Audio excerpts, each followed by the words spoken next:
Lee Han Wardenus is just an average young adult who happens to be isekai'd from modern Japan into a cold, cruel world where magic and mages exist. His transition occurs mere hours after he graduates from school in his original world. Having endured a life of stress and loneliness as a so-called student, Lee Han swore to live his new life the way he wanted, free from the clutches of academia. Unfortunately for him, his new life doesn't go as planned. Born into the Wardenus family, a prestigious noble mage lineage, Lee Han discovers that all young prospects of the family are required to attend the best magic academy in the New World, Einrogard. With no way to avoid it, Lee Han applies to the academy and, much to his dismay, gets accepted. On admission day, Lee Han travels through the forest in silence alongside his lifelong guard, Arla. Lost in thought, he reflects on the promise his former self made to his spirit. When Einrogard's magnificent structure comes into view on the horizon, Arla breaks his silence, reminding Lee Han that they'll be arriving soon. Staying vigilant, Lee Han rides with Arla to the front gates of the Empire's most prestigious magic academy. Once they're inside the academy walls, Arla shares his pride in accompanying Lee Han, who has grown into a fine young man. He jokes about his age and frailty, but Lee Han ignores him, choosing instead to reflect on how bleak his life was in his former world, particularly on his graduation day. On that fateful day, after receiving congratulations from a friend for finally escaping the clutches of tyrannical professors, Lee Han's former self paused to relive the hardships of his academic life. From being forced to join a professor's hiking club on weekends to grading papers for lazy lecturers and surviving on a meager triangular gimbap for weeks, his experiences were grueling. Despite his friend's praise, Lee Han felt he was only doing what was expected of him. When his friend asked if he'd ever want to relive those moments, Lee Han's answer was an emphatic no. Though he appeared to be the perfect student, he wanted nothing to do with academia ever again. Unfortunately, as he reminisced on his graduation day, Lee Han didn't notice he was standing in the middle of the road. The next moment, an out-of-control van struck him, ending his life while he was still wearing his graduation gown. Although his degree and certificate became useless, Lee Han's determination to stay away from schools followed him into his next life. When he opens his eyes in the new world, Lee Han finds himself in the body of a small child, with clear memories of his past life. Realizing he's the third child of the Wardenus family, the leading mage clan of the Empire, he does a double take to confirm he's not imagining things. In those early moments, Lee Han believes this new life is a reward for enduring the trials of being a grad student. However, reality soon sets in. Lee Han discovers that only the firstborn of each Wardenus generation inherits the family's wealth and power, while younger children like him must forge their paths to survive. A few years later, Lee Han picks up swordsmanship and trains under his trusty guard, Arla. During a session, Arla asks why he's learning the sword. Young Lee Han replies that it might be useful in the future. Since the family allows him to pursue whatever he wishes, Lee Han avoids reprimand. Curious, Arla asks if Lee Han wants to become a swordsman. Lee Han calmly explains that he plans to become a mage, as it's the safest route. Arla is shocked by this pragmatic answer and, overwhelmed with emotion, hugs Lee Han. He's impressed by the boy's realistic ambition, finding it refreshing compared to the delusional goals of most noble children. Lee Han, however, considers it normal thinking, shaped by the lessons of his previous life. Besides, becoming a powerful mage would make him more acceptable to both the imperial family and the knights. As Lee Han grows older, it's time for him to attend Einrogard to hone his magical abilities. Back in the present, Lee Han snaps out of his flashback and resolves to endure just a few years in the Magic Academy. Arla reassures him that he'll do well, but Lee Han reminds him of how he once tried to stop him from learning magic because it was dangerous. Arla awkwardly stutters in response. At the academy's gates, Arla bids Lee Han farewell and rides off. Moments later, Lee Han notices the arrival of the Duke's daughter and the prince's carriage. Guards shove everyone aside to clear a path, and Lee Han is surprised by the extravagant measures. He considers it overkill for just a few nobles. While Lee Han muses about the spectacle, a noble brat begins to panic. When Lee Han asks what's wrong, the brat complains that he can't sleep without his servant, and compares the academy's rules about servants to losing his limbs. Recognizing the brat as a spoiled fool, Lee Han decides to play along and watches as the noble walks up to a mage, complaining about the school's equality policies. Swearing on his family to report this injustice, the brat suddenly falls victim to mind magic. The mage turns him into a dunce without hesitation, shocking Lee Han. Realizing that the academy's rumors might be true, Lee Han recalls hearing that students who die in the academy are secretly buried in the mountains to keep the school's secrets hidden. As he processes this, the entrance gates open. A deep, commanding voice echoes, calling the newcomers idiots and warning them that everything in Einrogard is an illusion. Li Han feels immense magical pressure and recognizes the speaker as the rumored headmaster of the school. Frozen in place by the headmaster's aura, the students listen as he mocks those who ignored the rules and brought extra belongings or servants. Without hesitation, the headmaster creates a portal that vacuums away all prohibited items and people. He then orders the students to enter the main building for matriculation. As the day progresses, the headmaster's identity is revealed to be that of a lich. Now, standing at the beginning of his journey in Einregard, Li Han feels uncertain about what to expect. Knowing the future holds ominous challenges. Inside the school's main building, someone calls out to Li Han, asking if he's truly from the Wardeness family. Without responding, Li Han turns around to see the beautiful Yoner Macon from the renowned Macon mage family introducing herself. After exchanging pleasantries, Li Han asks Yoner what she wants. She explains that the prince wishes to see him. The prince? Li Han wonders, glancing at the goofy blonde who sheepishly smiles back at him. Knowing Einregard's reputation for fierce networking on the first day, Li finds it hard to take this prince seriously. Besides, he's heard the emperor fathered over 100 children, and if this guy isn't the firstborn, his situation is no better than Li Han's. Given that the emperor has refused to support his lesser offspring, Li figures the prince might be even worse off than himself. After all, everyone here hails from prominent families, making the royal family's position weaker in comparison. Yoner snaps him out of his thoughts, asking if he's coming with them or not. Before leaving, Li Han overhears two students mocking him and Yoner for babysitting an unknown prince. Figuring it's better to make friends than enemies, Li Han shakes hands with Yoner and agrees to follow her to the prince. She mentions how much she was rejected by others initially, which resonates with Li. Soon, they meet the 97th prince of the empire, Gainando, or rather, the self-proclaimed 97th prince, who is actually the 101st. During their initial conversation, Li Han zones out, only to be brought back to attention when Gainando asks if he's listening. Li refocuses, only to hear Gainando complaining about another student who rejected his offer earlier. Despite finding Gainando childish, Li humors him by fueling his ego. However, Gainando's responses confirm just how immature and insecure he is. To make matters worse, Gainando grows jealous of another student talking to Ardenart, the 44th princess of the imperial family. Unlike Gainando, Ardenart exudes elegance and grace befitting royalty, making it natural for others to gravitate toward her. Gainando asks Li Han to confront the student on his behalf, but Li advises him to behave like a true noble and avoid bullying people. Gainando argues that he's not a bully and asks for Li's suggestion. Li offers two options: forgive them or challenge them to a duel. Realizing how extreme a duel would be, Gainando decides to forgive his half-sister Ardenart for doing nothing. Later, Yoner finds Li patting Gainando's head and commends him for putting up with the prince's nonsense, something she admits even she couldn't manage. Curious, Li asks why she continues to babysit Gainando despite being just a relative. Before she can answer, the headmaster Lich appears out of nowhere, commanding everyone's attention. Li Han observes the headmaster and speculates on what he might have lost to become an undead Lich. The headmaster begins by asking the freshmen why they think they're called Ironheads. Ardenart guesses that it's because their symbol is steel, earning her sarcastic applause and fake dormitory points from the headmaster. When she asks if there's a point system, Lich admits there isn't and warns the students to learn how to see through lies. The headmaster reveals that the freshman symbol is actually iron, launching into a speech about the qualities of steel and its utility. After catching them in another lie, he chuckles before delivering the real insult. Their symbol is steel because their brains are empty. The mocking shocks Li Han, who notes that the headmaster's overwhelming magical power prevents anyone from talking back. To Li's surprise, he manages to move his arm despite the dense magical pressure. This realization encourages him to adapt to the environment. Noticing Li Han's movement, the headmaster is surprised but doesn't comment. For his final prank, the headmaster opens a large door to reveal a grand dining hall filled with food. He invites the students to feast and recover from their travels. Without hesitation, the noble brats rush to their seats, eager to devour the sumptuous spread of cheese, butter, fried chicken, and charcoal-grilled fish. But just as they're about to dig in, the food vanishes, and the headmaster reappears, mocking them for not paying attention. At this moment, Li Han realizes that the headmaster must have lost a significant part of himself to become such a cruel and twisted creature. The headmaster declares that Einregard's primary goal is to produce great mages by fostering a driving force: desire. He distributes each student's uniform, a loaf of commoner's bread, and a rice ball. The meager rations prompt Gainando to complain, calling it excessive. The headmaster sarcastically encourages his attitude and reminds the students that if they want better food, clothes, or equipment, they'll have to obtain it through magic. The academy's rule is simple: they must fend for themselves.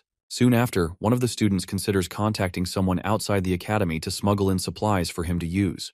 Unfortunately for him, Headmaster Lich overhears him whispering his plan to a friend and encourages him to continue with such a foolish attitude. Following this, the headmaster informs the first years that they are prohibited from leaving the school grounds and are also not allowed to ask their seniors for assistance. With that, the headmaster concludes his matriculation speech and wishes the greenhorns well. After the headmaster leaves, Li Han reflects on how every school seems to have eccentric professors. Even in his previous life, the professor in the next-door lab during his graduate studies had the same crazy look in his eyes as the headmaster, the eyes of insanity. Just then, Ganando shows up, complaining to Li Han about the unfair treatment they're receiving at the academy. Based on how much the prince is whining, Li Han concludes that Headmaster Lich is still better than the professor he knew. At least here, they've been provided with food, board, and clothing, which is more than he could say for his old school. At this point, the spoiled prince throws a tantrum at Li Han for not taking his complaints seriously. Due to the Wardeness family's focus on magical research rather than social standing, little is known about them, even in noble circles, leading to many misunderstandings. Gainando, believing Li Han must have lived in poverty, notes that his maids eat better food than what the school provides. Offering to help, Gainando invites Li Han to his house sometime, to which Li Han, clueless, thanks him. Moving on, Li Han suggests they head to their dorms to secure a room before it's too late. Although Einregard accepts students based on talent, regardless of status, they still divided the dormitories into 4 sections to prevent disputes between the noble brats. The first dorm, the vainglorious Blue Dragon's Tower, is for those with noble dragon blood, primarily the royal family and highly reputable nobles like Li Han. The second dorm, the eternally burning Phoenix's Tower, houses those who have given everything to the divine flame, disciples from various religious orders. The third dorm, the lightning-biting White Tiger's Tower, is reserved for the bloodline of knight families who are prepared to walk the path of both knight and mage. Lastly, the omniscient Black Turtle's Tower is for those with endless patience. Peasants, servants, slaves, clowns, homeless bums, merchants, and newly rising low nobles are placed here. Members of the last dormitory are typically of lower status and often looked down upon, which can leave them in low spirits. However, Li Han sees them as great business partners for his future empire. The smug look on his face as he surveys the commoners causes them to feel uneasy about his intentions. In Li Han's mind, though, he knows that befriending these commoners is essential for gaining real-life business experience. During his internal monologue, a noble brat breaks the silence, questioning why it was necessary to admit indecent people like the commoners. This causes the commoners to glare at him, but the brainless oaf challenges them to confront him if he said anything wrong. Li Han, unwilling to let this futureless fool insult his potential business partners, steps in. As a noble of higher status, he calls out the idiot, declaring that he's the indecent one for clinging to his pride when they've all left everything behind upon entering the school. Li's retort earns him the admiration of those around him, with many commending him for pointing out the obvious. With the atmosphere now set, Li Han prepares to introduce himself to his new comrades. Unfortunately, when the commoners learn he's from the Wardeness family, they immediately grow fearful, warning each other not to meet his gaze. Rumors about the Wardena's family being descended from ancient spirits, with their patriarch being a dragon, terrify them. Confused by their reactions, Li Han struggles to understand what's going on. Just then, Yoner approaches, praising him for being a good noble. Li Han asks Yoner if he looks scary to her. After reassuring him that he doesn't, she remarks that he has the dignified aura of a noble. Unbeknownst to Li Han, he's unaware of just how infamous his family is. Before he can dwell on it, Gainando calls out to him and Yoner, complaining that his new bodyguards left him, a prince, all alone. As they return to the prince's side, Li Han asks Yoner why she babysits the foolish prince.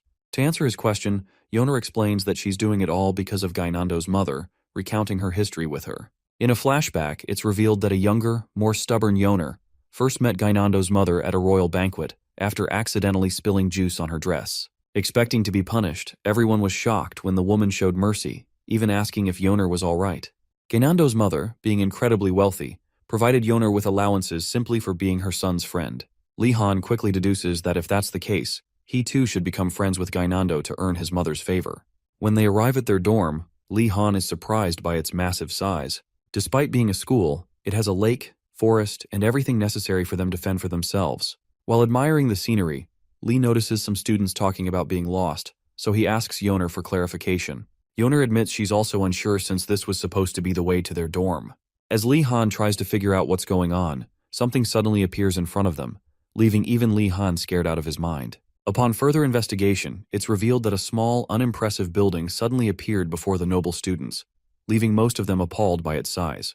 Gainando, the self-proclaimed supervisor of spoiled brats, remarks that the building is smaller than his servants' quarters, and questions if they're seriously expected to live like this for the next few years. Ignoring the bozo, Li Han realizes it'll be challenging to accommodate all these people. However, as he steps into the building with Yoner and Gainando, the magical pressure inside shifts, and within moments, everyone around him disappears. For a few moments, Li Han struggles to adapt to his new surroundings, trying to figure out what just happened. Suddenly a voice greets him, addressing him as a young mage and asking where he'd like to go. Li Han quickly deduces that the dormitory is in fact a magic tower. Soon after, the voice commends Li Han for adapting quickly and informs him that, for now, he can only access his room and the freshman steel common room. Li Han asks if he'll be able to visit other areas later, to which the voice replies that it's possible, but only by learning the names of those places and meeting certain conditions. For now, however, it's forbidden by the headmaster. Frustrated by yet another restriction imposed by the headmaster, Li Han orders the voice system to take him to his room, and it complies. After settling into his room, Li Han picks up a book titled About Einregard, and soon understands why it's the only mandatory subject in the entire school. According to the rules, every first-year student must attend all classes for a month before they're allowed to choose their subjects. While flipping through the pages, Li Han notices a motivational quote from the headmaster, later identified as Osu Gonadaltes, and concludes that the man isn't as strict as he first seemed. In fact, Li Han finds Einregard far easier than the grueling grad school experience in his past life. Plus, the room provides everything he needs, so there's little to complain about. Meanwhile, unbeknownst to Li Han, the other students are having an existential crisis over how sparse and strange their dorm rooms look. Now that he's familiarized himself with the rules, Li Han decides to visit the common room to find out what classes the other students are planning to register for. Once there, he sits with Yoner and asks what classes she's interested in. Yoner enthusiastically shares her desire to learn alchemy so she can open a workshop after school and supply products to the Imperial Palace. Impressed, Li Han compliments her ambition, and Yoner asks if he wants to join her. Not wanting to discourage her, Li Han carefully explains that running an alchemy business isn't easy, and he'll need to think about it. In the Empire, such a venture requires cutthroat tactics to succeed, and Li Han has no intention of making his life harder. Instead, he decides to focus on stable subjects. Yoner, curious, asks what subjects Li Han is interested in. He carefully considers his response. His main goal is to take subjects with less competition and easier grading, aiming to become a civil servant for the Imperial Palace eventually. However, saying something mundane to someone as passionate as Yoner might discourage her. To avoid this, Li Han tells her he plans to take all the classes for a month before deciding, so he doesn't make a rash choice. Just then, Gainando rushes toward them, dread written all over his face, yelling for their help because he thinks someone has broken into his empty room. Hearing his baseless cries, Yoner and Li Han ignore the fool and continue their discussion. The next day, Li Han and his classmates attend their first class, Understanding the Basics of Magic. The subject is mandatory for first years, with classes held separately for each dormitory. On their way to the classroom, Li Han notices the other students looking sullen and asks Yoner what's wrong. Yoner explains that most of them are hungry and can't sleep properly because their beds are uncomfortable. Surprised, Li Han wonders if their situation is that bad. He recalls a particular moment from grad school when his buddy offered him a protein bar as their only food for the day. Back then, their schedule had no breaks, and eating protein bars was the norm. On one such occasion, his friend promised that the professors would treat them to a feast once the schedule was over. Li Han had jokingly sworn to kill him if it turned out to be ramen.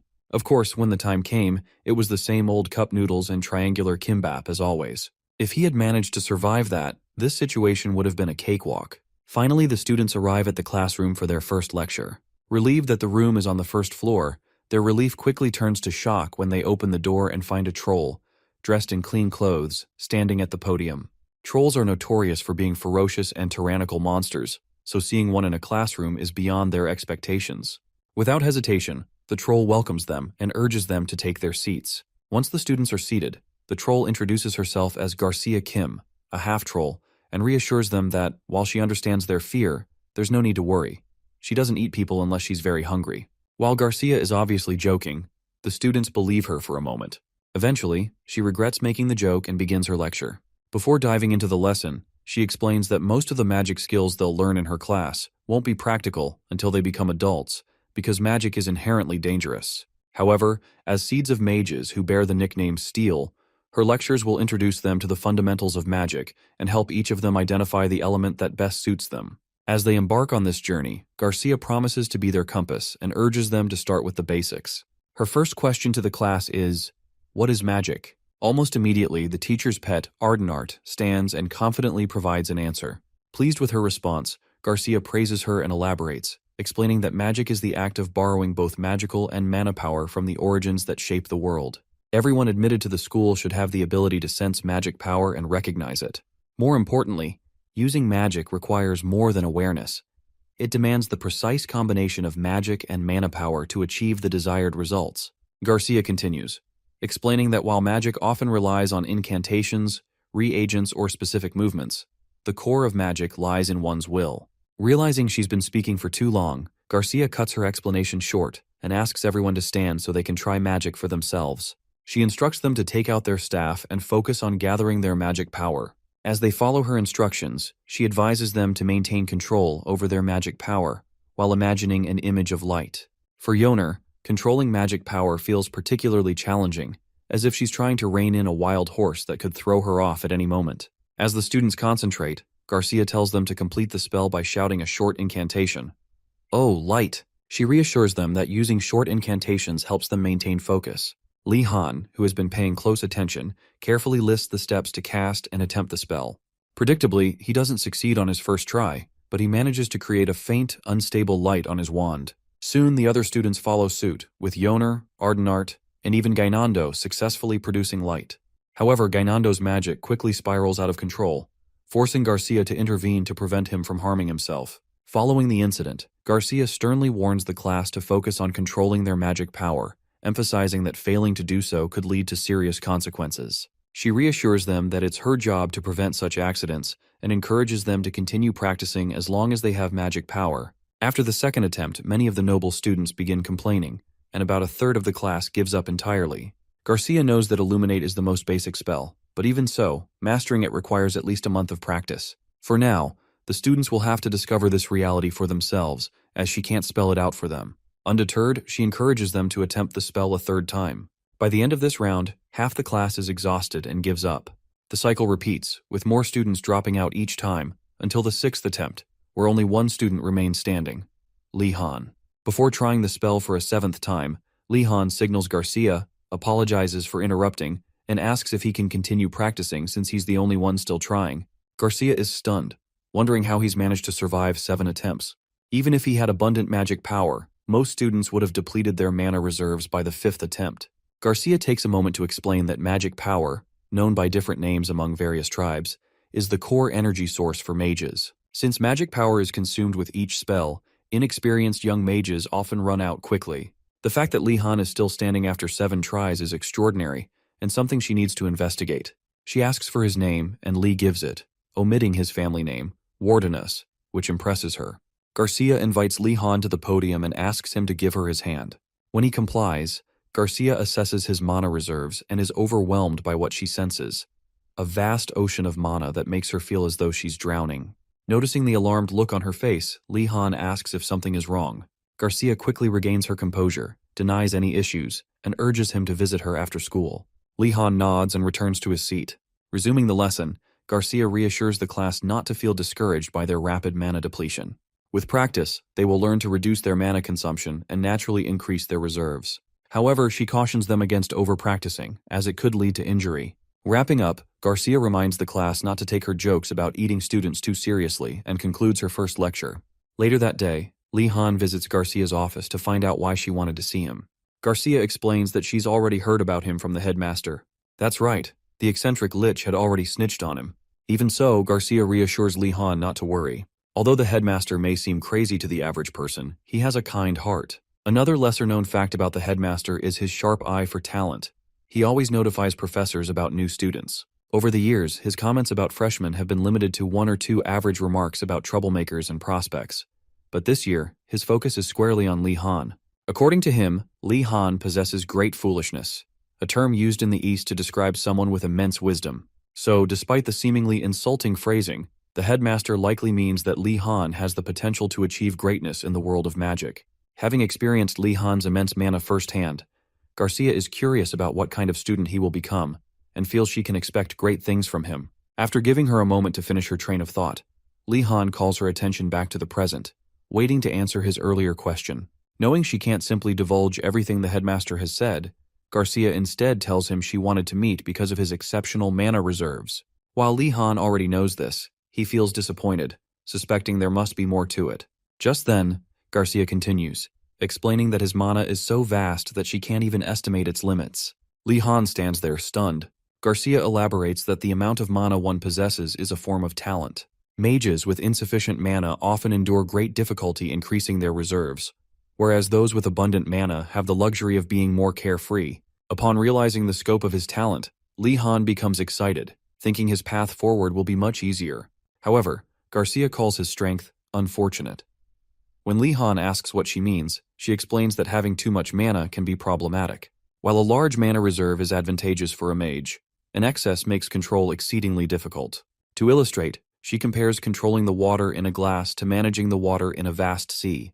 The latter is far more challenging. Simply put, mana control, the most critical skill for a mage, will be extraordinarily difficult for Li Han to master. Hearing this, Li Han spirals into despair as the reality of his situation sinks in. Fortunately, Garcia has a temporary solution. She pulls out a special bracelet, fastens it to Li Han's right wrist, and instructs him to always wear it. The bracelet will absorb his excess mana, keeping it under control for now. Relieved, Li Han thanks Garcia for diagnosing and addressing his problem. Just as he's about to leave, Garcia advises him to use a variety of magic spells to use up his vast mana reserves, which will help keep them under control. She suggests he practice alone since his mana won't deplete entirely, and encourages him to break a leg while at it. Li Han chuckles nervously, thanks his teacher, and heads to the hallway to rejoin his friends, all while pondering his suddenly daunting future. Determined to excel in his first year, he asks his friends about the classes they plan to take after the first month. Yona replies that she's sticking with alchemy and asks if the others want to join her. The spoiled prince mocks Yoner for choosing a subject he considers fit for servants. After throwing in a few more derogatory remarks about alchemy, Yoner, now visibly angry, clenches her fist and tells Li Han to step aside. Recognizing her rising temper, Li Han obliges, letting her vent her frustration on the prince. Before Gainando can react, Yoner punches him hard and forbids him from going to the infirmary for potions created by alchemists to heal his injuries. After witnessing Yoner's retaliation, Li Han commends her punch and follows her to their first alchemy class, Basic Alchemy Understanding. On the way, Li Han asks if hitting Gainando is okay. Yoner assures him it'll be fine if she apologizes the next day.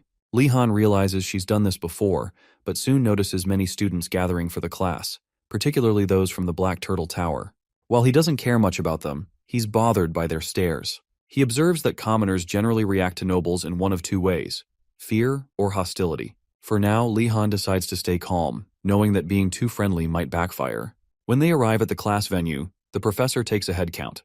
Expecting another eccentric teacher, the students are surprised that their professor is just a normal-looking dwarf. Introducing himself as Urugulum Gumdar, or Professor Urugulum, he asks the class why they're having the lesson outdoors, without desks. As expected, Ardenart, the teacher's pet, raises her hand and confidently answers that it's to feel the mana of nature, as alchemists need to understand its power. Urugulum, however, tells her she's wrong and then overhears Li Han and Yoner discussing the question.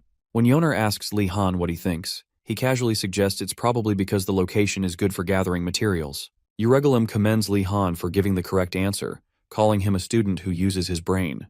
Ardenart, annoyed by Li Han's success, grows visibly upset. Li Han pleads with the professor not to frame him as a rival. Moving on, Urugulum gathers the students and explains what's truly needed for alchemy.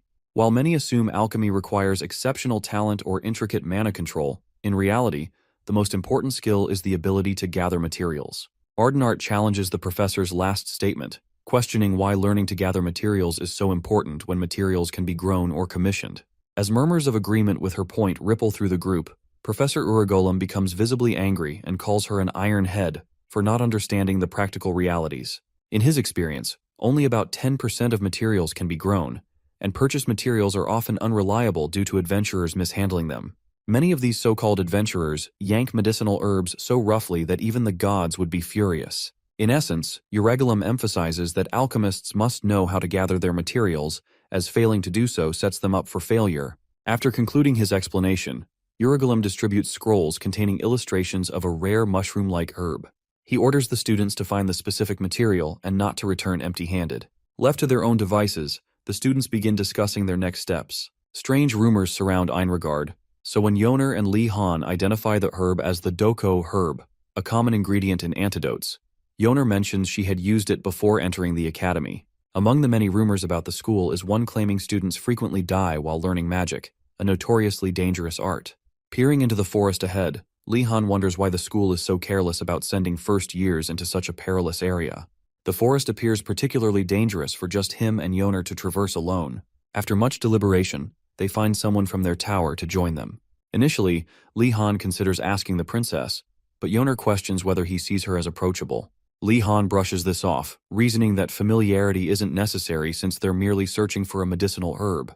Yoner points out it's already too late, as it seems everyone has already teamed up with the princess. Li Han feels jealous, noting that even students from the Black Turtle Tower avoid him. Yoner reassures him not to worry, explaining that the princess was famous even before enrolling. Her intelligence and talent made her a celebrated figure, admired by people of all statuses. Naturally, she attracts many followers. Meanwhile, Gainando, as expected, remains unhelpful. As most students form teams and leave, Li Han notices only students from the Black Tower are left. Despite their animosity toward him, he focuses on finding someone who can complement their weaknesses. Spotting a short-haired dark elf with muscular legs and calloused hands, he decides she's the perfect candidate. The girl, Nilia, hails from the Black Turtle Tower and belongs to the Shadow Patrol in the Northern Empire, a group of elite hunters and scouts who navigate the region's mountains with remarkable agility. Upon seeing the scroll's depiction of the Doko herb, Nilia initially doesn't think finding it will be difficult. Though unfamiliar with the herb, she considers the forest her playground. While initially overwhelmed by the Academy's many talented individuals, she now feels it's her chance to shine. As she prepares to leave, Li Han's group approaches her and introduces themselves. Suspicious, Nilia demands they state their intentions. Li Han invites her to join them, but Nilia immediately grows defensive, suspecting they might exploit or abandon her. Li Han reassures her, pointing out the dangers of traveling alone. He asks how she plans to handle a monster encounter or transport the herb if she finds it. Nilia remains skeptical, but becomes increasingly intrigued as Li Han accurately guesses her thoughts. After a series of exchanges, Li Han teases her, suggesting only a fool would try to accomplish the task alone. Eventually, Nilia relents and agrees to join them. Grateful for her decision, Li Han encourages the group to start moving. As they traverse the forest, Nilia leaps from tree to tree with the grace of a wild animal, while Li Han and Yoner walk below. Impressed by her agility, Yoner asks how Li Han knew she was the right choice. He explains that her developed leg muscles, calloused palms, and likely frequent use of a bow and arrow are all telltale signs of an experienced hunter. Overhearing their conversation, Nilia becomes suspicious, sensing an unusual ability in Li Han to read people's thoughts. Li Han, noticing her reaction, jokingly tells Yoner he simply recognized the Shadow Patrol emblem on Nilia's waist. Continuing their journey, Li Han lightly teases Nilia until Yoner asks her to match their pace. Nilia questions why, and Li Han explains that since Yoner is the only one capable of identifying the herb, they can't risk her overexerting herself. Curious about Li Han's role in the group, Nilia asks what he contributes if Yoner finds the herb and she acts as the guide. Knowing the truth would upset her, Li Han claims his job is to protect them. Inspecting Li Han more closely, Nilia deduces he comes from a family of knights. She asks why he's in the Blue Tower, and Li Han replies that he belongs to the Wardeness family. Upon hearing this, Nilia becomes so startled that she nearly falls from the tree she's perched on. Noticing the dreadful look on her face, Li Han asks Yoner if there's something wrong with his family. Yoner reassures him, explaining that it's normal for famous noble families to be surrounded by crazy rumors. However, the Wardeness family is particularly infamous. Some believe the Wardeness patriarch is a dragon who burned entire hordes of undead with his breath during the Undead Frenzy incident. Others claim the Wardeness made contracts with ancient spirits to gain their unparalleled magical talent, losing their emotions in the process. There's even a story of a Wardeness mage destroying an entire city during a riot. Hearing Yoner's explanation, Li Han realizes the world sees his family as monsters who leave destruction in their wake. But is it so wrong for Grand Mages to intervene during major incidents? Yoner reassures him that such rumors don't matter and advises him not to dwell on them too much. Meanwhile, Nilia notices the pain on Li Han's face and concludes he's not as emotionless as the rumors suggest. Tired of the somber mood, she urges them to keep moving. After walking a few more miles, Nilia spots something unusual ahead and stops the group to investigate. They discover massive monster footprints. Judging by the shallow impressions, the creature tried to avoid leaving traces. Nilia's inner scout gets excited, marveling at how well trained the monster must be. Yoner, however, feigns interest, and Nilia quickly catches on. Apologizing for rambling, Nilia tells Yoner it's fine if she isn't interested in her observations. Surprisingly, Li Han shows genuine curiosity and asks Nilia for more details. Taken aback, Nilia questions if he's serious. Li Han assures her there's nothing wrong with his interest. Nilia comments that someone from a prestigious family like his isn't expected to admire such crude crafts, but warns him to stay alert. She explains that not only is the creature large, but it's impossible to predict what else might be lurking nearby. Monsters rumored to roam the academy grounds, including experimental creations and rare slimes, make the forest particularly dangerous. Yoner agrees, noting that Einrogard's abundant mana makes it a magnet for monsters. Nilia suggests they change their strategy and follow the monster's tracks to reduce the chance of an ambush. Intrigued, Li Han asks if he can learn to track creatures himself. Nilia warns him it won't be easy but relents when Li Han earnestly asks her to teach him. Lowering her guard, she agrees to mentor him in the ways of the hunter. After several more miles, the group finally finds the Doko herb. Yoner immediately identifies it, but there are only 2 herbs, one short of the 3 they need to pass the test. With no other herbs in sight, Yoner instructs the group to move elsewhere. Before they can act, they fall silent as Yoner turns and spots a massive monster boar nearby. Li Han observes that it's not an ordinary boar, given its ability to detect mana. Nilia confirms his suspicion. It's a monster. Recognizing the danger, Li Han makes a bold decision. With no other weapons, he resolves to use his magic staff. Thankfully, the user can adjust the staff's size. He extends it into a long weapon, preparing to confront the monster. Nilia, impressed by his heritage as a member of the Wardinas family, grows excited, hoping he's already learned a few magic tricks. She asks if he's confident in his abilities. Li Han replies uncertainly, prompting Nilia to offer a contingency plan. If things go south, he should carry the weakened Yoner and escape while she lures the monster away. Yoner is touched by Nilia's willingness to protect them, but Nilia brushes it off, saying she's only helping because she can. Li Han thanks her for her support, and promises to rely on her if needed.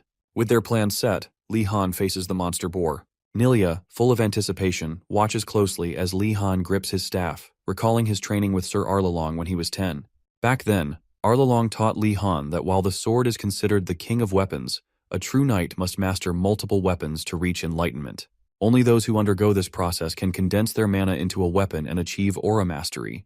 However, Arlalong doubted Li Han's interest in such pursuits, knowing that only a select few reached this level. True to form, Li Han had told Arlalong that he had no desire to chase such lofty goals. Instead, he only wanted to train his body for self-defense and live a peaceful life as a mage. Touched by Li Han's pragmatic attitude, Arlalong promised to train him to the best of his ability and added an extra 100 repetitions to his stabbing drills. Drawing on that training, Li Han clears his mind and focuses entirely on defeating the monster boar.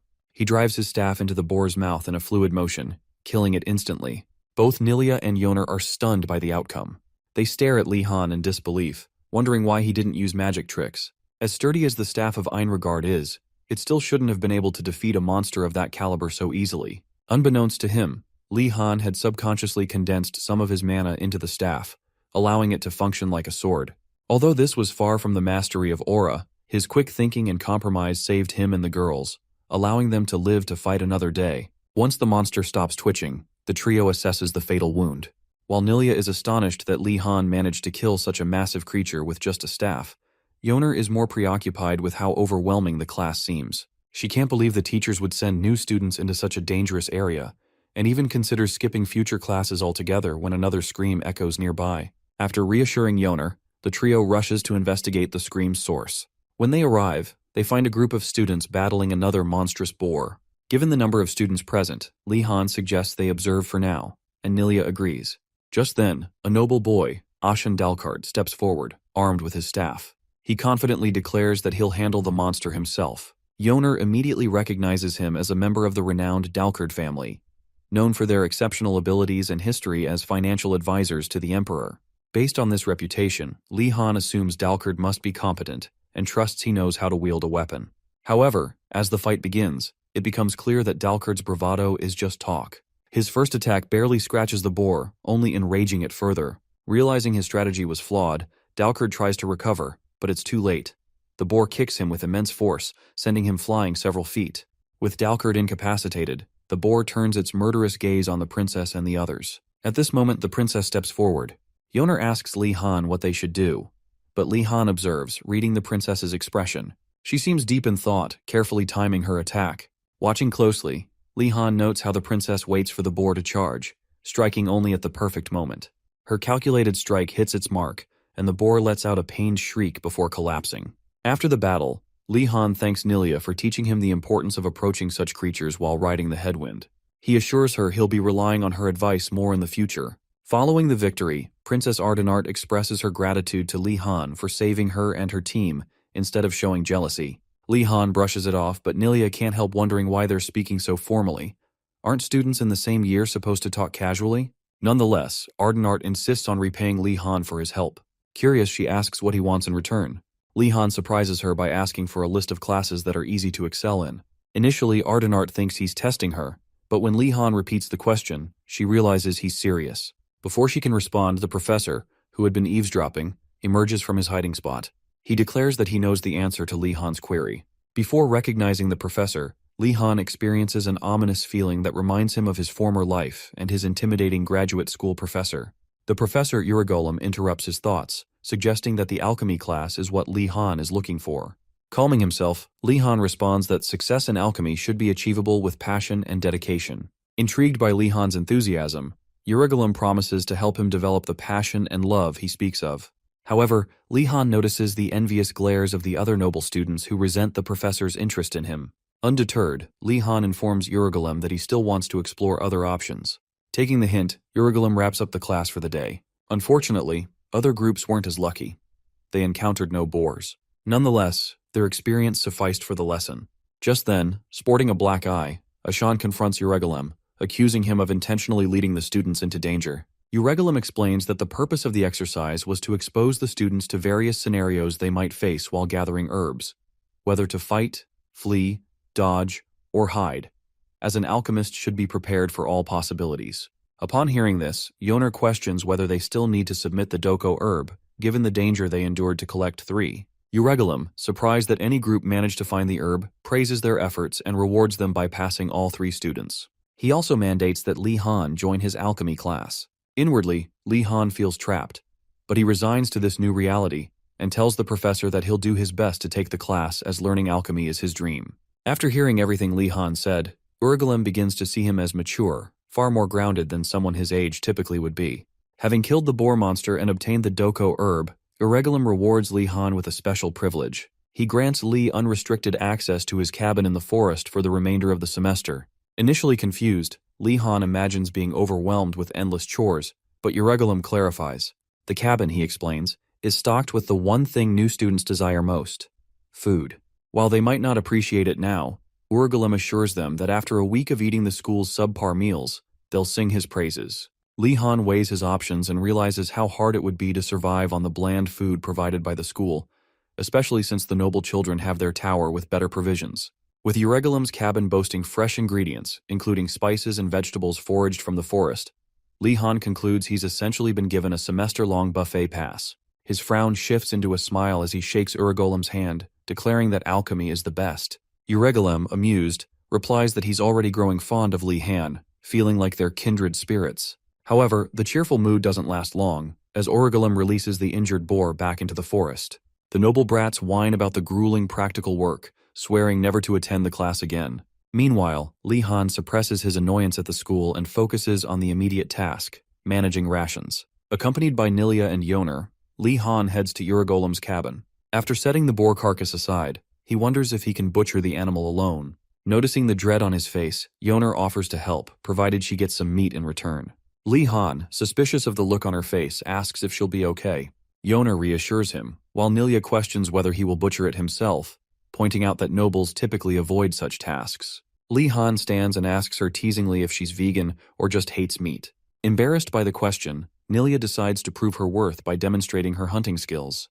With Nilia's expertise as a hunter and Yoner's family background in handling materials, Li Han concludes they can manage the task together. Soon after, Uragolem returns with the necessary equipment and hands it to them. Armed with the tools, Li Han takes the lead, skillfully butchering the boar. Even Nilia is surprised by his proficiency, assuming he is too noble to handle such work. Once the skin is removed, Li Han separates the lean meat and hangs it on wooden branches. He urges his companions to save the intestines to make sausages later, reasoning that every part of the animal should be preserved given their uncertain circumstances. While the meat is smoking, Eurygalum visits them and commends Li Han's foresight. Opting to smoke the meat as a preservation method shows excellent survival instincts, especially for someone who has only been at the school for 3 days. Eurygalum marvels at how far Li Han has come in such a short time. When the smoking is complete, Li Han casually asks the professor for bread and butter, claiming he must be hungry. Unable to refuse, Eurygalum obliges, bringing out the finest ingredients from his pantry. Before long, the outdoor table is laden with delicious food and jams. Everyone digs in, savoring the meal. Yoner compliments the professor on the jam, noting how it elevates the tender, smoky meat Li Han prepared. As they enjoy the meal by the flowing spring, Eurygalum encourages them to eat their fill, reminding them they won't get such high-quality food often. For the first time in days, the trio relaxes, enjoying their companions and the professor's presence. Afterward, Li Han and Yoner package the leftover smoked meat into rations and discuss what to do with it. Unable to eat more, Nilia suggests sharing it with the other students in their tower. Misunderstanding her intent, Li Han and Yoner assume she wants to sell the meat. Nilia clarifies that she never said that, but Li Han points out that most of the Blue Dragon's tower students are wealthy enough to pay, and it wouldn't hurt to make some money. As Li Han and Yoner congratulate themselves on their plan, Nilia shakes her head, baffled by how nobles think. Unaware of their goals, she asks if they plan to sell the meat. Li Han asks if she wants a share of the profits, but Nilia insists she only wants to give it as a gift to her friends. Li Han shrugs and tells her to do as she pleases, but warns she might regret not capitalizing on the opportunity. Yoner chimes in, claiming friendships might fade, but riches are forever. Exasperated, Nilia tells them to stop, while Eurygalum, silently observing, realizes the trio are talented yet troublesome individuals. Despite the impending headaches he anticipates from them, he decides he's ready for whatever chaos they bring. When Li Han and his friend Yoner return to the vainglorious Blue Dragon's tower, a strange tower usually isolated from the main grounds and surrounded by the fresh scent of the forest, they immediately start barbecuing some of the meat they brought from Eurygalum's cabin. Their goal is to let the savory aroma fill the entire dormitory and draw in potential customers. About 30 minutes into their plan, the other noble brats begin to smell the familiar scent of roasted meat. At first, they're confused, as it's a smell they didn't expect to encounter while enduring their struggles. But soon enough, Li Han calls everyone over, inviting them to try his barbecued meat. Almost instantly, the students gather around their makeshift restaurant, asking questions about what's going on. Li Han reassures them and grabs their full attention, announcing that they've prepared everything for everyone. However, before letting them dig in, he informs them that the food will cost 2 silver coins per person. Despite the price, no one complains. Good food is a luxury they're eager to enjoy again. Before long, the noble brats sit down and devour as much meat as they can, savoring the tenderness and spice. As Li Han and Yoner watch their customers eat, they tally up their sales and are pleasantly surprised by how many plates they've sold, even after tripling the price. Then again, the students have no other choice. They're too clueless to figure out how to obtain meat themselves. In other words, it's a win-win situation for both sides. Around that time, Gainando finally recovers from Yoner's punch and gets back on his feet, his stomach growling loudly, and he wonders what all the commotion outside is about. It doesn't take long for him to catch the irresistible scent of barbecued meat, so he heads outside to investigate.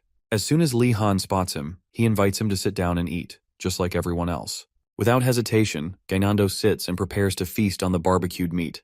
But just as he's about to dig in, Li Han stops him, reminding him that even as a friend, he has to pay a silver coin to continue eating. Shocked, Gainando asks if they're charging money, to which Li Han responds that a noble's pride wouldn't allow them to eat for free. The problem is that Gainando is broke. However, Li Han generously offers to let him sign a credit contract, allowing him to pay later. Touched by his friend's kindness, Gainando nearly tears up, praising Li Han for being such a great guy and feeling fortunate to have made such a good friend. As Gainando obliviously signs the contract, thinking he's hit the jackpot, Li Han and Yoner keep quiet and let him enjoy his meal in peace. With that, the good day comes to an end, and everyone heads to bed satisfied. The next morning, the students from the Vainglorious Tower gather in the same classroom for their basic magic personality education class. Many of the nobles wonder why they're required to take such a class when they already see themselves as perfect. Li Han can barely stand the arrogance of these fools but maintains his composure, refusing to get worked up over their nonsense. Suddenly, the headmaster appears out of nowhere, welcoming the students to his class. When they realize the headmaster is also the personality education professor, they're immediately filled with fear, careful not to say anything that might provoke him. The headmaster, noticing how well-fed they all look, scolds them for taking over a month to find food. One of the foolish nobles speaks up, asking if the headmaster expected them to find food on their own.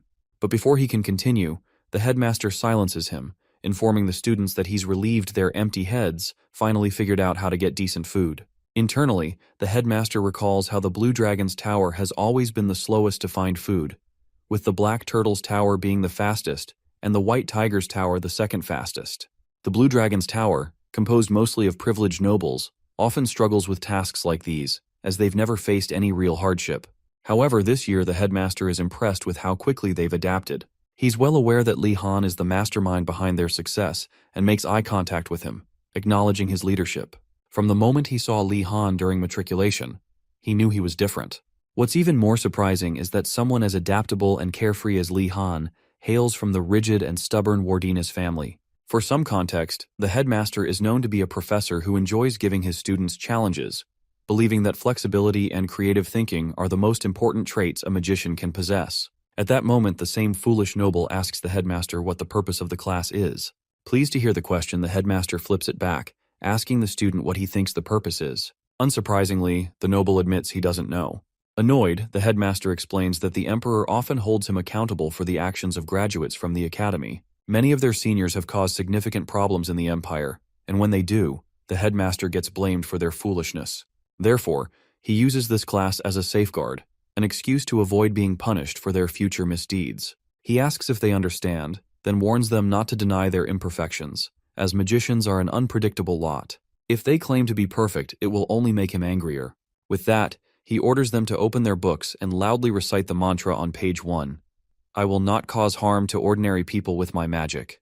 Li Han stands there, dumbfounded, wondering if this class could truly fix the rotten personalities of his fellow nobles. Eventually, the headmaster grows tired of the students' chatter and orders them to stop, expressing his hope that the class will help them develop kinder personalities. Moving on, he asks for 2 volunteers to assist him. Immediately, everyone averts their gaze, sensing something suspicious in his request.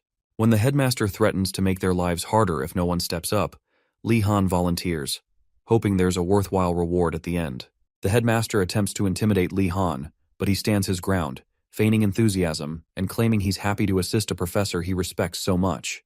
The headmaster easily sees through the lie but doesn't press the issue, knowing Li Han is only in it for potential benefits. As the professor speaks, Li Han realizes the headmaster has already figured out his true motive. Just then, Gainando, thinking Li Han is making a terrible mistake, calls him out, asking if he understands what the crazy headmaster has planned for them. Before he can continue, another noble interrupts, explaining that Li Han is sacrificing himself to protect everyone else from trouble.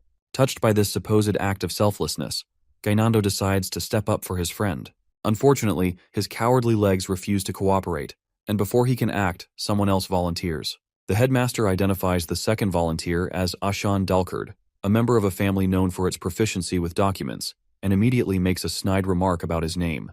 As Ashan responds, Li Han recalls him from the monster boar incident and wonders if Ashan has the same goal in mind as he does. When Ashan finishes speaking, he turns to Li Han and explains that this is his way of repaying him for his previous help.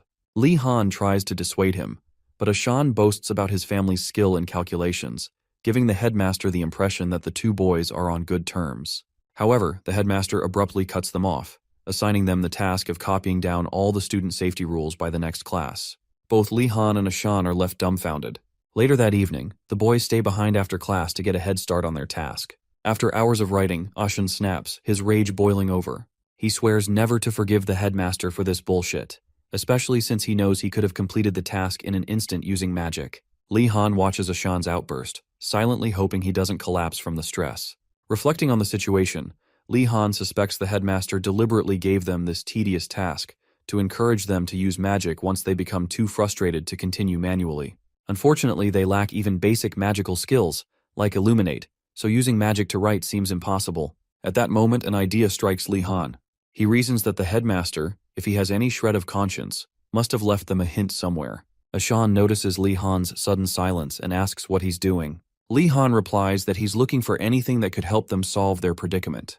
Ashan hesitates, asking if such actions might be considered stealing. Li Han argues that since they weren't given explicit rules, searching for a solution in the headmaster's hall shouldn't count. Realizing the logic, Ashan agrees, rationalizing that occasional stealing is fine if it's necessary.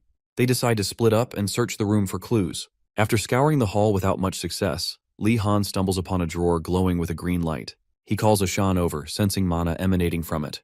Curious, they open the drawer, only for the headmaster's lich head to pop out, laughing at their supposed stupidity. Though Li Han recognizes it as illusion magic, he remains cautious, expecting further tricks. The headmaster's pre-recorded message plays, mocking them for resorting to this method and joking that it would be embarrassing if they had waited too long to think of it. Finally, he provides them with instructions for using first circle magic scrolls, specifically basic control, urging them to learn it as soon as possible. With that, the message ends, leaving the boys to figure out the rest. Furious with the headmaster's teaching methods, Ashan throws a tantrum and suggests filing a complaint. Li Han, ignoring him, begins studying the papyrus scroll.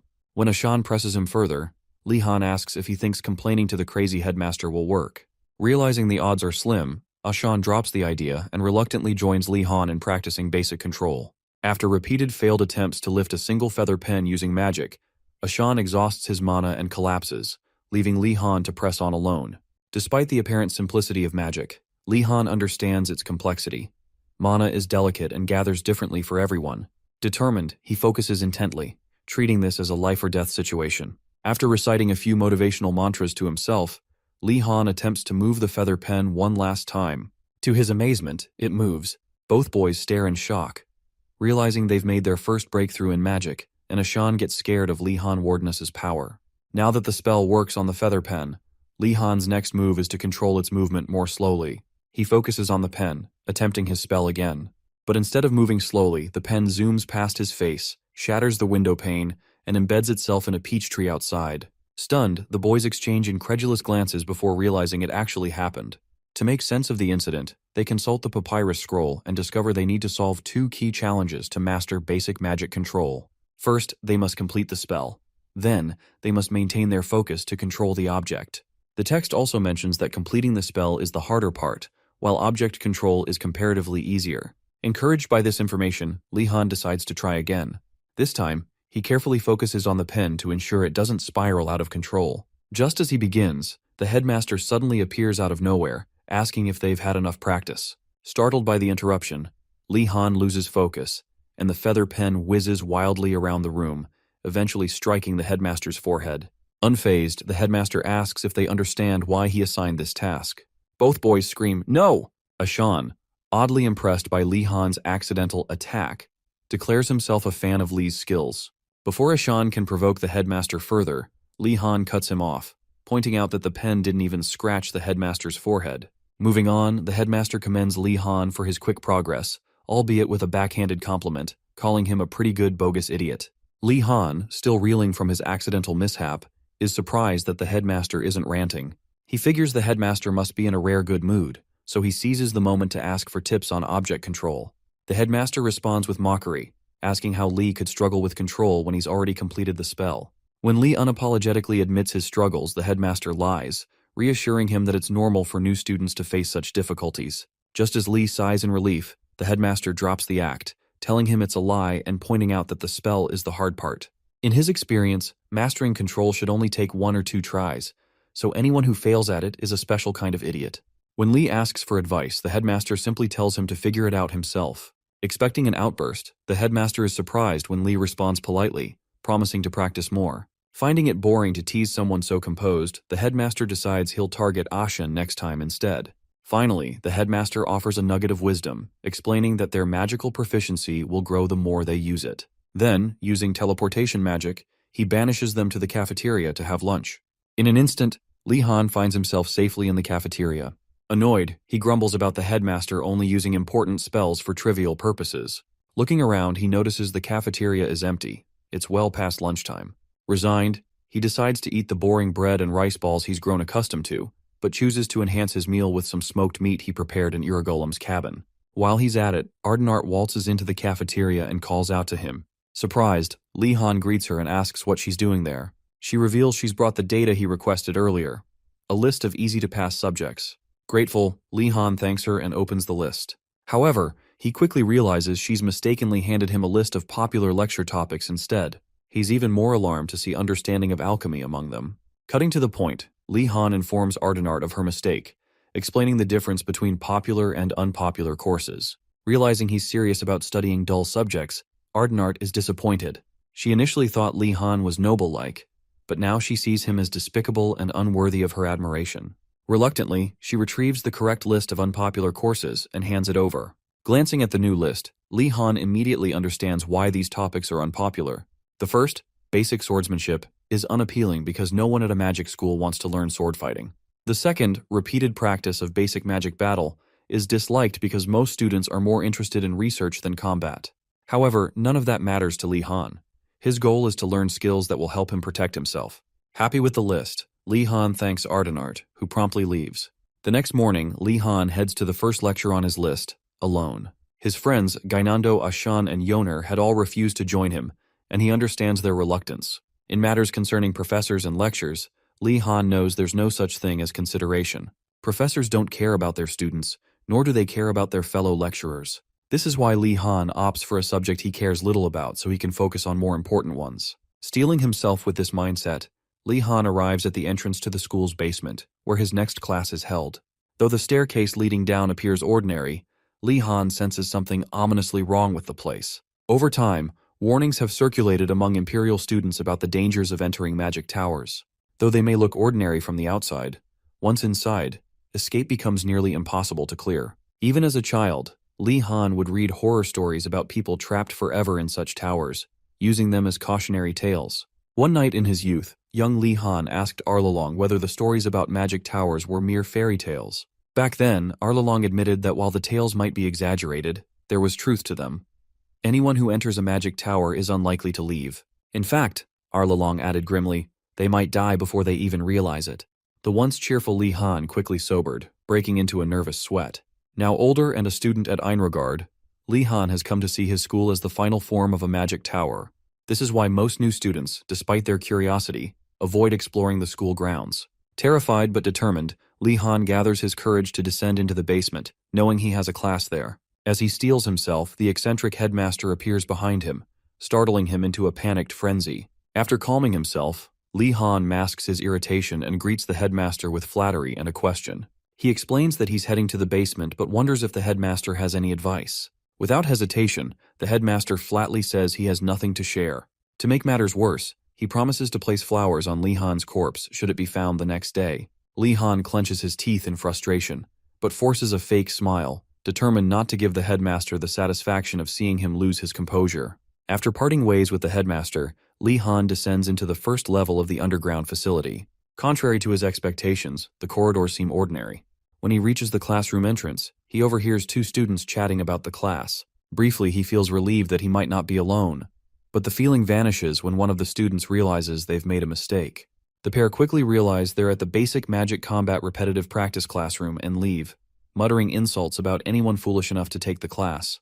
Li Han's fleeting hope fades, but he summons his courage, opens the door, and steps inside. The classroom holds 3 students, each seated with a blue energy orb on their desk. For a moment, Li Han feels cautiously optimistic. However, after a quick observation, he realizes 2 of the students are likely to leave soon, just like the pair he saw earlier. Curious, he examines the blue orb on his desk and wonders what it is. Before he can figure it out, a deep, ominous voice from the podium commands everyone to take their seats. Startled, Li Han looks up, surprised to see a pale man with gloomy eyes and long canine teeth standing there. Concluding that the man must be a vampire, Li Han braces himself. The man introduces himself as Bloody Greg, the professor for the class, and begins the lesson. He explains that the blue orb is made from a material called Spirit Star Stone. This ore is highly sensitive to mana. As constellations emit divine power, the stones absorb it and transform. For demonstration, Greg instructs the students to infuse their mana into the orb. Li Han hesitates, doubting his abilities after previously struggling with the Illuminate spell. Yet to his surprise, he succeeds on his first try. The orb, along with those of the other students, floats into the air. Shocked at how easily he managed it, Li Han begins to suspect that these orbs are not just Spirit Star Stones, they must be artifacts. Examining the markings on the orbs, he concludes they were likely crafted by Bloody Greg himself. Li Han recalls that well-made artifacts fetch high prices, but before his thoughts can wander further, chaos erupts. One of the students, a girl with puppy-like ears, loses control of her orb. It zips wildly around the room, alarming the other students, who fear it might pierce the ceiling. Greg calmly assures them that the orb is linked to their will and can be controlled. Fortunately, he had the foresight to cast a binding spell on the orbs to prevent them from causing structural damage. The girl breathes a sigh of relief, until the orb ricochets off the ceiling and hits her in the stomach. Greg casually adds that while the spell protects the room, it doesn't apply to them, so they should be careful not to destroy their orbs. Ignoring the girl's pain, Greg continues the lesson, instructing the students to make their orbs float again. Lee-han quickly realizes that Greg is a tough and demanding professor. When Greg tasks them with drawing a circle using their orbs, Lee-han's ordeal begins. It's far harder than it seems. As he struggles, one of the male students suddenly succeeds and eagerly calls for Greg's attention. Rather than praising him, Greg coldly tells him to do it again. Exhausted, the students continue practicing until they're fatigued. After an hour of frustration, Lee-han finally asks Greg when they're allowed to stop. Initially confused by the question, Greg bluntly replies that they can stop once they've drawn a perfect circle. At this point, two of the male students ask for permission to use the restroom. Greg allows it, but they immediately sneak out of the class, never to return. Realizing their intent, the puppy-eared girl, who has just recovered enough to stand, begs them to wait for her. However, she soon collapses again, seemingly sick to her stomach. Watching this, Lee-han suspects she might be faking it. Just to be sure, Lee-han checks on the puppy-eared girl, only to discover she wasn't faking it. She's genuinely passed out from mana exhaustion. He immediately informs the professor, who nonchalantly remarks that she'll continue making circles once she recovers. At that moment, Lee-han realizes he's the only one left in the class and resigns himself to his fate. While practicing the circle technique, he asks Greg how points are assigned in his class. Greg explains that no matter how many students attend, grades are always based on ranking. Hearing this, Lee-han feels hopeful. This is the class he's been searching for. As long as he keeps practicing to make a perfect circle with the ball, he's confident he'll secure a good score. He's always preferred repetitive tasks like this, so he anticipates no major problems. On the other hand, Bloody Greg is impressed by Lee-han's decision to stay in the class, especially given the strange rumors surrounding it. Over the years, Greg has grown used to students attending the first lecture only to abandon the class afterward. Last year, not a single student stayed, forcing Greg to teach an empty class due to his contract with the headmaster. As a result, the lonely professor spent countless days in the empty lecture hall, hoping someone would eventually attend and give him purpose again. Today, that hope is finally realized, as Lee-han Wardness has shattered Greg's low expectations. Judging by Lee-han's demeanor and actions, Greg can tell he's from a prestigious noble family. Despite his youthful appearance, Lee-han exudes maturity beyond his years. While Greg isn't sure what kind of magic Lee-han specializes in, he knows the young man is extraordinary and would be honored to have such a student continue attending his class. For the first time in his dead career, Greg feels optimistic about progressing with his lectures. About an hour later, the class ends, and Lee-han leaves the classroom to meet his friends, Yoner and Gainando, in the restroom. He tries to convince them to join the class, emphasizing how easy it is to earn good grades.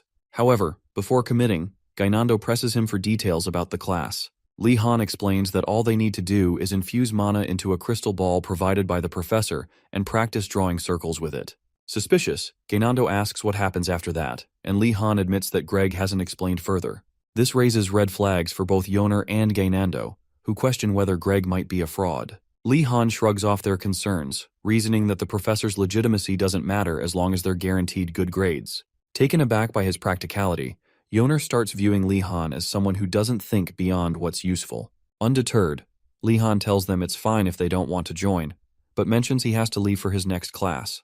Curious, Yoner and Gainando ask what it is, and Lee-han excitedly reveals its basic swordsmanship. Both friends are left stupefied. In the next scene, Lee-han arrives at the southern front yard of the main building, wondering if this is really where his class is held. Upon entering the training grounds, he notices more White Tiger Tower students than expected. It makes sense, as many of them come from knight families and are skilled in swordsmanship.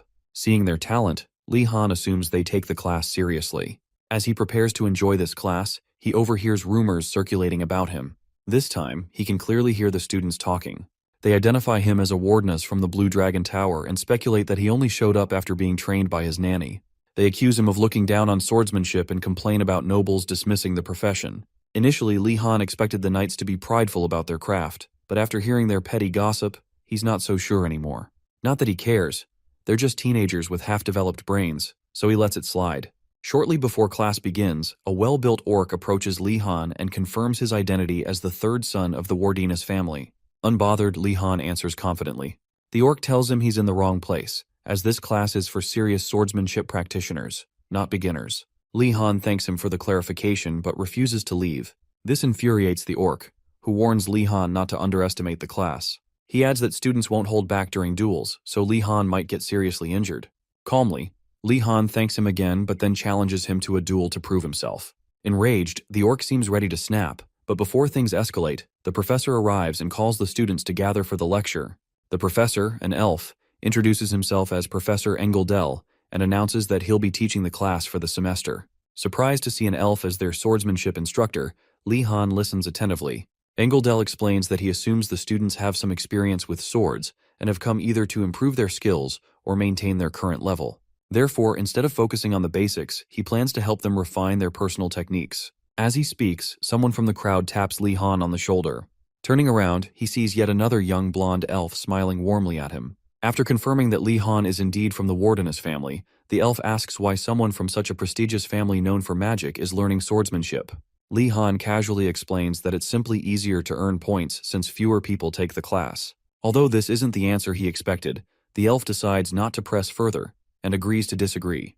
To Li Han, there's no point in lying to a random person, as it could lead to misunderstandings in the future. Thus, he feels his honest response is the best option. After their awkward exchange, the elf introduces himself as Jigel from the Marathi family and extends a handshake. Jigel appears young, but Li notices the calluses on his palms and quickly realizes that this guy must be incredibly strong. Without hesitation, Li accepts the handshake, and the two become acquainted. For context, the Marathi family is known for guarding the harsh northern regions under strict regulations, using any means necessary to achieve their goals. Because of this, Li Han expected someone from that family to look rough and unkempt. However, Jigel defies this stereotype entirely, appearing polished and refined. This surprises Li Han, making him reevaluate the rumors about the Marathi family. It seems they aren't always accurate, and he might get along well with this blonde pretty boy. As the lesson begins, the professor asks Li Han to demonstrate his sword technique, the Cliff Boulder Blade, which he learned from Arlalong. True to its name, the Cliff Boulder Blade is a sturdy and honest technique, but its rigorous training regimen often deters nobles. However, Li Han endured the grueling training in his youth simply because he had no choice. After observing the demonstration, the professor praises Li Han for having mastered the basics and asks which family he belongs to. Expecting him to mention another family, the professor is visibly shocked when Li Han reveals he's from the infamous Wardeness family. Curious, the professor asks why Li Han is studying swordsmanship, and Li replies that he considers it a necessary skill for the nobility. Unimpressed by the answer, the professor looks disappointed, clearly expecting more from him. Noticing the professor's signature look of disapproval, Li Han quickly rethinks his approach. To salvage the situation, he smoothly adjusts his response, claiming that while his initial belief was practical, he's since come to appreciate the profound nature of swordsmanship. He adds that the more he learns, the more he feels drawn to the blade, unable to resist showing up to class. The professor's face lights up with renewed hope, and he even mutters praise for Li Han under his breath. Moving forward, the professor asks if Li Han is truly serious about pursuing swordsmanship and not letting his family's expectations hold him back. He notes that Li Han already demonstrates better form than some of the White Tiger students who attend only for appearances. When Li Han confidently agrees, the professor unsheathes his sword and unexpectedly challenges him to a duel, ordering him to raise his blade. Li Han is confused by this sudden turn of events, unsure why he's being treated so harshly, but there's no turning back. He accepts the challenge and soon finds himself facing off against the professor. Predictably, the duel ends with Li Han getting thoroughly beaten in just a few minutes. Afterward, the professor commends him on his resilience, but reminds him that the Cliff Boulder Blade is a technique like a rock. It must never waver, no matter the opponent. While helping Li Han to his feet, he advises him to engrave this lesson in his heart and remember it the next time he faces a challenge. With that, the professor dismisses him and calls the next student forward. As the professor thrashes the next student, Li Han adjusts his clothes and silently counts the number of blows he took in the name of training. If nothing else, he realizes the professor has a knack for exploiting unguarded areas, as he couldn't avoid getting hit the entire time. Once he's settled down, Li Han observes how skilled their teacher truly is. Engeldel, despite having a prosthetic arm and leg, demonstrates remarkable mastery as he trains the Empire's future knights with precision and expertise. Comparing Engeldel to his former master, Arlalong, Li Han muses that while Arlalong is like an unwavering rock, Engeldel flows like water, adapting seamlessly to every situation. What stands out most to Li Han is the professor's teaching style. Engeldel tailors his guidance to each student, offering practical, specific suggestions addressing their needs. This thoughtful approach proves he's a true instructor who knows how to handle these brats effectively. As he watches Engeldel handle the next few students, Li Han can't shake the feeling that the professor went especially hard on him. He isn't sure why, but he clearly received more blows than anyone else. About 30 minutes later, Engeldel announces it's time for the main event of the day. Without hesitation, he calls Li Han Wardeness and his opponent, Darugu from the Choi family, to the arena. Li Han immediately recognizes Darugu as the orc who tried to pick a fight with him earlier. He calmly steps forward, awaiting the professor's instructions. Once the stage is set, Engeldel explains that they'll be sparring for a short while. The crowd gasps in anticipation, with some doubting whether it will even be a fair match given the size difference between the two. Darugu, wearing a smug expression, clearly expects an easy victory. Ignoring his opponent's arrogance, Li Han focuses all his energy on defeating the green-skinned bully. After all, he's spent his entire life getting beaten up and learning swordsmanship for moments like this. There's no way he's letting some bozo steal his chance to shine. The reason why Engeldel picked both of them for the spar was simply that they're the most outstanding students in his class. Additionally, swordsmanship can't be learned with theory alone, as it requires intense practice and actual fighting experience to achieve competence. After citing a practical example, it becomes clearer that both Li and Darugu have met the conditions needed for a swordsman to unleash true power through a combination of theoretical knowledge and practical application. Even now, Engeldel can sense both students subconsciously infusing a small amount of mana into their weapons, signifying just how impressive their talents are as knights. With that said, Engeldel instructs both students to take their positions. While they do so, he reflects on how unreal it is for someone like Li Han, who doesn't come from a family of knights, to have achieved such a high level of swordsmanship. If anything, he assumes Li Han must have been cast aside by his family, driving him to take swordsmanship so seriously. Realizing the pain Li Han must have endured, Engeldel tears up as he feels proud of what Li Han has become. To support Li's journey, Engeldel promises to take responsibility for his path of the sword.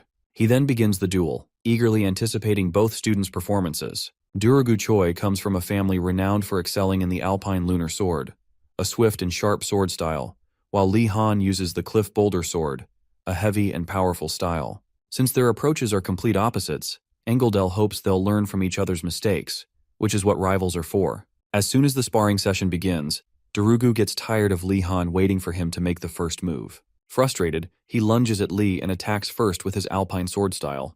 Li Han dodges the initial attack and waits for Darugu to come closer. When the moment is right, Li kicks some sand into Darugu's eyes, briefly disorienting him. This sneaky tactic causes unrest among the crowd, as the students accuse Li of cheating. However, when one student reports him to the professor, Engeldel dismisses the accusations and instead praises Li for thinking outside the box. In his words, he needs his students to do whatever it takes to win because, in battle, only life and death exist. Recognizing that Li Han understands this truth, Engeldel cheers him on, knowing it'll be difficult for other students, born into families that value honor, to grasp the harsh reality of life or death combat. To Engeldel, a true swordsman who survives war is someone willing to win no matter the cost. With that said, the fight between the orc and the Wardeness prodigy continues. Li Han gains the upper hand, especially with Darugu still blinded. After taking a shallow hit from Li's blade, Darugu feels distraught, realizing he let his guard down just because Li comes from a highly respected noble family. Meanwhile, Li notices Darugu's disorientation and decides to push harder to keep him trapped. Earlier, when observing Darugu's movements, Li recognized that the orc was exceptionally skilled. Now he just needs to stay calm and create a scenario to secure his victory. Acting on this plan, Li Han steps on Darugu's foot and lands several blows to keep him off balance. Darugu is shocked by how far Li Han is willing to go to win this sparring match. At this rate, Darugu realizes he needs to step up his game to avoid embarrassment. To regain control, he drops to the ground and performs a barrel roll to escape Li Han's attack range. The unexpected move takes Li Han by surprise, and he realizes he has lost his edge. Watching Darugu's maneuver, Engeldel becomes even more impressed by his abilities. He praises Darugu and encourages the fight to continue. Determined to reclaim his pride, Darugu lunges at Li Han in a fit of rage. However, Li keeps his composure, responding to Darugu's movements by blocking and parrying his attacks when necessary. As the battle intensifies, Engeldel is overwhelmed with excitement as both students exceed his expectations. He had known they were exceptional from the beginning, but seeing Darugu command the Alpine Lunar Sword with such skill was extraordinary. However, it's unfortunate that Darugu is quickly losing stamina due to the excessive force he applies to his technique. Meanwhile, Li Han maintains his calm demeanor, carefully responding to Darugu's attacks without overexerting himself. Noticing Darugu's growing agitation, Lee decides to bide his time and wait for the perfect opportunity to exploit it. While the fight continues, Lee observes a strange red aura surrounding Darugu and wonders what it could mean. Regardless of what it could mean, Lee Han regains his focus, keeping a straight face to improve his odds of winning. At the same time, Darugu, the orc, senses that Lee's decision-making is faltering due to the situation. Thanks to his earlier barrel roll, Lee has been forced into unnecessary movements, and it seems his mana-sheathed sword is losing its efficacy, suggesting he is nearing exhaustion. What Darugu doesn't realize is that Lee never gets tired of using mana. Their sparring session has been a fight against time from the very beginning. With that in mind, Darugu continues overexerting himself, attacking Lee with all his might in an attempt to drain what he assumes is the remainder of Lee's stamina.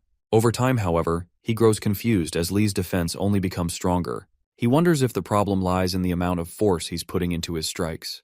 Observing Lee's poker face again, Darugu is suddenly overwhelmed by the sense that he's been outplayed by the Warden's prodigy. In his mind, it feels as if he's been in Lee's hands, playing into his trap from the very start. This realization unsettles him, and he makes a critical mistake, pausing to rethink his strategy. Lee Han notices Darugu's hesitation and capitalizes on it, striking Darugu's hand and disarming him by sending his sword flying. With Darugu defenseless, a sweat-covered Lee Han gently places his wooden sword against Darugu's throat, signaling to the referee that he has won the sparring session. To conclude the class, Engeldel stops the fight and announces Lee Han as the winner. Shortly afterward, he calls both students forward and subtly expresses his disappointment in Darugu for losing his composure at such a critical moment and effectively digging his own grave. However, Engeldel acknowledges that Darugu is still a teenager, and it's somewhat expected for him to struggle with the oppressive feeling of losing. As for Lee Han, Engeldel is struck by the aura of refinement and nobility he exudes, one befitting his skill and demeanor. After having them face each other, Engeldel commends their incredible swordsmanship, but reminds everyone that winning isn't everything. The victor must remain humble, while the loser must use defeat as motivation to improve. Engeldel then orders them to bow to each other as a sign of respect. While bowing, Lee Han senses that Darugu might not let things end peacefully. Preparing for a potential sneaky attack, he braces himself to counter. To his surprise, Darugu takes the loss gracefully and even apologizes for his earlier behavior. He accepts Lee Han as a fellow classmate, leaving Lee shocked to encounter someone so mature. Initially suspicious of Darugu's intentions, Lee observes further and concludes that Darugu is genuinely accepting his defeat. With that, the two shake hands and reconcile. This display of sportsmanship elicits applause from Engeldel and the other students, who clap for several minutes until their palms grow sore. Once the lecture concludes, Engeldel dismisses everyone to their dormitories. By nightfall, Lee Han finds himself at the center of brewing trouble. The elf he met earlier in Engeldel's class, Jigel Murati, gathers a group of White Tiger Tower students and surrounds Darugu in a quiet corner near their tower walls, a secluded spot where no one will see them. Jigel mocks Darugu for his earlier humiliation at the hands of the Warden as prodigy, questioning if he truly intends to accept defeat without seeking revenge. Darugu maintains that he lost because of his shortcomings, but others in the group try to shift the blame onto Lee Han, accusing him of cheating and attempting to convince Darugu that the loss wasn't his fault. As the noise escalates, Jigel interrupts, declaring that none of it matters now. According to him, Darugu's failure has disgraced their tower's honor, and the Choi family must take responsibility for this shame. When Darugu asks what kind of responsibility he means, Jigel reveals his plan. They will ambush Lee Han in the woods when he's alone. Disgusted by the proposal, Darugu questions Jigel's sense of honor as a noble. Jigel dismisses him as a coward, arguing that only winners get to talk about honor. Despite murmurs of discontent among the other students, none dare to openly challenge Jigel. Standing by his principles, Darugu refuses to take part in the scheme, declaring that he lost fairly and won't resort to underhanded tactics. Jigel calls him a coward again and asks for another volunteer to take his place. A student with a wide nose steps forward, volunteering eagerly, and Jigel accepts him into the plan. As Jigel and the group prepare to carry out their ambush, Darugu grows increasingly uneasy. Though his pride demands he stay out of it, he can't bring himself to let Lee Han face such unfair odds alone. Determined to make things right, Darugu rushes to find Lee Han in the forest and warns him about the impending attack. When he arrives, however, he witnesses a shocking scene. A high-speed object flies past him, and he sees several of his tower colleagues already lying on the ground, defeated. The remaining students, infuriated by Lee Han's strength, hurl insults at him, calling him a bastard for daring to beat them. Meanwhile, Lee Han stands poised for battle, warning them to come at him if they're ready to die. Nothing makes sense to Darugu as he watches the chaos unfold, leaving him stunned and wondering what exactly is happening. A little while ago, before Darugu's arrival, 3 bozos from Marathi confronted Li Han in his usual spot, vowing to ensure he would never attend another swordsmanship class. Unfazed, Li Han wonders why they're going to such lengths to prove a point and quickly concludes it's not just about the class. Either way, he finds them annoying and decides to chase them off. With that, he makes a menacing face and asks if they truly know which family he comes from. The goofballs, however, refuse to be intimidated by his family name, even calling him cowardly for trying to scare them away. Judging by their misplaced confidence, Li Han suspects there must be some sort of support network or mastermind pulling the strings. Thinking ahead to the cleanup that would follow a fight, he figures they must be foolish to think their actions would go without consequences. He then asks them to reveal the mastermind behind the ambush, guessing it might be someone from a powerful family. To avoid snitching, one of Jijel's diehard fans tells the others to shut up and not let Li Han trick them. He then orders the group to surround Li, blocking his escape route. While Li knows a 3-on-1 fight is too much for him to handle, he remembers Arlalong's advice to prioritize his safety and run when necessary. Unfortunately, his escape path is cut off, forcing him to come up with another plan. Spotting a few stones on the ground, Li realizes they're the perfect size for him to cast the basic control spell he learned in the headmaster's hall. With that knowledge, he chants the spell, causing several stones to float in midair. This sudden display of magic frightens the 3 attackers, who never expected Li Han, a wardeness, to wield such magic. Satisfied his plan is working, Li Han smirks and doubles down on the intimidation, hoping to scare them off entirely. Moments later, he points his wand at the group's ringleader and accidentally launches a stone at high speed. The impact sends the ringleader collapsing to the ground, leaving both Li and the other 2 students stunned by what just happened. Realizing how out of control he is, Li vows to work harder on his training to prevent similar mistakes in the future. Meanwhile, the remaining 2 students mutter something about Li's attack before deciding to stand their ground. To keep up his bluff, Li suspends himself mid-air, maintaining a poker face, and dares them to come at him if they wish to die. At this point, the 2 decide it's not worth it, grab their unconscious ringleader, and retreat. With the confrontation over, Darugu steps out of hiding. Li, still on edge, asks if he's there to fight as well. Having seen Li's capabilities, Darugu quickly denies it and sits by a campfire to explain the situation.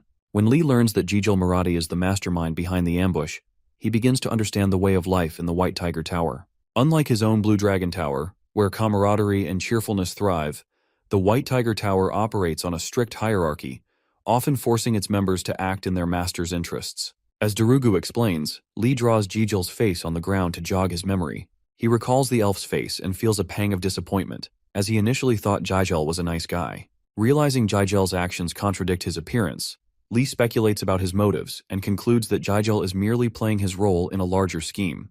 Darugu, noticing Li's divided attention, calls him back to reality and continues explaining.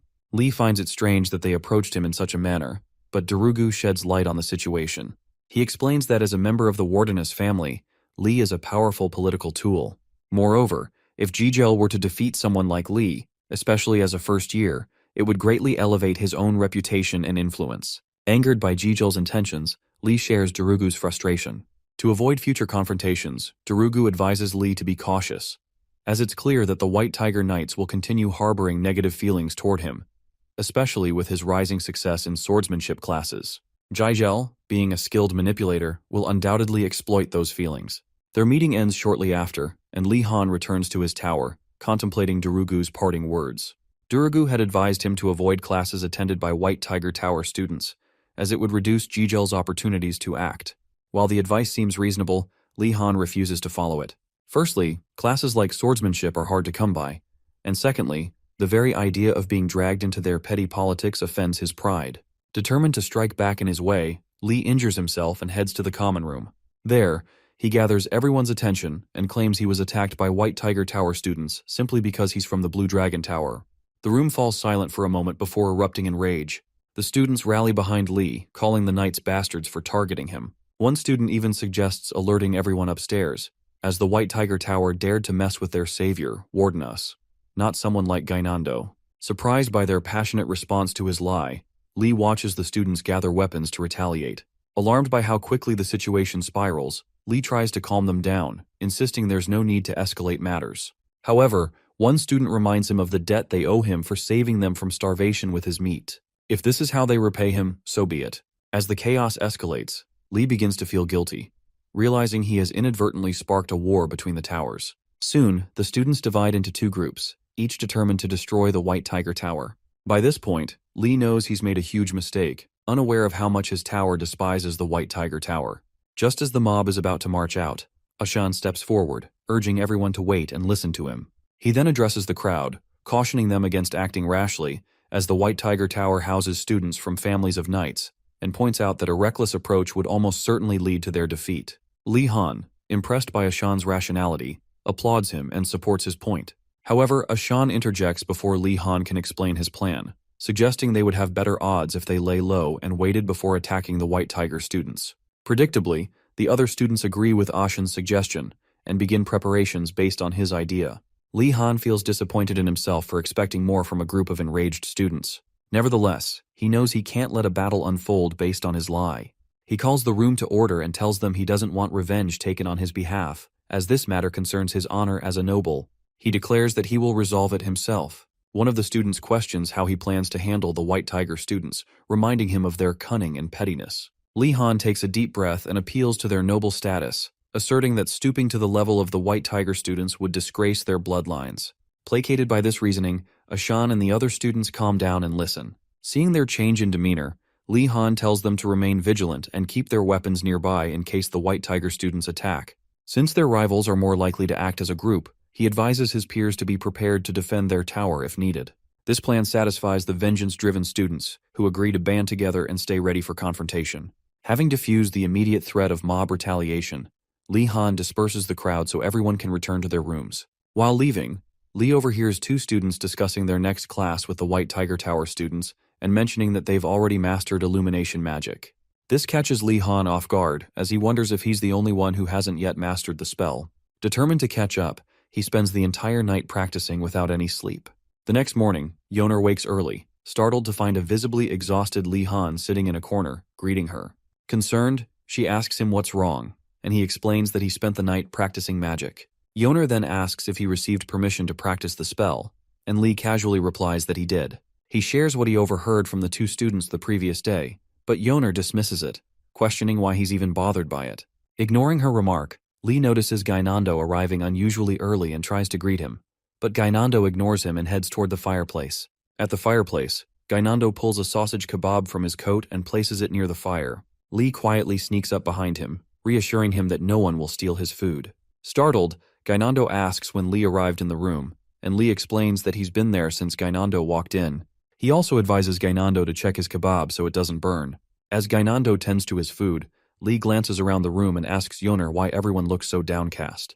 Yeoner explains that everyone is hungry, and that they've only made it this far because Lee sold them food. Realizing the dire situation, Lee decides to prepare more rations, knowing their stash is running low. However, he's unsure how to deal with Professor Urigalim's strictness about sharing resources. Curious, Yeoner asks if there's a way to create an opening to take supplies, but Lee hasn't come up with a solution yet. An hour later, the Blue Dragon and White Tiger students gather in Professor Garcia's classroom for their Basic Magic Understanding class. Although Professor Garcia cares deeply for her students, she quickly notices the animosity between the two towers. Within just a week at the academy, hunger has strained everyone's patience, and the rivalry between the towers has further fueled tensions. Despite her efforts to prevent conflict during class, the competitive atmosphere remains palpable. According to the headmaster, competition is supposed to strengthen students, but Garcia privately disagrees and wishes for harmony among them. To regain control, she orders everyone to sit down, and the students comply. She then asks if anyone has successfully performed the illumination spell since their last class. Lee Han confidently raises his hand, having spent the entire night mastering the spell. To his surprise, no one else raises their hand. He looks for the student he overheard the previous night, and questions why they claimed they could perform the spell. The student, now embarrassed, admits they only have a general understanding but haven't successfully cast it yet.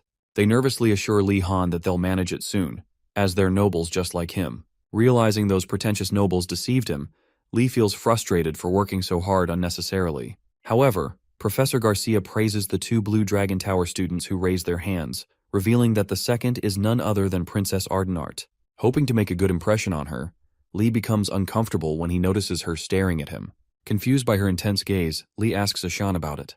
Ashan explains that the princess seems to believe strange rumors about him. Intrigued, Lee asks what rumors, and Ashan, visibly annoyed, reveals that she thinks Lee is more focused on getting good grades than pursuing genuine knowledge. Lee acknowledges the truth of the rumors, but ensures Ashan remains unaware of his real priorities.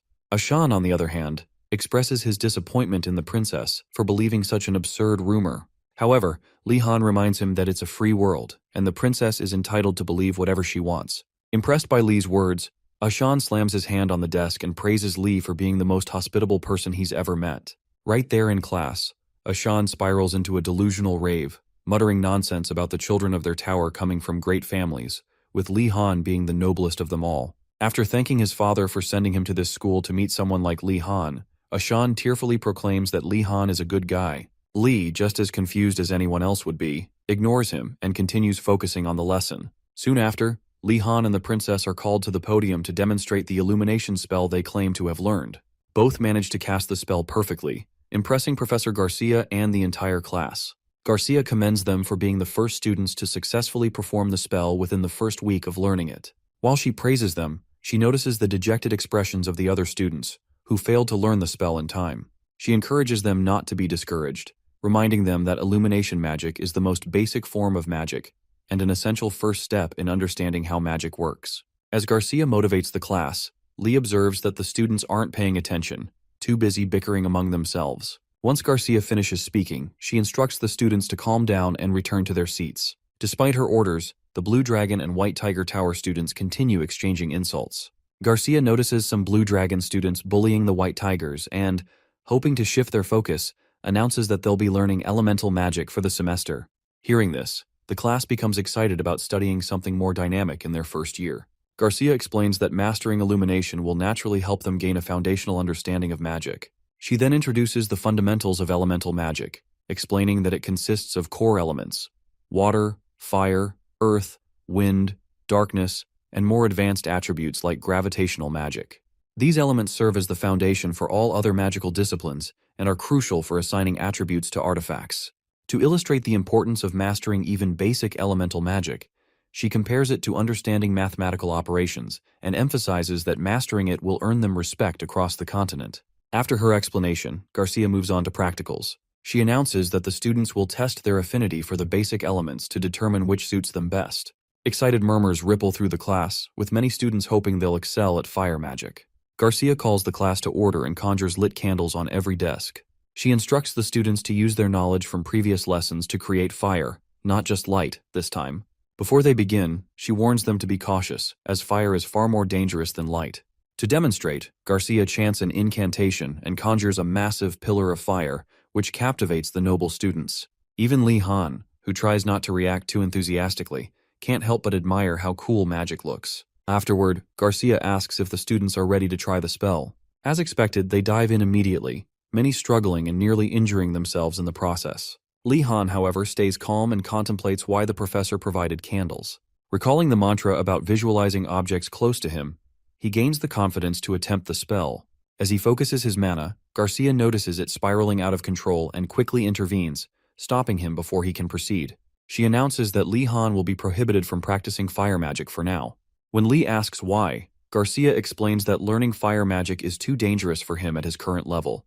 Reflecting on her words, Lee remembers how intensely bright the illumination spell he cast earlier was, and realizes that if he couldn't control light, creating fire could lead to disastrous consequences, potentially even an explosion.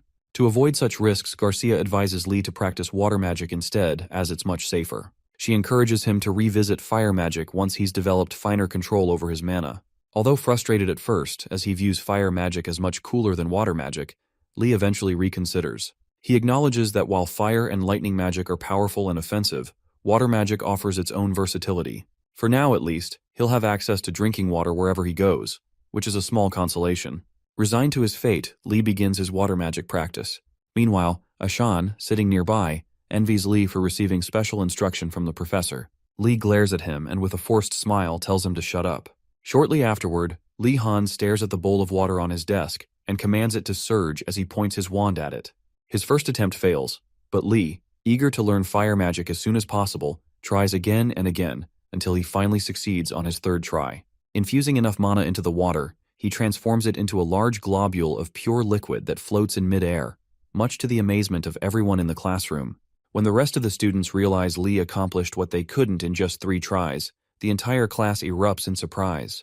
Garcia praises Lee Han for his success and announces to the class that he has a natural affinity for the water element. Everyone, except the White Tiger students and Princess Ardenart, applauds him for a job well done. To keep jealousy at bay, Garcia reassures the other students that there's no need to feel impatient just because they haven't succeeded yet. She explains that each person's elemental affinity is closely tied to the environment in which they grew up. For example, someone raised in an area with strong winds would likely have an affinity for wind, while someone raised in a blacksmith's forge would lean toward fire. She emphasizes that the more familiar one is with an element, the easier it becomes to imagine and control it. Hearing this, Lee Han finds his own affinity for water odd since he was neither raised near water nor lived on a fishing boat. Thinking back to his past life, he remembers being waterboarded by his crazy professors in grad school and concludes that this might be why he has a natural connection to water. As he concentrates on keeping the water globule afloat, he notices someone glaring at him from the back of the room. Turning around, he sees Princess Ardenart giving him a death glare. Annoyed by her antics, Lee loses focus and tries to catch her in the act, but the moment he does, the water globule bursts and drenches him. Garcia chuckles at the mishap and warns Lee not to get distracted next time. With a flick of her wand, she dries him off. Touched by her gesture, Lee calls Garcia the light of the school and asks how long he's supposed to keep the water globule suspended. Garcia replies that normally he should maintain it until he runs out of mana, but since that's unlikely for him, she cheerfully suggests he hold it up until the end of the lesson. Lee Han is shocked, suspecting that Garcia might be punishing him under the guise of teaching. As she walks away, he weakly calls her back for help, but she ignores him and moves on to assist other students. At that moment, Lee reflects on the eccentric nature of the academy he's attending. If Garcia can be a professor here, she's probably as unhinged as the rest of the staff. Throughout the lesson, Garcia keeps an eye on Lee, who is visibly distressed by the task of maintaining magic over an extended period. A mentally exhausting exercise. Garcia, aware of how demanding it is, believes that Lee needs rigorous training to gain better control over his mana. His ability to create such a large water globule in just 3 attempts reveals an exceptional talent, and combined with his seemingly infinite mana reserve, she sees the potential to refine him into an extraordinary mage. After offering him some encouraging words, Garcia leaves Lee wondering if all the professors at this school are completely insane. When the lesson finally ends for the week, everyone returns to their dorms. A few days later, Lee visits Uregolem's cabin and helps him tend to his garden. While working, Lee shares his frustrations from Garcia's class, asking Uregolem for advice. Uregolem listens patiently as Lee recounts how Ardenart succeeded in fire magic. Yoner discovered his affinity for wind, and poor Gainando nearly set his staff on fire during practicals. Lee complains that while his classmates were doing something exciting, he spent the entire lesson staring at a glob of water. In response, Uregolem suggests that Garcia might be giving him special treatment because she likes him. Unsatisfied with the answer, Lee laughs it off and accuses Uregolem of making him work in his garden. Uregolem reminds him that he volunteered for the task in exchange for a meal, and a flashback shows Lee eagerly offering to help just so he could eat. When Lee tries to negotiate to take some extra food back to his dorm, Uregolem refuses, ordering him to put the rations back. As Uregolem sips his tea, he remarks on how unusual it is for Lee to come from a family like the Wardeness. Curious, he asks about the tension with the White Tiger Tower. Lee admits that the situation isn't great. Uregolem muses that history is likely repeating itself, and Lee realizes that the rivalry between the towers has probably always been this way. While Lee understands the strained relationships, he expresses frustration over the constant fighting, especially since they already have enough to handle their studies. Impressed by Lee's reasoning, Uregolem advises him to ignore anyone who tries to pick a fight and focus on improving his magic instead. After a moment of silence, Lee confesses that he's already fought with them. Upon hearing Lee's words, Uregolem looks disappointed, prompting Lee to tell him not to give him that look, as he's upset too. Uregolem, knowing fights don't usually break out in the first week, asks Lee how it happened. When Lee explains that the White Tiger students picked a fight with him during swordsmanship class, Uregolem chokes in disbelief and demands to know why Lee was in their territory in the first place. Lee replies that he's free to choose his electives, and eventually, Uregolem calms down, realizing the damage is already done. He warns Lee to be careful, as the White Tiger students are skilled fighters, unlike Lee, who is a magician at heart. Lee then mentions that 3 of their best fighters attacked him at once. Uregolem, disgusted by their foolishness, silently stands up. Confused, Lee asks where he's going, but Uregolem simply tells him to stop working for the day and come inside for some food. Surprised, Lee asks if he's serious, and Uregolem assures him he is. It turns out Urigalim feels compelled to be kind to the monster in front of him. Likely so Lee won't come after him when he inevitably becomes the Empire's greatest swordsman. Moments later, Urigalim breathes a sigh of relief as he watches Lee enjoy the meal he's prepared. After eating, Lee grows curious and asks if Urigalim has been maintaining the entire cabin by himself. Urigalim explains that the others who were supposed to help him were too lazy and eventually ran away. He concludes that hard work, like tending the garden, is foundational for an alchemist. Though Lee struggles to connect the labor-intensive chores to alchemy, he still agrees with Urigalim's sentiment. Privately, however, he resolves not to settle for less, especially after enduring a difficult life in his past. Lee then asks if he can plant crops in the empty field, and Urigalim gives him the green light. When asked what he plans to grow, Lee suggests cabbage or spring onions. While Urigalim has no objections, he asks if Lee plans to sell the harvest. Shocked, Lee asks if his seniors also tried this, leading Urigalim to exclaim that Lee is the first rascal to pull such a stunt. After his outburst, Urigalim simply shakes his head, acknowledging Lee's unusual nature, and tells him to do as he pleases. Lee begins pondering recipes to avoid eating the vegetables raw. He asks Urigalim if there's anything he can make with cabbage and spring onions, and Urigalim suggests a stew, adding that combining them with a few other ingredients would make a great dish. He also explains that food culture varies across the empire. For example, the Wardinas of the western region are known for bread and cheese-based cuisine, while the eastern region's food culture, similar to Korean cuisine, revolves around rice, noodles, and chili paste. Lee then asks if Urigalim likes stew. Urigalim admits he does but avoids it because it's Eastern food. Curious, Lee asks if something happened to make him feel that way. Urigalim explains that his distant elderly relatives live in the East, and whenever they see him, they nag him for being broke and not visiting more often. Pretending to understand, Lee wonders just how strict the people of the East must be. After venting, Urigalim asks Lee about his weekend plans. When Lee asks if he needs him to work, Urigalim takes offense, asking if Lee thinks he's his slave. At that moment, Lee reflects on how useless his grad school professors were in his past life, forcing him to do mandatory lab work on weekends. Changing the subject, Urigalim tells Lee he probably won't have time to come to the cabin and then asks what he thinks the starving students will do. When Lee suggests they might set the school on fire, Urigalim dismisses the idea as extreme. Instead, he explains that students backed into a corner always find a way to survive. He predicts the Black Turtle Tower students will search for fruit, the White Tiger Tower students will hunt, and the Blue Dragon Tower students, despite being talented, will likely take their time before reacting. This year, however, Urigalim expects things to be different with Lee around. Finally, Lee asks about the Phoenix Tower students. Urigalim explains they're not ones to be swayed by hunger, as they are disciples of the Order and rely on prayer during grave situations. Although Lee is impressed by their faith, it's not a path he wants to take. With that, Lee decides he'll go hunting with his friends over the weekend. If another fight breaks out, he plans to ensure he has more allies than his opponents next time. Hearing this, Urigalim scoffs and asks Lee if he's trying to avoid fighting with the tigers because they might act differently than he expects. Lee counters by asking what Urigalim thinks they might try to do. Urigalim responds that they might attempt to escape the torture of the Magic Academy. Lee, giving no immediate reply, reflects on the impregnable fortress that is the Magic Academy, surrounded by castle walls reinforced with magic. Despite its defenses, he knows some students try to escape every year. Honestly, he can't blame them.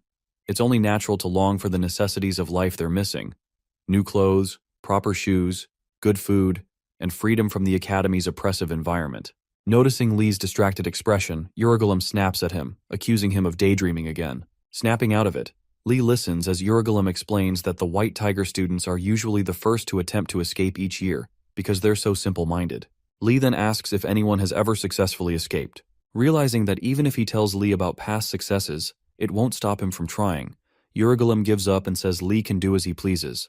Suffering more as a youngster will only make him stronger. Just as Urigalim turns to leave, Lee assures him he has no intention of running away. Urigalim, irritated, tells him to say that again after wiping the drool off his face. In the next scene, Durugu Choi is cornered in a dimly lit room by three cloaked figures. Backed against the wall, he starts to lose focus until one of the figures threatens to harm him if he doesn't cooperate. Durugu, already suspecting the cloaked figures are Lee Han and his friends, scoffs and tells them there's no need to go that far. Realizing their cover is blown, Lee removes his hood and asks how convincing their charade is. Gainando, the third cloaked figure, is shocked to discover that Lee Han knows the person they were supposed to intimidate.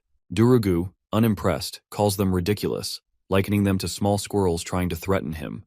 While Gainando throws a tantrum over being called a squirrel, Lee calmly pulls back the curtains, letting sunlight into the room, and tells Gainando to relax. Yoner, the second cloaked figure, asks why Lee is going to such lengths for Darugu. Lee explains that he initially avoided being friendly with Darugu to prevent the White Tigers from getting the wrong idea about him. Lee then asks Darugu if the White Tigers already have a negative impression of him.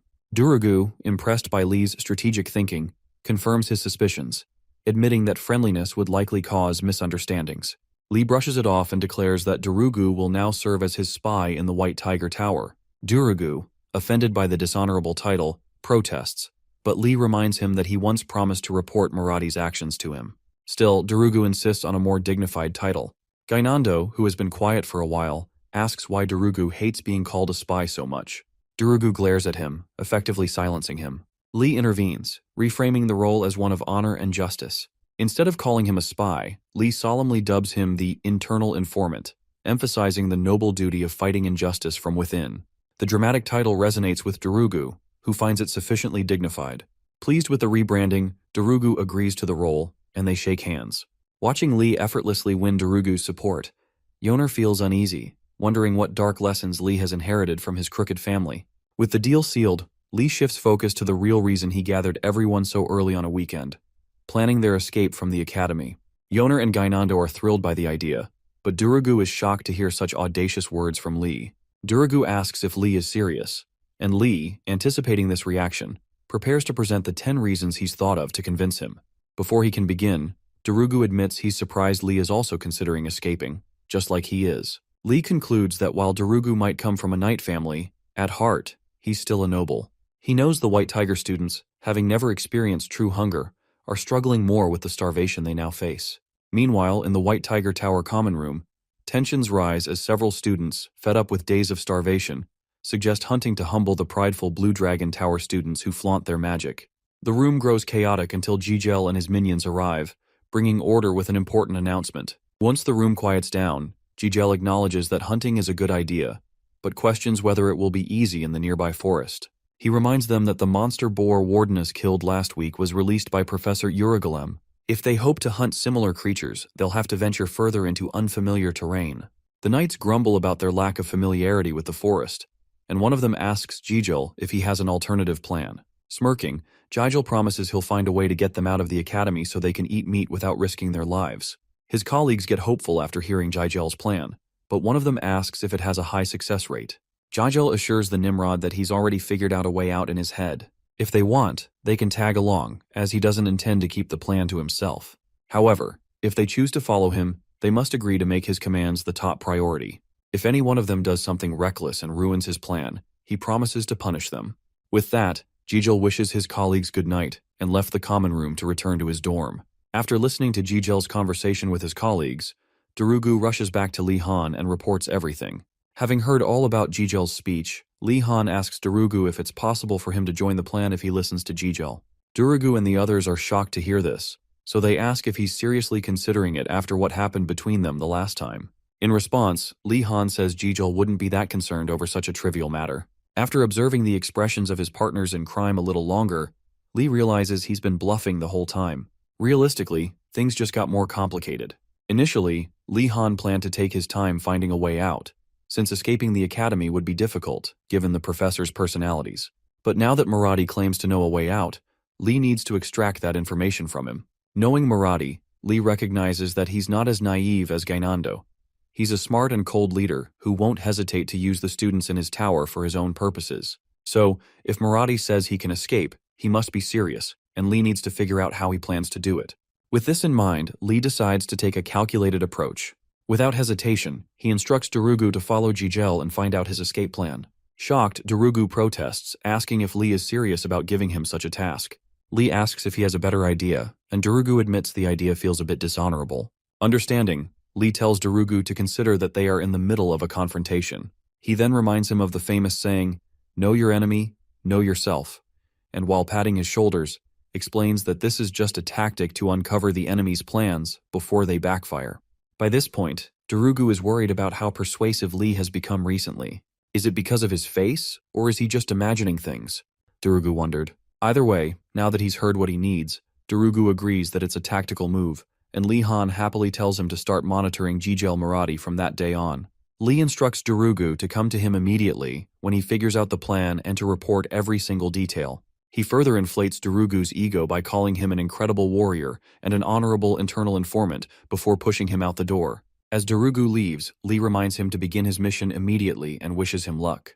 Darugu confidently assured him to leave it to him and promised to return with results soon. After closing the door, Lee sighs with relief, having managed Darugu for now. Moving forward, he needs to think about the escape plan. But before he can, he's confronted by his confused friends, Yoner and Gainando. They jokingly ask if he's learned brainwashing magic before joining the academy. Lee can't blame them. He knows how persuasive he can be when he wants to be, but he assures them he hasn't learned any manipulation magic yet. Hours later, Lee Han gathers his friends, Darugu, Yoner, Gainando, and Nilia, for their first meeting about the escape. Nilia, who hasn't been briefed on Lee's plans, flares up and confronts him for being foolish enough to think he can leave the academy. She had initially thought he was just going on a hunt. Understanding her reaction, Lee Han tells her not to worry because he has a plan. Remembering the family Lee Han comes from, Nilia figures he probably does have something in mind, as he's different from the others. When she asks him to explain his brilliant plan, Lee reveals that Jijel is the mastermind behind the escape, and says they're all going to follow him and copy what he does. Disappointed by such a poorly thought-out plan, Nilia tries to talk some sense into Lee. Yoner, having already figured out what's at play, signals to Lee to go along with her tactic and asks if their plan will succeed without Nilia's help. Picking up on the hint, Lee quickly responds that there's no way they can do it without her. Realizing the game, Lee flatters Nilia by telling her that their plan heavily relies on her tracking abilities and hunter's instincts. Seconds later, their ploy works as Nilia blushes, unsure of what to do. With Yoner and Lee continuing to make things up on the spot, Nilia reluctantly agrees to help, feeling that she's the only one capable of making it work. After reviewing their plans one last time, Lee Han disperses his group, instructing them to reconvene later that night. When night falls, Jijel, his friends, and the honorable knights gather at their meeting place to finally execute their escape plan and leave the hellish school once and for all. Encouraged by his peers' support, Jijel feels more confident and urges them to follow him to freedom. Pulling out a rusty papyrus sheet from his coat, he reassures himself that as long as he has the map, he won't fail. In a flashback to a month before Jijel started at the magic school, the young elven noble knight is seen ordering his servants to search the family estate's library for any literature that might help him at school. After sifting through countless texts and finding nothing of use, Jijel grows frustrated and screams at his servants, who profusely apologize for their perceived incompetence. Annoyed, Jijel commands them to bring him something truly useful, as everything they've offered so far has been worthless. Kicking a pile of books in frustration, Jijel accidentally uncovers the very papyrus he now holds. Upon examining it, he discovers a detailed escape map of Einrogard. At the time, he dismissed it as a relic meant for struggling students. But now, after enduring Einrogard's harsh realities, he's thankful he kept it. Back in the present, Jijel and his group follow the map's directions toward a hidden exit in the mountains of Einrogard. Unbeknownst to them, Lee Han, Yoner, Gainando, Nilia, and Darugu are trailing them carefully, ensuring they stay out of sight. At one point, as the White Tiger students take a break, Lee Han signals his group to move, ensuring they don't lose track of their targets. Seeing the group heading into the rugged mountains, Lee realizes the route is anything but ordinary. When he checks if everyone's ready, the ever-useless Gainando questions why they're climbing mountains when there's a gate near the castle. Rather than responding to the absurd question, Lee delegates Gainando to Darugu, who rolls his eyes in agreement. Confused, Gainando demands an explanation. Lee starts by listing everyone's strengths: Nilia's unmatched skill in mountain climbing, his and Darugu's incredible stamina, and Yoner's familiarity with mountain paths from her foraging experience. He then humorously mentions his own strengths, which amount to nothing. A short while later, Gainando proves Lee right by gasping for air and begging for water after only a few miles of climbing. Eventually, Darugu has to carry Gainando, while the rest continue trekking the unfamiliar paths. During their climb, Lee takes a moment to thank Nilia for joining them, admitting that her tracking skills have made it possible to follow the White Tigers unnoticed. Without her, their mission would have failed before it even started. Unable to resist his habit of chronicling events, Lee pulls out a sheet of paper from his uniform and starts writing down his experience. Suddenly, Nilia signals for everyone to stop. When Lee asks what's wrong, she mentions that the White Tigers are acting strangely. They've stopped moving. Gainando speculates that they've arrived at their destination, but Lee doubts it's that simple. Moments later, a strange wind brushes past them, and Lee feels a familiar shiver, the kind he only gets when the headmaster is nearby. Hoping it's a monster causing the unease, he asks Nilia, but she assures him she's already checked. His worst fear comes true when the headmaster's familiar laughter echoes through the evening sky. As the White Tiger students struggle to comprehend what's happening, the headmaster's massive skull-like visage appears above them, announcing that he's caught them attempting to escape in their very first week. Realizing the headmaster has been the ominous presence stalking them, the White Tigers are struck with terror, realizing how doomed they are. The headmaster recognizes the map in Jijel's hands and reveals that it's one of the fake maps he distributes to deceive future students. Shocked, Jijel demands clarification, but the headmaster, upon learning that Jijel obtained the map before entering the academy, destroys it. He warns the students against trusting maps of unknown origins, explaining that they could be treasure maps or traps set by an evil lich. Witnessing the horror unfold, Li Han concludes that the headmaster is a complete madman who cares little about teaching and seems to delight in punishing others. The lich then commands all the students to return to the academy, but reveals a surprise twist. Using summoning magic, he explains the rules of a new challenge. The students must evade the pursuers he's about to summon and safely return. They're allowed to use any means necessary to defeat the pursuers, but if they're caught, they'll be guilty of attempting to escape. If they avoid capture, however, no charges will be filed. Shortly after laying out the challenge rules, the White Tiger students scatter, running for their lives as the pursuers begin their relentless hunt. Meanwhile, a terrified Nilia screams at Li Han, demanding he stop standing still and start running. To keep them from being spotted, Li Han grabs her fidgeting hand and urges her to calm down. Nilia, her voice shaky, asks how he expects her to stay calm when their lives are at stake. Li softly reassures her that the skeletons haven't noticed them yet. Besides, he adds, even if they get caught, they'll only be sent to the punishment room. Horrified, Nilia gasps and explains that she's heard rumors about the punishment room being filled with torture devices and that no one ever escapes from it. Li, unfazed, mutters a dismissive comment and leaves her in Yoner's care while he continues observing the skeletons. As they roam the area, Li racks his brain, trying to devise a plan to get them out of there undetected. Not far away, the White Tiger students prepare for battle, forming a basic combat formation to face the skeletons head-on. Realizing that escape is futile, they muster their courage and decide to fight for their honor and knightly code. Observing from a distance, Li wonders why anyone would care about honor or a code in such a dire situation. Durugu then appears behind him, claiming to have a solid plan to escape. In Durugu's mind, the plan involves uniting with the White Tigers to combine their strengths and break through the encirclement.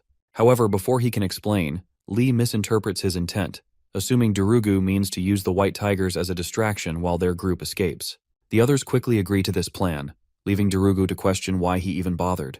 As Li continues watching the skeletons, he realizes they need to break through the weakest part of the encirclement. Despite the tigers buying them time, there's still no opening.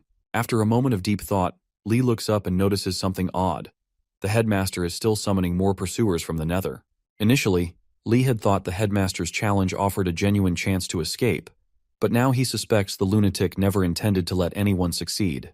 On further reflection, Li considers that this might be the headmaster's way of making the challenge as grueling as possible. With no clear way out and the tigers already being captured one by one, Li considers surrendering. Just as he's about to give up, it clicks. The skeletons' disinterest in their side of the forest must mean they don't even know Li's group is there. Li recalls a similar tactic the headmaster used during a previous lecture, leading him to suspect that the headmaster they're seeing now might be a clone or an illusion. Acting on this theory, Li devises a new plan. Head in the opposite direction of the White Tigers. He quickly gathers his group and urges them to climb higher up the mountain. For the next 30 minutes, they ascend until they find a dark cave nearby. Nilia performs her signature monster check and then signals that it's safe to enter. Inside, Li casts an illumination spell, brightening their surroundings, and for the first time in hours, the group takes a moment to rest. As they settle, Yoner asks if the skeletons will follow them into the cave. Nilia reassures her that the skeletons don't seem to be chasing them. Durugu, however, reminds them of the real issue: how long the summoned skeletons will persist. He insists that charging through the encirclement might have been the better choice. Li counters, explaining that the skeletons' sheer numbers made such a charge impossible for their small group. With the immediate danger behind them, Li pulls out some sausages and urges everyone to eat. When Nilia realizes her water bottle is empty, Li uses water magic to create drinkable water and fills her bottle. Awed by the beauty and convenience of water magic, Nilia remarks on how useful it would be for hunting. A moment later, a feverish Yoner requests someone start a fire. Nilia obliges, successfully conjuring flames with her fire magic. Li compliments her, and she admits she's relieved it worked on her first try since her previous attempts had failed. She also expresses jealousy over Li's water magic, wishing she had such a versatile spell. Lee dismisses her envy, calling water magic boring, and urges her to appreciate her fire magic, which many would love to possess. Nilia, noticing his pained expression, agrees and returns to her meal. Hours later, Nilia and Lee step outside to check on the skeleton's activity below. Seeing the swarming monsters, Lee mutters that the headmaster is a lunatic. A nervous Nilia asks if it's really okay to insult him. Lee, ever pragmatic, explains that magic thrives on free thought and encourages her to express herself freely. Emboldened by his words, Nilia unleashes a stream of insults at the headmaster, calling him a crazy skeleton and wishing wolves would catch him at night. Her tirade is interrupted when a figure suddenly appears behind them. Startled, Nilia clings to Lee, apologizing profusely for her outburst, thinking it's the headmaster. However, upon closer inspection, Lee recognizes the silhouette. It's Jijil and his 3 minions. While stepping into the light, Jijil demands to know what Lee's group is doing on this side of the mountain. Rather than pick a fight with Jijil and his minions, Lee Han politely invites them back to the cave so they can rest and regain their strength. When the others see the enemy casually enter their hideout, Gainando protests, asking why they're letting them in when they don't even have enough food. Mistaking Lee Han's actions for respect and honor, Darugu silences Gainando and admires Lee Han's maturity. While drinking the water Lee Han had offered earlier, Jijil wonders how the Blue Dragon group even managed to reach the mountain. Instead of realizing they might have followed him, Jijil concludes they must have used the same map he had found. Now at an impasse, he feels conflicted, especially after receiving help from Lee Han. Soon, he recalls the motto of the Marathi family: "We remember our grudges." Struggling to remember the rest, he finally recalls the continuation: "Debts are only paid when you remember them." This means that as long as Jijil chooses to forget the favor he owes Lee Han, he won't need to repay it. Deciding to bide his time, he resolves to feign friendliness until he can backstab Lee later when the danger has passed. With that in mind, Jijil asks Lee to explain their current situation. But before Lee can respond, one of Jijil's minions collapses. Alarmed, Gainando and Darugu wonder what's going on. As another of Jijil's minions checks on the fallen comrade, he and the remaining one also grow drowsy and collapse shortly afterward. Panicked, Jijil demands an explanation from Lee, only to notice the smug look on his face. Realizing what's happened, Jijil accuses Lee of spiking the water. Lee calmly confirms it, dumping the rest of his own water and telling Jijil it's already too late. The drug should take effect any second now. Despite making empty threats, Jijil soon succumbs to the drowsiness and falls asleep. With phase 1 of his plan complete, Lee mentally checks it off his to-do list. Though his actions might seem extreme, Lee justifies them by reasoning that since Jijil has already decided to hate him for no reason, he might as well give him a real one. Meanwhile, Gainando and Darugu demand an explanation, thinking they've been poisoned too. Yoner intervenes, urging them to calm down and explaining that the water they drank wasn't tampered with. Nilia reassures them further, confirming they hadn't spiked the group's water. When Gainando asks why they weren't informed, Lee bluntly states it's because they're the dumbest in the group. He was sure their reactions would give away the plan, no matter how hard they tried to pretend everything was fine. He clarifies that his actions weren't personal, they were just necessary under the circumstances. With that settled, Lee urges everyone to stay calm so they can move the sleeping minions near the pursuers. Darugu questions whether it's really necessary to go that far, but Lee reminds him of Jijil's personality. Acknowledging Jijil's treacherous nature, Darugu begrudgingly allows Lee to proceed. Curious, he then asks where Lee got the drugs. Yoner steps in, explaining that she had identified some sleeping herbs near the cave earlier and told Lee about them. When ground into powder and mixed with water, the herbs' sedative effects are potent enough to make anyone drowsy in minutes. Lee admits he asked her to collect some, anticipating they might need it later. Though Yoner hadn't expected to use it this way, she was fine with it as long as Lee's leading the charge. After hauling the 4 unconscious individuals to a path near the pursuers, Lee's group retreats to a safe spot to observe. Minutes later, the pursuers arrive and carry all 4 back to the academy. Pleased, Lee reassures his team that the pursuers will disperse soon. Now that they're in the clear, he proposes finishing their next task, exploring the area to answer some lingering questions. For instance, he wants to know how far the academy walls stretch and whether there's truly no escape route. Even uncovering a single piece of new information would make the effort worthwhile. Without wasting time, Lee leads the group onward, and they follow. As they journey deeper into the unknown forest, Gainando kicks a rock and nearly tumbles down a small hill. Thankfully, Lee is there to catch him in time. When asked if he's okay, Gainando complains about being both hurt and hungry. Observing the group's tired state, Lee considers taking a break. Just then, Nilia suggests they get some light since traveling in the dark is making the journey harder. Agreeing, Lee casts a spell to illuminate their path. Moments later, a strong wind blows through the forest, and an unfamiliar voice suddenly speaks, asking them to turn off the light as it's disturbing their sleep. Startled, Lee demands the speaker reveal themselves. The voice, undeterred, tells the group to stay quiet, asserting that it will be the one asking the questions. After some searching, Lee and his peers trace the source of the voice to a massive tree, alive and speaking to them. Moving on, the voice from the tree promises to treat them as important guests if they provide the correct answer to its question. However, if they get it wrong, they'll be thrown out of its space. Soon after, the tree asks the students a riddle about a dwarf lighting candles at night, two of which are extinguished by a strong wind. Angry at this, the dwarf blocks all the windows in the room. The tree then asks them how many candles are left. Lee Han notices the trap in the question and carefully analyzes the scenario before answering. Just as he is about to respond, the foolish prince Gainando nonchalantly shouts, "3 candles." Lee Han dreads what might happen next, but to his surprise, the tree declares that 3 candles is the correct answer. Confused, Lee asks why, since it is commonly understood that the flames would extinguish as the candles burn out. The tree explains that in riddles like this, the candles are magically infused so they never burn away. Now that they've answered correctly, the tree proposes asking one more question before treating them as guests. The student who answers correctly will receive a present, and Lee's group prepares themselves.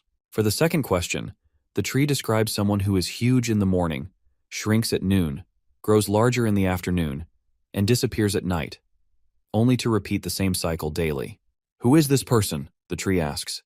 This question isn't as straightforward as the first, so the group takes time to think. Eventually, Lee suggests that the answer might be a shadow and asks the tree if it's correct. To no one's surprise, he's right, leaving his peers wondering how he figured it out. Lee explains that he had heard the same riddle before in his previous life, making it an easy guess. The riddle is famously one that the king of Thebes, Oedipus, had solved. Although the story changes slightly with each retelling, humans tend to provide similar answers. As Lee reflects on the connection between the riddles of his past world and this one, the tree commends his intelligence and opens a pathway to welcome the students. When Lee and his companions enter the inner forest, they are shocked and delighted to see beautiful spirits decorating the space. The tree offers Lee a green drink to refresh himself after the journey. Lee sniffs the drink and notes that it smells like vegetable juice. After thanking the tree, he drinks it without hesitation and immediately feels his muscle fatigue melt away, much like drinking cold water after hours of trekking under a hot sun. While Lee enjoys the drink, the others remain hesitant to take even a sip. Once Lee finishes, the tree collects the cup and asks if he likes the drink. Lee says it was delicious and asks how to make more.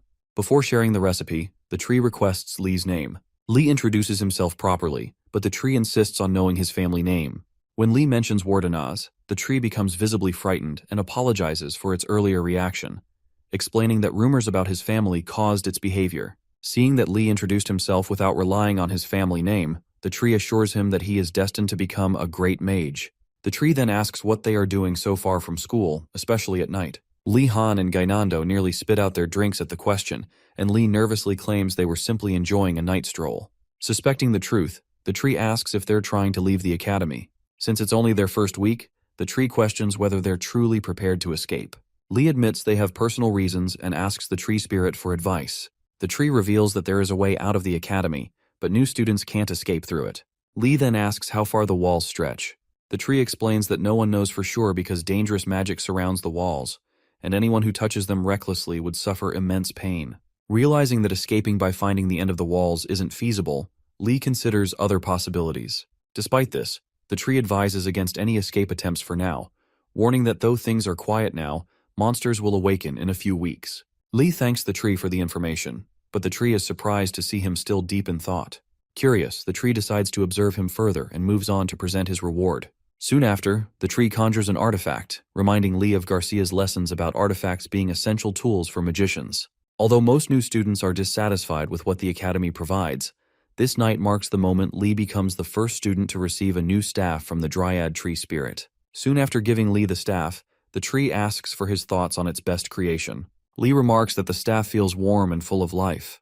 At that moment, the tree spirit realizes Lee isn't an ordinary boy. The staff it gave him possesses a spirit that should have been impossible for someone his age to detect. Recognizing Lee's potential, the tree assures him he will uncover the staff's true power as he uses it.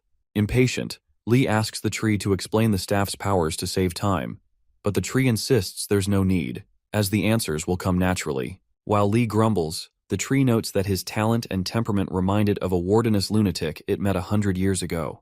Convinced Lee is a true wardeness, The tree anticipates a bright future for him. At dawn, the tree tells the students to prepare to return to the academy. Wasting no time, the dryad tree uses magic to eject the students from its space and warns Li Han not to use his magic in the vicinity, as it is too strong and could awaken the nearby trees.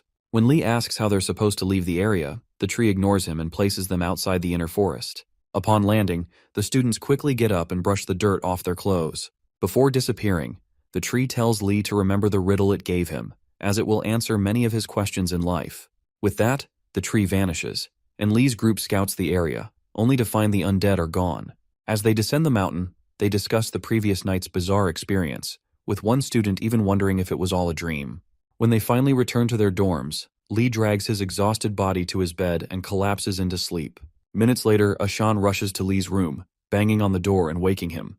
When Li opens it, Ashan apologizes for the disturbance and informs him that the headmaster has summoned everyone outside. Li's sleep evaporates as he wonders if the headmaster is trying to identify the students who attempted to escape. Pushing aside his doubts, Li gets ready, telling Ashan he'll wake the others and join him outside. Once outside, Li's group is shocked to find the atmosphere festive.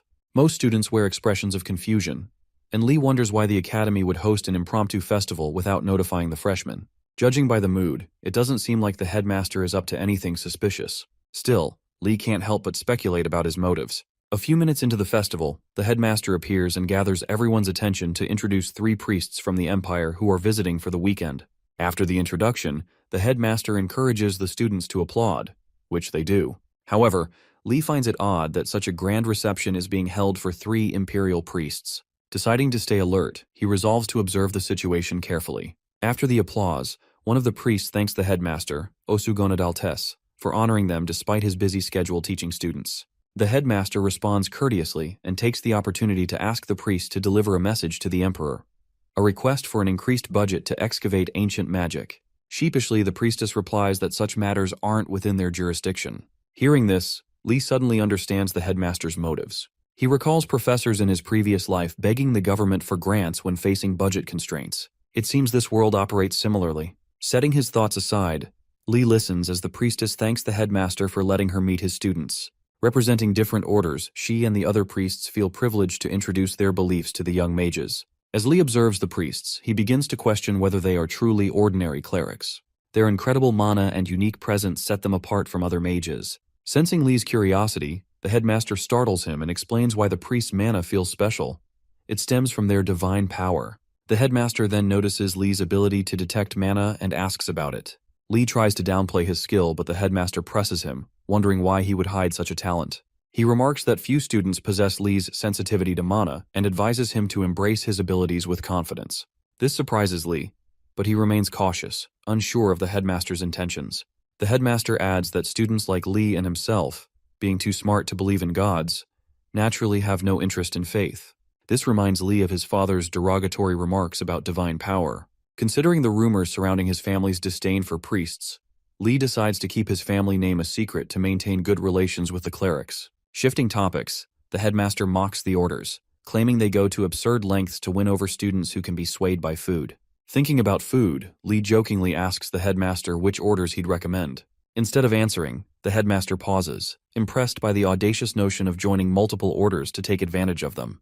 Though bewildered, the headmaster acknowledges Li's intelligence and determination, finding his wit and boldness both amusing and impressive. In response to Li Han's question, the headmaster recommends that he join the Presinga Order, a group where the rule is self-sacrifice. The headmaster assures Li that they'll welcome him warmly.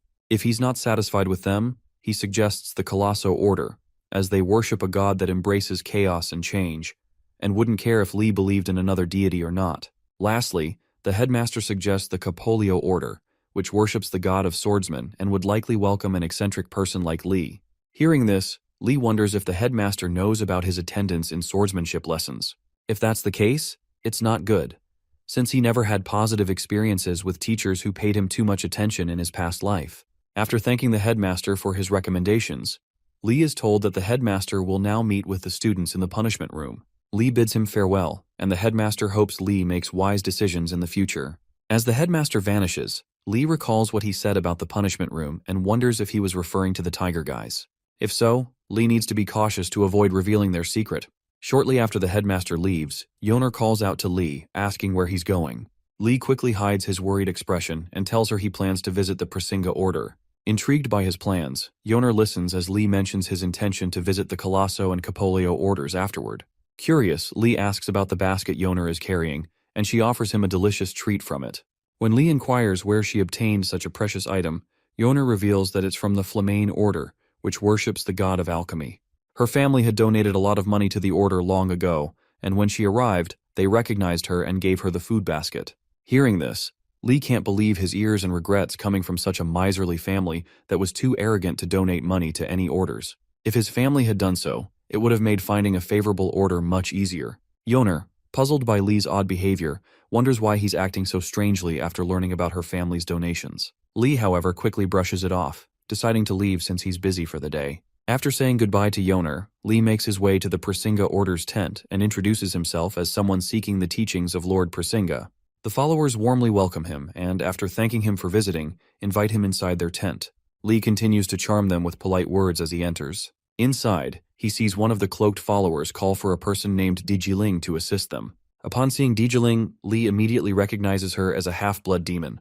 Half-blood demons are an extremely rare race among mixed bloods, often born from contracts made by their ancestors with demons. Despite their appearance, these demons typically have passive personalities and are often cast aside by society. After a brief exchange, the cloaked follower introduces Dijiling as the new student of the Burning Phoenix's tower. Moving on, the follower expresses surprise at finding another believer besides Dijiling, but Lee responds that it's only natural to follow their lord once one knows of his noble will. Of course, Lee has ulterior motives, but he knows there are two things to consider when joining an order: what one can gain and what one must do to earn their favor. On the surface, the Prasinga Order doesn't seem like much, but Lee senses a multitude of artifacts filled with mana within the tent. The sheer number of artifacts makes him wonder if the order is involved in artifact creation. At that moment, Madame Madrid, one of the priests from earlier, enters the tent, delighted to find a new believer. Lee notices that, despite her small frame, her footsteps leave heavy imprints on the ground. Curious, he tries to figure out the reason for this. After introducing herself, Madrid notices his concerned expression and reassures him that the heavy footprints are due to an artifact she's wearing. She explains that it's a cursed artifact that drastically increases one's body weight. When Lee asks why she would wear such an item, Madrid replies that it's because of Lord Prasinga. She explains that since Prasinga bore the pain of the world alone, they too must share in his suffering. To do so, they wear cursed artifacts and endure the hardship. Hearing this, Lee begins to regret ever listening to the headmaster's recommendation. Sensing his discomfort, Madrid gives him the option to leave if he's unwilling to walk the same path, as it is a difficult one. Given the chance to opt out, Lee takes it and prepares to leave. However, before he goes too far, Madrid expresses disappointment, revealing that she had prepared an artifact as a welcome gift for him. Even though it's called an artifact, it may not be desirable for everyone since it absorbs mana. When Lee hears about the mana absorption, he pauses, realizing that such an artifact could be useful in managing his immense mana. Realizing its potential benefits, he turns back and asks what other effects the cursed artifact has besides absorbing mana. If it has one curse, there are likely other functions, and Lee wants to know them all before accepting it. Madrid, confused at first, proceeds to explain the original effect of the cursed item. Just like action and reaction, there are cases where a strong curse enhances an artifact's effects. Examining the artifact Madrid is wearing, it appears to be afflicted with the curse of increased weight. However, its effect is equally powerful, known as increased divine power. Following this logic, Madrid explains to Lee that his artifact has invisibility magic. Still, she notes that its more significant drawback is its excessive absorption of the user's mana. As she continues listing its disadvantages, Lee Han politely interrupts her, expressing his readiness to accept the consequences. His enthusiasm impresses Madrid so much that she feels ashamed for doubting his sincere faith, and assuming he would walk away after hearing about the curse. Meanwhile, Lee is ecstatic, realizing he's hit the jackpot with this new invisibility gimmick. After the emotional exchange, Madrid officially welcomes Lee into their order and unveils the cursed artifact, revealed to be Lord Prasinga's belt. The purple glowing belt is presented in a box, and Lee promptly puts it on. Observing him, the two cloaked followers suspect that, as a new believer, Lee might struggle with the artifact's negative effects. They prepare to assist him if necessary. However, to their shock, nothing happens when Lee dons the belt. Instead, he eagerly asks how to activate the invisibility magic. Hearing the followers' murmurs of disbelief, Lee turns to Madrid and asks if there's an issue he should be concerned about. Madrid, snapping out of her surprise, chuckles and reassures him that everything is fine. She directs him to the guide inside the box for instructions on activating the invisibility spell. Inwardly, she marvels at how fortunate they are to have been sent such an incredible new brother by their lord. Lee finds the spell guide inside the box, reads through it, and chants the incantation to activate the belt's power. Instantly, he vanishes, leaving Madrid and the followers astonished. Elated by the artifact's impressive effect, Lee marvels at how well it works, especially given the strong curse attached to it. After savoring the thrill of invisibility, he chants the cancellation spell and reappears, startling everyone. Now confident in the artifact's capabilities, he begins to wonder if its cursed effect is even noticeable, as he hasn't felt any adverse impact yet. He reasons that if the effects are this mild, he might as well try wearing more cursed items. With this in mind, he asks Madrid for additional cursed artifacts. However, Madrid, after a dramatic pause, advises him against pushing himself too hard and insists it's too soon for him to take on more cursed items. Despite his best efforts to persuade her, she refuses. Later, during a class on the Order's teachings, Lee ponders how useful the belt will be in helping him escape the academy. His thoughts are interrupted as Madrid concludes her lecture for the day. After thanking her for her teachings, Lee reflects on what he's learned and concludes that anything is possible as long as one is willing to equip a cursed item. Before letting him leave, Madrid offers him a food basket, explaining that she thought he might need it. Touched by her thoughtful gesture, Lee is nearly moved to tears and expresses his gratitude. As he reaches for the basket, Dijiling suddenly approaches and offers him her food basket as well. Confused, Lee asks why she's giving it to him. Dijiling explains that as a servant of Prasinga, she doesn't require such extravagance. Madrid tries to call her back, but Dijiling departs shortly after. Lee, impressed by her dedication to her beliefs, notes how different the Burning Phoenix Tower members are compared to other towers, which are their polar opposites. Just as he's about to leave the tent, Madrid asks him for a favor: to look after Dijiling, as she's concerned the half-demon blood is being too hard on herself. Initially reluctant, Lee explains that he lives in a different dormitory. However, Madrid bribes him with another food basket, and Lee agrees to help. On their way back to the academy, Lee chats with Dijiling and asks if he can address her as a priest. Dijiling responds that he can simply call her by her name. Curious, Lee inquires about her tower, mentioning he's heard rumors that its members rarely interact with others, unlike those from other towers. Dijiling explains that in their free time, they mostly pray in their rooms or venture into the forest or mountains at night to pray. This confuses Lee, as he knows there's a curfew on weekdays for the Einrogard dormitory. It turns out that members of the Burning Phoenix Tower are exempt from such rules due to the unique circumstances of their dormitory. Realizing this, Lee figures that priests aren't bound by time restrictions, and if he could wear a priest's robes and impersonate one, he might gain more freedom for himself. With this plan in mind, Lee asks Dijiling if she can help him get a priest's robe.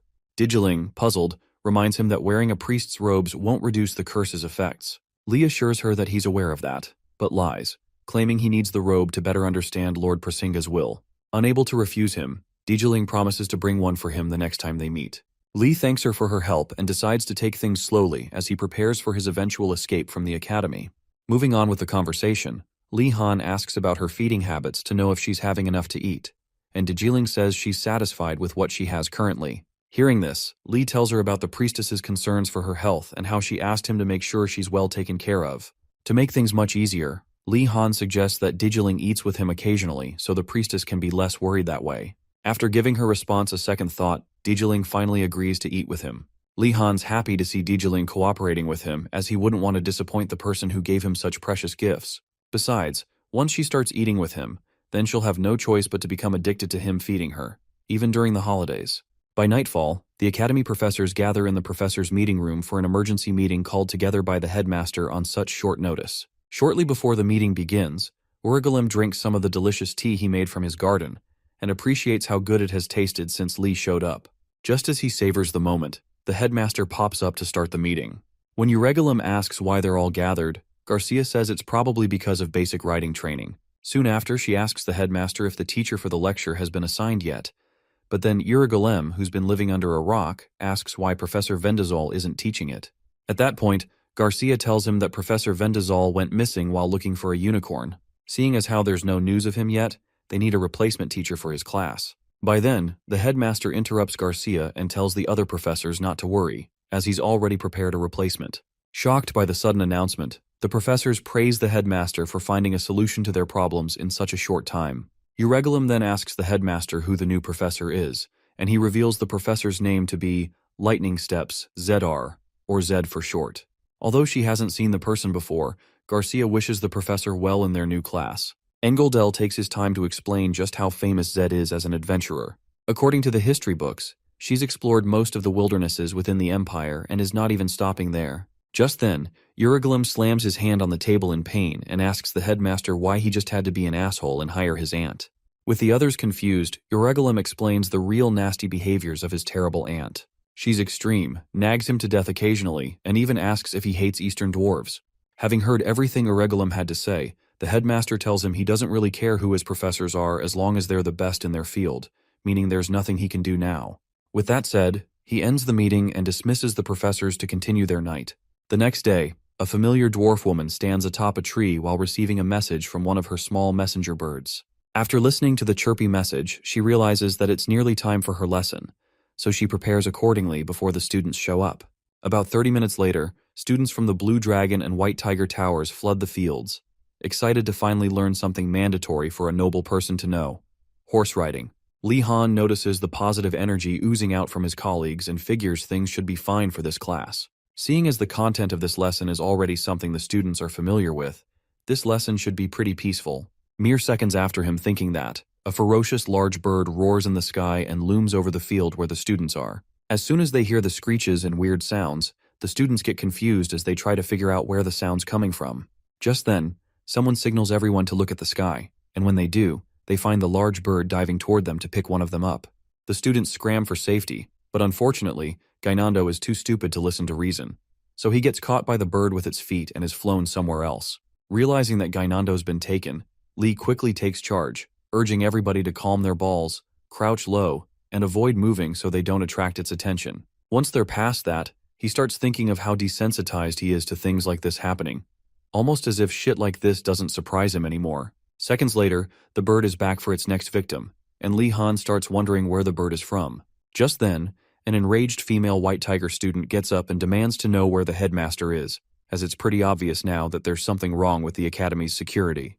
The person crouching near her tries to calm her down, as this isn't the time to point fingers, but then the stupid girl starts blaming the monster bird's attacks on the academy's lack of security. Well, her screams soon attract the bird, and it approaches them. Realizing the stupid scene she's caused, the girl starts apologizing and begging for help.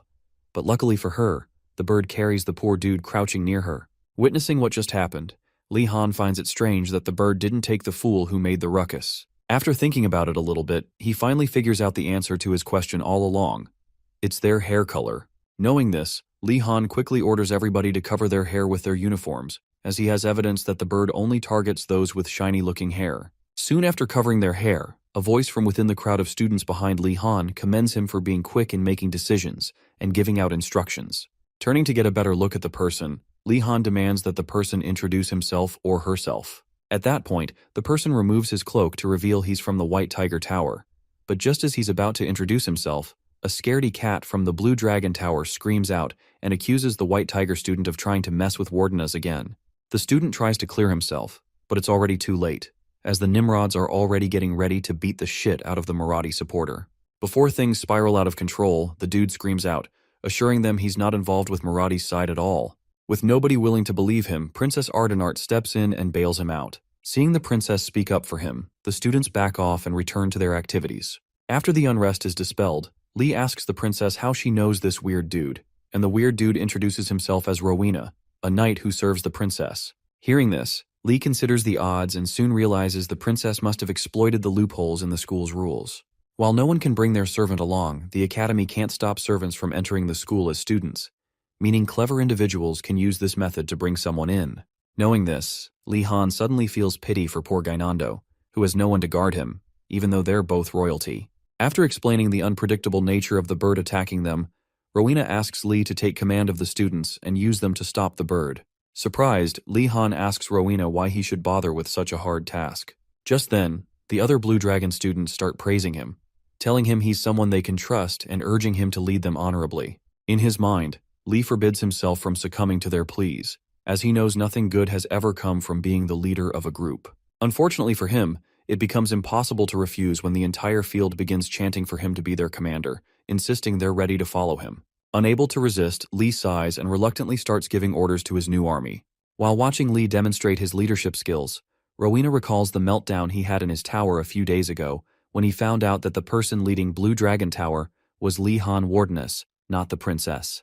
Back then, he wondered how it happened, given the princess's exceptional commanding abilities even before she entered the academy. To uncover the reason why Lee is the leader, he planned this meetup under the present circumstances to put Lee Han in the spotlight and wait for him to slip up. Now that he's a few steps closer to his goal, Rowena watches in anticipation, hoping to discover Lee's secret. What he doesn't realize, or even bother to consider, is that Lee Han earned the student's loyalty with nothing more than some food. Before enacting his plan, Lee asks if anyone has a shiny object. Someone soon hands him a mirror, which Lee collects. He then faces the reflective part of the mirror toward the sky, baiting the monster bird to come for it. When the bird spots the shiny object, it dives toward Lee Han, hot and fast, like a fool. Before the bird gets too close, Lee Han tells his group to stand in a line and form a wall. When they do, Lee Han hides behind them and urges them to wait for his signal before making a move. As the bird gets close enough, Lee Han steps out, casts the illuminate spell using his new staff, and scares the bird away. Shortly afterward, the students finally breathed a sigh of relief, thanking Lee Han Wardeness for surpassing their doubts and achieving great success. Even the White Tiger students have no choice but to acknowledge Lee Han's greatness after the brave stunt he pulled. Before getting too happy, Lee asks everyone what they think will happen to Gainando and the other guy who got abducted by the bird. Just then, Lee hears the sounds of struggling in the nearby trees. Soon enough, both Gainando and Silverhair fall and are caught by the other students. As for the scared bird, it flies back to its master, Zed, who pets it, and finally agrees to head to the lecture field with it. Once she's ready, she jumps from the tall tree she was perched on and lands with a stomp.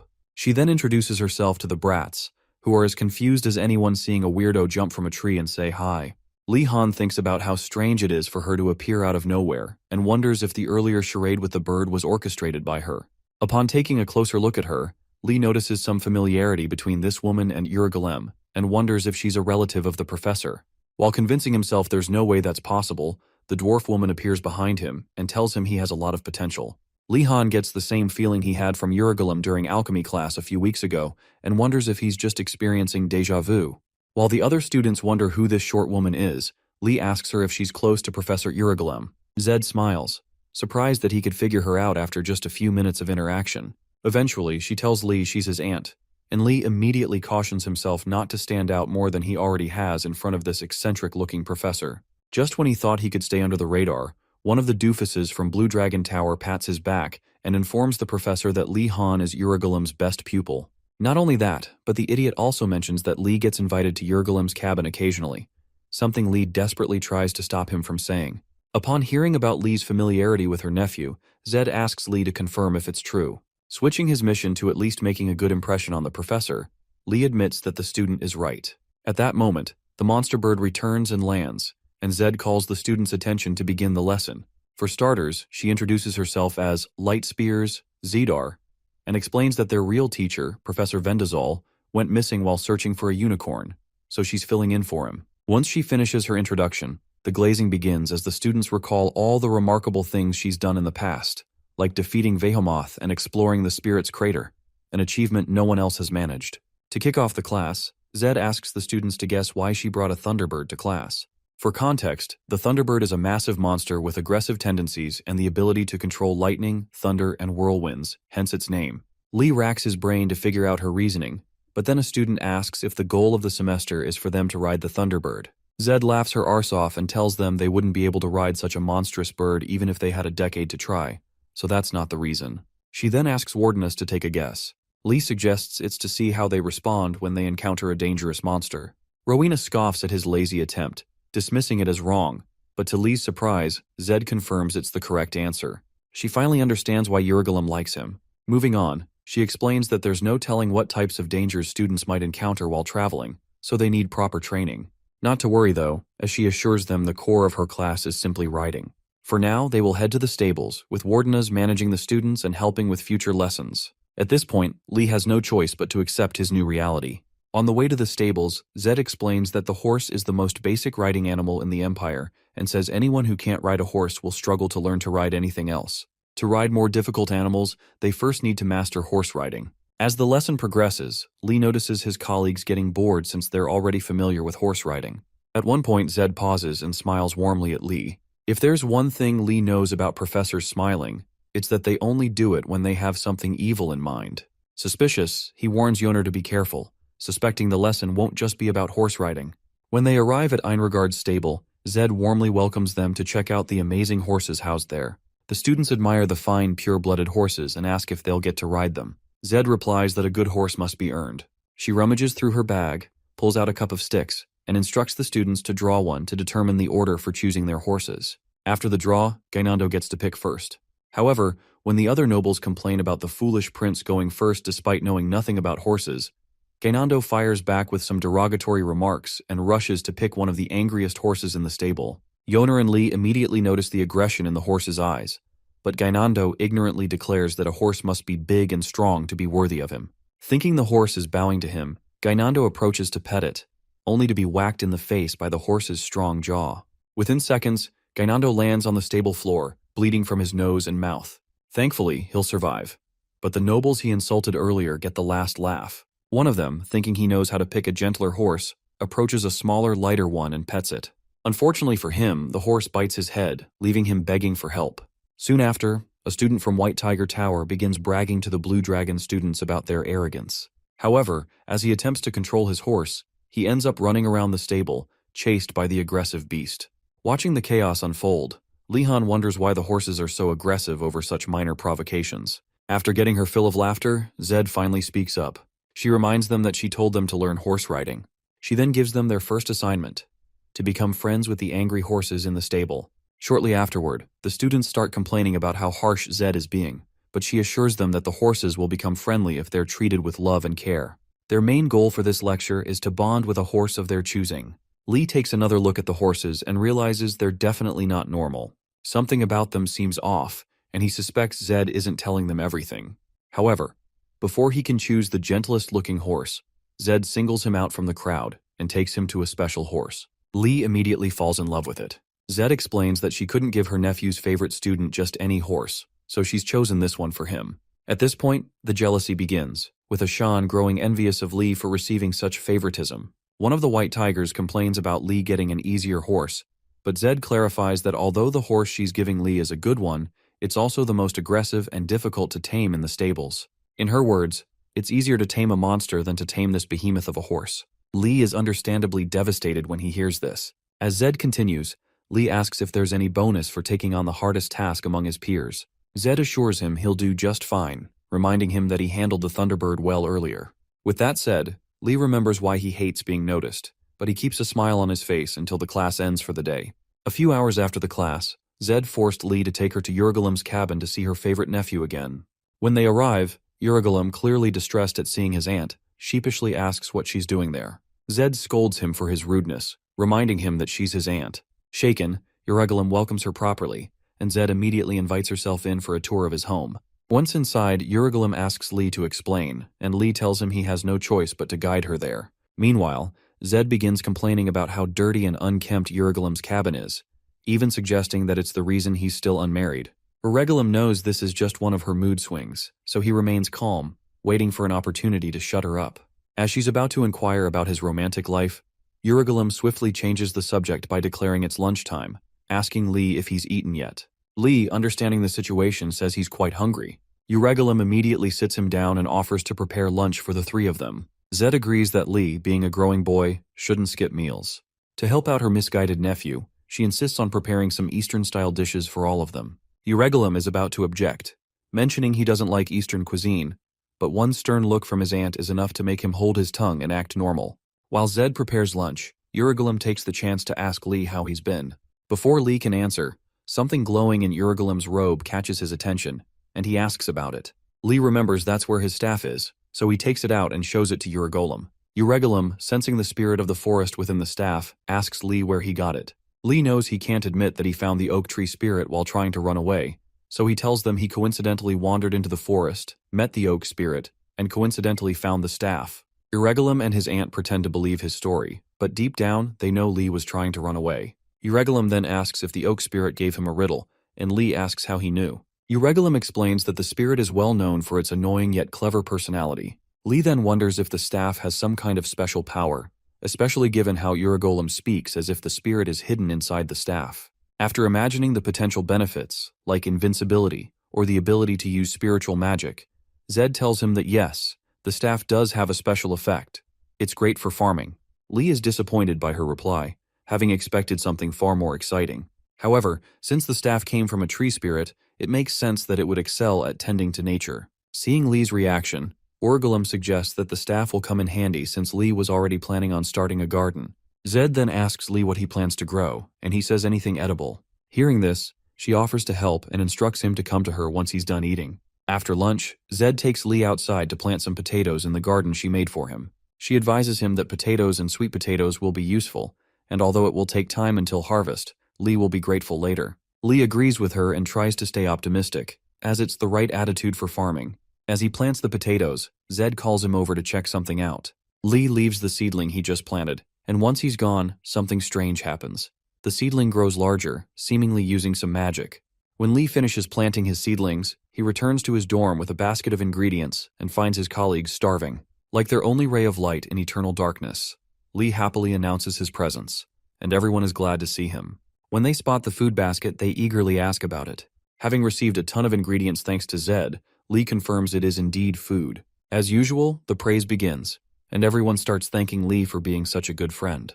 Judging by their expressions, Lee notices how much they've changed over the past few weeks. Almost like baby birds just waiting to be fed.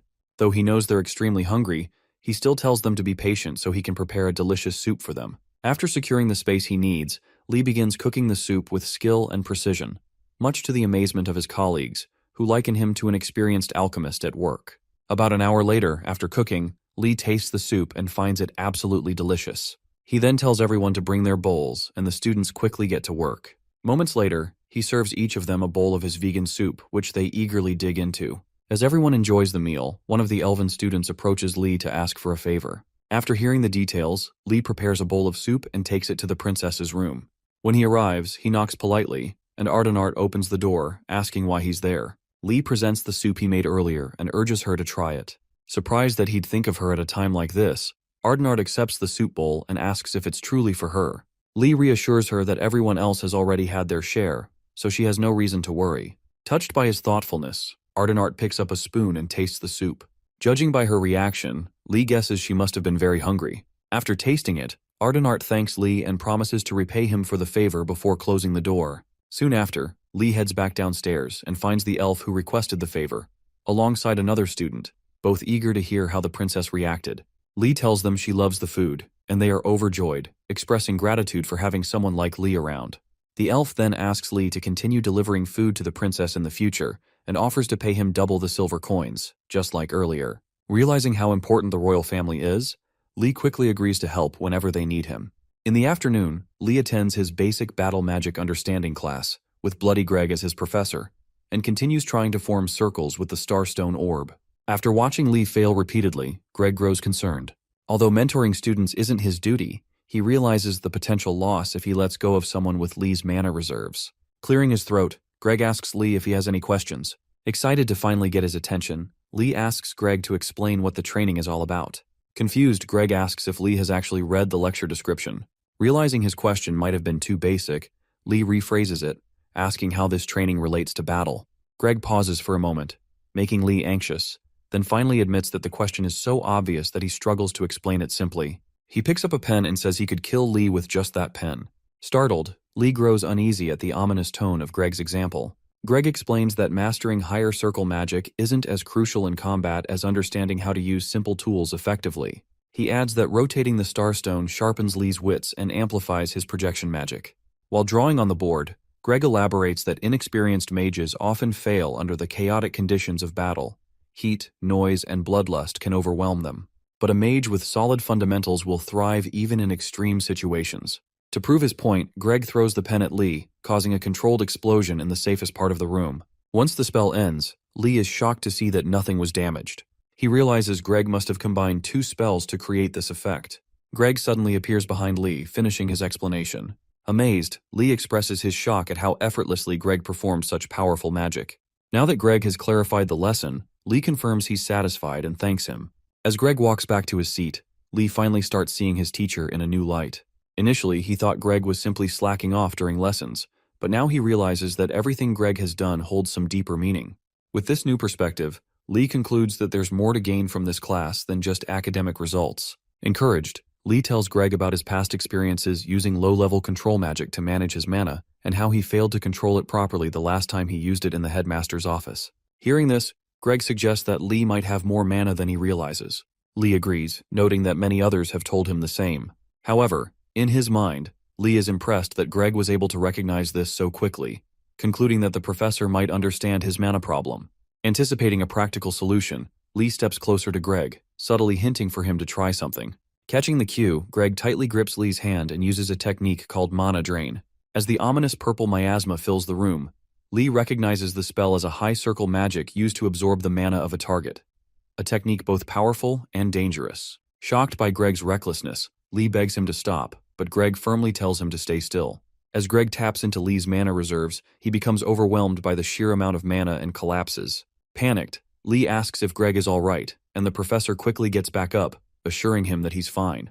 Greg explains that he attempted to reduce Lee's mana to make it easier for him to control, but failed miserably because the mana exceeded his expectations. Greg elaborates that when someone has more mana than their vessels can handle, they naturally lose control and collapse under the pressure. Fortunately, as a seasoned professor at Einregard, Greg knows his limits and escapes unharmed.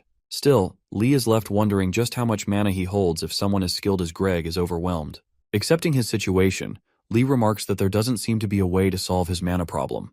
Greg, however, assures him otherwise. He asks if Lee has ever tried using low-level control magic to send an object flying toward himself. When Lee says no, Greg explains that the key is instinct.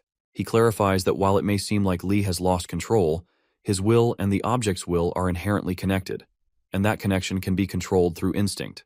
Thinking back to a past incident, Lee realizes this explanation accounts for what happened that day. Greg emphasizes the power of instinct, noting that it can greatly enhance Lee's ability to control his mana. Encouraged by Greg's words, Lee begins to understand why Greg is considered an expert in magic control. With new methods like this, Lee feels hopeful about his potential.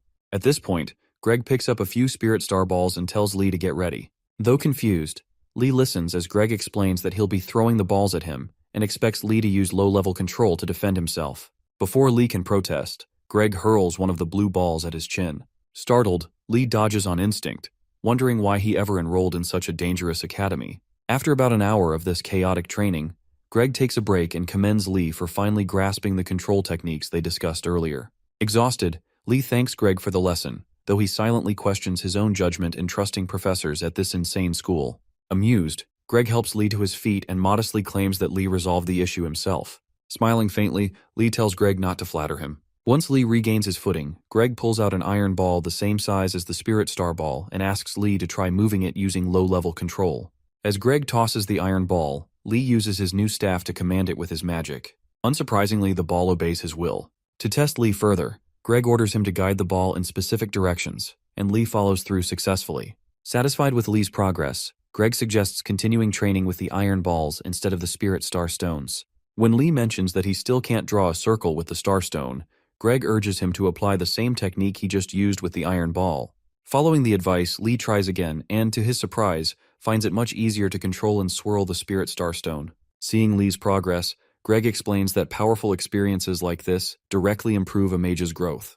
He adds that since the Star Stone is a support tool designed for unskilled mages, Lee no longer needs it. Instead, Greg instructs him to draw circles with the iron ball and promises more advanced trials as Lee's skills improve. Flabbergasted by all the jargon Greg just spouted, Lee remains silent. Greg, on the other hand, shares his perspective on the battlefield. There are two types of people: those who freeze up in danger and those who react quickly and powerfully.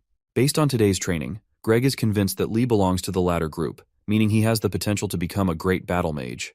Having made this determination, Greg resolves to teach Lee more efficiently in future classes. Once Greg's class is over, the tired Lee Han joins Digiling in the yard and asks if she's had to wait for long. Digiling urges him not to worry as she doesn't wait too long. More importantly, she asks him to tell her what caused the gloomy look on his face, but then Lee tells her not to worry about him either. Moving on, she gives him the priest robe he asked her to get for him in their last meeting, and Lee thanks her right after collecting it. To thank her for helping him, Lee tries to give her some food he reserved for her, but then Digiling refuses to collect the delicious food, so she doesn't disrespect her Lord Pritzinga, who's suffering that instant. Lee figures it won't be that easy to help Digiling, so he comes up with a plan. In the meantime, Digiling tells him to give that food to someone who needs it, as just tea is sufficient for her. Lee then asks if he may make tea for her, citing that he's heard that priests usually prefer green tea or coffee that's not sweet at all. Unable to refuse his request, Digiling allows him to make tea for her, and Lee decides to make something very different. After setting up the fire, Bro concocts and decocts every ingredient available for his strange tea recipe in an attempt to open her eyes to a new taste. When Digiling notices something fishy with Lee's signature tea-making technique, she gets up and demands to know what he's making. Lee remains calm and tells her the recipe he's using is a secret recipe from his family. He then asks if she has a problem with his family's recipe, and poor guilt-ridden Digiling says no. Even when she's about to complain about the sugar he's putting in, Lee asks her again if she thinks his family's secret technique is wasteful. Digiling throws a cute little fuss and tries to exonerate herself from the manipulative Lee Han. Tired of getting guilt-tripped by this evil mastermind, Digiling stops bickering and tells Lee Han to just give her the tea once it's ready. Lee Han obviously appreciates her silence and pours her his special milk tea when it's done before urging her to try it. Digiling checks the tea out, unsure of what to expect, and then takes a sip out of it. Strangely enough, she finds the taste to be subtly sweet, a little spicy, and refreshing at most. In her words, it's a fascinating taste that she's never tasted before and she likes it. Judging by the smile on her face after drinking the tea, Lee could tell his plan worked. Moving on to phase 2 of his plan, he immediately begins making the next tea. This time, however, he mixes sugar, nuts, cocoa powder, milk, and corn powder into boiling water to create a Wardena's special cocoa tea. Before tasting the second tea, Digiling notices the thickness and asks Lee if this is a soup. Well, Lee tells her it's a special tea that contains the traditions of his family. Digiling, who's heard enough, tells him to stop talking, and then tastes the tea. Upon noticing the look on her face, Lee gets sketchy and figures the taste must feel like she's being reborn in a whole new world of flavor. Using this method, Lee plans to fatten her up with drinks that aren't tea, but are similar to tea. When she's done sipping, Digiling appreciates the deliciousness of the tea, and Lee Han urges her to finish the remaining tea now that she's finished sipping and tasting it. Moving forward, he menacingly tells her to keep coming there at the promised time so they can have their tea sessions more often. Digiling tells him to stop talking like a villain before agreeing and thanking him for the tea. As soon as their tea meeting is over, the two part ways to get to their various towers. By nightfall, Lee Han puts on the priest's robe Digiling gave him earlier and hides in a corner till all the students are inside their towers and the curfew begins. Once he's sure everyone's safely back inside their towers, Lee decides to head off into his POIs in the middle of the night under the pretense of praying as, to everyone who sees him, he's just a young priest who's full of faith. Anyway, when he gets to the entrance of the school's main building, Lee cautions himself to keep on his toes to avoid any traps that might be lurking around. Fortunately for him, nothing much happened on the first floor of the building as he expected. After a quick recollection of the admission ceremony with the headmaster, Lee decides to take a look at places he hasn't gone to first. Soon after rummaging around for a few minutes, he catches another person sneaking around the same space. Initially, he thought the person was a professor, but after another look, he realizes that the intruder is a Black Turtle Tower student.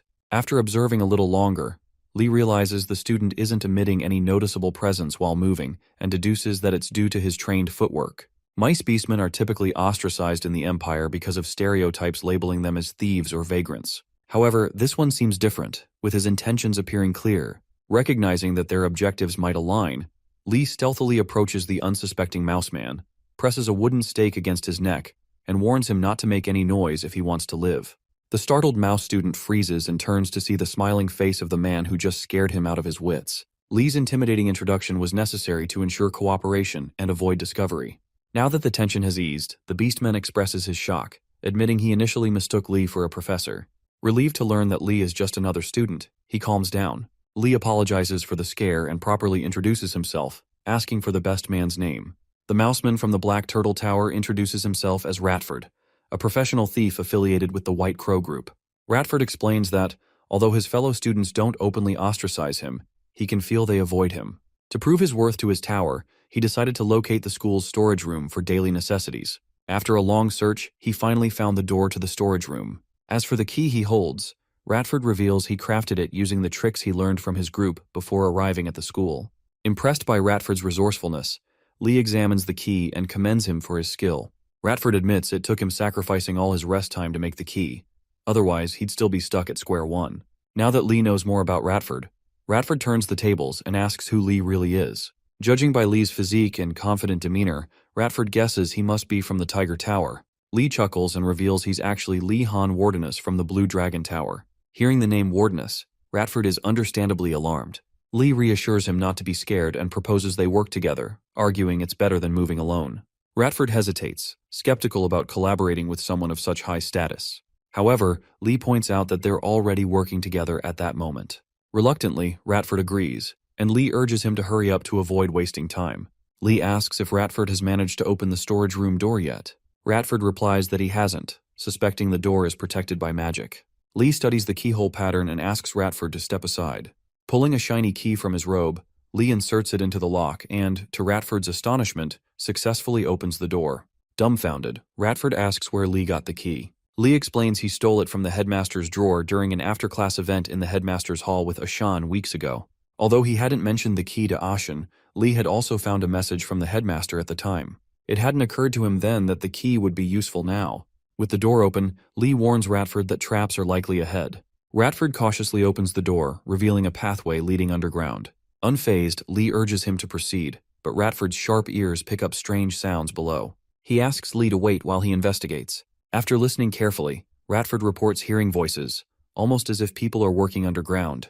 Lee deduces that this must be how external supplies are transported into the school. The school has likely been using secret underground tunnels for years to discreetly deliver goods. Lee tells Ratford they need to move quickly to explore the area before dawn. Ratford hesitates, questioning the wisdom of the idea, but Lee ignores him and starts descending the stairs. Ratford reluctantly follows. As they descend, Ratford complains about the thick darkness engulfing the stairwell and tries to create light. Lee stops him, cautioning against drawing attention to themselves. Since the headmaster hid this place, Lee reasons it's only natural he would make it difficult to navigate.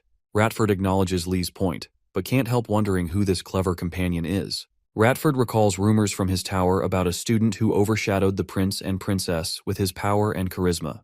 The same student supposedly subdued a thunderbird with a single spell, and is said to be the Blue Dragon Tower's strongest member. Could those rumors be true? Ratford wonders. Lee notices Ratford dawdling and urges him to keep up. When they finally reach the basement, Lee suspects the floor itself is the storage facility, and advises Ratford to proceed carefully. However, as soon as they step out of their hiding spot, the room suddenly lights up, flames spreading all around them. Confused and alarmed, Lee finds himself at a loss for what to do next. As Lee tries to figure out why the candles were suddenly lit, he hears unfamiliar footsteps approaching. Wondering if the person is the keeper of the storage, Lee keeps his movements quiet so he can observe the visitor before acting. To his surprise, the visitor stops by a large shelf of provisions and starts counting the newly delivered items to the school's storage room. Realizing the school is strict about keeping their inventory airtight, Lee knows he needs to leave before they get caught. Just as he tries to keep Ratford from panicking, the visitor approaches and demands they reveal their identities. Lee freezes, unsure of what to do, but eventually calms himself to handle the situation. For a moment, he considers using light magic to blind the visitor and escape, but when he looks at the visitor's face, he realizes the man has no eyes. For context, it's said that when someone loses a certain sense, another sense develops to compensate. Even if that's true, it should be impossible for the visitor to find Lee and Ratford, as they made no noise and hid in a place filled with other scents, making it difficult for him to detect their scent alone. While Lee wonders how this weirdo found them, it's revealed that although the man can't see, he has a special ability that helps him sense mana-filled creatures in the 3D space around him. Having detected 2 desperate mana sources, he focuses on Lee's enormous mana and tries to measure it. As expected, he experiences the same strange effect that hit Greg when he tried using the mana drain on Lee during their last class. Since the visitor can't see their faces, he assumes the owner of this vast mana reserve is the headmaster. He apologizes to Lee, thinking he's the headmaster, and returns to his work. After he leaves, Lee is even more confused that he walked away without asking further questions. Now to address the elephant in the room. Why did the visitor mention the headmaster? Did he mistake Lee for the headmaster?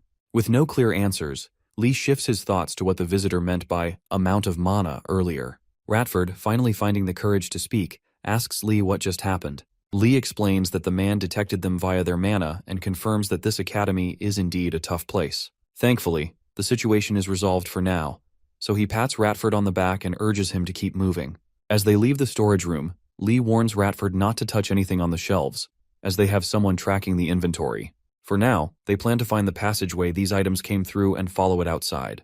Moments later, Ratford's keen ears pick up movement from all directions, and he informs Lee. Lee compliments him on how well he's adapting, despite it being his first time in the underground space, and Ratford thanks him for the praise.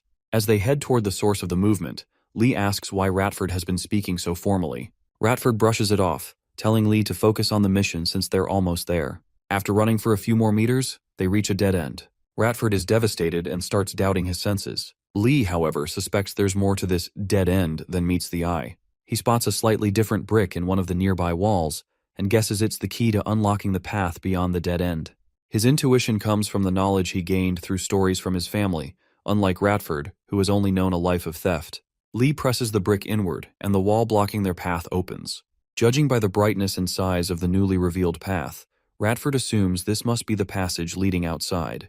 He stares at Lee, confused, wondering how he knew what to do. Maybe it's because he's a wardeness? While Ratford continues marveling at Lee's abilities, Lee is overwhelmed with excitement, knowing he's finally found a way to escape this hellish school. All the weeks of suffering finally make sense now that he's found the escape path. Without hesitation, he urges Ratford to move quickly, and Ratford happily follows. After walking a bit further, they finally encounter the workers of Einregard. Now, there are a few rules for the workers of Einregard. They must never speak of what they see or initiate conversations.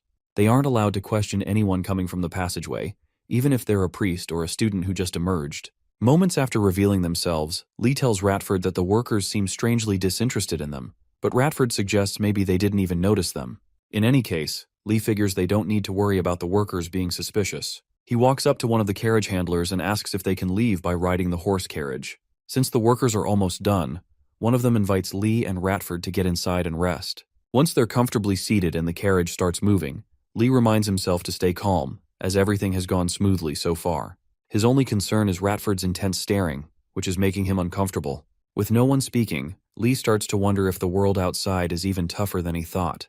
Einregard, being a symbol of the Empire and the mages, undoubtedly has many enemies lurking in the shadows. Not only do political forces gather there, but many important items also come and go. Lee figures all of this must be why the workers seem so anxious, though he's still not convinced about the part where they trap students inside and refuse to let them out.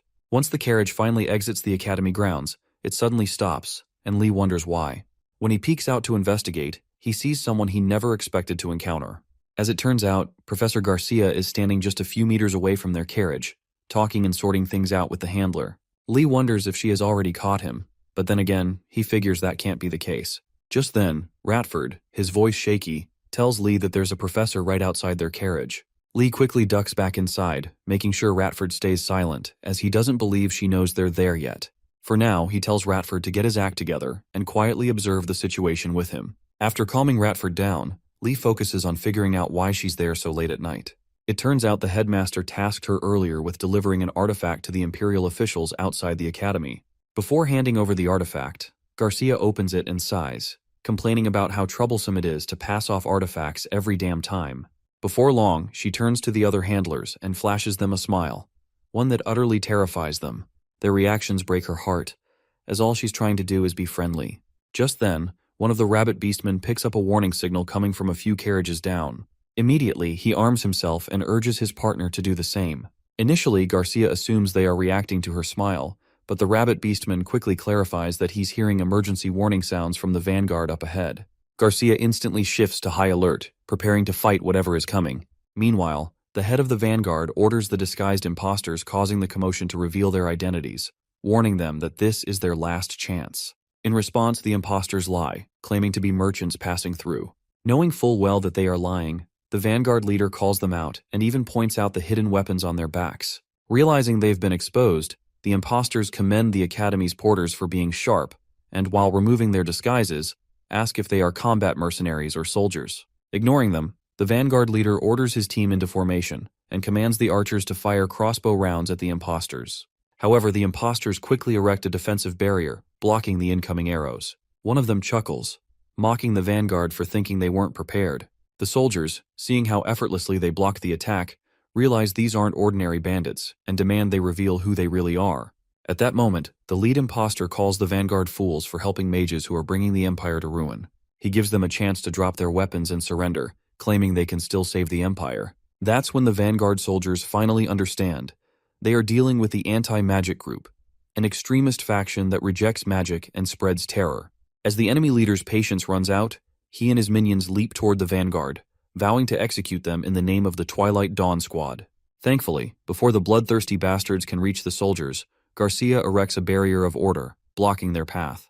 The imposters immediately attempt to break through but fail. Seeing Garcia's intervention, the vanguard soldiers begin praising her, but she knows the barrier is only a temporary solution. After all, the Twilight Dawn Squad is infamous for killing mages, and unless someone is a combat mage, it's nearly impossible to last long against them. Since she isn't one, the only thing she can do is send magic messenger birds to the academy for reinforcements, while holding off the attackers until the headmaster arrives. Shortly after the barrier is erected, the enemy leader orders his men to bring it down. One of the imposters pulls out a large, glowing golden-black orb, places it in front of the barrier, and uses it to suck the barrier out of existence.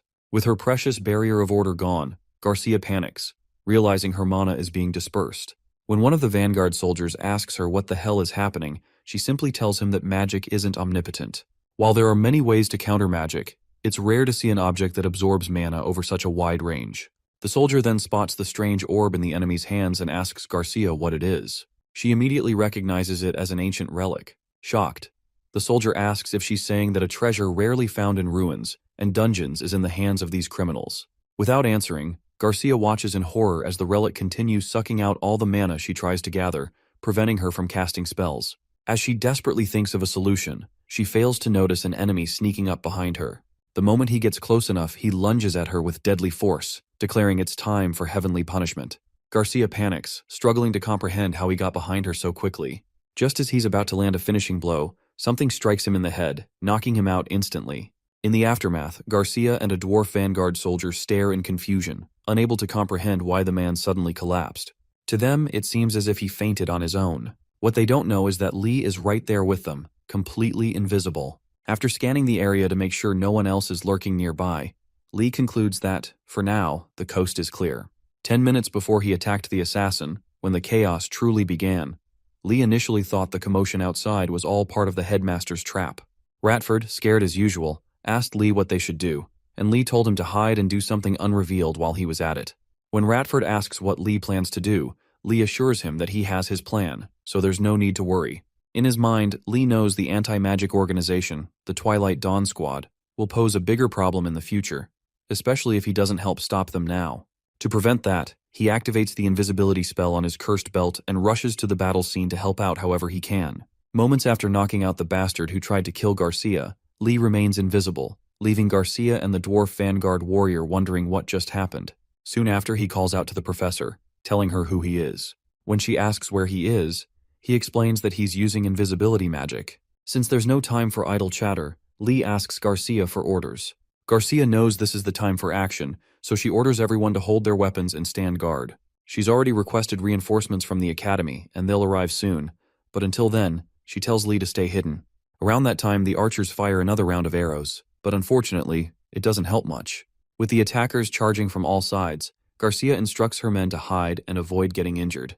As the enemy skillfully deflects and counters the arrows, Lee is shocked at how extraordinary their movements are. He's sure they're all martial arts masters who need a good beating. Lee asks Garcia why she isn't using any magic, and she explains that her mana was absorbed by an ancient relic. After a moment of thought, she asks how Lee is still able to maintain his invisibility. Before he answers, Garcia figures it out herself. If she's correct, Lee's mana is endless, like the sea. This is a huge advantage for her, so she asks him to lend her some mana. Lee willingly gives her a large amount of his mana, allowing her to regain her power. With this new strength, she summons Petra's indestructible spear, which Lee sees as powerful magic, and uses the devastating power of the spear to crack the glowing golden ball that the enemy calls an ancient artifact. The resulting explosion is so loud and bright that even the enemy retreats momentarily to escape the blast radius. As Garcia starts to feel her mana returning, she tells Lee to step back so she can handle the rest. For her next attack, she summons the flesh-eating lightning wolf to devour the enemies, sending them running to avoid being electrocuted. While the attack unfolds, Lee senses something off with Garcia's mana. Although faint, it seems her mana is still flowing elsewhere. After investigating further, Lee realizes the relic is still active, slowly draining Garcia's mana. He immediately informs her, causing her to become distracted. At that moment, the enemy fighters who had ambushed her earlier surrounded her and lunged, trying to prevent her from launching another attack. Garcia realizes they must have gotten close while she was focused on the relic, but now, she's running out of time and needs a miracle to save herself from their blades. Just as she's about to give up, Lee, still invisible, hits one of them in the head with his staff, leaving the others wondering why their comrade fell despite nothing being around. The enemy leader quickly steps in, instructing his men to calm down, suspecting there's someone among them using invisibility magic. He sprinkles dust in Lee's direction, disorienting him slightly. Once he recovers, Lee realizes just how incredibly skilled these enemies are. They manage to react to an invisible threat so quickly. He also notices that the enemy leader's energy is far stronger than the rest of the group. Knowing this, Lee can't let the leader reach the professor, or they'll be in big trouble. To enact his plan, Lee deactivates his invisibility spell, revealing himself to the enemy. Seeing that the one causing trouble is just a kid, the enemy soldiers are appalled. To regain their honor, they all vow to teach Lee a lesson for interfering. In response, Lee calmly tells them he'd never choose to fight them head-on, knowing that would be a losing battle. With that said, he races toward the relic to destroy it, causing most of the soldiers to chase after him. Knowing it's too dangerous to face them directly, Lee activates his invisibility spell once again, disappearing into the night. Seeing this, the leader instructs his men to let him handle Lee while they join the group attacking the troll mage. Realizing the leader is now after him, Lee focuses on keeping his mind calm so he can finish this quickly. To slow the leader down, Lee pulls out the iron balls from Greg's class and fires them at the enemy squad. The iron balls knock out a few of them, prompting the leader to warn the others to be cautious, as Lee seems to be using hidden weapons. He also tells them not to underestimate the combat mage just because he's a kid. They should go all out. At this point, Lee realizes how different this situation is from the lessons he's used to. It almost feels like his brain is burning from the intensity, but he knows he has to focus. Any lapse in concentration could cost him his life. To keep himself steady, Lee reminds himself to follow a rhythm: shoot out the iron ball, retrieve it, rotate, and repeat. However, as he overthinks his actions, he experiences a sharp pain in his head, followed by a sudden nosebleed. With the enemies still hot on his trail, Lee Han wonders if the nosebleed he had earlier was caused by insufficient mana. However, after considering his abundant mana, he realizes that's not the case. He then questions whether the bleeding was a result of overworking his mind. With no clear answers, Lee decides he can't let this charade with the enemy drag on any longer, especially now that the relic has fully activated again. For now, he needs to stop them from moving. To do this, he infuses his metal balls with magic again and sends them toward the enemy leader. To his surprise, the leader slices the metal balls in half and catches a whiff of Lee's blood nearby. Although Lee is still invisible throughout the fight, the leader orders his men to follow the scent of blood heading toward the relic. As the soldiers charge toward his supposed location, Lee, now close to the relic, abandons his mission to destroy it. He picks up a wounded soldier's sword and makes a preemptive strike on one of the smaller foes. Thankfully, he manages to land a successful blow, injuring one of the enemies. However, the leader immediately recognizes the wound as being caused by a sword. While he wonders if Lee Han has changed weapons, two of his men alert everyone on the battlefield that someone is nearby. To avoid being struck by the invisible mage, one of the enemies sprinkles something called glittering dust around the relic. Lee barely dodges the dust by a hair's breadth, but some blood from his nosebleed touches the dust, making it visible. Lee takes note of this effect. Just as he's about to give up on destroying the relic, Lee Han remembers something and decides to use it against the enemy. Since he needs time to prepare, he vanishes again. Moments later, the enemy forces notice a trail of Lee's blood staining the ground. Upon hearing this, the leader instructs them to deal with the mage calmly. However, as he follows the scent of blood again, the leader realizes that it has now mixed, which concerns him. Soon after, they hear sounds around them, and the leader quickly calls the group to order, knowing Lee is nearby. Seconds after they form up, Lee strikes down two of their core members in one attack. The leader takes note of Lee's incredible judgment, impressed that, despite being cornered, Lee chose to hide among the injured to catch them off guard. It's been a while since the leader encountered someone like this, and he's excited to meet another fighter as clever as he is finally, someone he can face without holding back. Before engaging Lee, the leader picks up his sword, removes his mask to reveal his face, and introduces himself as Garaxi, or Gara for short. After the pleasantries, he assures Lee that he'll take him seriously from this point on. He then advises Lee not to think he has fully concealed himself with petty magic, as there are other ways to track him. To test the leader's claim, Lee Han tries to attack the man's blind spot.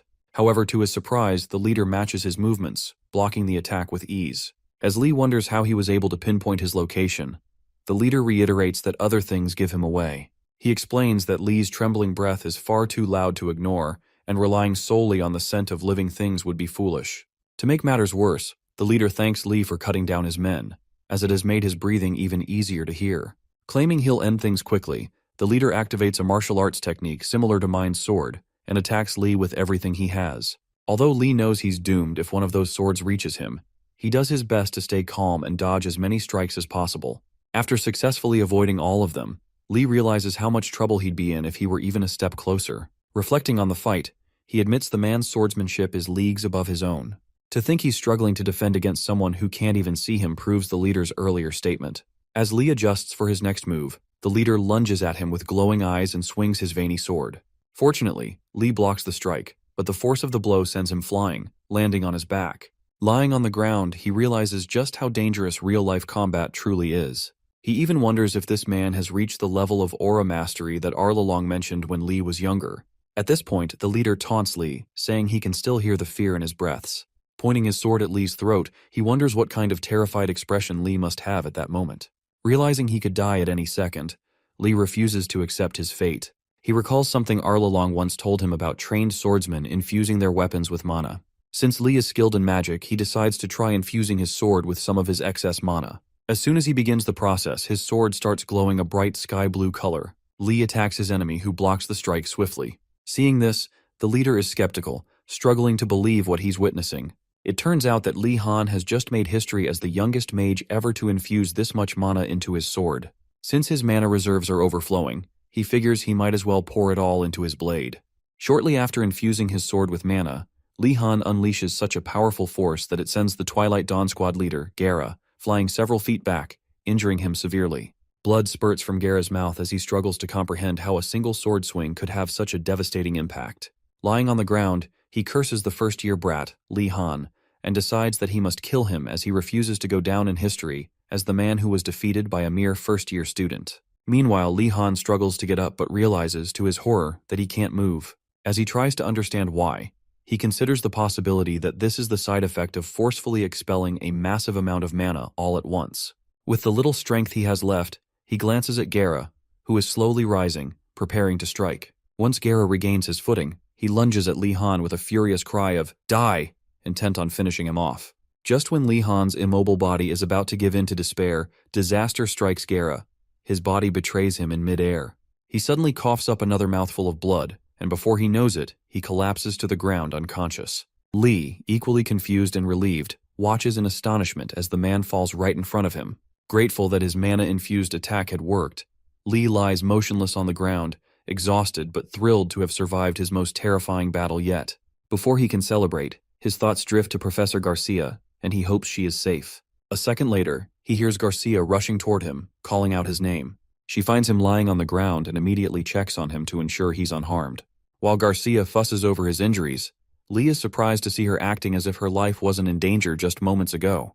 Curious, he glances toward the battlefield and finds the gruesome remains of the enemies who dared to challenge her. Realizing there was never any reason to worry about her in the first place, he lets out a weak chuckle. Once she confirms he's stable, Garcia reassures him that their strongest reinforcement is already on his way. Seconds later, the headmaster, Osu Gonadaltes, appears, and for the first time, Li Han feels a sense of relief at seeing the green skeleton.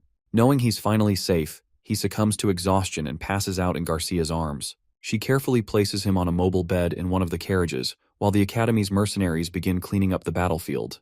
Turning to Garcia, the headmaster apologizes for putting her in such danger, admitting that he should have anticipated the Twilight Dawn Squad's ambush. Garcia, however, reassures him that it wasn't his fault. At that moment, Bloody Greg arrives and immediately confronts the headmaster, calling him negligent for not foreseeing this attack. The headmaster, irritated, orders Greg to be quiet and instead instructs him to identify one of the captured men. Greg, noticing the diversion but playing along, identifies Garrixe, or Gara, as the leader of the enemy squad. He explains that Gara is highly influential in his guild and has earned the infamous title of Magic Killer for his combat expertise. Realizing that Gara is still alive, the headmaster restrains him but then notices something peculiar, which is the battlefield. Scattered across it are Li Han's metal balls, a fighting style completely different from that of mercenaries. Piecing it all together, the headmaster starts to suspect that Li Han may have single-handedly taken down these enemies. Stunned by the possibility, he begins to wonder just what kind of monster the Wardena's family has raised. Garcia, sensing the headmaster's thoughts, explains how instrumental Lee was in making the battle far less dangerous than it could have been. She then pleads with the headmaster to let him off the hook this time. Contemplating her words, the headmaster acknowledges how insane it is for a new student to wield such combat prowess. He finally concludes that Li Han possesses extraordinary talent in magic combat. From the reports of the mercenaries, it's clear that magic wasn't the only skill Li used. Intrigued, the headmaster makes an unexpected announcement. He wants Li Han to enter a single succession contract with him, meaning he intends to personally pass down all his combat knowledge to Li alone. Garcia immediately warns him that the Emperor won't take kindly to this decision. However, the headmaster simply cites the Academy's rule of equal treatment for all students and decides to hold off for now. He knows there will be plenty of future opportunities to mentor Li Han. Unbeknownst to them, at that very moment, Li Han is trapped in a nightmare. While ignoring that, the headmaster summons tiny versions of himself, and under the cover of darkness, they begin cleaning up the battlefield. He also ensures the mercenaries are handsomely compensated for their work. Finally, before they get to work, he orders them to retrieve the ancient relic that had drained Garcia's magic, and his minions get to work. Soon after, the headmaster turns to Bloody Greg, who's still at the battlefield, observing the gruesome state of some of the fallen enemies, and curiously asks him to explain what he's doing. Greg raises his head and tells the headmaster that he's only trying to inspect the strange postures of the few invaders, as he finds it weird that an attack would leave some of them with half their bodies buried underground. The headmaster concurs with Greg's opinions on their strange postures, but then asks him if they were also beaten up by Li Han Wardenus, wondering if the guy's even human to be able to use magic at such an insane level. Well, after a little silence, Garcia fesses up and tells them she was the one who beat the shit out of those guys in such a gruesome manner. In her words, she just punched them with her troll hands and didn't expect them to be in such a state. Now that makes sense. Anyway, after clearing the scene up, everyone, including Ratford and Wardenus, is taken back to the academy before the break of dawn. As the sun's about to rise, Li Han wakes up on a soft and warm bed with fancy bed covers in a weird room, wondering if this is how it feels to be taken care of. Once he's wide awake, he glances around the room and soon gets startled by the headmaster's big skeletal skull, who asks if he's already awake. In response to the headmaster's sudden appearance, Li Han jerks up and screams in fear, wondering why the headmaster is right in front of him. Just as he starts to worry about where he's at, Garcia assures him that it's all okay before moving to talk about the shock he must have had from the ambush the previous night. After commending Li Han for doing a great job saving everybody's arse, Li Han finally calms down as he now remembers the professors arriving on the battlefield right before he passed out. Shortly afterward, the headmaster tells him he did amazing, and Li thanks him for the kind words, all while wondering if these creepy people are just going to smooth off the fact that he tried escaping the school under their noses. Although he indeed helped the professors, there's still the fact that he tried to escape the school premises. Just when he thought he was in the clear, the headmaster tells him he hasn't forgotten that he tried to escape the school grounds. Li Han covers his face in shame, but then Garcia apologizes to him for putting herself in a position where he had to come help her out. Moving on, the headmaster asks him to explain how he got through the underground storage pathway. With no response given, the headmaster asks if Li Han stole one of those keys he purposely left lying around. By this time, Li Han realizes it was a trap all along. As he keeps his silence, the headmaster then asks him if he had any trouble getting the storage keeper off his tail. For the first time since the questioning began, Li Han tells him he doesn't know what he's talking about. The headmaster, knowing Li's playing dumb, promises him that he won't be able to use that same route ever again. Li's internal self bursts out in tears, but he keeps his shit together. Soon after another brief pause, the headmaster gets emotional and calls Li Han's full name before genuinely thanking him for his brave act of fighting against the Twilight Dawn Squad to protect the workers and professors. As a token of his gratitude, the headmaster gifts Li Han the renowned sword, Morning Star. Upon investigating the sword's structure a little, Li soon recognizes it to be a sword of the Twilight Dawn Squad. He asks the headmaster, wondering if it's okay to give this to a student, but just then, the headmaster gives him another precious gift. Li checks it out and soon realizes that it's a freaking outing permit. His face immediately turns red from happiness as he starts thinking of the devious things he could do with this new power. Without wasting any time, he bows and thanks the headmaster for this reward, promising to do his best to serve him. Once they're past that, the headmaster asks how his body's feeling, and Li says there's no problem at all since he's doing just fine. Realizing that Li's back to normal, the headmaster announces that it's time for his punishment. This time, he's not being punished for trying to leave but for getting caught. At this point, Li's about had it with this piece of shit headmaster. What was he supposed to do? Let Garcia face those bozos all alone and risk dying? Well, the headmaster ignores his polite tantrums and checks the window to make sure the sun's rising. Once he's sure it is, he tells Li that his punishment is to think of another way to escape the punishment room before the next sunrise, so he can be fully exonerated. Fast forward to a few hours later, and Li's seen locked up in a punishment room by the weird man. Judging by the living conditions of the cell he's in, It doesn't look that different from the dorms, and more importantly, it's certainly more comfy than his post-grad days. Knowing this, Lee slams himself on the mattress and rests easily. Seconds later, one of the headmaster's skeletons shows up by his cell door, calls his name, and drops a food basket of goodies once Lee opens up for him. Confused, Lee wonders if his punishment food is that great, but inside, he knows the headmaster can't be that considerate, so something's wrong. Just then, the skeleton confirms Lee Han's suspicions, informing him that the food basket is a gift from Professor Garcia to apologize for causing him so much trouble. When Lee asks him to thank the professor, the skeleton angrily tosses the food items from the basket at Lee and leaves him in the punishment room, food scattered everywhere. Eventually, Lee cleans it all up and makes himself a decent meal. After eating and sipping his tea, Lee reflects on his fierce fight against Garricksay. Remembering how dangerous the encounter was, he considers himself lucky to have survived. Had it not been for Greg's combat lessons, the impossible might have happened, and they'd be holding a funeral for him. On top of that, he realizes he's now able to make a perfect circle with his metal balls, showing his progress in Greg's teachings. In the end, Lee validates Professor Greg's words about learning faster and better in extreme situations, but he's not thrilled that he had to nearly die to understand what Greg meant. Resting his head on the table, Lee admits he was just lucky this time and cautions himself to be more careful when using mana in the future. If he doesn't, he might end up dying ridiculously and becoming the laughingstock of the entire school. Tired of his self-reflection, Lee raises his head and looks for something fun to do in the punishment room. After scanning the room, he notices the suspicious book the headmaster gave him before his punishment and recalls the headmaster saying it would keep him busy. Lee becomes unsure of what to do with the book, suspecting it could either be a trap or a gift. His inner voice battles over whether to read it or not. His devilish side says the headmaster's book is a gift, while his cautious side warns him it's likely a trap. Thinking it over, Lee remembers that the headmaster is technically an undead being, not human, so it's probably a trap. However, just as he's about to look away, the book opens on its own, and, in a flash, the words start ripping themselves from the pages via magic and attaching to Lee Han's head. Moments later, Lee feels knowledge flooding into his mind, leaving him wondering what the headmaster is trying to teach him. The headmaster's skull face soon appears before him, ordering Lee to say the name of the magic he's now thinking of. Confused, Lee struggles to understand the headmaster's cryptic instructions, but one phrase suddenly pops into his mind. He blurts out, "Arrogant steps of Gonadal Tess."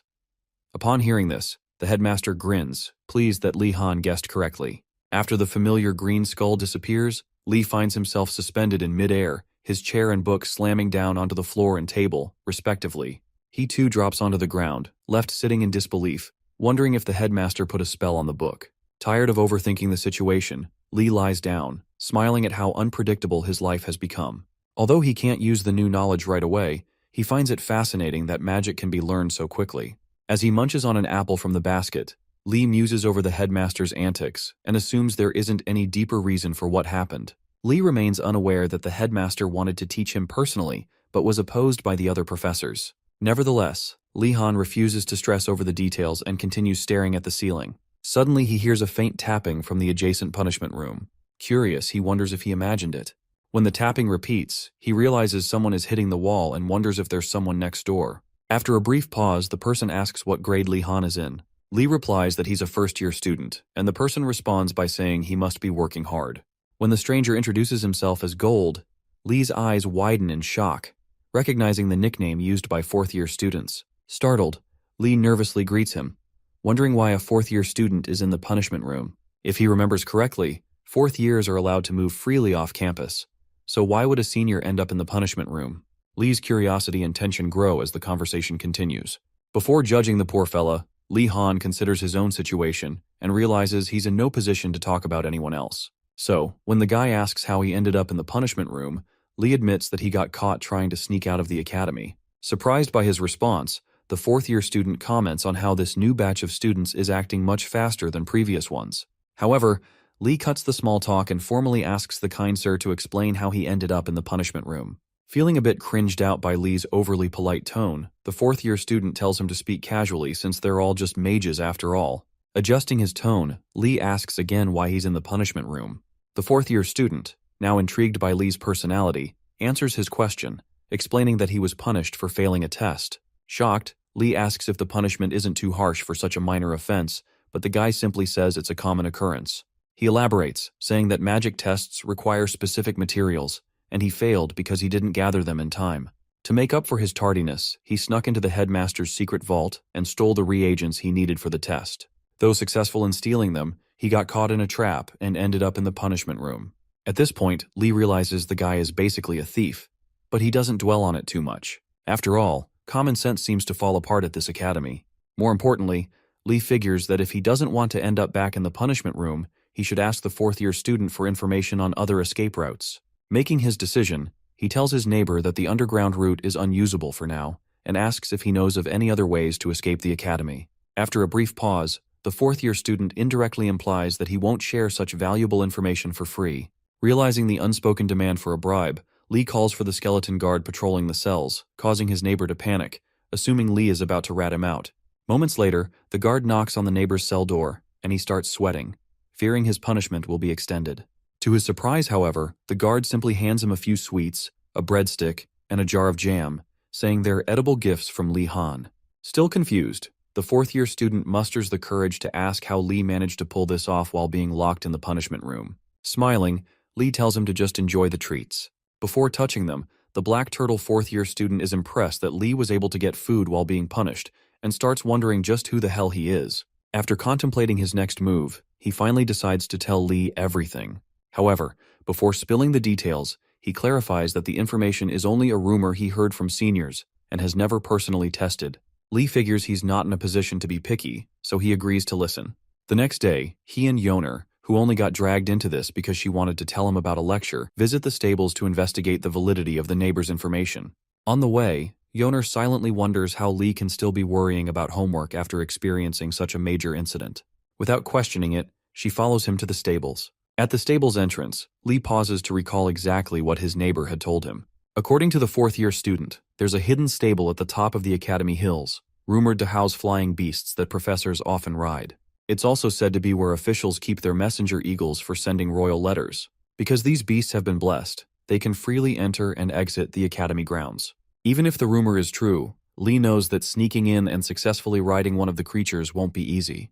However, his chances of success aren't zero, so he decides to give it a shot. As he opens the stable doors, he finds two Black Turtle students, who immediately freeze in fear upon seeing him. Recognizing their terrified expressions, Lee tries to talk to them, but they quickly turn their backs and ignore him. Frustrated, he tells them to drop their habit of judging others based on family names. Yoner, who knows that their reaction is due to his reputation rather than his family name, remains silent and hopes Lee can move past the disdain.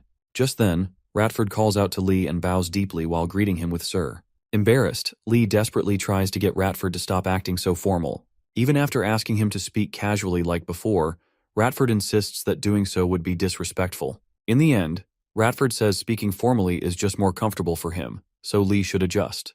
Knowing he's fighting a losing battle, Lee sighs and tells him to at least stop bowing and get to the point. Once Ratford raises his head, he begins recounting his version of events from the previous night. While Lee Han and Garcia were fighting the Twilight Dawn squad, Ratford had been watching everything while hiding. After the battle, when the headmaster and professors arrived as reinforcements, Ratford took the opportunity to search the chests in the horse carriage while the workers were distracted. Inside, he found a collection of expensive-looking potions that seemed extremely valuable. Since he had to hide the chest of potions within his clothes, Ratford only took the smaller ones, hoping they'd be enough. When Lee Han and Yoner see the collection of valuable potions, they can't believe Ratford managed to steal them under such dire circumstances. In appreciation of Ratford's wit and courage, Lee pats him on the shoulder, calling him the best thief he's seen in a while. Not sure if that's a compliment or an insult, Ratford simply thanks him for the kind words, and the three begin examining the potions to understand what they've got. After some investigation, Yoner suspects that most of the potions contain alcohol, which freaks Lee Han out. To calm him down, Yoner assures him that alcohol is only one of the ingredients, so there's nothing to worry about. However, if they want to fully understand the potion's effects, they'll need to do further research. With that settled, Lee thanks Ratford once more, and Ratford responds formally, as always. Around that time, Nilia, a skilled hunter from Black Turtle Tower, enters the stables to check on her friends from Blue Dragon Tower. Unfortunately, before she can get their attention, she sees Lee doting on Ratford, offering to take care of horses together and bonding with him. From her perspective, it looks like Lee and Yoner have replaced her with Ratford, whom most people despise. Feeling heartbroken, she lets out a dramatic sigh, loud enough for Lee to hear. When he turns around, he finds Nilia slumped on the ground and asks when she got there. Instead of answering, Nilia gets up, storms out of the stables in tears, and accuses them of not needing her anymore now that they've found a new friend. Shocked by her reaction, Lee and Yoner exchange confused glances, wondering what the hell she's talking about. Eventually, they calm her down and explain the situation. Thankfully, Nilia realizes she misunderstood and relaxes. Yoner reassures her that they aren't abandoning her. With the drama settled, Lee suggests they continue looking after the horses, and everyone agrees. A little while later, Lee stands in front of his special white horse, which now seems oddly obedient. Before getting too comfortable, Lee suspects the horse is just pretending to behave to lure him into a trap. Given how the other horses interact with their owners, his must be even worse. After a failed attempt to pat its head, Lee pulls out his secret weapon, a hairbrush, and starts brushing the horse's mane while complimenting it. Unfortunately, this sneaky attempt to win the horse's favor only enrages it further. Its anger flares up so intensely that even Nilia notices the brewing war between Lee and his so-called precious horse. An hour later, both Lee and the horse are sprawled out on the pen's hay, exhausted from their struggle. Accepting a temporary truce, Lee picks up the hairbrush again and gently resumes brushing its mane. The sheer effort he had to exert just to brush its hair proves how different this horse is from the others. As he ponders its behavior, he overhears Yoner, Nilia, and even Ratford sighing in relief, celebrating their progress with their own horses. When Yoner asks how things are going on his end, Lee admits that there hasn't been much progress. Nilia finds it strange that the horse still hasn't warmed up to him despite his persistence, while Ratford comments that he's never seen a horse so stubborn before. At this point, Lee starts wondering if his horse is secretly a monster. Considering the absurdity of the Academy's professors and their tyrannical methods in the name of academic excellence, it wouldn't be surprising if his horse had monster blood mixed in. Before his conspiracy theories spiral out of control, he forces himself to stop overthinking and accepts that maybe he's just not as skilled as his friends. Meanwhile, at Urigalem's cabin, Professor Urigalem tells his aunt, Zed, how hard the new students are working in the stables. Zed responds confidently, saying that while she deliberately chose horses with terrible tempers, they will eventually warm up to the students who put in real effort to tame them. However, if anyone mistreats their horse, like using a whip, they'll have a hard time ever earning its trust. After laughing maniacally, Zed casually mentions Li Han. Since he's diligent, she believes he should be doing fine. However, she also reveals that the horse she assigned to him is actually Griffin, her flying bird monster, disguised as a horse. She admits it's difficult to handle, but if Lee persists with patience, cleverness, and a little luck, Griffin will eventually accept him. Hearing this, Urigalem chokes on his drink and accidentally spills it all over Zed. Furious, she demands to know why he reacted that way. Struggling to process what he just heard, Urigalem stammers and asks if she really transformed Griffin into a horse and handed it to a first-year student. Realizing she's been caught, Zed tries to gaslight him, insisting he must have misheard her. Not buying it, Urigalem demands she be honest with him. Seeing no way out, Zed sighs and finally admits the truth. As it turns out, Griffin is actually a monster with the head and wings of an eagle and the legs of a lion. Naturally, it's a species known for being picky and arrogant, making it difficult to tame. Although the bird's personality can differ depending on the region, one thing is certain: taming such a wild creature is not something a first-year student should attempt.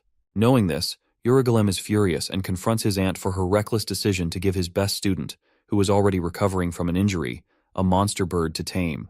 However, Zed refuses to be scolded by someone younger than her and snaps back at him for raising his voice. Urigalem, unfazed, demands to know why she transformed a griffin into a horse. Zed assures him that it's completely safe since she altered its physical traits to resemble a horse's. Before long, their argument escalates into full-blown shouting, which soon turns into a chaotic brawl, with them throwing things out the window in frustration. Meanwhile, Li Han finally takes his horse outside the stables for a walk, relieved that it has calmed down. As they walk, he notices a strange belt and 2 ankle rings around the horse's neck and forelimbs, oozing purple miasma. He also realizes that, much like himself, the horse dislikes unnecessary fights. When the horse gives him a subtly irritated response, Lee chuckles nervously, acknowledging that it must have far more mana than he initially expected. This realization raises a disturbing question. Could this horse actually be mixed with a monster, or is he just overthinking? Observing the cursed artifacts draining the horse's mana, Li Han concludes that their consumption rate is too low. He needs to find a way to increase it before the horse ends up being more powerful than him. After walking for several dozen meters, the horse finally stops. Lee asks if it wants to rest, and judging by its calm demeanor, he's just happy it's finally communicating with him after being so aggressive earlier. If anything, he'd say they're finally becoming friends. To ease the tension, Lee pulls out 3 sugar cubes from his pocket and feeds them to the horse. Though it refuses to admit it, the horse finds the sugar cubes incredibly sweet, something it had never experienced in the wild. Just as it's about to completely submit to Lee, something inside its ancient wild instincts snaps, reigniting its ego. Refusing to surrender so easily, it remains defiant. Despite their growing bond, Lee Han still worries about increasing the mana consumption rate of the cursed artifacts. Noticing the horse's sullen expression, he asks if it's tired. But with no response given, they continue walking until the day ends. The next day, the Blue Dragon and Black Turtle students gather for their basic alchemy understanding class.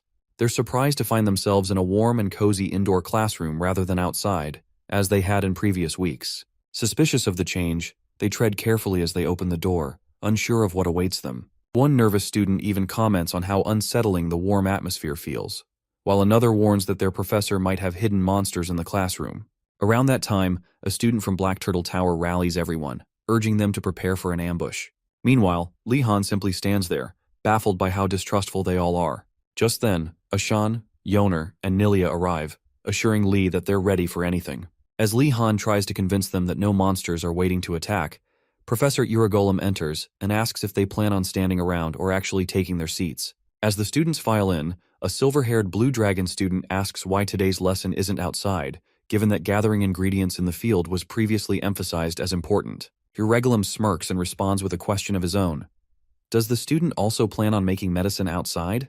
Realizing they're likely being paranoid, the students settle down. Uragolem reassures them that, unlike outdoor lessons, indoor classes are safe and comfortable. However, despite his claim, the students remain skeptical, not that their professor cares. To begin the lesson, Uragolem instructs them to pour water into the pot in front of them, and explains that alchemy is a composite art where every single step matters. He warns that anyone who cuts corners will never become an exceptional alchemist. With that, he orders them to open their textbooks and begin crafting the basic mana recovery potion. As Lee Han flips through the pages, he quickly realizes that this is going to be challenging. At first glance, alchemy might seem simpler than other forms of magic. Just follow the instructions, right? Unfortunately, that's far from the truth.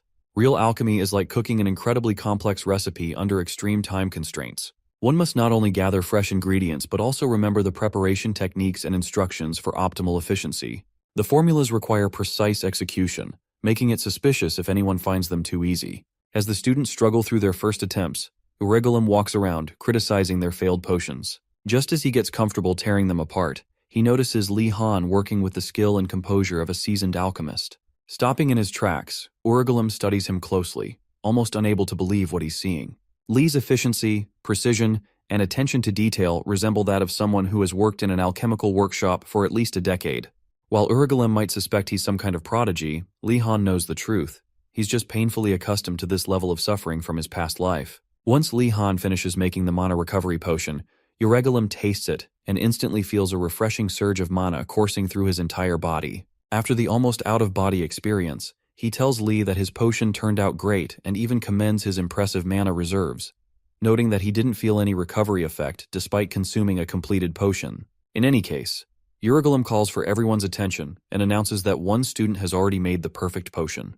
When the students realize it's none other than Lee Han Wardenus, their reactions are mixed. Some are impressed as always, while others grumble about the so-called golden child. One student from the burning Phoenix Tower, however, watches with disdain as Ashan praises Lee, calling him a genius. Once Lee returns to his seat, Ashan tells him about Siana from Phoenix Tower, who also did a great job but didn't quite match his level.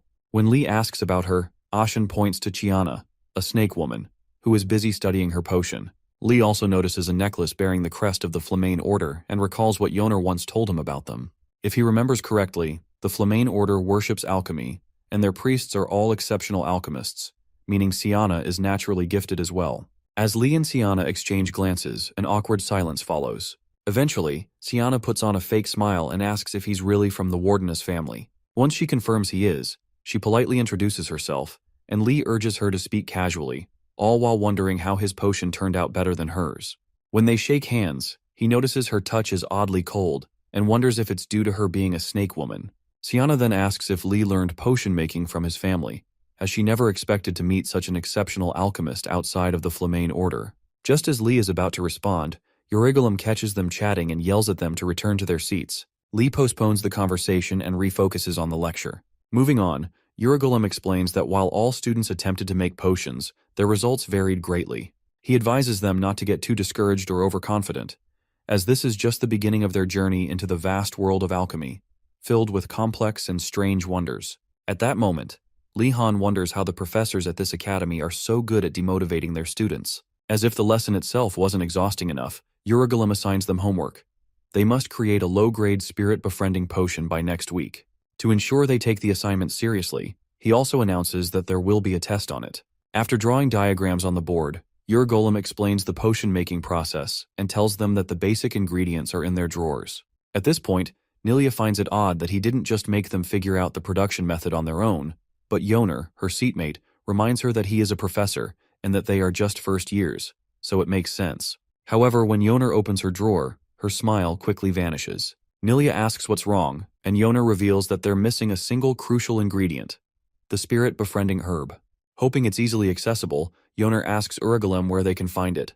To her horror, the professor tells them they'll have to gather it themselves. A heavy silence fills the room as Urugulum nonchalantly gestures toward the mountains outside the classroom window, informing them that the herb can be found there. He then asks if they remember what he told them on their first day, completely indifferent to whether they do.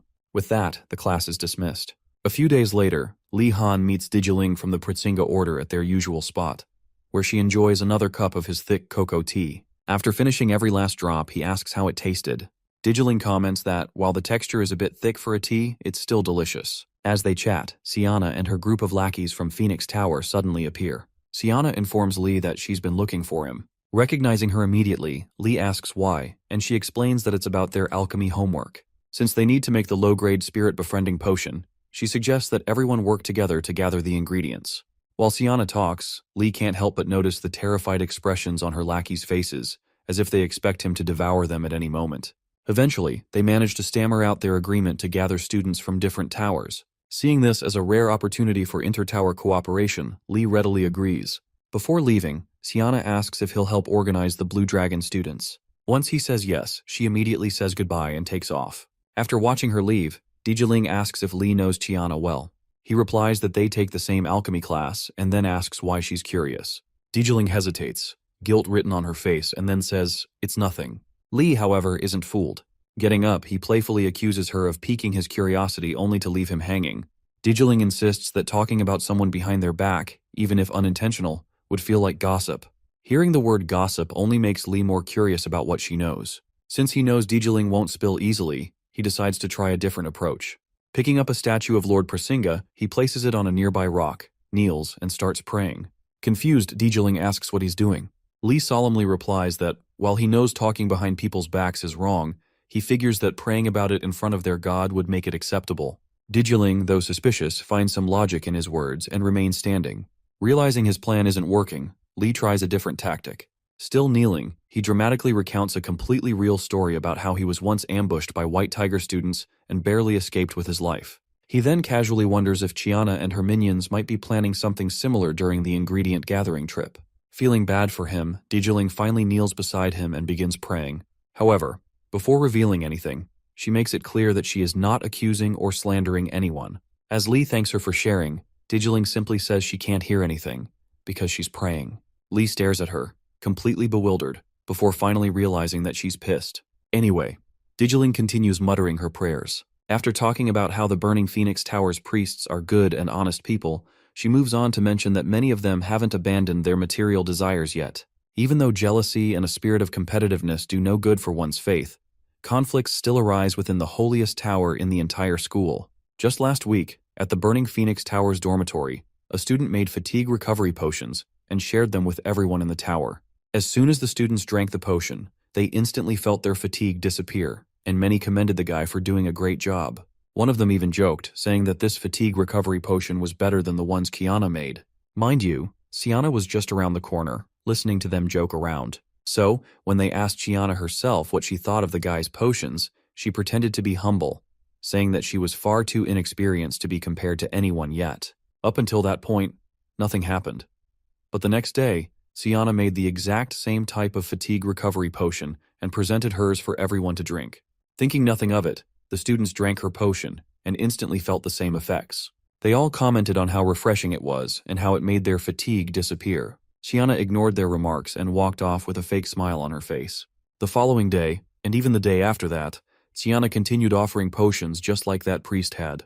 Each time she asked for their opinions in a menacing way, and each time she received the recognition she so desperately craved. Once this odd attention-seeking stunt became too much, the priests finally realized that something was wrong. A few days ago, one of the priests finally told Xiana that she was the best, and only then did she stop making potions to distribute daily. Having heard everything Dijiling just confessed, Li Han remains silent for a moment before concluding that Xiana is definitely competitive.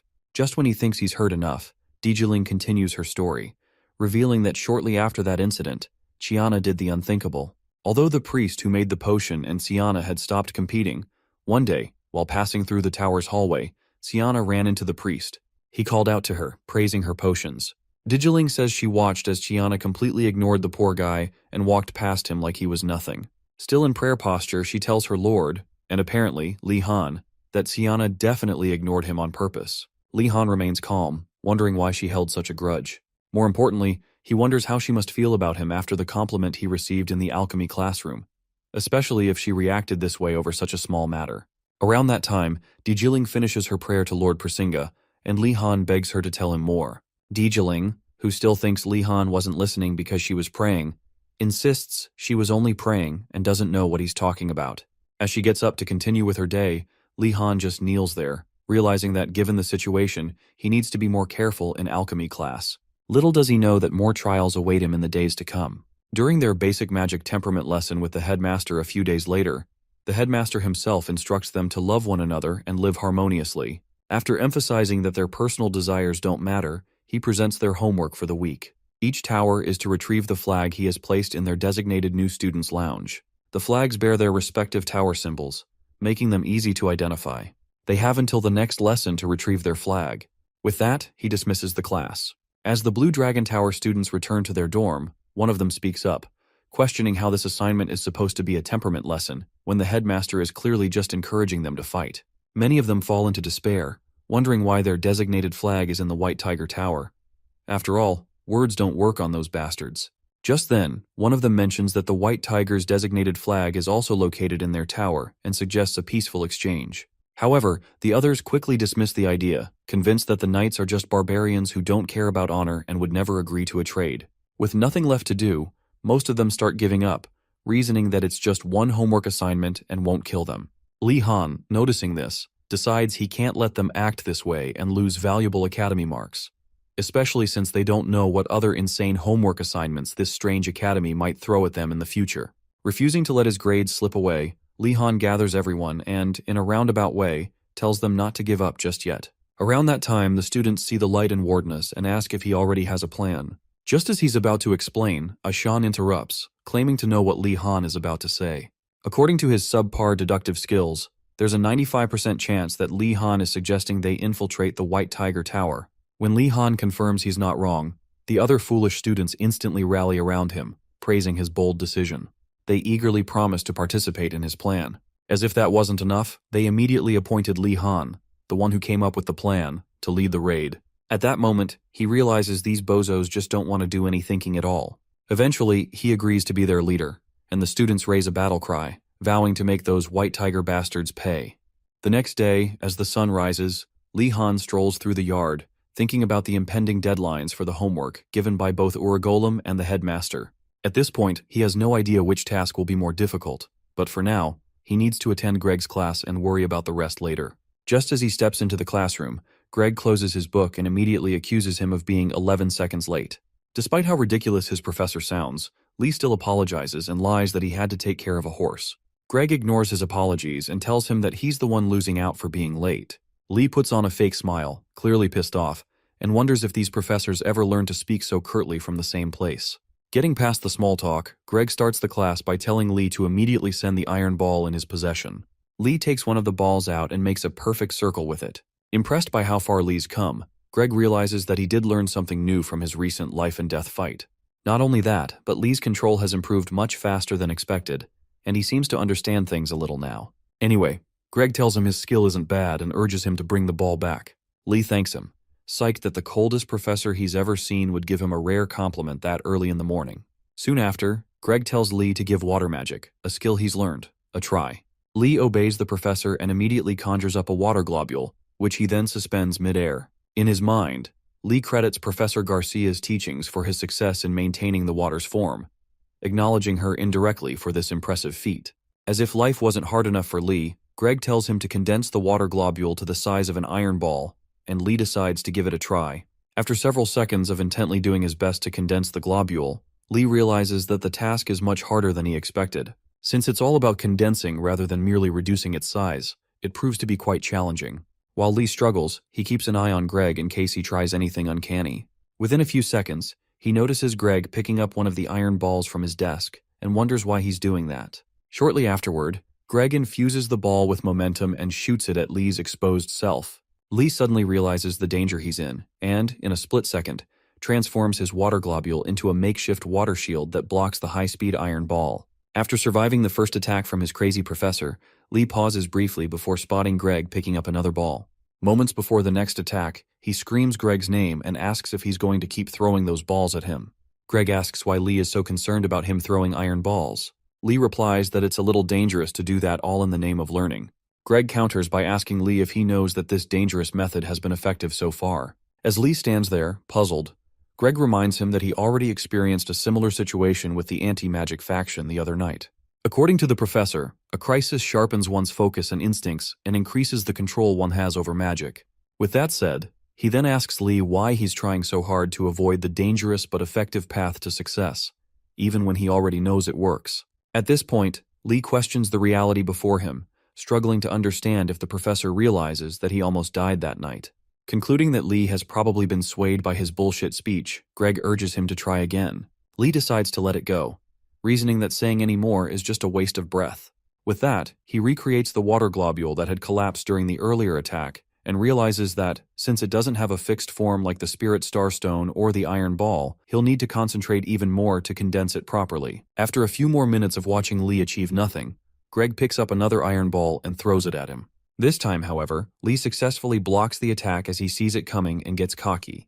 What he doesn't realize is that Greg had already hidden one of the previously thrown iron balls behind Lee's field of vision. Once Lee drops his guard, Greg strikes him from the opposite side, and Lee loses control over his water globule. After the second attack, Greg tells Lee Han to focus, but Lee, now soaked, realizes that classes with more homework are definitely better than this piece of shit class he's enduring.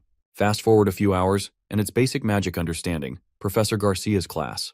Everybody is seated pretty early, so before she arrives, the students murmur about the alchemy class's homework. One student mentions that they'll all be going on a hunt with students from the other towers and Professor Ingudel. One of the Black Turtle Tower students wonders if the Wardena's kid will be joining them as well, but the very thought of it makes all the students in her vicinity stare at Lee Han's menacing face. While Lee watches them tremble at the sight of his tired expression, he wonders if they want to be friends with him or something. Unfortunately, before he can find out, Garcia waltzes into the lecture hall and welcomes everyone to her class that week. Once at the podium, she informs them that they'll be learning other types of magic that day instead of elemental magic. However, she won't be the one teaching the class. Instead, she has brought in another professor who is an expert in the type of magic she wants them to learn. Upon hearing this, anticipation grows among the students as they hope the new professor is either a spirit mage, a strengthening magic mage, or a healer. Sadly, as soon as the professor waltzes into the class, the entire atmosphere turns cold, and the students can feel the absurd change in temperature in just a few seconds. After fully making his way to the podium, the professor introduces himself as Mortem and informs the students that he'll be teaching them dark magic. For some context, dark, or black, magic is a mysterious form of magic that can be used to summon undead beings, curse living and non-living targets, utilize dark potions or elements, and manipulate negative energy. Simply put, dark magic is something people find unsettling and try to avoid for obvious reasons. To illustrate how people perceive black magic, imagine two lonely travelers lost in the woods, completely confused about which way to go. Just as they're about to give up hope, someone, representing dark magic, appears behind them. After startling them, he casually tells them to follow the crazy skeleton walking behind him, as he's too busy to guide them himself. In this scenario, the travelers, symbolizing the people wary of dark magic, immediately collapse at the sight of the skeleton. Meanwhile, the dark mage stands there, utterly confused about why they reacted that way to his kind gesture. As Lee pictures this scene in his mind, he figures that his classmates probably have the same impressions as the frightened travelers in his illustration. While class continues, the students quietly wonder if the academy is really endorsing black magic within its walls. One of them even questions why he's expected to learn it when people would only badmouth him if they found out. Garcia, overhearing their concerns, explains that black magic is deeply mysterious, but also holds profound value. Moving on, she calls the students unrefined gemstones, stating that they need to experience many things before they can carve their paths. With that said, she hopes they will all be mature for this class and display the attitude of a true mage, one who does not hesitate to seek knowledge and pursue it. After her speech, a brief silence fills the room before Garcia, now smiling, asks if anyone is willing to be the professor's assistant for the day. For a moment, the entire class is dead silent. No one wants to be the scapegoat for that creepy black magic professor. Just as Lee is about to raise his hand to volunteer, Gainando slams his head onto his desk, stopping him. He then whispers, asking what the hell he thinks he's doing. According to the rumors he's heard, anyone who gets involved with a black mage is doomed to become an undead soldier later in life. When Lee recovers from the head slam, he glares at Gainando in disgust and asks if he's really a mage. Moving on, he tells Gainando that he sees black magic as a hidden pearl. Since not many people study it, he figures it'll be easier to get good marks in such a class. After all, it's similar to Greg's class. Hearing this, Gainando gets spooked and asks if Lee truly wants to become a black mage. Lee tells him that's too extreme. Although the life of a black mage isn't that bad, he knows that the less popular a type of magic is, the more opportunities there are to master it. With that, Lee raises his hand and volunteers to be the assistant for the day. Garcia nearly cries tears of joy as she softly calls his name with hope in her voice. Lee figures she must have been nervous about this volunteer program, considering how much effort it must have taken to bring in a guest lecturer, only for no one to step forward. Thinking back to his past life, Lee recalls situations like this, where assistants were designated in advance, and life became absolute hell for the unlucky student. Anyway, now that a student has volunteered, Garcia welcomes Lee Han to the podium. As he walks toward it, he finally understands why the lecture room felt so cold earlier. The professor is exuding a significant amount of dark mana. While mana is fundamentally non-elemental, it can be altered to align with specific types of magic. In this case, cold and dark mana are the trademarks of a dark mage. Given that, Lee isn't surprised that Mortom is unpopular. His mana is both dark and chilling to the touch. As soon as the dark mage, Mortom, lays eyes on Lee Han, he immediately senses a vast amount of mana within him and points it out. Lee thanks him for the compliment, and Mortom decides to start with a demonstration. With that, he commands his undead soldiers, whom he calls the Servants of Bones, to rise from their graves and fill the classroom. Within seconds, the entire room is flooded with undead soldiers, and the students freak the hell out. They immediately start begging the professor to do something before these bastards try to eat them or worse. Soon after, the undead soldiers suddenly join hands and start going in circles, which only freaks the students out even more as they wonder what the hell is happening. Meanwhile, Mortom turns to Lee Han and asks for his thoughts on the demonstration, emphasizing that he put a lot of effort into preparing it for them. In response, Lee calmly tells him that it's an interesting demonstration. Garcia, meanwhile, is immensely grateful for Lee Han's maturity. Satisfied with Lee's response, the guest lecturer finally ends the absurd display and dismisses his undead soldiers. As they vanish, the classroom returns to normal, and the students let out a collective sigh of relief. Although Lee thinks the demonstration was impressive, he grows concerned, hoping the professor isn't expecting him to replicate that level of dark magic on his first attempt. Observing the look on his face, Mortom quickly figures out what he's thinking and reassures him that he's not. After all, that level of magic is far too difficult for a beginner. Lee exhales in relief, wishing that Professor Greg could hear what this professor just said. For an easier first task, Mortom asks Lee if he can transform his mana into one with the yin or negative element. Without hesitation, Lee agrees and pulls out his wand, ready to attempt converting his mana to the negative element for the first time in his life. Seeing as this is his first attempt, Garcia chuckles, thinking that not even the brilliant Lee Han should find this task easy. It turns out that for this type of magic to work, mages have to go through a lot of trial and error to visualize the yin element, as it's a vague and vast concept. Simply put, this form of magic takes on whatever elemental form the caster envisions: ice, darkness, even fire, because the concept is so difficult to grasp that a beginner can't typically get it right on their first try. Knowing this, Garcia decides to check on the other students while Lee Han attempts to use dark magic. However, just as she's about to move, she senses an ominous magic forming.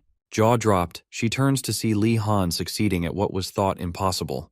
Apparently, all Lee Han needed to do was think of strange mathematical concepts like hyperbolic geometry, imaginary numbers, and other arithmetic oddities to succeed. One thing is certain: Lee Han's vast imagination is one of the strengths that has helped him survive in both worlds. Professor Mortom, on the other hand, is thoroughly impressed by Li Han's skill and asks if he can continue experimenting. Li agrees to give it a few more tries, and soon Garcia is shocked at how quickly Li Han is improving in creating dark magic. She grows jealous, fearing that if Li Han becomes too interested in black magic, he might not want to attend her classes anymore, and could be stolen by Professor Mortom, her guest lecturer. Before her irrational thoughts take over, she snaps out of it and decides to observe the situation more closely before jumping to conclusions. After gathering and converting enough mana to the yin element, Li asks the professor when he should start. However, intoxicated by how well Li is doing, Mortom urges him to continue gathering and converting mana until he can't anymore. The crazed look on Mortom's face tells Li that the professor has become consumed by anticipation. Meanwhile, Garcia is excited to see Mortom so enthusiastic for once, but starts to grow concerned as Li's mana conversion is already affecting the other students. Attempting to halt the mana conversion, Garcia asks Professor Mortom what the next step of the lesson is. Mortom, however, insists she focuses on seeing just how much more Li is capable of instead of worrying about the next step. Garcia maintains her composure, politely suggesting they can evaluate that later, but Mortom still pushes for Li to continue. At this point, Garcia switches tactics, firmly ordering the professor to proceed to the next step immediately. Afraid of what she might do, Mortom stops Li's conversion and instructs him to swing his staff in a specific manner and chant the incantation paralysis to use up the excess yin element he's gathered. This incantation is a low-rank paralysis curse in black magic, causing a sensation similar to a muscle cramp. When Li asks whom he should cast it on, since curses need a target, the professor tells him to cast it on him. Li Han is taken aback for a moment, considering how he's always wanted to use magic on a professor. Still, he asks if it's truly okay, and Mortom urges him to hurry before the yin element escapes the room. Deciding not to worry about the consequences, Li points his wand at Mortom and prepares to speak the incantation. Mortom, meanwhile, believes that a beginner's paralysis spell shouldn't have much effect on him, and plans to use this opportunity to teach Li just how profound black magic can be once he easily blocks the curse. In his mind, he imagines Li becoming interested in black magic and seeking him out after the lesson. What Mortom doesn't realize is that Li is pouring every bit of yin element in the room into the spell, and even Garcia notices that Li is gathering far too much mana for a basic incantation. When the moment comes, Li chants paralysis, letting all the yin element mana flow directly into the professor.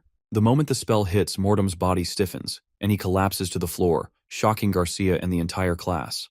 Panicked, Li rushes over to help, calling out the professor's name as he lies immobile on the ground. As the situation unfolds, Li imagines his future as a professor killer, realizing his life is probably over. Thankfully, before things spiral further, Mortom cancels the curse's effects and gets back to his feet, leading Li to believe the professor must have been faking his collapse. Without addressing the scare, Mortom turns to the class and asks if they now understand what a low-rank paralysis curse looks like. Receiving no response, he turns to Li and tells him he did well. Li thanks him, concluding that Mortom was just acting to lighten the mood. As Garcia watches the duo interact, she notices something strange. The enormous amount of mana that hit Mortom should have caused some damage, given that he didn't use any defensive measures. To confirm her suspicion, she asks if Mortom was hurt when he fell. The professor casually replies that he wasn't. However, when he turns his back, Garcia observes a subtle movement in his right hand and realizes the truth. Mortom hadn't been acting when he collapsed. He genuinely couldn't withstand a new student's curse. For now, she stays quiet and lets Mortom continue speaking with his new favorite student. Mortom tells Li that he has talent in black magic, and Li thanks him for the compliment. However, as if that wasn't enough, Mortom repeats the same words, but this time in a weirder manner. Li assumes he must be saying it sarcastically and starts wondering if he's actually bad at dark magic. He's still a first-year student, so it's perfectly fine for him to be a little rusty, especially since this was his first attempt. At that moment, Garcia calls for everyone's attention and explains that black magic is far more diverse than what they've seen today. If anything, low-ranked curses are the easiest and most effective to learn. She assures them that once they master these spells, they'll be extremely useful, not just for threatening someone, but also for self-defense. She concludes by emphasizing that the best way to counter a particular type of magic is to learn it yourself. Finally, she asks the students if they're willing to put in the effort to study various types of magic, and they all respond enthusiastically. As soon as Li returns to his seat, Garcia activates a spell, mass teleportation, instantly transporting the entire class to one of the school's training grounds near the main building. In a split second, Li Han finds himself sitting on the gravel outside. Since he doesn't immediately understand how he got there, he takes a moment to assess his surroundings. After a quick scan, he realizes they've been teleported to the training grounds near the main building.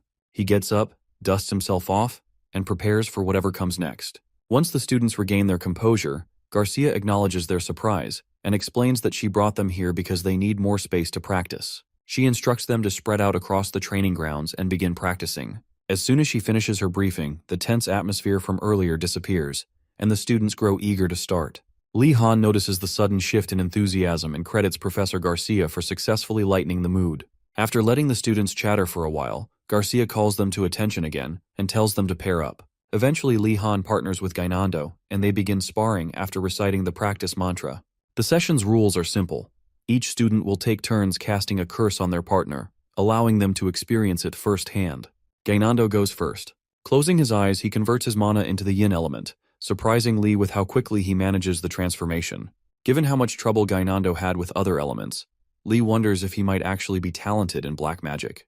However, after watching him for a few more moments, Lee concludes that Gainando probably just got the hang of it because this particular magic is relatively easy. A few meters away, Professor Mortem also notices Gainando's unexpected success in yin element conversion and grows curious about what he'll do next. Once Gainando has gathered enough mana for the low-grade paralysis spell, he chants the incantation and directs the energy toward Lee Han. The spell lands, but Lee only feels a slight pinch in his limbs. Almost immediately, Gainando cheers at his success, and Lee congratulates him. Moments later, the blonde fool asks Lee if he feels numb anywhere. To his disappointment, Lee admits he's not sure, as he doesn't feel paralyzed at all.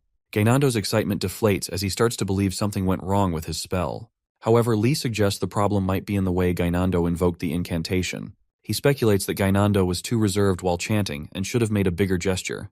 Believing Lee's nonsense, Gainando even tries adding insults to his incantation before attempting the spell again. Before he can embarrass himself further, Garcia steps in and reassures him that he didn't fail at all. Instead, she explains that Lee Han likely has such an overwhelming amount of mana that the spell's effects were nullified. With that, she commends Gainando on a job well done, and he thanks her for the praise. Still unsatisfied that his spell didn't affect Lee Han, Gainando starts doubting himself, thinking he might not be talented in black magic after all. Then again, he reminds himself that it doesn't really matter. He won't be continuing this class for much longer anyway. Now that it's his turn to be on the receiving end, he braces himself as the practice session continues. For his attempt, Lee Han focuses on control, restricting his mana usage to the bare minimum. Once he gathers what he deems sufficient for the spell, he chants the incantation and directs the energy at poor Gainando. Seeing how effortlessly Lee casts the spell, Professor Mortem marvels at the simplicity of his incantation. Typically, the longer an incantation is, the easier it is for a mage to cast the spell. However, shortening an incantation, especially for a first-year student, is no easy feat. Even though the curse is low-ranked, Mortem finds it hard to believe that Lee managed to condense the spell so efficiently on his very first day learning black magic. As the curse flies toward him, Gainando instinctively assesses the incoming mana, and instantly realizes it's too powerful for him to handle. Just as the spell is about to hit, he reflexively dodges it and lets out a scream so loud that the entire training ground thinks someone has died. After a moment of silence, Lee and Gainando stare at each other before Lee scolds him for dodging when he is supposed to take the hit. Gainando scrambles to his feet and insists that he dodged purely on instinct. It wasn't his fault. Hearing this, Mortem is taken aback. Not only was Gainando abnormally fast at converting mana into the yin element, but he also detected and reacted to the negative element mana with uncanny precision. Intrigued, Mortem begins wondering about the blonde boy's name, suspecting that his talent might be that of a rare genius, one that only appears once every 10 years. After about an hour, the class ended without any major incidents.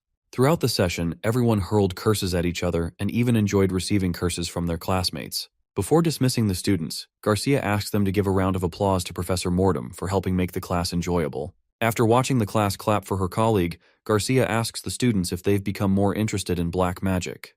There's a brief silence, so Garcia whispers to Mortem, encouraging him to say something to make black magic appear more appealing.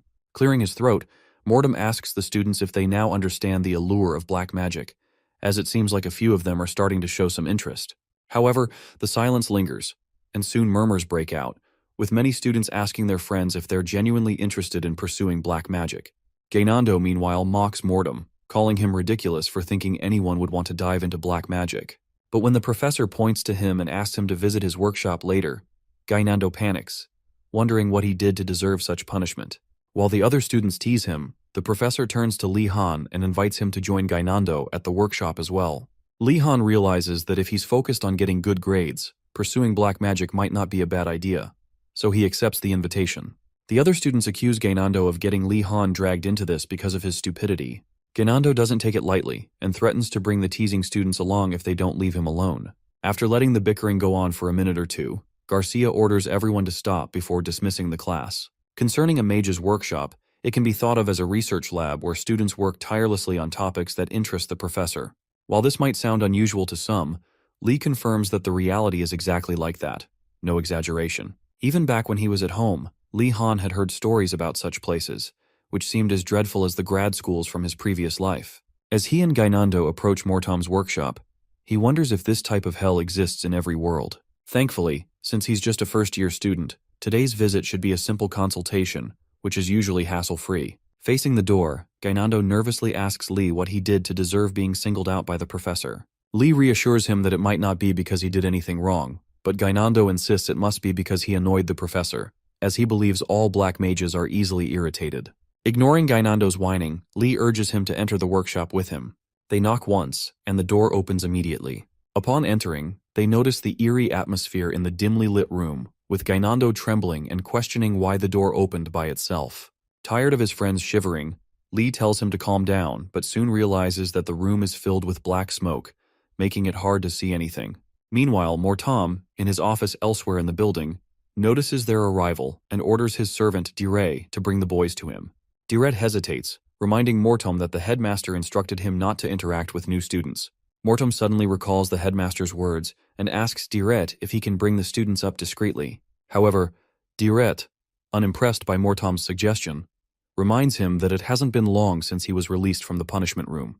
Mortom, pretending to understand, orders Dire to retreat into the shadows and dispels the black smoke, revealing a warmer and brighter office and workshop. Once the smoke clears, Gainando and Lee are surprised by how normal the interior of the workshop looks. They quickly notice the bone furniture, which they know is highly prized among black mages. Shortly after, they find Mortom seated across from them, welcoming them to his workshop. After the formalities, both boys sit down, with Lee wondering if Gainando realizes the furniture is made of bones. Mortom gets straight to the point, asking the boys if they know why they were called there. Gainando confidently says yes, but before he can come up with a silly explanation, Mortom interrupts, explaining that both Gainando and Lee have shown talent in black magic. Surprised, Gainando mumbles something incoherent, prompting Mortom to ask him to repeat it. Embarrassed, Gainando quickly goes silent, but he begins reflecting on Mortom's statement about his talent. Rather than taking it maturely, he whispers to Lee Han, asking if he heard that he's exceptionally talented. Exhausted by his antics, Lee tells him that Mortom never said they were that exceptional. At this point, Gainando starts worrying about what to do since he's not interested in black magic, but has just discovered that he's extremely talented at it. As he begins to swell with pride, Lee can't help but wonder if Gainando has finally lost his mind. To keep their mouths occupied while he talks, Mortom offers the boys some black candy adorned with pirate insignias. After they accept, he explains that he called them in to discuss their talent in black magic.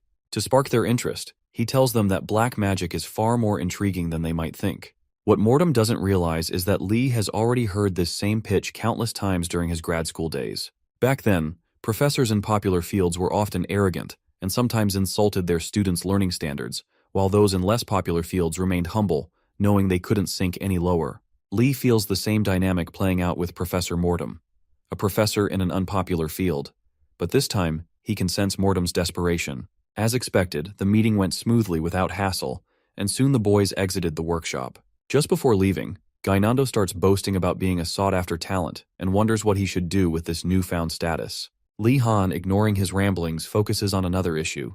Before they left Mortom's office, the professor gave each of them a strange femur bone wrapped in a yellow ribbon, instructing them to keep the gift safe once they returned to their rooms. Unsatisfied with the vague explanation, Lee Han asked Mortom to clarify what the bone was, but the professor simply ignored them and bid them farewell.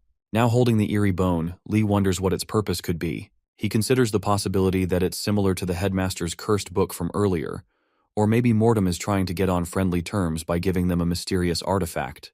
His imagination runs wild, even humorously considering that it could be a couple's gift from Mortom. Thankfully, Lee quickly dismisses the ridiculous thought and refocuses.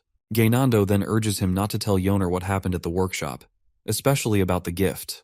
Lee, confused, recalls the time Yoner punched Ganando for bad-mouthing alchemy on their way to the first class, and realizes Ganando is likely worried about being teased for his earlier comments. To keep him quiet, Lee agrees not to tell Yoner, as long as Ganando doesn't mention anything either. Ganando praises Lee for being a good friend, while Lee silently decides to tell Yoner everything after their first class the next day, since she's their friend too. Fast forward to the next day, Lee Han attends swordsmanship training with the other White Tiger Tower students. Under the hot sun, they endure rigorous training led by the elven professor Engeldel. As the session intensifies, Engeldel encourages his students to keep running without rest, reminding them to synchronize their breathing with their mana flow, circulating it through their bodies to maximize their strength. The students do their best to follow his guidance, although circulating mana is an advanced skill that most of them struggle with. However, Lee Han seems to manage just fine, keeping pace with the professor. While running, he asks Engeldel for advice about something he needs to do in the mountains. Surprised, Engeldel sternly tells him to abandon the idea. When Lee asks if the mountains are that dangerous, Engeldel warns that they are not only filled with dangerous monsters, but also contain unknown threats, even ones the professors aren't aware of. Venturing into the mountains without assistance, he says, is unwise, and only fools would do so. Lee Han explains that he is required to go because their homework requires them to gather ingredients from the mountains. Realizing this is an assignment from another professor, Engeldel softens his stance and admits that the situation might be different. When Lee asks for clarification, Engeldel shifts the conversation, asking if Lee has succeeded in circulating his mana, noting that he doesn't seem tired at all. Lee explains that he's not tired because he's been discharging his mana instead of circulating it. Intrigued, Engeldel asks for more details, and Lee explains that circulating mana from the core to all corners of the body requires precise control, which he lacks. Instead of doing that, he pushes his overflowing mana outwards, which results in him discharging it rather than circulating it. Engeldel, recalling a similar technique from the battle with the Twilight Dawn squad, realizes that while most would collapse from mana depletion, Lee's seemingly infinite mana reserves allow him to endure and discharge his mana instead of circulating it. In response, Engeldel acknowledges Lee's method, but insists that during his class, Lee should focus on learning to circulate mana. Lee agrees, though he still wonders about the hidden dangers in the mountains. Engeldel then adds that with Lee's abundance of mana, it will take even more effort to complete the circulation process. Lee's suspicion is confirmed when Engeldel announces he'll be increasing Lee's training. While the other students take a break, Engeldel orders Lee to run 10 more laps, causing Lee to snap internally. Trembling with frustration, Lee sarcastically tells the professor he likes the idea, all while wondering why these professors are so insufferable. Before starting round 2 of Lee's special training regimen, Engeldel informs Lee Han that he'll tag along when he goes to gather materials in the mountain. Confused, Lee reminds him that he just said it would be fine since it's just for homework. However, Engeldel insists that he simply enjoys taking strolls, so there's no need to worry about him being a disturbance. Though Lee doesn't fully understand the sudden interest in the trip, he still agrees to let him come along. In truth, Engeldel knows the mountain path is dangerous, even for students on school assignments, so he decides to accompany them just in case something goes wrong.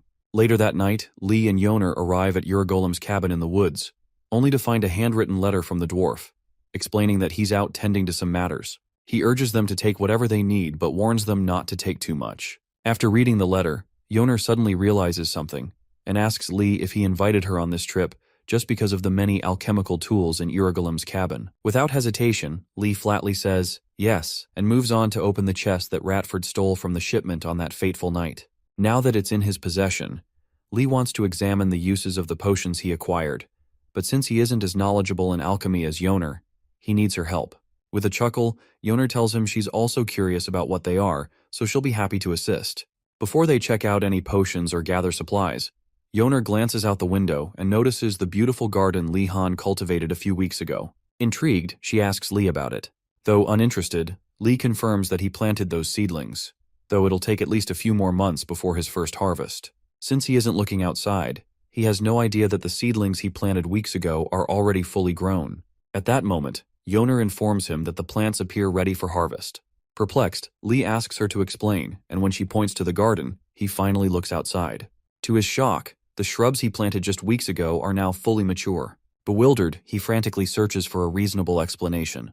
Then, it clicks. He remembers the suspicious-looking watering can and assumes the professor must have added an accelerant to it. However, this assumption is incorrect. The watering can is completely normal. What Lee doesn't realize is that the true cause of this unnatural growth lies in the new staff he keeps inside his uniform. Unaware of this, he wrongly accuses Urigalim of tampering with the crops. Regardless, since the plants have matured, they decide to harvest them. Yoner insists on handling it, and after finishing the harvest, she happily collects all the alchemical tools she needs. Before leaving, they write a note updating Urigalim on the state of his cabin. The next day, a tired Lee Han and Yoner sit in the Blue Dragon Tower's common room, surrounded by potion bottles and litter. Lee realizes they were so engrossed in testing the potions that they stayed up all night without noticing. So far, they've only identified 2 potions: West Empire Grape Wine, which is delicious, and the Calicanthus Potion, which temporarily grants the drinker a mermaid-like singing voice. Realizing they could have spent the night sleeping peacefully instead, Yoner apologizes for taking so long with her analysis. However, Lee assures her that her results are impressive. Just then, Ashan arrives, looking well-rested, and greets the 2 exhausted students. After some small talk, she asks if they're ready to gather materials. Lee responds that they're half-prepared. According to his weekend plan, Saturday will be spent returning from the forest with the rest of the students, while Sunday will be for leaving school grounds using his headmaster-certified outing permit. As he imagines the traps awaiting him outside the school, Ashan asks if he'd like to visit the black market before heading into the forest. Confused, Lee asks what he means by black market. Instead of explaining, Ashan takes him and Yoner there. At the black market, Lee is amazed to see that Ashan wasn't lying. But then again, what kind of school has a black market? How cool is that? Without receiving an answer, Lee looks around and realizes the market is the size of a 5-day village festival, with many students trying their best to sell their goods. As they explore, Lee overhears a familiar voice talking about betting bread and finding an emperor. Curious, he follows the voice and finds Ratford organizing a betting game where players must guess which of 3 cards holds the emperor. If they guess correctly, they double their bet. Just as the first round is about to begin, Ratford notices Lee Han in the crowd and immediately greets him with respect. Unfortunately, as soon as the other Black Turtle Tower students realize Wardeness is among them, they scatter in embarrassment. Once the crowd clears, Lee asks Ratford what he's doing. The Mouse Man explains that he's simply gathering bread, the currency used in the black market. Currently, 5 loaves of bread equal 1 quill pen, and 10 loaves can buy a sugar cube the size of a matchbox. Thanks to Lee Han, the Blue Dragon students have enough food, but the other towers are struggling to survive. As they continue exploring the market, Yoner becomes interested in some items and gets distracted, leaving Wardeness alone. Realizing he's now on his own, Lee takes a closer look around. Though food is scarce, there are still plenty of useful goods. The daily necessity items seem decent, but the most surprising thing is the sheer number of artifacts available. A rather unusual sight for a student-run market. Naturally, artifacts are items that a normal person wouldn't encounter in their lifetime. However, since Lee is in Einrogard, a place housing people with a wide variety of talents, such rare items, even if shoddily made, are in plentiful supply. If he were part of the Black Turtle Tower, it would have been much easier to talk to them. After walking with Ratford for a while, Lee stops in front of a shop. Ratford, who has already vetted the store Wardeness is standing in front of, tells him there's nothing of use there and asks what he's looking for. Lee fancies a plain white cape and inquires about it. Ratford explains that it's a cape of protection with about a 50% success rate in defending its wearer against sharp objects. To his surprise, Lee finds it quite useful and decides to buy it. Impressed by Lee Han's noble ability to see things positively, Ratford gazes at him in admiration, until Lee tells him to stop. Internally, Lee is concerned that the black market doesn't have many useful items, just as Ratford had said earlier. At the moment, he can't determine the effects of most of these items, and seeing as some of the artifacts are losing their mana, their expiration must be approaching. That makes the existence of this cape in a place like this even more valuable. With that in mind, he tells the stall owner, a Black Turtle Tower student, that he'll buy it. Excited by the favorable turn of events, the stall owner anticipates his payment, only to be disappointed when Lee asks if he can be put on credit, which is instantly rejected. Knowing full well that he can't get credit, Lee instead reveals the various food items he brought, having heard that bartering is possible. When he presents the food, the other Black Turtle students get excited at the sight of such high-quality provisions. While Lee wonders if he should have brought more canned food instead, almost a dozen students gather around him, eager to trade. As the competition for Wardeness food intensifies, Lee begins to wonder what new opportunities this unexpected demand might bring. Eventually, he shakily pays for the cape with just 2 potatoes, and the stall owner thanks him profusely for the transaction. As if that wasn't enough, the overjoyed stall owner starts mocking his fellow traders for lacking good judgment. The other stall owners jeer at him, dismissing his luck as mere chance rather than skill. Soon after, a green-haired black turtle stall owner approaches the man who just received the potatoes and offers to buy a single bite in exchange for some bread. Unsurprisingly, the stall owner refuses, telling her she can eat her lousy bread herself. Lee Han watches in shock, realizing just how starved these students must be to react this way over mere potatoes. Upon closer observation, he notices that this isn't just affecting a few students. All of them are desperate for food and willing to do anything to get it.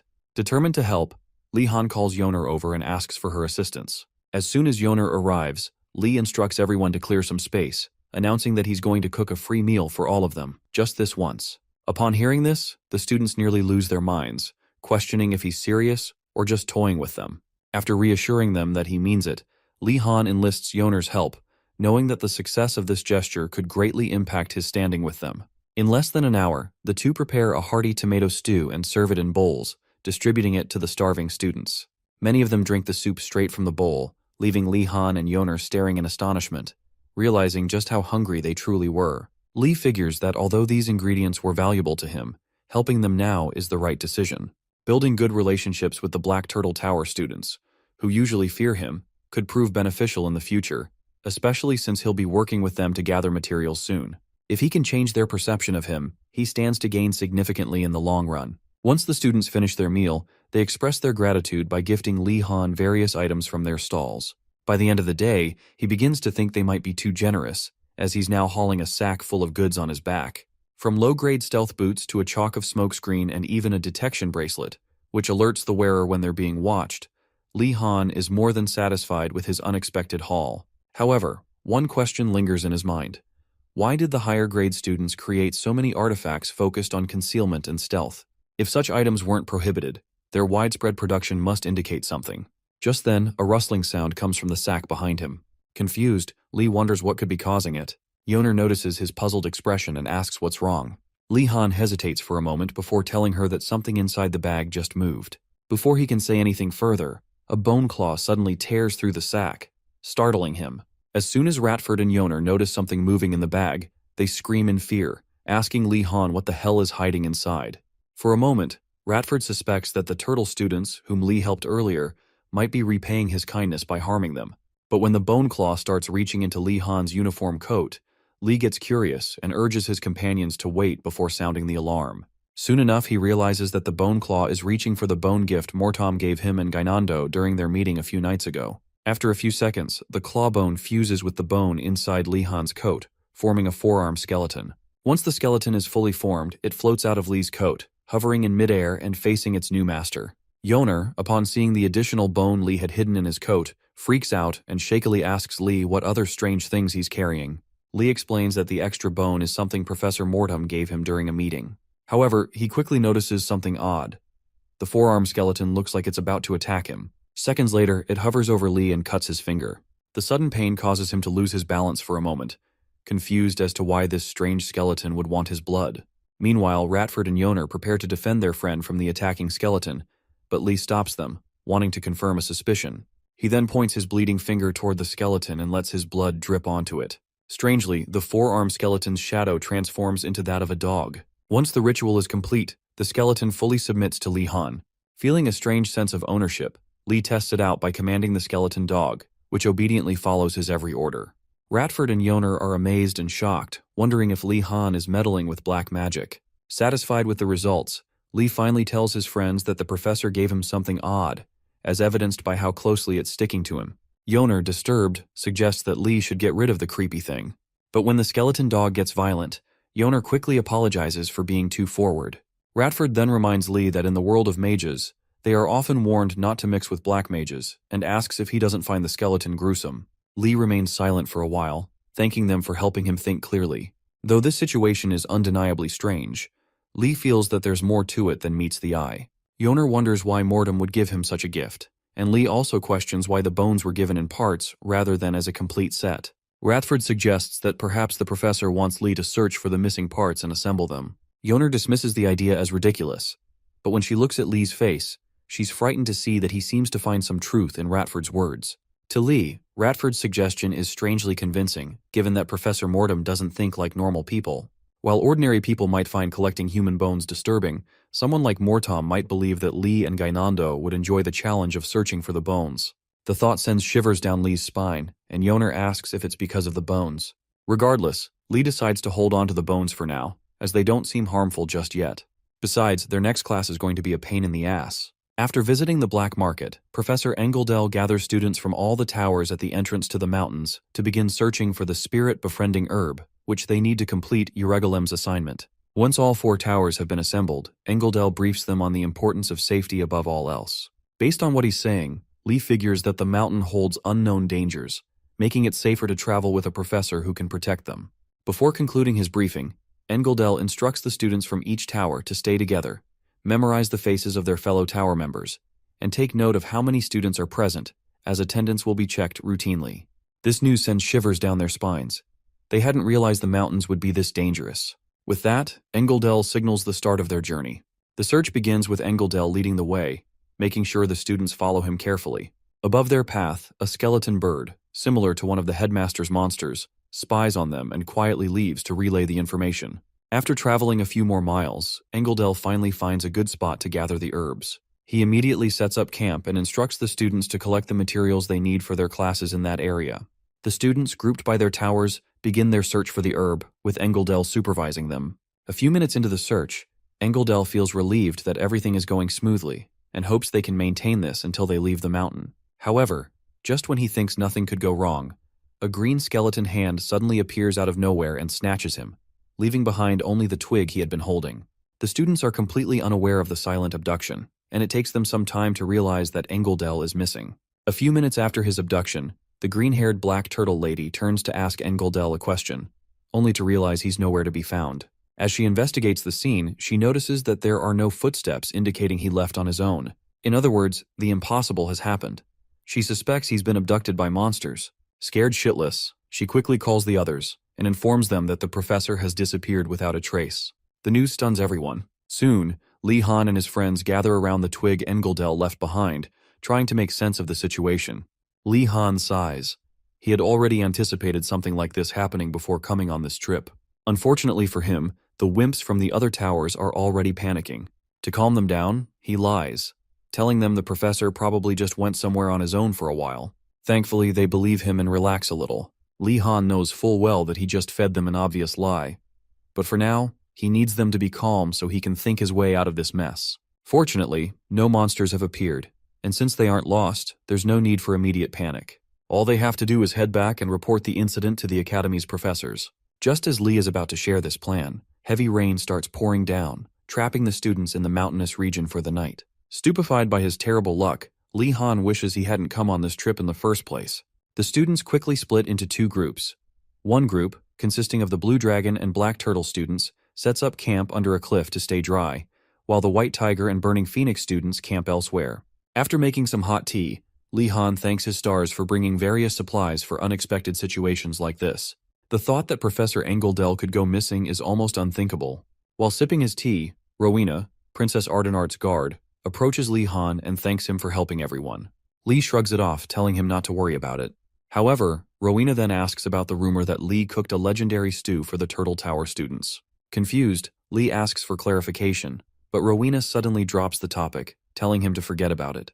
Now curious, Li Han wonders who exaggerated the tomato stew he made earlier and spread the rumor that it was legendary. Before he can figure it out, the pesky elven guard appears and informs him that the princess, who is sitting just a few meters away, wants to help. Wondering why Ardenart won't just talk to him directly, Li Han reluctantly agrees to her assistance and asks if she can make a bonfire, as Yoner is freezing. Rowena relays the message to the prideful princess, who gets up, chants some incantations, and summons 2 spirits to ignite the wet firewood in front of them. Within seconds, the spirits create a blazing fire, and the damp wood starts burning. As Li Han watches the princess work, he recognizes the beings she summoned as spirits. Just then, one of the students asks how she learned to use spirit magic on her own, when they haven't even covered summoning in class yet. As expected, the admiration begins, and Lee wonders if they'd react the same way if he summoned bones instead. Shortly after lighting the bonfire, the students appreciate the warmth and remain as quiet as possible, hoping not to attract anything dangerous to their location. Unfortunately, they fail to notice a lurking monster until it's too late. The first sign of trouble appears when Yoner sees ripples in her green tea. Before she can figure out what's causing them, a loud, thumping sound echoes through the area, growing closer by the second. Lee Han immediately goes on high alert, but before he can do anything, a golden-eyed golem monster emerges, scaring the shit out of them. At the same time, the White Tiger and Burning Phoenix students face the same monstrous golem looming over them in their cave, leaving everyone frozen in place to avoid provoking it. Back at the Blue Dragon camp, Rowena urgently instructs everyone not to make any sudden movements. Golems follow strict rules, and as long as they don't break them, the creature won't attack. For context, golems are artificial monsters created by mages, unlike wild beasts. They are formed by molding certain materials and inserting a magic core into them. The real problem arises when a golem's core is damaged or combined with other objects. At that point, it becomes an uncontrollable entity. Lee Han recalls that even broken golems still adhere to their rules, which gives him some hope. However, he's not sure what rule this particular golem follows. If its rule happens to be, beat the shit out of all the new students on this campus, then they are absolutely screwed. Moments after its arrival, the golem kneels and draws a line in the sand in front of the students. Confused, they wonder if the golem is warning them not to cross the line. Lee Han, however, becomes curious about what would happen if someone crossed it. Determined to find out, he prepares to test it out himself. Seeing how risky Lee's actions could be, Ashan jumps in to warn him not to act foolishly. Lee assures him he's not planning to cross the line himself. He knows how dangerous it is. Instead, he takes out the forearm skeleton he's been carrying in his coat, which unsettles everyone with its creepy appearance. After explaining that it's a summoned monster he came across, Lee commands it to cross the golem's line. The skeleton obeys and steps just beyond the line. As soon as the golem notices this, it smashes the forearm skeleton to pieces, confirming for Lee Han that the golem attacks anyone who crosses the line. Ashan, scared out of his mind, asks if this means they're trapped there forever and desperately looks to Lee Han for guidance.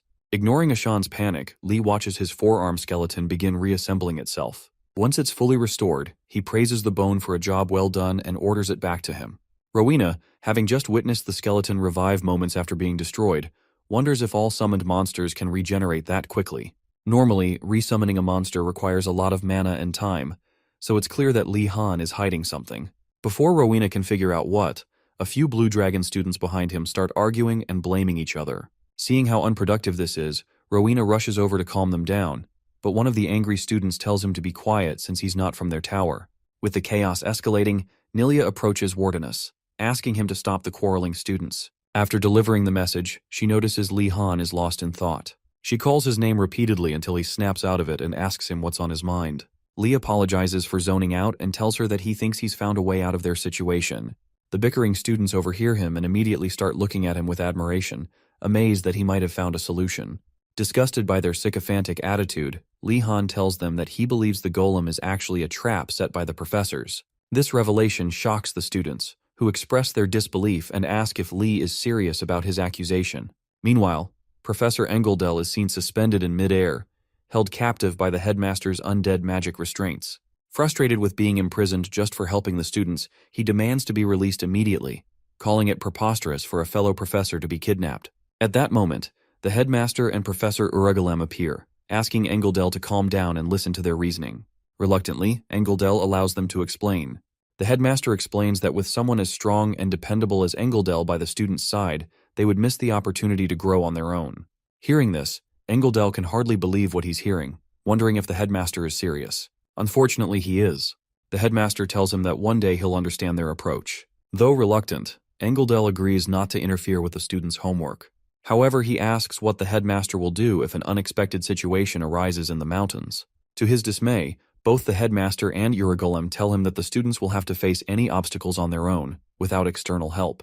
Realizing that further discussion is pointless, Engeldell resigns himself to their decision, but warns that he'll step in if things get too serious. The headmaster agrees and releases him from the restraints. As he does, he tells Engeldell that he hopes he'll one day understand the joy of watching others grow. Annoyed, Engeldell snaps back, telling him to shut up, and asks Urugalem what they've placed in the forest. Urugalem steps forward and reveals it's nothing too dangerous, just a bull that's been enhanced with potions. If everything goes as planned, the bull will be more aggressive than usual, but it shouldn't be a serious threat. Satisfied with this information, Engeldell jokes that a bull is nothing compared to a golem, and the headmaster laughs along. Back in the pouring rain, the students are still staring down the golem, discussing Professor Engeldell's potential involvement. One of them suggests that he might be working with Professor Urugalem, and they all agree that the professors are being unfair. Nilia then asks the most important question, what do we do now? Lee Han replies that nothing has changed. First, he suggests they need to deal with the golem, but upon seeing the defeated looks on their faces, he quickly changes course. Encouraging them to stay positive, he reminds them that every trap has a solution, they just need to find it. His words boost their morale, and they begin to realize that if the trap is carefully planned, there must be a way to solve it. Shortly after preventing further disaster, Lee Han remembers something he's been wanting to test out. As the students brainstorm the golem's weaknesses or ways to distract it, Nilia turns to ask Wardenus for his opinion, only to realize he's nowhere to be found. Panicked, she quickly informs the others that Lee Han is missing. Shortly after realizing Lee Han has disappeared, the entire campsite is thrown into silent panic. Some students wonder if he was kidnapped, while a green-haired girl suggests sneaking past the golem to find him before he gets eaten. Yoner, the only one thinking rationally, tells them to wait and points toward Lee Han, who is standing beyond the line in the golem's territory. To their shock, they see Lee Han dangerously close to the golem. Ashan shouts at him to get away before he gets crushed, but Lee Han ignores him, instead pausing to wonder why the golem isn't reacting despite his presence beyond the line. Frustrated, Ashan demands an explanation. How did he get so close without them noticing?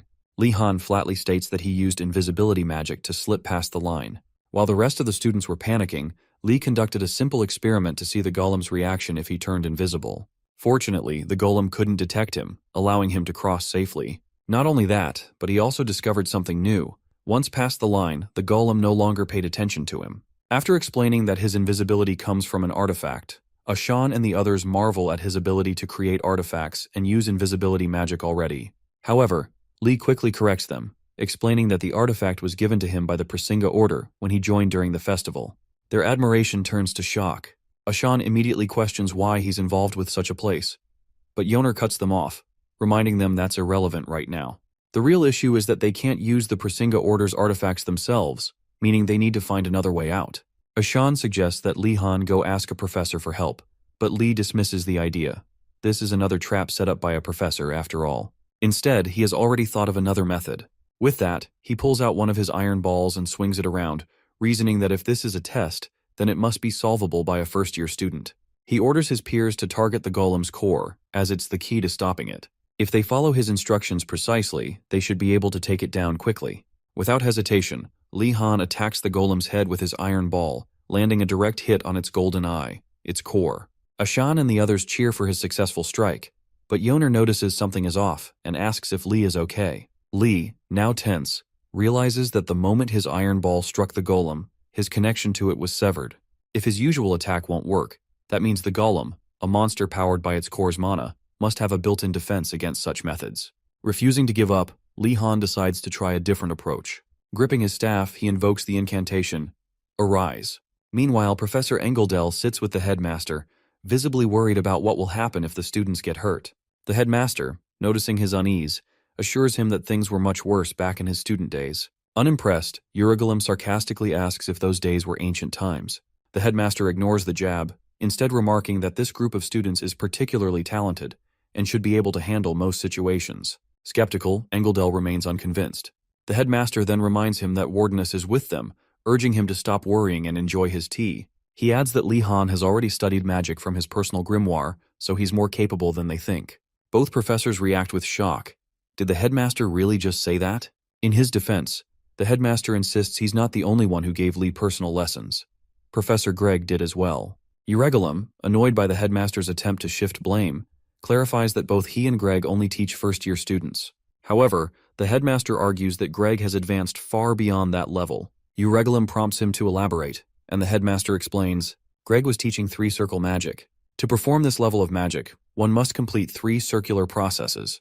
For context, 1-circle magic covers basic elemental spells, while 2-circle magic allows for the manipulation and maintenance of those elements. 3-circle magic, however, enables a mage to control both 1- and 2-circle spells simultaneously. If a mage can handle these steps separately, they're not far from becoming a true 3-circle magician. Back on the battlefield, Lee Han conjures a water ball, fully aware that it's weaker than his iron ball and difficult to maintain in shape. Despite this, he stays calm, analyzing how he can use this tactic to defeat the golem. He reasons that, despite how insane the professors can be, they aren't entirely irrational, meaning there must be a way to win. Before he gets lost in thought, Yoner calls out, asking what he's doing. She then asks why he's spinning the water ball in that manner. Lee suddenly realizes he's been spinning it unconsciously. He's done it so many times before that it's second nature. Just then, it clicks, and Lee Han figures that if he rotates the water ball fast enough, it will gain greater piercing power. Excited, Lee Han compares it to a bullet, one that will tear through the golem with ease, and gets ready to test it out. After infusing more mana than necessary into the small water ball he conjured earlier, Lee Han finally manages to create a large water ball after multiple tries. Just as he's about to launch his attack, Yoner calls out, asking why the water ball is now as big as the golem itself. This question leads the students to doubt Lee Han, wondering what on earth he's been learning. Some students worry about leaving him alone in such danger, while others fear the golem will fly towards them if he messes up. To calm the students, Ashan steps in, telling them not to doubt Wardenus, as there's no reason he wouldn't be able to control a single magic spell. Nilia supports her, assuring everyone that Wardenus is not weak and can handle that much magic in a single night. Their reassurance lifts the spirits of the group, and they regain hope in Lee Han. Meanwhile, Lee Han, feeling the pressure of the situation, remembers the old sayings passed down among young mages. Magic is a completed formula and word, and meddling with it carelessly can invoke its wrath. His current magic, a higher-level process usually reserved for later years, is not something first years should be learning. However, Lee Han has an infinite supply of mana, so he ignores the usual formulas and keeps infusing mana to maintain the water ball's rotation. Unfortunately, the water ball couldn't maintain its shape with so much mana, growing larger instead. As the size increased, the rotation power decreased, leading him to continue the cycle of pouring in mana, making it grow even larger. To reassure the nervous students, Lee Han tells them he's in control, but internally, he knows he can't keep this up for long. It's straining his mind. To avoid collapsing mid-battle, he realizes he needs to end this quickly. He chants the incantation, "Fly forth," and sends the massive rotating water ball toward the golem. However, he's disappointed when the ball veers toward the golem's shoulder instead of its head. Knowing it will be difficult to create another water ball of that size, he begins thinking of a backup plan to defeat the golem. Just as Lee Han is about to lose hope, the golem shatters to pieces when the water ball makes contact with its rocky body, shocking everyone, including Lee Han, who never expected his water ball to be that powerful. As the golem's remains settle on the ground, the students realize the golem broke apart even though the water ball only scratched it. Before Lee Han can speak, the entire area erupts with cries of joy and victory, and the students begin chanting Wardenus's name, hailing him as their savior. Nilia and Ashan also receive praise for keeping everyone calm and encouraging them to trust Wardenus. Lee Han, however, feels uneasy. He never expected his water ball to destroy the golem so easily. Now that it's over, he can't tell if his water ball was strong or if the golem was weak. Either way, Professor Greg's lessons helped, and he feels grateful. Just as he starts to relax, Lee Han feels a sudden thump in his chest and blacks out for less than a second. Ashan, concerned, asks if he's okay and even offers to carry him. Lee Han refuses, gets back on his feet, and orders everyone to stop celebrating and listen carefully to the faint but strange noises he's been hearing in the distance. As the sound grows louder, Lee Han wonders if Engeldel will return soon. But then he notices the forearm bone hidden in his coat is acting erratically, making him uneasy. Suddenly, the noise becomes much louder, and Lee Han braces himself to see what's causing the commotion. Soon, the White Tiger students are seen running toward them, fleeing from the golem that attacked their camp. Lee Han frowns in frustration, sighing at how useless they are. Nilia quickly reminds him that now is not the time for sighing. They need to split up and distract the monster to buy time. Everyone scatters, but Wardenus chooses a more dangerous path. Before he leaves, Rowena calls out, asking if he can use the water bullet magic again, the one he just used. Confused, Lee asks what Rowena means. It turns out that Humiliates, an Empire mage famous for water magic, is believed to have inspired the technique, and Rowena assumed Lee named his water bullet after him. Lee Han explains that it takes too long to set up, so they still need to get out of there quickly. Once Rowena and the others are out of sight, Lee Han activates his invisibility spell and pulls out chalk artifacts he had bought from the black market earlier that day. He invokes an incantation, causing the chalk sticks to fly in different directions, dispersing to create a smokescreen that blocks the golem's line of sight. With phase 1 of his plan complete, Lee Han, still invisible, moves closer to the golem's legs and strikes it with his sword. Taking out part of its leg, he hopes the golem will topple over, as it will struggle to maintain balance with such a large amount of mass.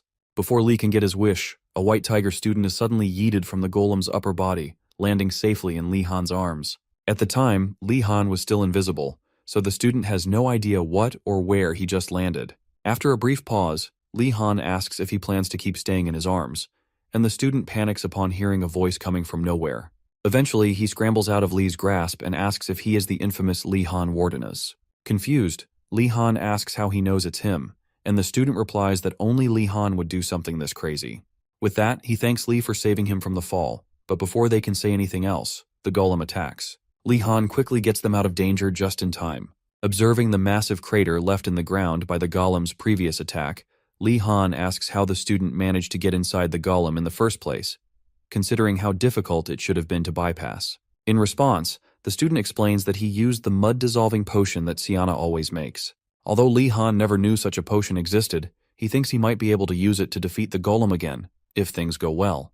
He asks the White Tiger student for the potion, but unfortunately, the useless son of a gun admits that it's all gone. Lee Han quickly disregards him and instead wonders why the golem isn't attacking anymore. After scanning the area, he notices the golem moving in the opposite direction and wonders why. Then, he hears the desperate cries of an injured student calling for help from that direction. Realizing the golem is targeting the wounded student, Lee Han freezes, mind racing. There's not enough time to reach the golem before it gets to the student. He needs to stop it immediately, right freaking now. While searching for a solution, Lee suddenly remembers Professor Garcia's warning from her second class. She had told him that because of his immense mana reserves, he should never use fire magic, as it would be too destructive. Lucky for him, he needs destruction right now. Without hesitation, Lee Han raises his staff and chants the incantation, Burn! A massive flame erupts from his staff, engulfing the towering golem in an inferno. The fire wraps around its body, consuming every part of it, including its core and lifeline. The White Tiger student who had witnessed everything stares in disbelief. He can't believe Lee Han Wardenus just obliterated the humongous golem with a single fire spell. Normally, applying heat to dirt would harden it, but in this case, the dirt wasn't packed well, so the fire caused it to break apart instead.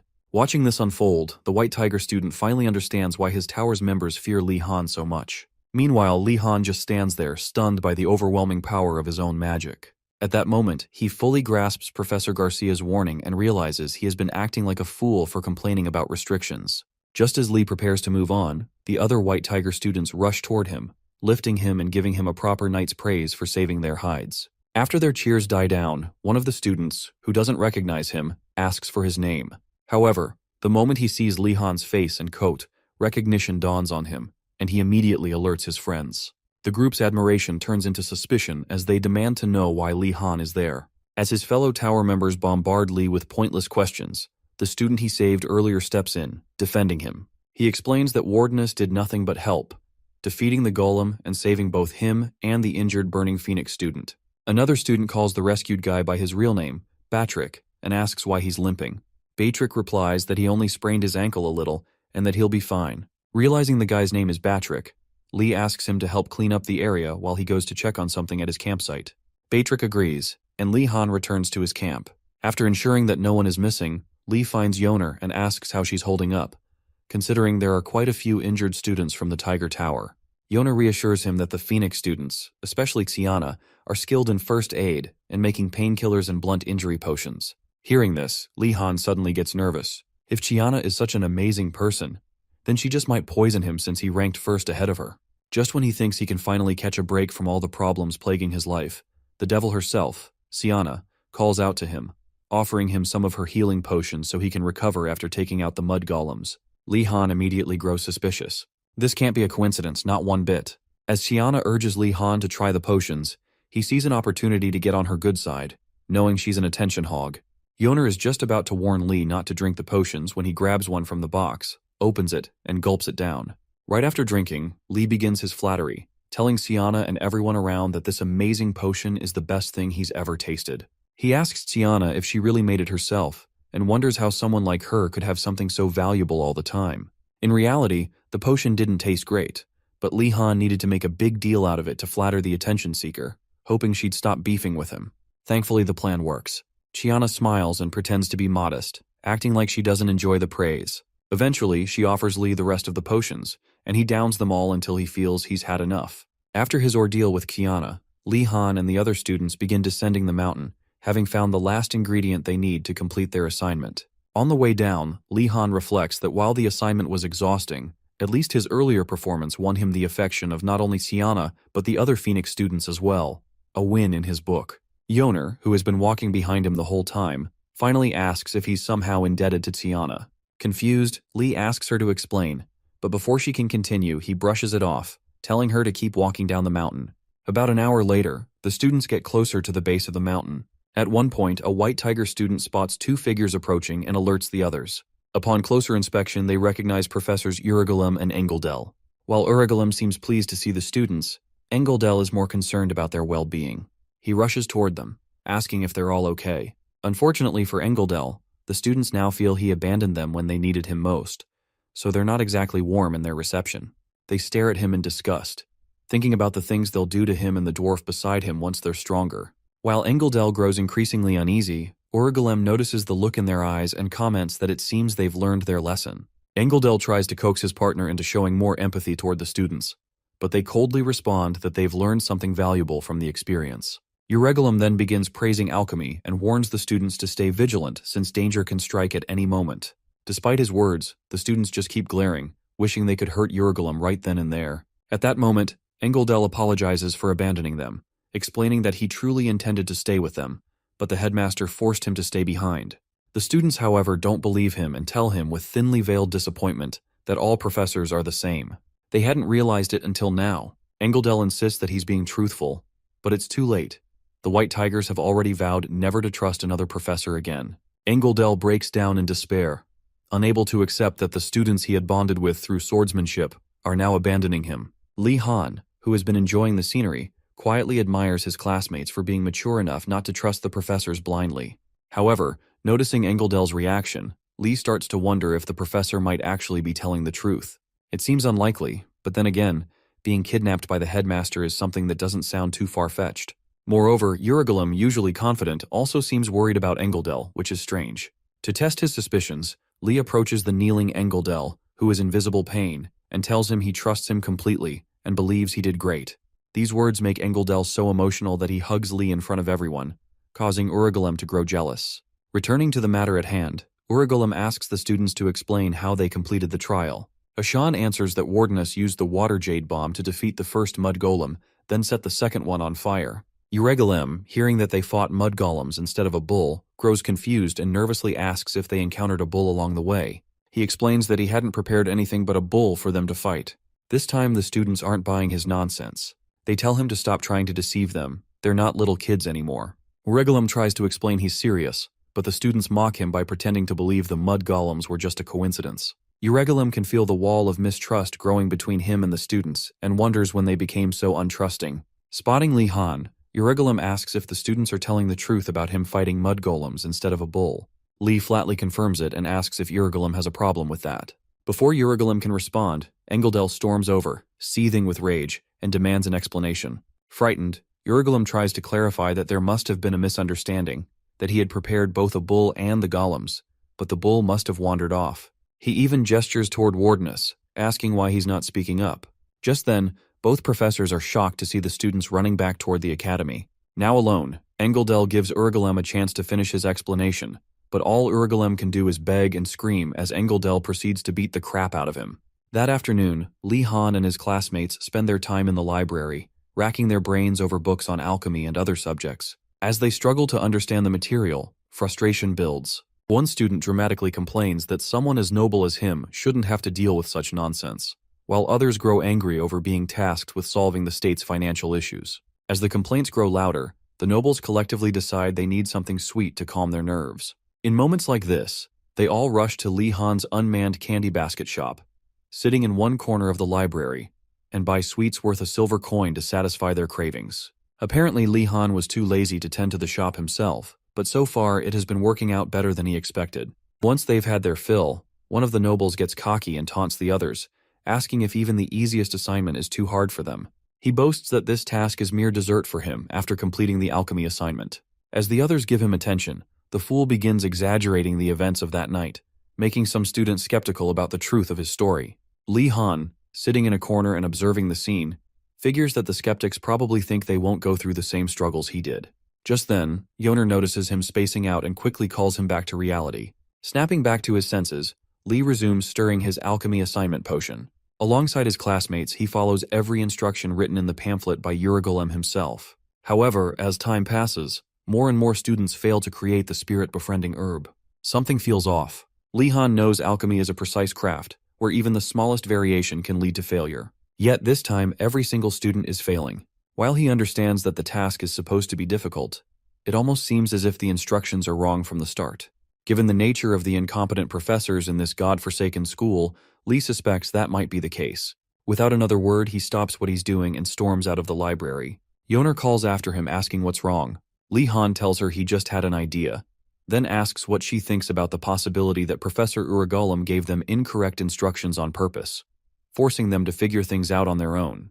His words send a wave of realization through the students, and they suddenly start brooding over the implications. Now aware of their predicament, the students erupt into another tantrum, cursing Uragulum's twisted logic and complaining about how unfairly difficult the task is. But Li Han knows this isn't the time for complaints.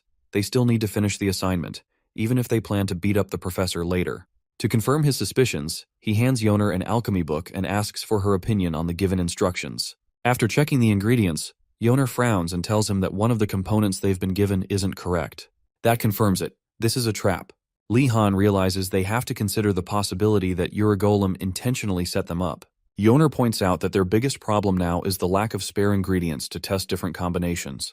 While she believes they can solve it by consulting other textbooks, Li Han knows they don't have that kind of time, especially since he plans to use his pass to leave the school the next day. Determined, Li Han pulls a chair, stands on it, and calls everyone to gather around him. When they do, he announces that they've been pranked by the professor again and need to work together to solve this. To ensure they finish the assignment that day, he tells his classmates to pool all their ingredients and figure out the correct recipe through trial and error. As they get to work, he informs them that he'll visit the other towers to enlist their help.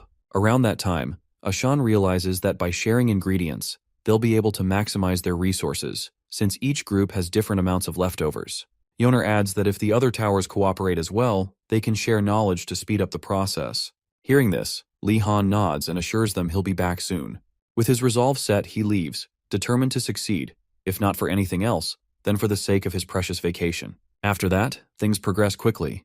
Li Han successfully convinces the other towers to contribute their resources, and together, they work tirelessly to solve the problem. After several hours of intense effort, Yoner and a few other alchemy majors finally identify the missing ingredient needed to complete the recipe. Seeing how well the new formula works, Siana informs Li that all they have to do now is follow the correct steps to finish the assignment. Pleased with their progress, Li commends everyone for their hard work. Just then, a green-haired student from the Black Turtle Tower comments on the irony of them coming together again. Ironically, thanks to Professor Uragulum's trick. As her partner credits Wardeness for helping them find the correct recipe in time, another idiot from the Blue Dragon Tower suddenly speaks up, stating that Wardeness needs to hurry up and finish because he has plans for the next day. Shocked, the others demand an explanation. Without a second thought, the fool blurts out that Li Han Wardeness has a pass to leave the academy the next day. The moment the words leave his mouth, chaos erupts. The students, stunned beyond belief, demand to know how in the world that even happened. Soon enough, the conversation shifts to Li Han's pass, and most of the students begin asking how he managed to get it in the first place. Li realizes that word about his pass probably hasn't reached the other towers yet, and things might get noisy. For now, he stays quiet as people ask what he plans to bring back from the outside world. Before he can respond, someone suggests that he'll return with as many sweet treats and small food items as possible. Nilia proposes that Li Han should bring back sturdy, comfortable clothes, but Ashan interrupts, shocking everyone by saying they need books and stationery, like quill pens. The entire group turns on Dalkard, asking if books and stationery can be eaten or drunk. Ashan agrees that food is important, but argues that they also need books, especially since his last visit to the Academy's library revealed just how dire the situation is. Normally, a library is a place full of systematically arranged books, but the Academy's library is a disaster. He recalls finding books scattered all over the floor, even on desks. If things continue like this, they'll likely collapse from exhaustion searching for books before they even start their homework. He insists they need to obtain necessary books ahead of time. Hearing his reasoning, the students finally understand Ashan's concern. Then, Gainando opens his mouth and starts rambling about Li Han bringing back magazines, novels, cards, and chessboards to fight boredom. Almost immediately, a Blue Dragon student scolds him for suggesting such unimportant items. Gainando defends himself, claiming he too has a right to prioritize what's important to him. Just as he turns to ask Li Han's opinion on the matter, Yoner cuts him off, announcing that Li Han has already gone to sleep. The argument dies down, and everyone returns to their daily tasks. Meanwhile, Li Han lies in bed, thinking about how important the next day is for him. his chance to leave the academy. He knows he needs to be in his best condition, but for some reason he feels nervous and can't sleep. He expects there will be traps on this outing, such as limits on the quantity or size of the items he can bring back. He suddenly wonders how far the village is from the academy and hopes it won't take more than a day to reach. If it does, he's in trouble. His worries grow, realizing the headmaster is involved, and he decides he needs to learn magic that will let him move faster. Just as he's drifting off, one of the headmaster's cursed books suddenly pops off his bookshelf, and Li Han notices. As he wonders why the book is moving, history repeats itself. Words begin pouring out of its pages and into his mind. This time, Li Han finds himself teleported to a strange desert-like place. He touches the sand, wondering if this is just another illusion created by the book, like the last time. Suddenly, the book flips open to a page detailing Gonadal-Tessa's arrogant steps. Li recognizes this as the magic he'd studied in theory, but never fully learned. Is he supposed to master it now?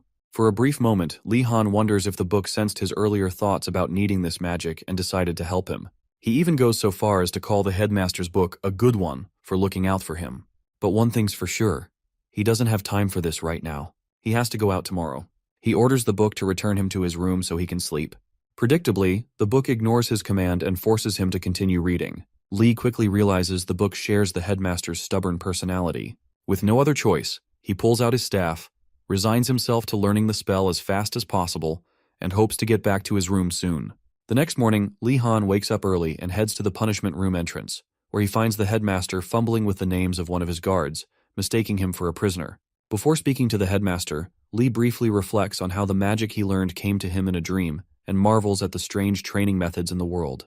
The headmaster greets him first, congratulating him on being allowed out and urging him to take pride in the reward for his accomplishments. After the pleasantries, the headmaster explains the rules. First, Li Han must return through the main gate before noon the next day. If he doesn't, a pursuit squad will be sent after him.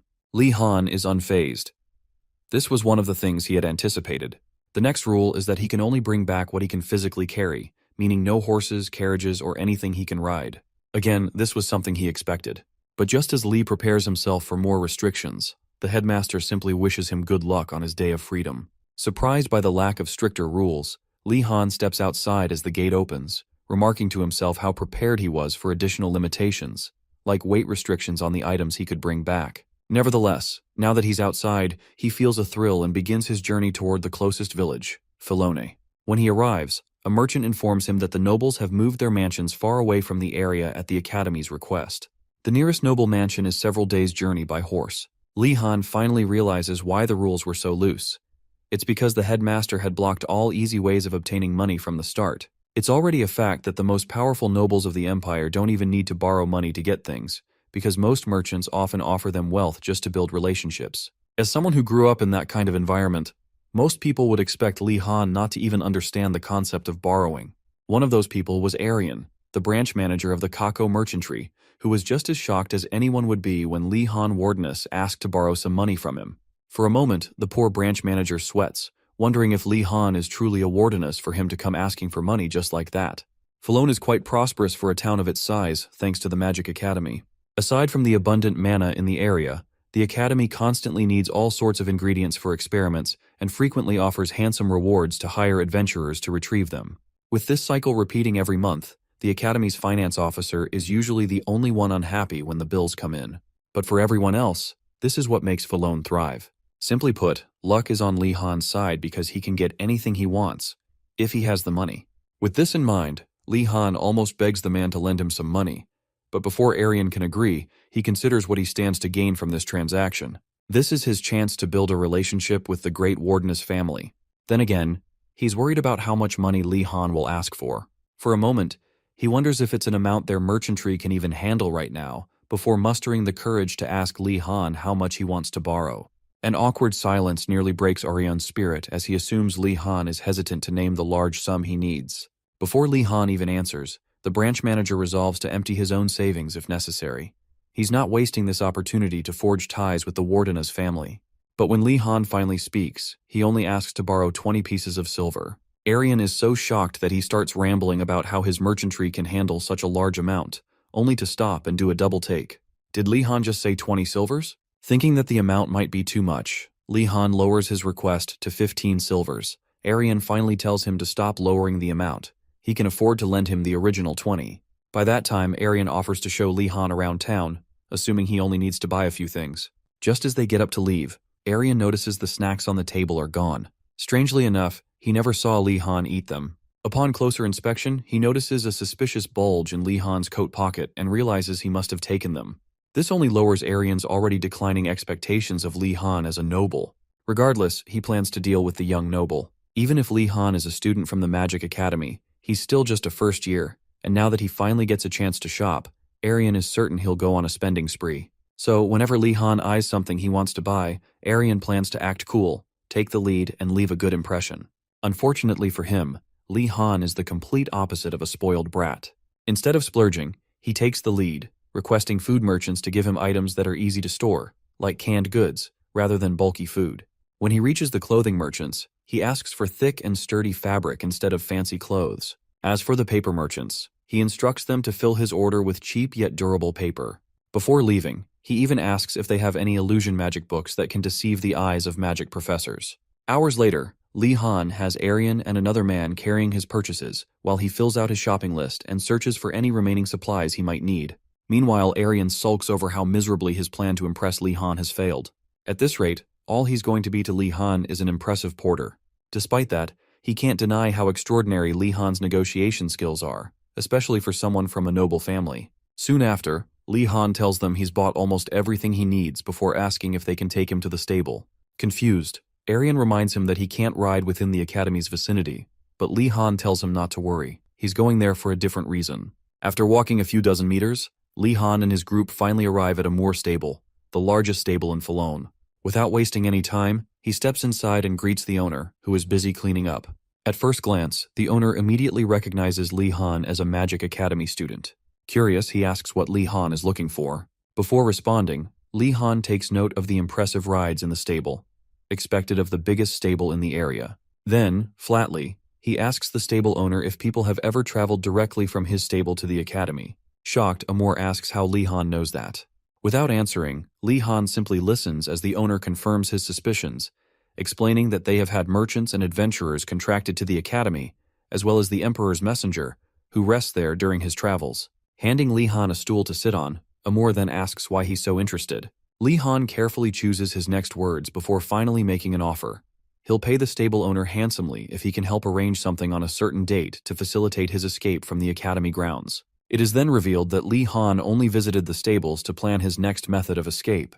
Having established that Lee Han is just a first-year student, Amor is impressed by his boldness. Even among the tribes that live in the Empire's harshest regions, very few are as daring as Lee Han.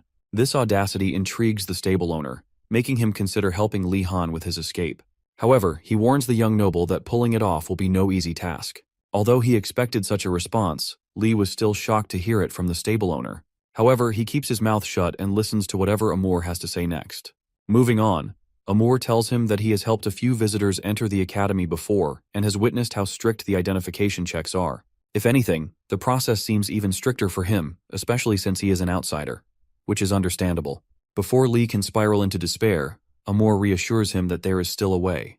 Patting Lee on the shoulder, he explains that the plan will only work if Lee has a flying mount that he can ride within the academy. Confused, Lee asks him to elaborate.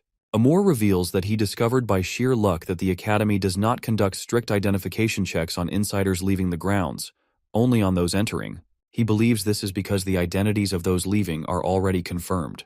Hearing this, Lee suddenly remembers the night he fought the Twilight Dawn squad. Right after the battle, the people there only discovered that the professor had been present much later. This realization makes him trust Amor's words more than he usually would. As their conversation continues, Amor warns Lee that if he tries to leave alone, he will get caught. However, if he leaves with him, he could disguise himself as either a professor or an errand boy accompanying him. With that said, Amor asks for Lee's thoughts on the plan. While Lee acknowledges that it is a solid plan, he is still concerned about obtaining a flying mount within the academy that does not already have an owner. Just as he concludes that he might have to steal an ownerless mount, Amor immediately warns him against such an act, reminding him that stealing an animal is wrong.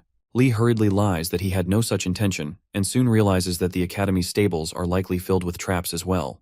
Shortly after, Amor offers Lee some corn tea and asks what he plans to do now that he understands both the risks and the rewards. Although there are still many factors that make him uneasy, Lee figures he has no other choice but to go along with the stable owner's plan. After gulping down the entire cup of tea, he tells Amor that he is in. In response, Amor tells him that he will be at the academy at midnight 2 Saturdays from now.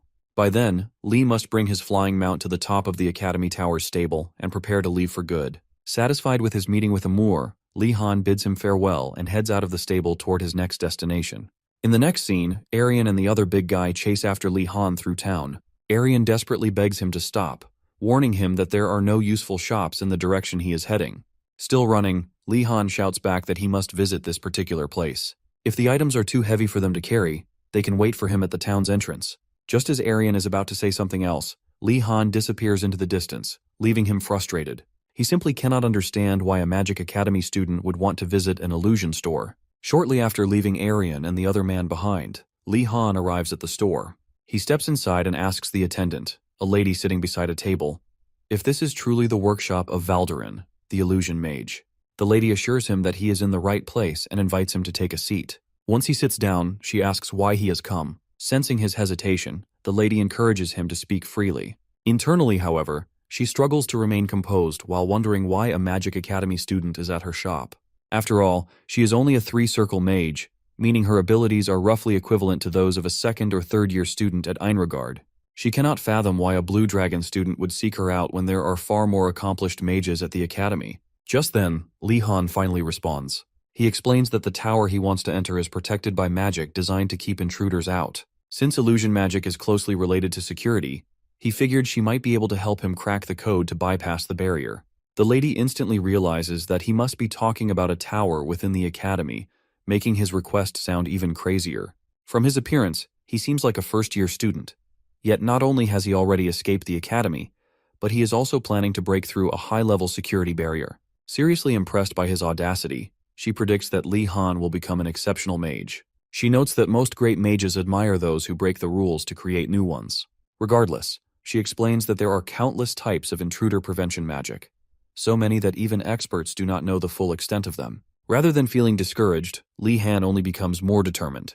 He asks if there are any shortcuts, perhaps a way to destroy the detection magic entirely. At first, the lady assumes he must be joking, but when she sees the seriousness in his expression, she pauses and asks if he truly means it.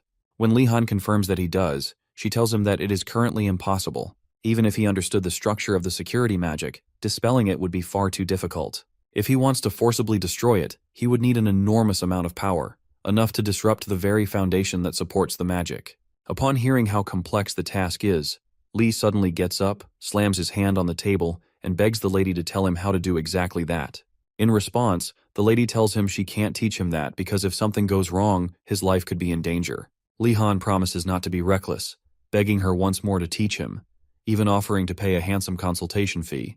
Upon hearing the amount he's willing to pay, the lady finally agrees to help. First, she tells him he'll need a tremendous amount of mana and advises that using a magic circle and mana stones would be beneficial. She then asks if he has learned how to draw a magic circle. Lee Han admits that he's still learning, so she explains that next time, he should stand in the spot where the mana distribution within the magic circle is concentrated and gather his mana there. Although controlling such a tremendous amount of mana will be challenging, the hardest part, she says, is directing all the mana at once to his desired spot. Even if he manages that, it still won't be enough.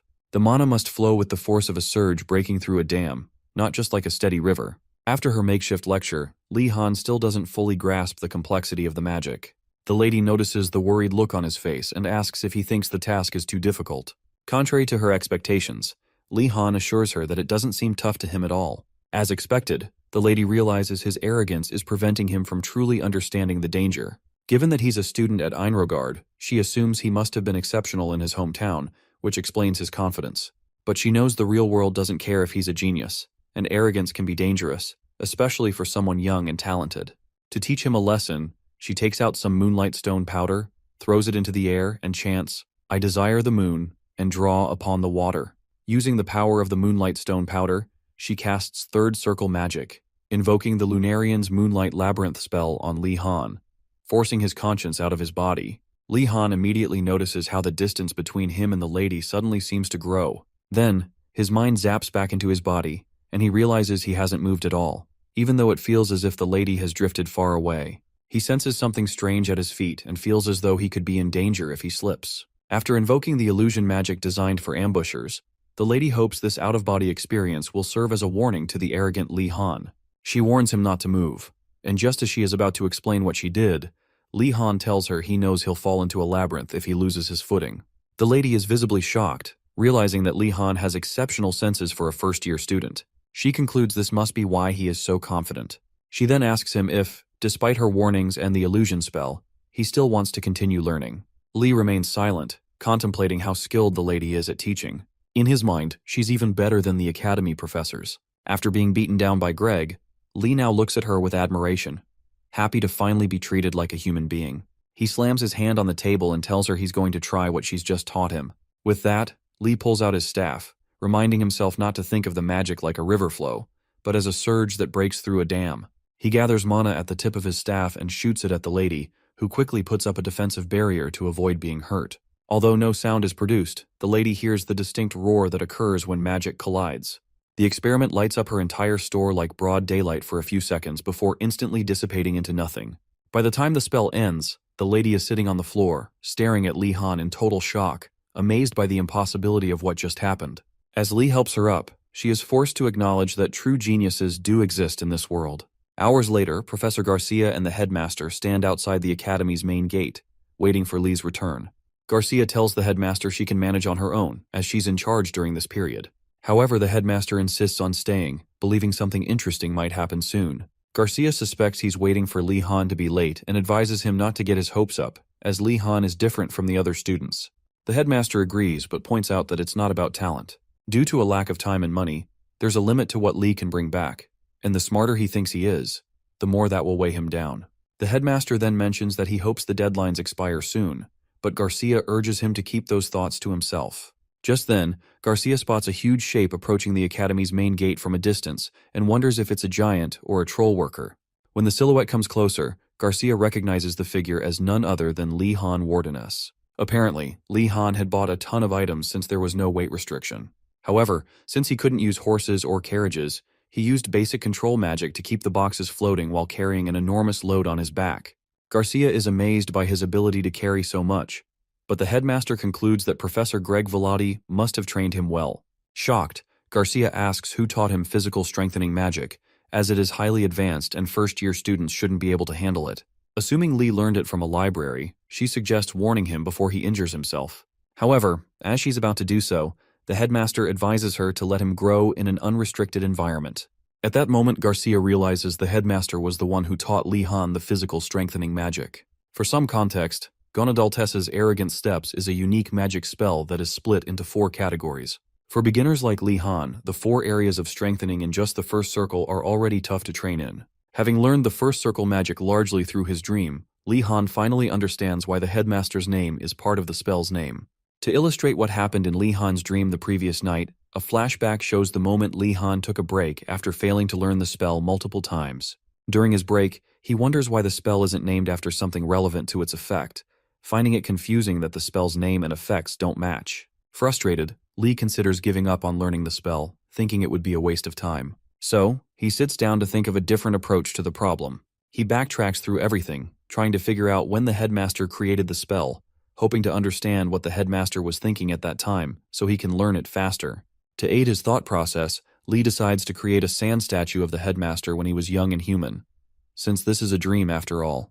Without hesitation, he picks up some sand and molds a statue of the younger headmaster, paying attention to the madness in his eyes, his horrible temper, fierce face, and well-trained body. It's almost as if Li is a god creating humans out of mud. Once he finishes molding the statue, Li creates dark clothes and a staff to match the headmaster's personality. He pauses, wondering if he can bring the statue to life, especially since there's still dirt on its nose. Moments later, as he stares into the statue's eyes, he realizes it might be possible since he's in a dream. Li gets closer and breathes air into the statue's nostrils. Seconds later, the statue's eyes glow a bright green, just like the headmaster's aura, and it comes to life. Shocked, Li Han steps back as the statue rises from the ground like a mage, its green eyes still glowing. For a moment, Li feels intimidated by the statue's power, but fortunately, it can't move without his command. With this new understanding, Li Han begins to grasp the magic he has been struggling with for so long. Now that he's seen the creator of the spell, he raises his staff and chants the incantation to activate the magic. As he completes the chant, the physical strengthening magic activates, and Li Han finally experiences what it feels like to be physically enhanced through magic. For his first time using the spell, he can feel how extraordinary his body becomes. Once satisfied with the result, he deactivates the spell and checks the book to see if it's congratulating him. The book starts acting erratically, but Li tries to understand whether it's telling him to go back or not. As Li observes the book, he suddenly remembers that there are side effects to using physical strengthening magic, especially magic that affects multiple areas of the body. Just as he's about to learn what those side effects are, the book snaps shut, and Li wakes up in the real world, disappointed to realize that it's already morning. That's how Li Han's dream went that night. Back in the present, Li Han reflects on how he had no choice but to use the spell despite feeling uneasy about it, as he had too much luggage to carry. Meanwhile, the headmaster is busy analyzing how well Li Han is distributing his mana throughout his body to maintain the spell. Upon further analysis, the headmaster realizes that Li Han is continuously using basic control magic, which is abnormal for an average human. Normally, someone would collapse from mana depletion after attempting what Li Han just did, but thanks to his abundant mana reserves, Li can pull it off. As Li approaches the gate, he announces his return, and the headmaster welcomes him back. Li notices the look of disappointment on the headmaster's face and assumes it's because he managed to bypass his traps. Professor Garcia advises Li to take plenty of potions and rest to recover from his fatigue. Although Li had prepared for this moment, he becomes a bit nervous when Garcia shows too much concern for him. Pretending to understand her concern, Li bids them farewell and leaves the gate. The headmaster tries to stop him to ask where he got the money, but it's too late. Li is already long gone.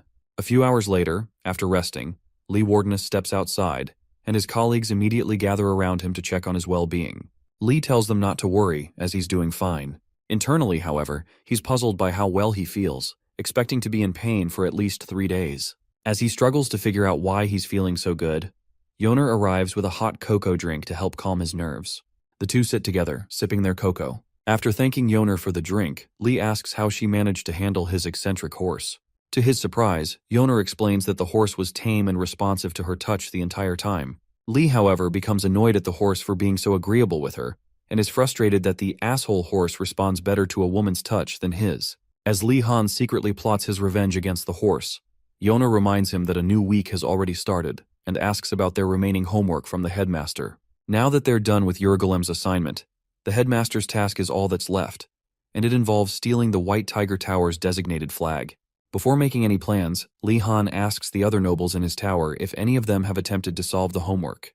The group immediately complains about how foolish and thick-headed the tigers are. One girl mentions that she tried winning them over with sweets but failed, while another recounts the various strategies they employed, like infiltration, bribery, and disguises, all of which failed to convince the tigers. Despite the complaints, Li Han is relieved to see that his colleagues haven't been sitting idly by. Just as he's about to devise a plan, Gainando speaks up, asking why they can't simply cooperate with the tigers and exchange flags. The others immediately shout at him, reminding him how the tigers tried to bully Wardenus in the beginning. Before a fight can break out, Li Han calms everyone down, asking them to wait while he finishes planning their ambush on the tower, which seems like their only option at the moment. The group leaves, saying they're counting on him, while Gainando is left behind. Gainando still insists on asking Li Han if exchanging flags wouldn't be a better idea since the tigers seem trustworthy to him. Curious about his reasoning, Li Han questions why Gainando sees them that way, noting that it's rare for Gainando to offer his opinion on matters like this. Gainando explains that earlier, the tigers were friendly and even gave him bread and milk to ease his hunger. This revelation sets off alarm bells in Li Han's mind, as he wonders why those bastards would give someone like Gainando food. It quickly dawns on Li Han that the tigers are likely bribing Gainando to set a trap for the rest of them. While initially considering Gainando a poor target for them, Li Han suddenly gets an idea. He calls Gainando over and whispers something to him. Once he's done, Gainando smiles, thanks Li Han for finally understanding him, and leaves to carry out Li's instructions. Li Han smiles at Gainando's naivety, considering the first phase of his plan complete. In the next scene, Jijel Muradi and a group of White Tiger students are painting their tower's insignia on a plain white piece of fabric. After finishing, one of them asks Jijel if they need to exchange the fake flag with the yellow guy they talked to earlier. Jijel confirms the fake flag looks convincing enough and agrees. Around that time, one of their teammates rushes in, excitedly telling Muradi that Gainando fell for their trap and will meet them in front of the academy by noon the next day. The group praises Enrago for doing a good job, though Jijel remains suspicious. Another student notices Jijel's unease and asks what's bothering him. Jijil confides that he's not sure Gainando can be trusted, finding it strange that everyone in Blue Dragon Tower, including Li Han, agreed to the trade based solely on Gainando's suggestion. He asks Enrago if he's certain Li Han agreed, but the others urge him to trust Enrago this time. Annoyed, Jijil wonders why his teammates are so simple-minded.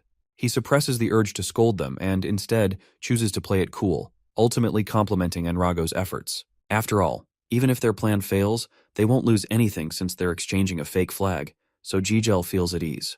By nightfall, Li Han, Yoner, Ratford, and a few other nobles from Blue Dragon sneak toward White Tiger Tower, ready to ambush them and steal their flag. When they arrive, Ratford expresses his honor at being called to help personally, and Li Han mentions they needed the perspective of a professional thief. Just then, Yoner panics, and when Li Han asks what's wrong, she says they should have invited Nilia too. Realizing how insecure Nilia can be if left out of important tasks, Li promises to explain the situation to her later. For now, his focus is on executing the plan. Li Han reminds everyone that thanks to Gainando, the Tigers have let their guard down. He explains that the plan is for him and Ratford to infiltrate the tower first, while the others wait for his signal. He knows the nobles likely have no experience with ambushes, so he instructs them to remain quiet until he confirms access to the tower.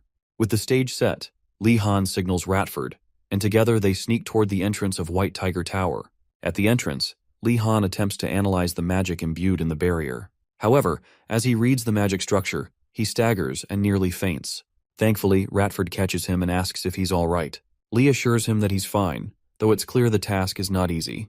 Ratford suggests they try another approach, but Li insists on continuing, knowing that the only obstacle left is the magic blocking the entrance. In the summoned monster's greenhouse near the academy, a senior student dozes off while recording information about one of his experiments. Seconds into his nap, his colleague catches him sleeping on the job and wakes him to prevent a summoned monster from escaping under his watch. Once fully awake, the student resumes his work, promising to pay more attention. However, as soon as his colleague leaves, he starts dozing off again, unaware that the container holding the summoned vine monster in front of him is slowly breaking apart.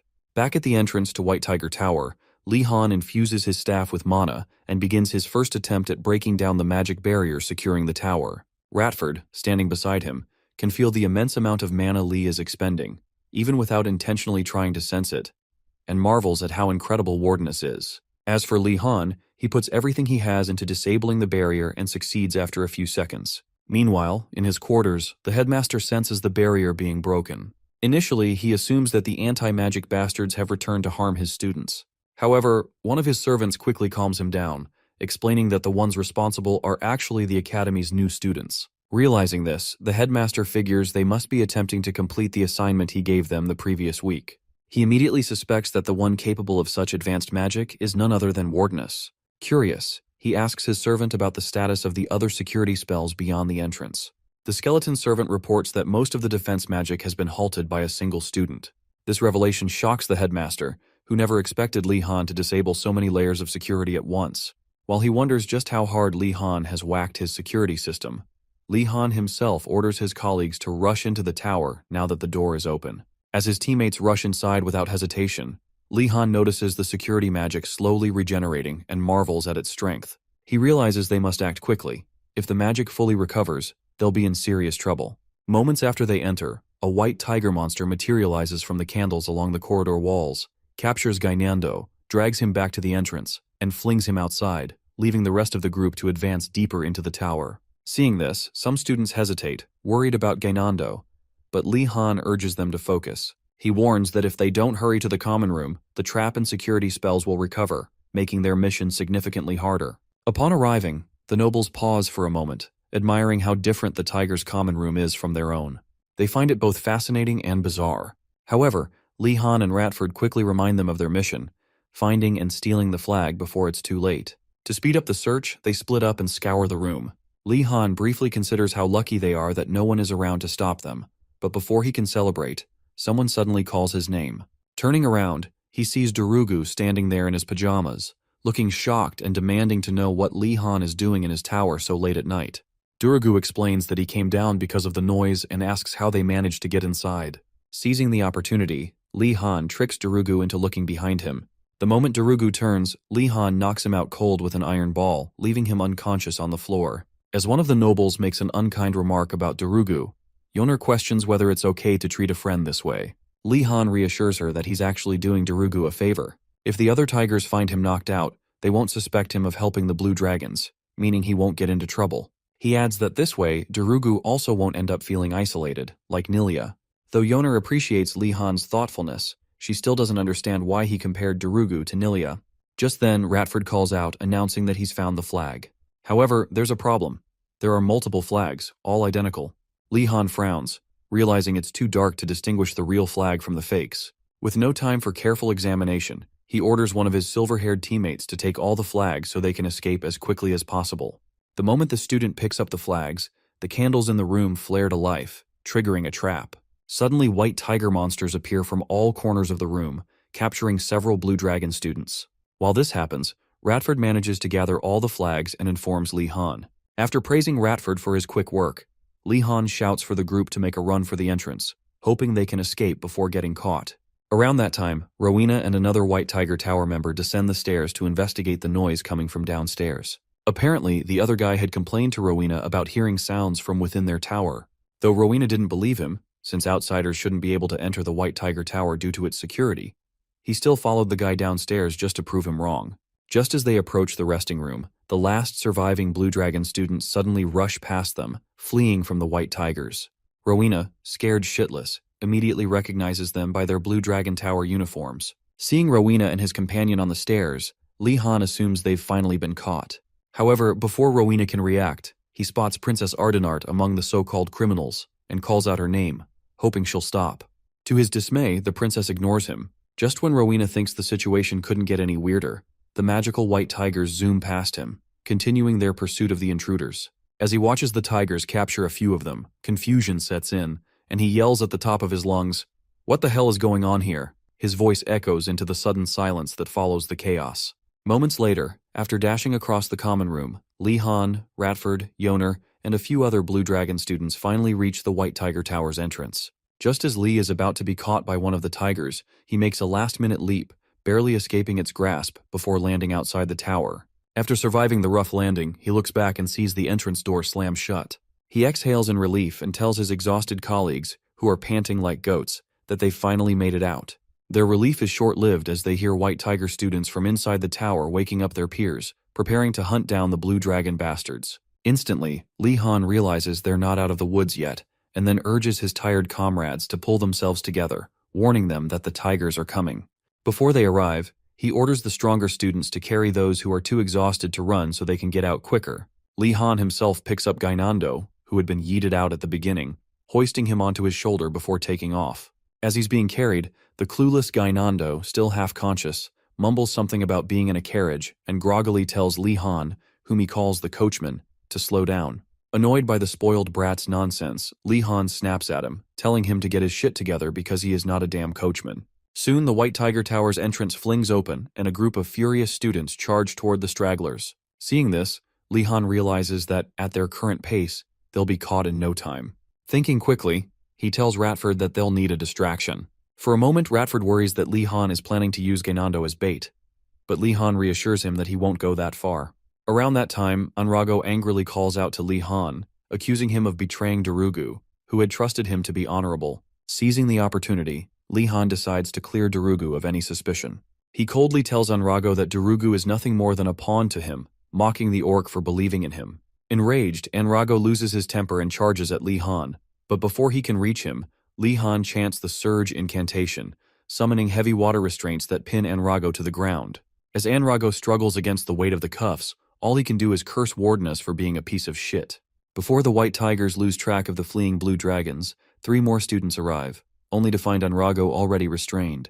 They glare at him for going down so honorably and make sure he's okay. Meanwhile, Gainando, being his usual insufferable self, starts taunting the White Tigers, claiming that they'll never win against Wardenus. Fed up with his nonsense, Li Han tells him to shut up and stay still while he pulls off a stunt to keep their pursuers at bay. Without hesitation, Li Han warns the White Tigers not to come after them, claiming that he can cast his magic as many times as he wants, and that they won't be able to dodge his attacks in the darkness. Inwardly, however, Li Han knows they need to get away before more White Tigers show up, as his threats will only work if the tigers don't attack in overwhelming numbers. Just then, Anrago yells for his comrades not to worry about him, and demands that they make Darugu's enemy, Li Han, pay for his betrayal. At that moment, Li Han regrets not knocking the bastard out when he had the chance. But it's too late now. All 4 White Tiger students get back on their feet and surround him. Seeing this, Gainando nervously asks if they're screwed. Annoyed, Li Han tells him to shut the fuck up while he grips his staff and prepares for battle. Just before the fight begins, he rapidly formulates a strategy. He'll use his water ball and sword to attack and defend before making a break for it after blinding their opponents. Before he can execute his plan, however, Gainando suddenly shouts, warning them to be careful of something behind the White Tigers. Predictably, the Tigers dismiss his warning, assuming it's just a cheap trick. But within moments, a familiar vine monster emerges, its tendrils wrapping around all 4 White Tigers. Before they even realize what's happening, they're completely ensnared by the creature's green vines. Soon after, the headmaster informs the students via the school's magic broadcast system that a summoned monster has escaped from the greenhouse. Still speaking over the intercom, the person who woke the sleepy student earlier denies any knowledge of the situation and urges the professor to send the idiot who was sleeping on duty to the punishment room. Frustrated, the headmaster tells the guy to shut up and focus on getting the monster back. From the way the duo converses over the intercom, Li Han realizes they're just incompetent failures who couldn't even contain a single experiment. Turning around, Li Han sees all 4 Tiger students still ensnared in the vine monster's tendrils, and knows now isn't the time to get emotional. He starts thinking of what to do, fully aware that he can't fight the monster while hauling Gainando's dead weight. Moments later, the vine monster extends its tendrils to attack Li Han, who is defenseless. Luckily, Garcia arrives just in time, using her magic to cut through the attacking tendrils. Shocked, Li Han turns to see who his savior is, and gasps when he realizes it's Professor Garcia. Without wasting any time, Garcia tells Li Han to get behind her so she can attack freely. Before the next wave of tendrils, she comments on how surprised she is that another summoned monster has escaped from the greenhouse and warns Li that the week ahead will be tough for the new students. After her brief speech, Li Han resists the urge to wonder how the monsters escaped and instead points to the vine monster, telling the professor that it took his friend. Garcia instructs Li Han to give her a moment before activating her wide-range magic, slicing through every one of the vine monster's tendrils, holding the tigers down. Once the attack is over, Li Han asks Garcia to explain what happened. Garcia tells him that while the school's external defense magic is incredibly strong against outside invaders, the same isn't true for internal incidents. She explains that there's not much they can do about accidents that occur while learning magic, and the summoned vine monster is a typical example. Judging by the situation, it seems that older students failed one of their experiments, but things like that happen from time to time, so it's nothing new. After hearing this, Li Han realizes the situation is no laughing matter, given that students were attacked inside the academy. However, he forces a fake smile and thanks Garcia for explaining everything. Moving on, he asks if the other summoned monsters that escaped earlier will be dealt with soon. Garcia assures him not to worry too much, as the monsters will be caught within a month. However, she warns him to be very careful while walking around the academy until then, so he doesn't fall victim to them. Internally, Li Han freaks out, frustrated by how casually Garcia talks about the monsters roaming the academy for an entire month. Then again, he figures professors will always be like that, and maybe this is their way of showing concern. The next morning, the headmaster makes another announcement, warning students to be extra cautious since the summoned monsters are still loose in the academy. This news shocks the students of the Blue Dragon Tower. Most are left speechless, while others suspect that the professors intentionally release the monsters to torment them. As speculation flies around about why the professors aren't capturing the monsters quickly, Li Han assumes it's because the professors are lazy. After all, with so many mages at the academy, he's sure they could subdue a dragon if all the professors were mobilized. Professors often make students clean up their mess, but now, what happens when the mess is created by the students themselves? Li Han ponders the obvious answer before deciding to drop the thought and focus on something more productive. He tells everyone to stop chatting and prepares to cook breakfast. Moments later, Li Han whips up a nice meal for everyone, having Yoner serve the nobles some of the good stuff. As he serves, Li Han mentions that he made something special because he knows everyone must be tired, especially after what happened the previous night. As expected, the compliments pour in, and Wardeness urges everyone to wait in line as he finishes serving. A while later, as they sit down to eat, Gainando admits that some good came out of the day. Confused, the group asks what he means. Gainando explains that it felt great seeing the tiger bastards panic. Yoner chuckles and agrees, saying it was fun working together, and that she enjoys eating delicious food with her friends while smiling through it all. As the sun shines into the room, the mood becomes serene, and Yoner wistfully wishes life could continue like this for them. Suddenly, the headmaster's message repeats over the intercom, ruining the moment. Once it's over, Ashan complains that the announcement killed his appetite, and Gainando asks if he can have his food. As the two bicker, Yoner asks Li Han if their morning classes will be okay, given that the monsters are still running wild around the academy. When Li Han remembers it's a weekday, he exclaims that they'll probably be fine. After breakfast, Li Han heads to swordsmanship class, where he finds all the White Tiger students glaring at him for obvious reasons. Just as he's about to settle in, Darugu approaches him and says they need to talk. Once Li Han gives him his attention, Darugu tells him that if he's trying to be considerate, there's no need, as he finally understands Li Han's motive for knocking him out the previous night. Apparently, when Darugu woke up, he asked his colleagues what had happened before he was knocked out. The angry fools told him that not only did the Blue Dragon students barge into their tower to steal their flags, but Li Han also used and discarded him in the process. With that said, they urged Darugu to join them so they could protect him from future attacks like that. However, after hearing their version of the story, Darugu immediately understood that Li Han had played the villain for his sake. Now in the present, Darugu tells Li Han that they can't truly be friends if he's always afraid of what others will think. He insists that Li Han shouldn't make himself look dishonorable again just for his sake. Touched by Darugu's words, Li Han decides to leave things as they are, even though he still feels there's nothing honorable about stealing flags and knocking someone out. At that moment, one of the Tiger students calls Li Han out for trying to deceive Darugu. The others quickly rush in, standing between them to prevent Darugu from talking to that bastard. Indifferent to the commotion, Li Han figures that Darugu is now under the protection of his colleagues. Soon after, Professor Engeldel, the swordsmanship instructor, arrives and greets the students. After the usual pleasantries, he expresses his surprise at waking up to find summoned monsters roaming the school. Since classes must continue, he says he thought hard about how to turn the situation into a learning opportunity. Hearing this, Li Han grows anxious, sensing that the conversation is heading in a bad direction. Engeldel then announces that, after careful consideration, he decided to capture a loose summoned monster so his students could fight it for practice. At this point, Li Han can't believe how wrong the professor's logic is. Shouldn't he be ensuring there are no loose summoned monsters in the first place? Just as he's about to protest, one of the Tiger students agrees with the professor, arguing that they'll never defeat summoned monsters if they keep retreating out of fear. Upon hearing this, Engeldel admits that he was going to reconsider the idea if anyone had objected. But, just as he expected, his talented students think differently. He then turns to Li Han for approval, and, caught off guard, Li Han instinctively agrees with the professor's brilliant idea, only to regret it immediately. To begin the training session, the students are instructed to form teams of 3 by drawing lots. Those with the same number will be grouped.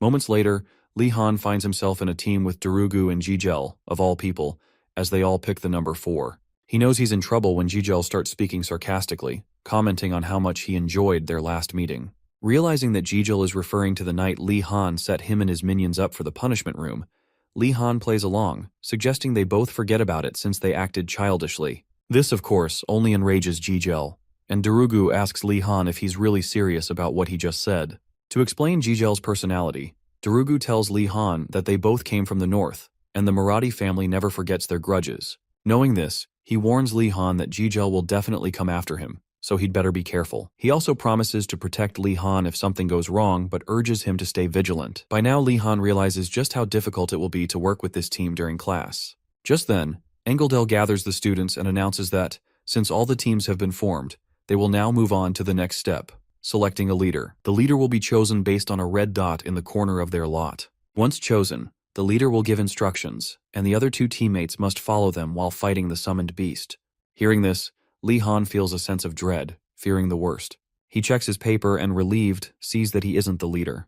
Hoping for the best, he asks Darugu if he has the red dot. Unfortunately, Darugu doesn't, meaning their team leader is Jijel. Li Han's fears are confirmed, but he plays it cool, telling Jijel to make sure his instructions are clear so he doesn't get backstabbed.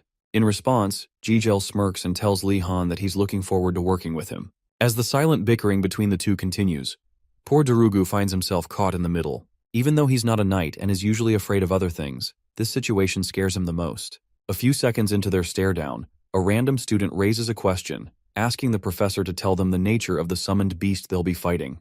Engeldel replies that he can't reveal such information because, in the future, they'll have to learn how to fight unknown summoned monsters with minimal knowledge. While this explanation makes sense, it still irritates many students, including Jijel and Li Han, to no end. Li Han figures that since the professor is already spewing irresponsible nonsense, he might as well ask for something to help them take down the summoned monster. Unfortunately, before he can get his message across, another happy-go-lucky white tiger student yells out, praising the professor for the incredible classwork he's giving them. After hearing these fools boast about how they can handle the monster like proud knights, even Jijil, who is later revealed to have been a tomboy all along, expresses her disappointment in her fellow towermen. Surprised to see someone thinking exactly like him, Li Han stares at Jijil. But when she confronts him, he simply tells her he's just shocked to finally meet someone who thinks like he does. Unimpressed by his attempt at friendship, Jijil tells him not to be ridiculous and to just follow her instructions to the letter. Not looking to start a fight, Li Han agrees, as long as her instructions make sense. Hearing his response, Jijil then demands an explanation for why he put them to sleep that night and handed them over to the headmaster. As Li Han reminds her that they weren't on the same team back then, Darugu interrupts the two and tells Li Han to stop talking. Li insists he's only trying to clear up the misunderstanding, but Darugu warns him that some misunderstandings can't be resolved, knowing full well that Li Han is only going to make Jijil more irritated. As Li Han, Darugu, and Jijil reach the entrance and open the door, they find the inside of the building nearly pitch black. Seeing this, Li Han realizes that Engeldel must have set it up for them to fight the monster in a dark environment.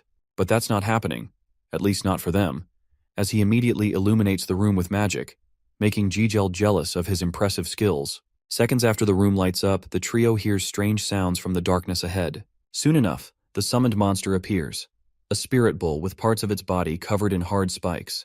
The creature continues making its eerie grunts as Jijil, recognizing it by its appearance, identifies it as a spirit bull. Li Han adds that it's a unique one. While assessing the bull's magical composition, Li Han detects an energy radiating from it, a clear sign of a strengthening magic potion. This makes him wonder if the bull is the same one Urigalim sent after them during their trip to the mountains. But then again, he concludes that can't be the case. At that moment, Darugu notices Li Han zoning out and quickly asks what he's thinking about. Li Han assures him it's nothing and tells himself to get his act together so he can focus on what to do next. With that, he informs his teammates that he senses two types of power from the creature: the energy of the strengthening potion and the energy of a spirit. After hearing this, Darugu asks their team leader what they should do to get past the bull. Jijil scoffs, insulting Li Han for overcomplicating something so simple. Li Han explains that it'll be difficult to deal with such a strong creature using normal attacks. Jijil then asks if either of them knows how to infuse their weapons with mana, fully expecting both of them to say no. To her dismay, however, both Li Han and Darugu say they can do it. She wonders how Li Han, despite not coming from a knight family, can pull off such a technique. In any case, Li Han takes charge, suggesting they split up and attack from different angles. Since that's the only logical plan, Jijil agrees, but then asks Darugu who he thinks should be at the center, pointing out that whoever takes that position will receive the brunt of the bull's attacks. When Darugu doesn't respond, Li Han smugly suggests that the team captain should take the center position. A furious Jijil immediately flips him off, leading Darugu to conclude that he's the only adult in this team of children. To settle the dispute like normal kids would, Darugu suggests they decide with rock, paper, scissors. The match is played, and soon enough, the three take their formation, Li Han standing in the center, after apparently losing to Jijil earlier. The strategy is simple.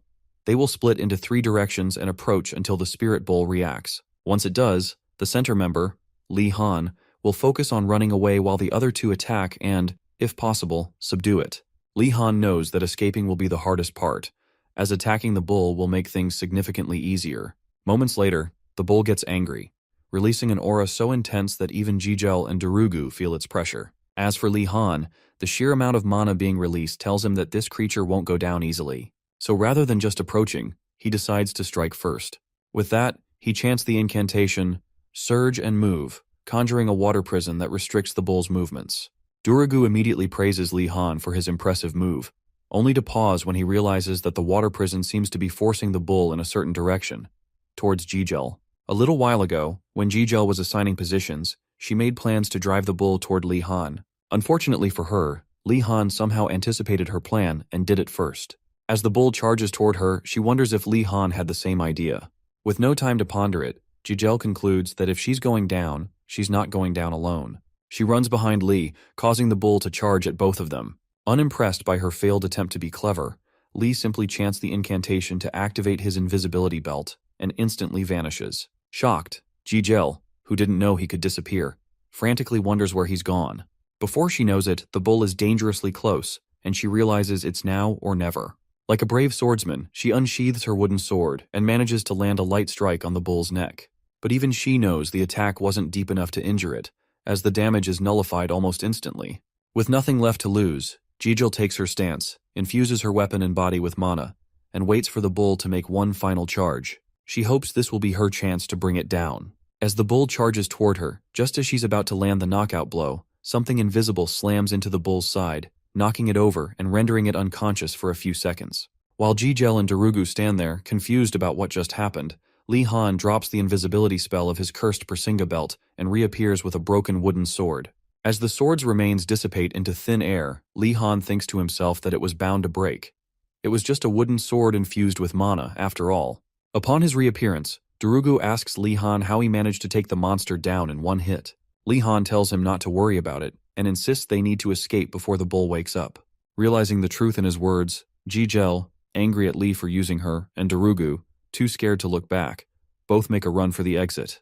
As they flee, Darugu asks Li Han if it's okay to leave things unresolved with Jijil, and Li replies that it's fine, since they probably won't be in the same group again after this lesson. A short time later, they reach the exit and finish the lesson. Afterward, the last group completes the training session, and Li Han wonders if the swordsmanship lesson is over for the week. Soon enough, Engeldel calls the students to gather. Before the professor says anything, Li Han ponders how the other groups managed to escape the bull safely, considering his group had members who could infuse their swords with mana. With no answers, he stays quiet and listens to the professor. After praising their efforts, Engeldel highlights the accomplishment of one team that actually managed to subdue the bull, unlike the others, who simply ran away. At that moment, Li Han realizes they were never required to subdue the bull at all. Reflecting on the professor's initial instructions, he remembers that Engeldel never mentioned defeating the bull, not even once. Jijil, on the other hand, becomes even angrier when she overhears classmates whispering, asking if she was the one who defeated the bull. Moving on, the professor asks the students to share their thoughts after facing a monster. The others give their cowardly opinions, most saying the bull was much faster and stronger than they expected. Engeldel says that's to be expected, given that they're just beginners, but adds that by running away, they should have realized there's no need to be afraid. After sharing some sage advice about defeating fear and swordsmanship, Engeldel tells them that the key is to calmly analyze their opponent. Once they recognize they can't win, they should strategize a way to escape. With that, the professor expresses his gratitude for their efforts in learning lessons that words alone cannot teach. Before concluding the session, Engeldel informs the students that he'll keep the current groupings going forward, as he's noticed the synergy between group members is better than he expected. Upon hearing this, Li Han, Darugu, and Jijil almost fall into despair.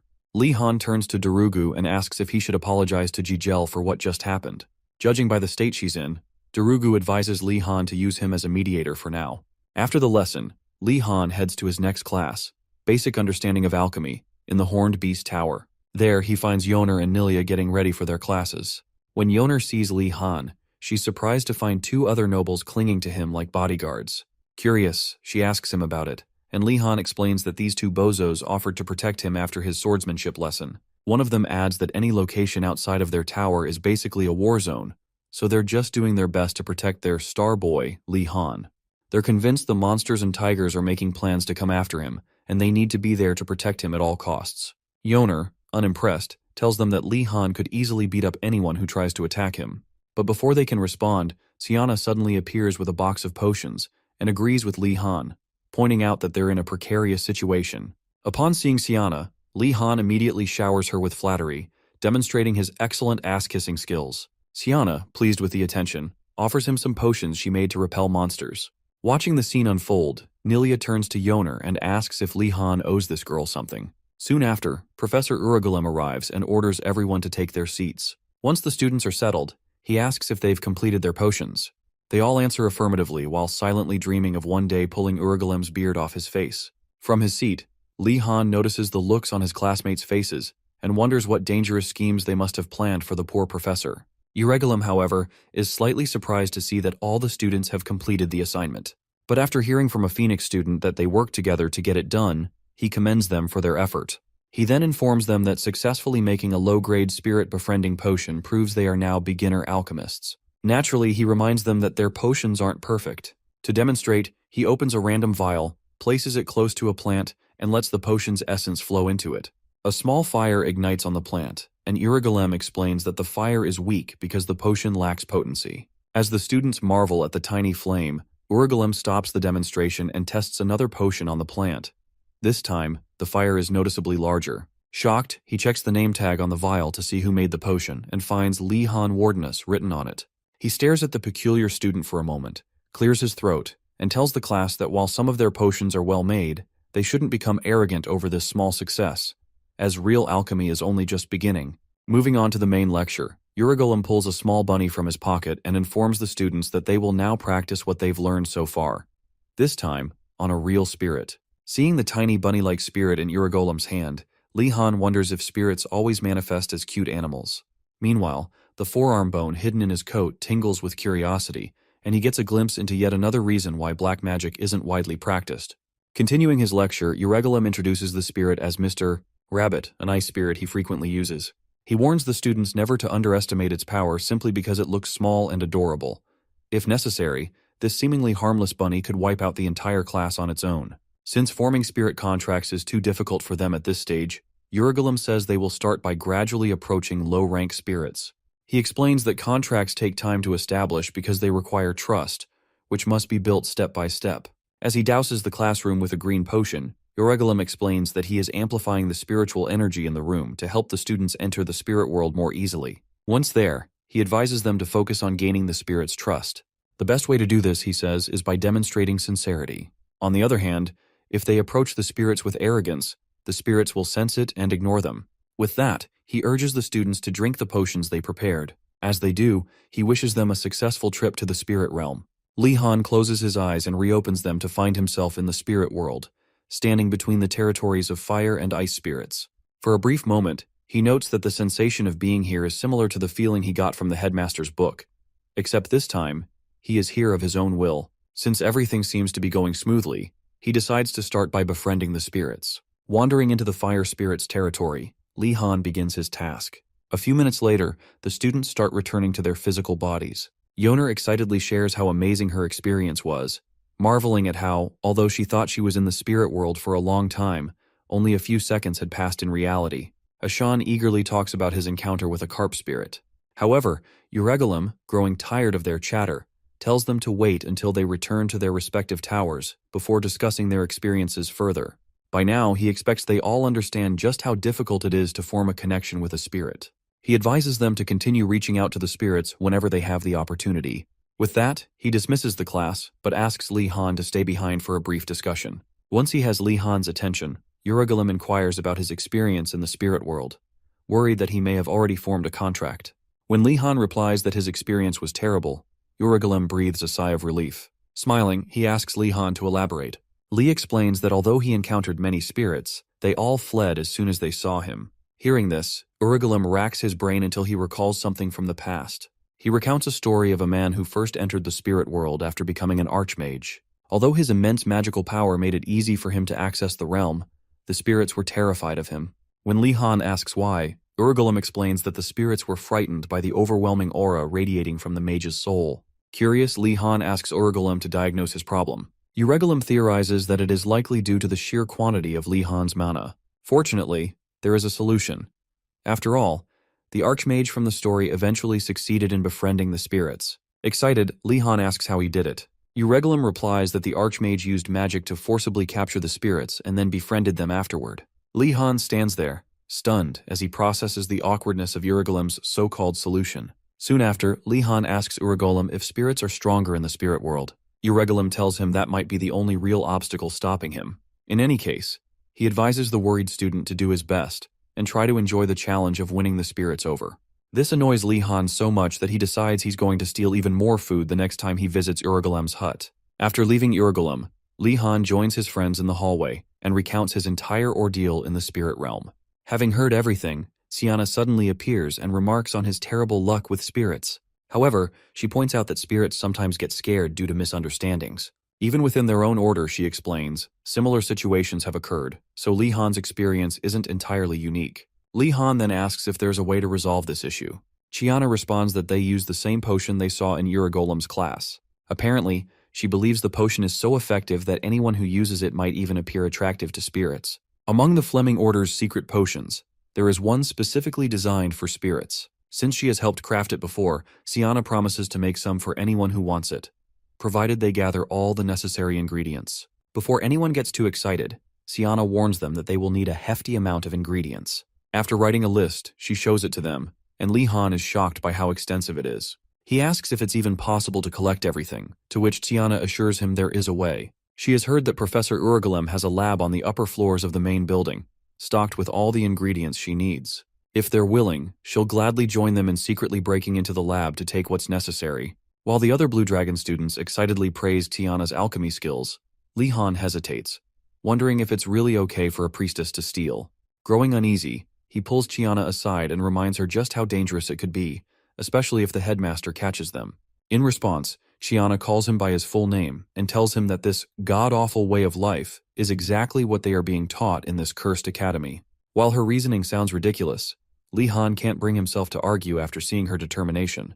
Besides, if they manage to secure a large quantity of ingredients, it will be useful in the future. They just need to make sure they hit the jackpot this time, and bring everything back without getting caught. Lost in thought, Li Han is suddenly tapped on the back by Nilia, who tells him she wants to join the heist this time. As he looks at her, he realizes she wasn't like this when he first met her, leading him to suspect that the academy itself is the real problem. A few minutes after finalizing their heist plans, Li Han bids his friends farewell and heads to Greg Velati's classroom for the week's lesson. After exchanging greetings, Greg begins the class by throwing stronger, heavier iron balls at Li Han. Upon landing a few hits, Greg stops and looks down at Li Han, who is now on all fours. He tells him he seems distracted.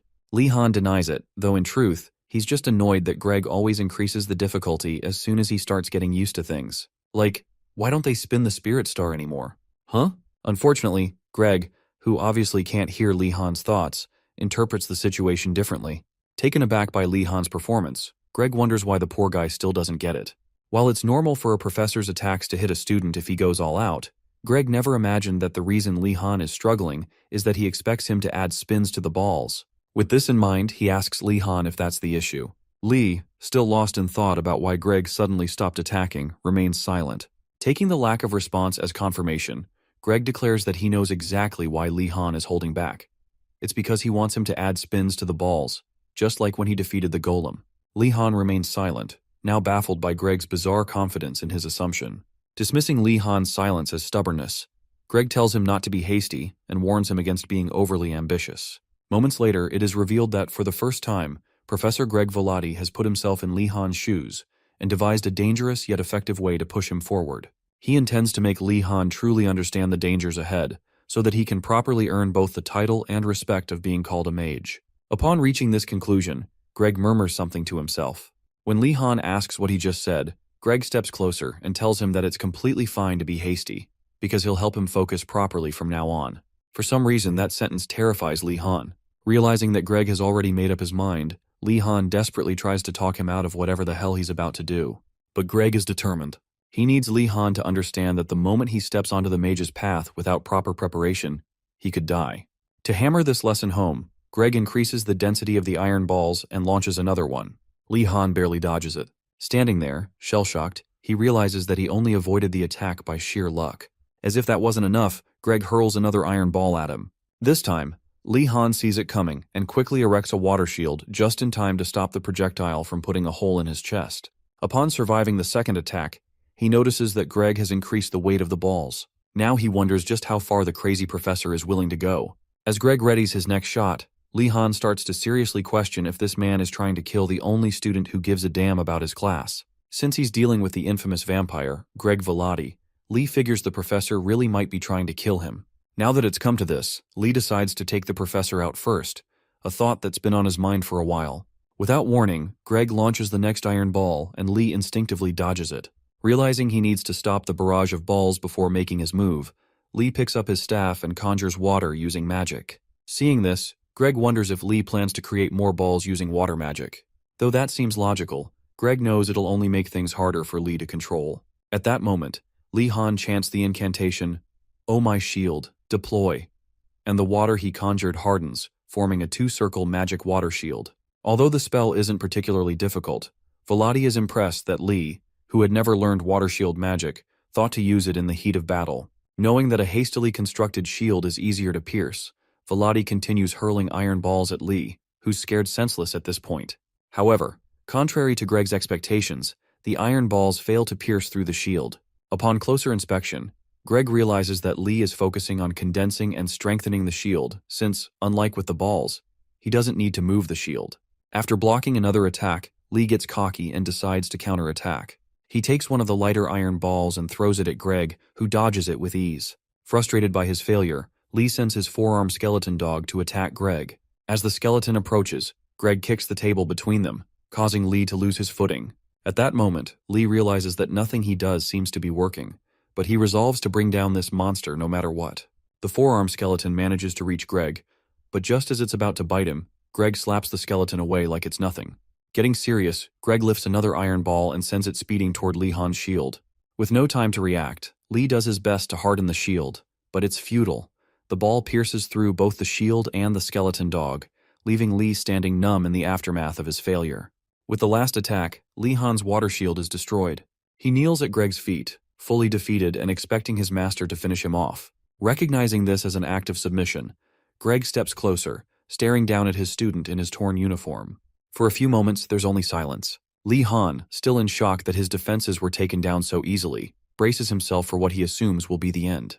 But to his surprise, Greg bends down, pats him on the shoulder, and tells him he did great. Lee stays frozen, trying to process what Greg just said. Eventually, he gets up and asks the professor a few questions to understand his intentions. After a short exchange, Lee realizes that Greg simply enjoys watching him struggle and push himself to his limits. Lee silently vows that next time, if Greg pulls this nonsense again, he'll burn the bastard with fire. Greg then advises Lee not to rush learning rotations, reassuring him that he'll master them in time. After a few more motivational words, Greg explains that this type of struggle is exactly what his training is about. But as usual, Lee zones out, realizing the professor is once again skipping explanations and doing whatever he pleases. At that point, Greg uses telekinesis to fling Lee off the chair and desk he's sitting at. Just as Lee's about to lose his temper, he's shocked to find his chair and desk suspended in mid-air. Greg informs him that from now on, Lee will be learning to concentrate in erratic situations. Finally, Greg tells him to keep using the skills he just demonstrated, promising to adjust the difficulty as needed. Internally, Lee knows one thing for sure. He doesn't want to deal with this guy's class anymore. Thankfully, the class ends soon. But by nightfall, a tired Lee Han visits Uragolem's cabin and startles Zed, Uragolem's aunt, who is busy singing and tending to the garden. Seconds after spotting the exhausted student, Zed becomes worried and asks Lee why he looks half dead. Lee replies that it's nothing, explaining that he just had a very intense class with Professor Greg Volati that day. Growing even more concerned upon hearing that he's attending Volati's class, Zed asks why he would do that. But before Lee can figure out what she's implying, she falls silent and changes the subject, asking if he has any questions about the lessons he's taking at the academy. While they walk toward a nearby stream, Lee asks if it's possible to get flying beasts in the academy. Surprised by his question, Zed asks why he's interested in something like that. Lee lies, saying it's just out of academic curiosity. At that moment, Zed realizes Lee doesn't know that the white horse she gave him to tame is the griffin that attacked them earlier. She tells him that the academy, known for having everything one can think of, certainly has flying beasts if he looks hard enough. Lee then asks if it's possible to tame a monster if he happens to find one, and Zed responds that it would be difficult, even for experienced tamers like her, as taming wild monsters is no easy task. After a brief pause, Lee boldly asks Zed to teach him how to tame monsters when they're both free, expressing his desire to succeed under her guidance. Surprised by his motivation, Zed agrees to teach him but warns him that the lessons will be very tough, urging him not to regret his decision. With that said, Lee Han happily accepts her condition and goes to bed content. The next day, Lee Han and his colleagues attend Professor Garcia's class, Understanding Basic Magic. Upon noticing how groggy Lee looks, Yoner asks if he slept well the previous night. Lee tells her that he had a nightmare about a crazy professor who gave him a horrifying experience.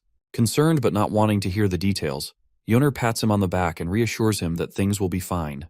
Around that time, Professor Garcia enters the class and greets her students. She begins the lecture by reminding them about Professor Mortem, who taught black magic the previous week, and informs them that this week, they'll have another professor come in to teach summoning magic. Shortly after, an elderly professor enters the room and introduces herself as Professor Mila, a summoning magic expert. The students warmly welcome her, and Mila thanks them for their kindness. Garcia explains that, like black magic, summoning magic is usually taught in their second year. However, due to the recent incidents involving summoned monsters, she invited Professor Mila because she believes it will be helpful for them. Mila then takes over, asking the students to signify who is interested in summoning magic. When everyone raises their hands, Lee notes that summoning magic must be a highly useful skill. Mila explains that there are several types of summoning magic, and it's so vast that no one knows everything about it. From fairy tales to reality, summoning magic can offer great rewards for those lucky enough to master it. Seeing so many eager students, Mila expresses her happiness, but warns them that few students truly deserve to learn summoning magic. It's extremely difficult, and those who take it just out of curiosity will struggle. Lee approves of her teaching approach, thinking it's wise for students to understand the value of her words. Comparing her to Professor Velati, who nearly killed him in his last class, Lee concludes that Velati is just a thug lucky enough to become a professor. Mila continues, explaining that to master summoning magic, students need a well-rounded understanding of multiple subjects. If they're only interested in the cool aspect of summoning creatures, they might want to rethink their choice, as the difficulty matches its appeal. Despite the warning, the students remain determined, hoping they'll discover their talent in summoning magic. To lighten the mood, Garcia encourages Mila to give the students a chance, reminding her that they're all talented. After some thought, Mila agrees and takes out her wand, conjuring a scroll with a magic circle drawn on it for each student. Yoner, excited, notices that these are not one-time scrolls but regular scrolls with magic circles inscribed on them. Mila then emphasizes the importance of their basic empire geometry and arithmetic class, hoping they're taking it seriously. The atmosphere in the class turns moody, as many students dislike dealing with numbers. Lee finds the material easy, but Gainando, the airhead, finds it incredibly difficult. After hearing the students complain about how hard basic arithmetic is, Mila concludes that there's little chance any of them will succeed in summoning magic. She advises them to pay close attention in that class, as drawing magic circles and performing calculations are essential to summoning. With that, she instructs the students to visualize the magic circle on the scroll in their heads. Li Han picks up the scroll to study the complexity of the magic circle before attempting to follow her instructions. For context, magic circles function like circuits, similar to the way electric currents flow. They basically amplify, reduce, bypass, and block the strain a mage feels when performing difficult magic. As Lee understands the flow of mana, he's suddenly reminded of a quill pen. While he wonders why, Mila reveals that the magic circle is designed to summon a quill pen. Hearing this, Lee suddenly understands why he thought of a quill pen in the first place. When the professor gives the order to begin, everyone starts focusing and hoping the quill pen will magically emerge from the scroll they've been given. A few minutes into the practical, chaos ensues as random scrolls start tearing. One of the blue dragons comments that regular scrolls can be destroyed if summoning isn't done properly. However, the scrolls magically reappear, and the students realize they can be replaced immediately. Just then, a student calls everyone's attention to Princess Ardenart's progress. After imagining and drawing the magic circle, she and Ashen, sitting next to her, finally summon something resembling a quill pen. Although this is impressive, Garcia knows they can't be satisfied with summoning something similar. The experiment is a failure if it's not perfect. Additionally, depending on the amount of willpower put into summoning, there's a risk that the summoned item may attack the mage. At that moment, Ashan's imperfect quill pen attacks Gainando, who gets angry and accuses Ashan of attacking him with it. When Ashan explains that the quill pen moved on its own, Gainando calls Li Han for help, claiming Ashan just tried to assassinate him. Instead of getting involved, Li Han remains focused on his summoning and tells Gainando to shut up. Meanwhile, Enrago, seated a few spots away, spies on Li Han and notices that he hasn't summoned anything yet, despite already having summoned a perfect quill pen earlier. Since none of the other students have managed to summon one as well as Li Han, Enrago takes this opportunity to taunt the Blue Dragon students. He stands up and asks Wardanus if he's still struggling to summon something. Li Han ignores him, which infuriates Enrago, prompting him to demand that Lee not ignore him. At this point, Yoner, bored by Enrago's attempts to provoke Lee, insults him and asks why he's making such a fuss. Enrago retorts that he isn't trying to be obnoxious, but invites her to look at what he has summoned.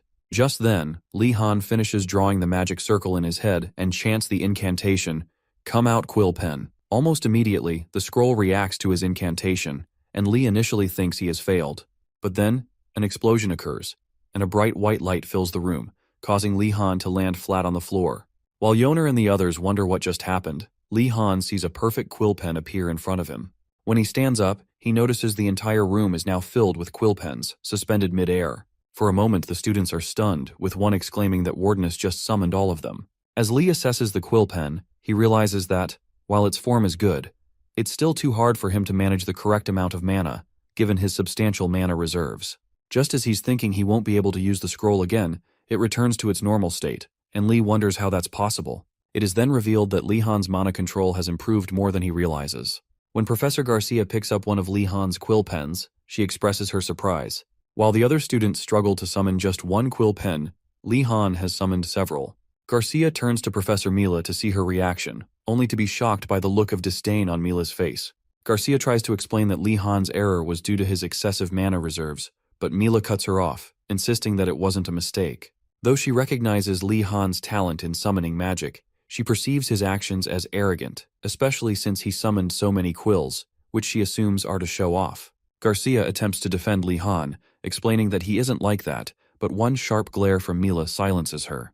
It turns out that Garcia was once Mila's student, so despite being a professor herself, she still feels the natural urge to submit to her former teacher. Mila then tells Garcia that it's good to trust and care for her students, but she shouldn't let that blind her to their flaws. After Garcia nods in agreement, Mila assures her not to worry, as there are plenty of ways to correct a student's arrogance. Meanwhile, Lee Han teases Anrago for trying to sabotage him earlier, prompting Anrago to call him an evil jerk while yelling at the top of his lungs. Soon after, the White Tigers attempt to start a riot in class to defend Anrago, but before things get out of hand, Garcia quickly restores order. Once the atmosphere settles, Mila reminds the students that summoning isn't as easy as they might think. What they learned that day was only the most basic summoning magic, and normally they would have to perform it without any scrolls.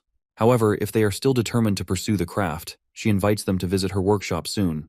While many people believe that talent is key to mastering magic, Mila emphasizes that perseverance and patience are what truly matter in the pursuit of magical excellence. As she finishes her speech, Lee Han has the distinct feeling that Professor Mila is speaking directly to him. As soon as Professor Garcia's class ends, Lee Han and Gainando head to the Black Rock Tower to meet Professor Mortem and observe his lessons. Upon arrival, Lee Han marvels at how eerie the place is, wishing someone would take care of it so it wouldn't look so neglected and ugly all the time. Given the subject's unpopularity, he feels the professor should at least maintain the basics to attract more students.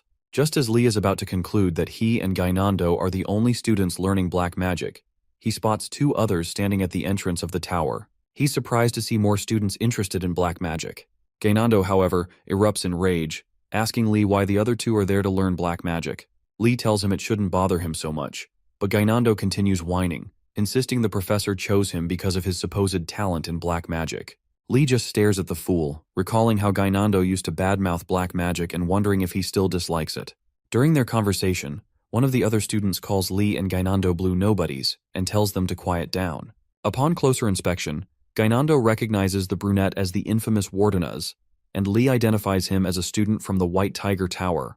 What intrigues Lee Han more, though, are the student's golden eyes and the unfamiliar energy he exudes. To confirm his suspicions, Lee asks if the student is part angel, and the arrogant White Tiger, Raffadel, smugly confirms that he has inherited the honorable blood of his holy ancestors. As Raffadel continues boasting, Lee compares him to Dijiling, who is far less proud of his divine lineage, and concludes that Raffadel probably doesn't have much angel blood. Despite Raffadel's hostility toward him, Lee doesn't think he's the type to follow that scumbag Jijel. To test him, Lee taunts him by asking why someone with such honorable blood would serve Marathi. Raffadel, clearly offended, snaps back, saying that he would never follow someone like Jijel Marathi. Confused, Lee asks why Raffadel is hostile toward him if he despises Marathi. After another outburst, Raffadel explains that it's all because of Darugu of the Choi family, his honorable friend, whom Lee Han ridiculed the night he broke into the White Tiger Tower to steal their flag. Understanding now why Raffadel is angry, Lee realizes there's nothing he can do to help. At that moment, Gainando interrupts to ask if Raffadel is from the Grawl family. The Grawl family, a southern knight family, is renowned for having angel blood in their lineage, and for their unwavering commitment to justice. Raffadel confirms this. Puzzled, Gainando asks why a member of the Grawl family, known for producing holy knights, would be learning black magic. Raffadel insults the Blue Tower students and explains that he's only studying black magic to defeat black mages more easily in the future. Hearing this, Lee Han figures that Professor Mortem will be disappointed when he learns of Raffadel's reasoning, but he keeps quiet for now. The other person with Raffadel finally speaks up and, as she stands, asks Lee and Gainando why they've come to study black magic. Gainando is taken aback by her towering height, while Lee Han takes his time to recognize her as a giant of mixed blood. The shy, gentle giant introduces herself as Emirg, and explains that she's genuinely interested in black magic. She expresses her hope that everyone can get along. While Raphael dismisses the idea, Lee Han offers his hand for a handshake and tells Amirg that he also hopes they get along well. However, when their hands meet, Lee Han quickly feels the pain of Amirg's immense strength, nearly crushing his hand bones. Grateful that he had enveloped his body in mana for protection, Lee thanks his luck. Otherwise, his bones might have been shattered.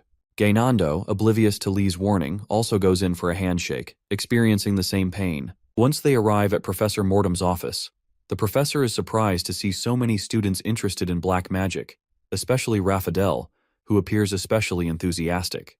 As Raphael continues to play the role of the ideal student, Lee Han feels sorry for the professor, who is unaware of the truth. After the introductions, Mortem asks the students to take their places around the table for the lesson. Before starting, he asks Lee Han if he has found more bone summons. When Lee says no, the professor advises him to search in gloomier and darker places for better results. Feeling the ominous aura surrounding the professor, Lee responds affirmatively. Moving on, the professor reviews their previous lesson and informs them that today's lesson will focus on deepening their understanding of curses. Upon hearing this, Gainando opens his mouth and blurts out that learning curses is much more fun than learning summoning magic. When Mortem hears the term summoning magic, he asks Gainando if they've already studied it. After Gainando confirms, Mortem asks about the reactions of the other students. Gainando explains that everyone, except them, seemed to enjoy it, and that the others went to the summoning magic workshop. Lee Han scoffs at Gainando's insensitivity, and Mortem abruptly changes the topic from curses to the study of undead summons. While the other students are excited about the shift, Lee Han feels like the professor has skipped a few levels in the curriculum due to emotional reasons. With that said, Professor Mortem reveals a secret. Undead summoning is the core of summoning magic. Seconds later, Raphael interrupts the class to ask if they need bones to summon the undead. Mortem confirms that they do, but explains that while necromancers of the past used to dig up graves for bones, modern mages use authorized corpses to ensure the dead are respected. Right after this explanation, Raphael asks if there are still black mages who enjoy grave robbing. Mortem admits that such people exist, but assures the class that he has no intention of making them do anything like that. Moving on from Raphael's unsettling questions, Mortem continues the lecture, emphasizing how delicate undead summoning can be. Losing control even for a moment could lead to death. Hearing this, Lee Han wonders why they're learning such dangerous magic at this level, while Gainando, oblivious to the seriousness of the situation, complains about nearly dying to a quill pen earlier that day. To begin the day's practical lesson, Mortem infuses his dark mana into the magic circles on each student's table and skillfully manipulates the magic until he successfully summons forearm skeletons. The students, amazed by the sight, find it surprisingly cool. After summoning the forearms, Mortem warns them that while undead summoning may seem impressive, it is far from easy. Even when summoning monsters, there are crucial factors to consider, especially when dealing with creatures that possess minds of their own. Undead monsters, in particular, are highly unpredictable, which is why summoners must use specific methods to connect with and befriend them. Instead, he urges them to find their own ways to get close to the summoned hands. Gainando, taking this literally, attempts to pat the forearm skeleton. Meanwhile, Lee Han, concerned about his own summon, asks if any undead monsters get scared easily. Mortem replies that since the undead isn't truly alive, it's almost impossible for them to feel anything, especially fear. However, just as he says this, he notices something bizarre happening with Lee Han's forearm skeleton. To his shock, the skeleton hand has completely surrendered itself to Lee Han's power. Initially, the professor suspects a problem with the chemical reagent he used, but after checking the other skeletons, he realizes they are perfectly fine. This can only mean one thing: Lee Han is far stronger than Mortem originally thought.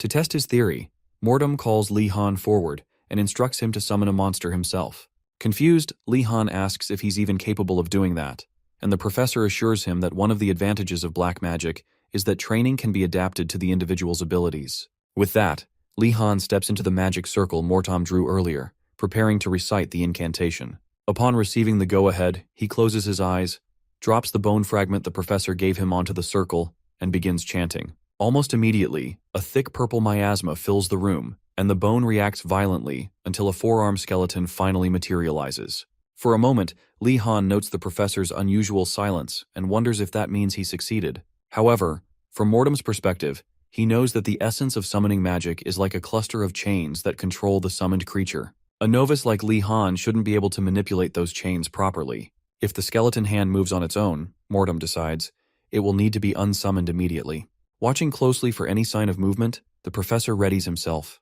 The moment the skeleton reacts without being commanded, Mortem quickly steps in front of Li Han, urging him not to move while he dispels it. But before he can take action, the skeleton hand fully submits to Li Han. After a brief pause, Mortem concludes that Li Han has an immense amount of mana. Sullen, Li Han asks if there's a way to reduce it, but the professor tells him not to even consider it. His mana is a blessed talent that people would kill to have. For now, Mortem advises Li Han that there's no need for him to establish a connection with undead creatures.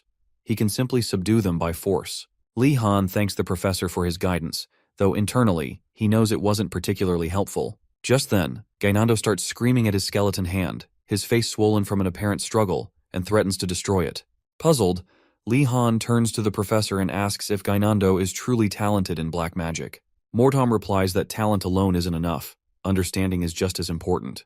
The sooner Gainando realizes that, the better. About an hour later, Professor Mortem ends his class for the week, and the students exit his tower. As they leave, Gainando complains about how the undead can't recognize nobility, and urges Li Han to follow him to learn summoning magic instead, insisting that anything unrelated to the undead would be better.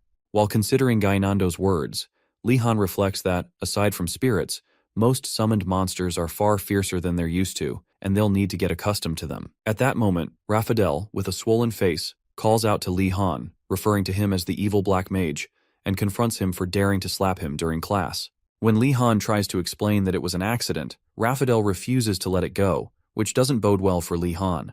How did that happen, you ask? Well, earlier in class, when Li Han advanced from summoning to experimenting with giving commands to his skeleton, he succeeded in commanding the skeleton hand to destroy itself. While he was focused on recreating the forearm skeleton, Raphael, out of pure spite, called out to distract him. Sensing Raphael's intentions, the skeleton hand with the ribbon, which Li Han had hidden in his coat, broke free from its confines, ignored Li Han's commands, and, without warning, slapped Raphael hard. Raphael's scream shook the entire building, and he swore revenge on the person who had shattered his aura. Now Li Han tries to explain that the bone acted on its own, but unfortunately, Raphael leaves before hearing his explanation.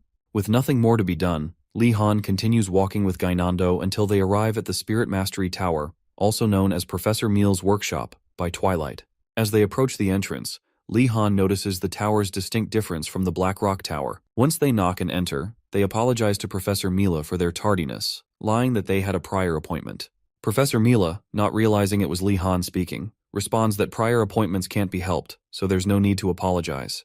When she looks up and recognizes Li Han, she glares at him and looks away, leaving Li Han wondering why she seemed surprised to see him in her workshop. For a moment, he suspects Professor Mortem may have warned her not to trouble his favorite student, but even he knows that's unrealistic. Gainando, oblivious to the tension, asks about the other students who came before them. Mila informs him that they've already left after attending her class and receiving their homework. Shocked, Gainando protests that they already have too much homework from their other classes. However, Mila, unconcerned, summons an entire textbook for both of them to read. Li Han glances at the title, Cases and Basic Theory of Summoning Magic, and anticipates what he'll find inside. Mila instructs them to take their seats, read the book, copy it, and solve the problems within. Li immediately opens the book and is pleasantly surprised. It's clear and easy to understand, unlike most textbooks that seem designed to waste his time. As he reads, he recalls Mila's advice on assimilation and silently commends her for being an excellent professor, smiling at her in appreciation. Mila, on the other hand, is internally freaking out, wondering why he's looking at her like that. In any case, Mila finds Li Han's behavior strange. When she assigns students tasks like this, they usually whine and complain, especially teenagers. Yet Li Han, whom she assumed to be arrogant, is the only one diligently following her instructions without protest. Seeing this, she remembers something Garcia mentioned earlier about Li Han not being a cocky bastard, and decides she'll need to observe him more closely before making any judgments. A few hours later, Mila concludes the lecture, hands them a stack of handouts, and instructs them to study everything before the next class. Gainando, feigning enthusiasm, accepts the handouts, but both Li and Mila know he's never coming back to the class. Li collects his handouts and bids the professor farewell. Before he leaves, Mila calls out to him, apologizing for misjudging him and promising to see him next week. Li Han, who had no idea he was being misjudged, is left bewildered, wondering what he could have done to make her think poorly of him in the first place. The next day, all first-year students attend the headmaster's class on basic magic temperament understanding. To begin, the headmaster reminds the students about the homework he assigned the previous week and decides to check the results from each tower. Li Han figures nobody would dare to forget such intense homework, as it required some of the most underhanded tactics he could think of to complete. The headmaster starts by reviewing the results of the Black Turtle and Burning Phoenix towers. The representatives from each tower get up and report that they exchanged their flags peacefully, completing the assignment without any issues. The headmaster, clearly uninterested in their boring outcome, half-heartedly commends them for doing a good job. Then, turning to the Blue Dragon Tower, Li Han rises to represent his group and announces that they, too, retrieved the flag using a peaceful method, meaning their task was also completed. The headmaster, knowing the peaceful method Li Han used, cheerfully praises him, calling him incredible for his strength. Finally, the headmaster eagerly asks the White Tigers if they managed to recover their flag. At this moment, Li Han can feel the intense stares from the White Tigers burning into the back of his head. Growing impatient, the headmaster prompts Jijel, who stands and, with a touch of rage, apologizes, admitting that they failed to capture a flag. This means the White Tiger Tower did not complete their homework. Jijel is seething inside, knowing this failure will seriously impact their grades. Hearing Jijel's confession, the headmaster mockingly taunts the White Tigers for failing their negotiation, saying things that make Li Han wish he would just stop talking. The headmaster then launches into a pompous speech about the purpose of the class being for everyone to get to know each other and study in harmony. Now, seeing the White Tigers' failure, it's clear not everyone understood that goal. With that said, the headmaster announces that this time, their homework will be very easy to understand. He explains that if they travel west from the academy, they'll find a large lake, almost the size of a sea. On an island in the middle of the lake, he has hidden a pass that will allow the finder to leave the academy. The class immediately becomes interested, seeing an opportunity to escape this prison-like school. Noticing their excitement, the headmaster swiftly changes the tone, saying they must all work together to retrieve the pass. Instantly, the students' enthusiasm deflates. Gainando loses his temper, demanding how they're supposed to work with those bozos, while the White Tigers, equally unhappy, fire back at Gainando. The headmaster had previously informed them that the Phoenix and Turtle Towers would form one team, while the Blue Dragon and White Tiger Towers would make up the second. Back then, he gave them the option to refuse the assignment if they could handle the consequences, but wished them luck regardless. After class, the Phoenixes and Turtles cluster together, chatting as if they're old friends. Meanwhile, the Blue Dragons and White Tigers are stressed about their new assignment and the forced collaboration. Li Han quickly notices the tension between the two towers and, knowing this isn't going to end well, decides to take action. He calls on his friends from the White Tiger Tower, asking if they can put their differences aside and work together on this one task. Predictably, the Tigers reject his proposal outright, claiming the odds of the academy collapsing are higher than the chances of them partnering with Blue Dragons. To make matters worse, another White Tiger blames Li Han for their failing grades, much to Li Han's surprise. To clear his name, Li Han urges them to reconsider, pointing out that if the headmaster's goal is to educate them, he wouldn't give them an F over one mistake. While the Tigers ponder this, Li Han presses on, warning that they're more likely to fail if they let one botched assignment ruin their teamwork. Just as he's about to convince some of the Tigers, Marathi steps in, telling his comrades not to be fooled by Li Han's silver tongue. He reminds them that nothing good has ever come from associating with him, pointing out how they were recently ambushed and punished because of Li Han. Marathi even brings up how Li Han deceived Darugu and Enrago to achieve his goals, implying he could easily do it again. Upon hearing this, the Tigers turn their hostile glares toward Li Han, who decides it's time to take a more direct approach. Without hesitation, Li Han calls Darugu over, grabs him in a slightly uncomfortable hold, and threatens to create another incident if they don't agree to work together.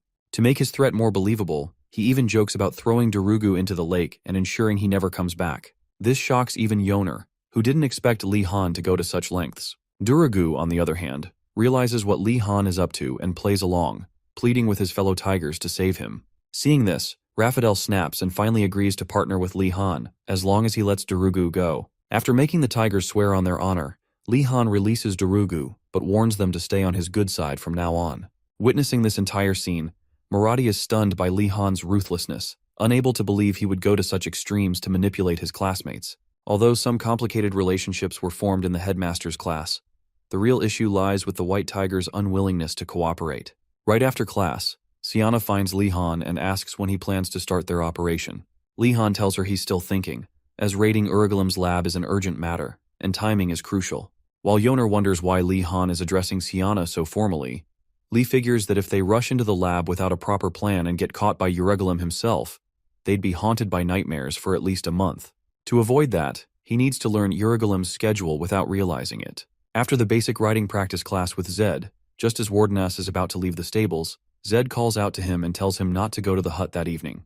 When he asks why, she explains that she wants to take her nephew, Urigalim, to the market, and they likely won't return until the next day. This news catches Li Han by surprise. He wishes the professor a safe trip and marvels at this sudden stroke of luck. Knowing for certain that Urigalim won't be around, Li realizes this is the perfect opportunity to infiltrate the lab. With this in mind, he returns to his friends, who are waiting outside the stables. When they ask what's going on, he informs them that the date for the operation has been set. Without hesitation, he tells them to prepare because they're moving that night. Ashan, though slightly caught off guard, agrees that it's a good plan since it means they can rest over the weekend. Yoner also supports the idea and eagerly gears up for action. Once everything is set, the entire group does a cringe-worthy chant about doing this for a semester without homework, much to Li Han's dismay. For context, the narrator explains that there are two types of students: those who have sneaked out multiple times at night, and those who are stay-at-home babies. Thankfully, Li Han belongs to the former group and is far more comfortable doing shady activities under the cover of darkness. Later that night, after confirming that everyone participating in the operation has gathered, Li Han sets things in motion.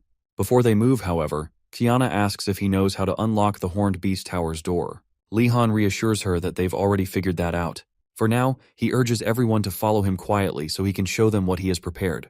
The group silently follows Li Han until they reach a part of the building where a massive hole gapes in the wall, large enough to fit a summoned monster. At first, the students assume Li Han created it, and Ashan even praises him for going to such lengths in his preparation. However, after a brief pause, Li Han asks the most important question of his life.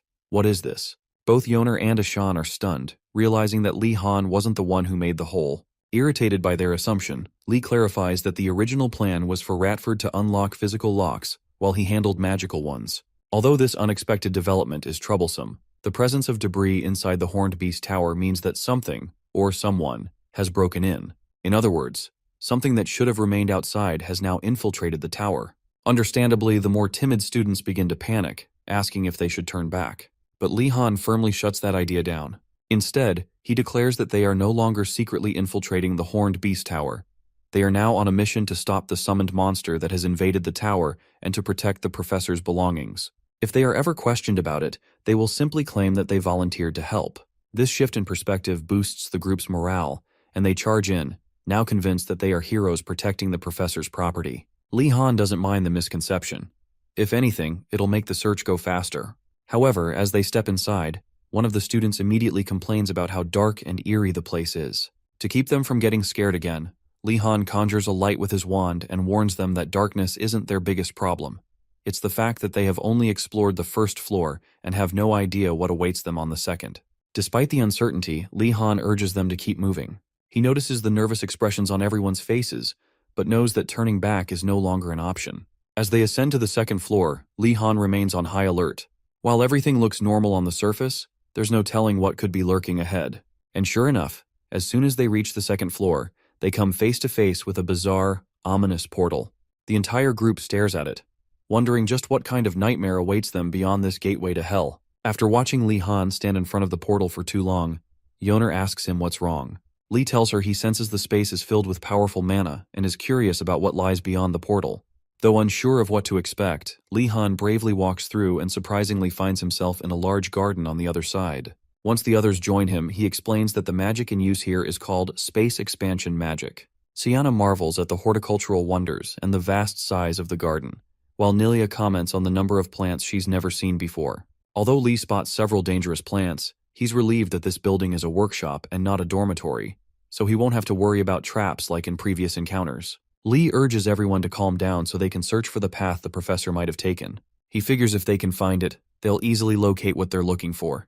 Around that time, the skeleton forearm in his coat tingles, revealing a few monster tracks on the path ahead. Seeing this, the group gets frightened and suggests they turn back to avoid encountering a monster and getting eaten. At that moment, Nilia has an idea and tells Li Han they should follow the monster's tracks. Since monsters have sharp senses, she believes it would have found a safe place to stay. Li Han likes the idea and decides to go along with it, praising Nilia and boosting her ego. As they follow the monster's tracks, nothing happens, and they remain safe from attacks. However, they soon encounter a bull a few meters ahead. They quickly hide in a nearby bush to avoid being spotted.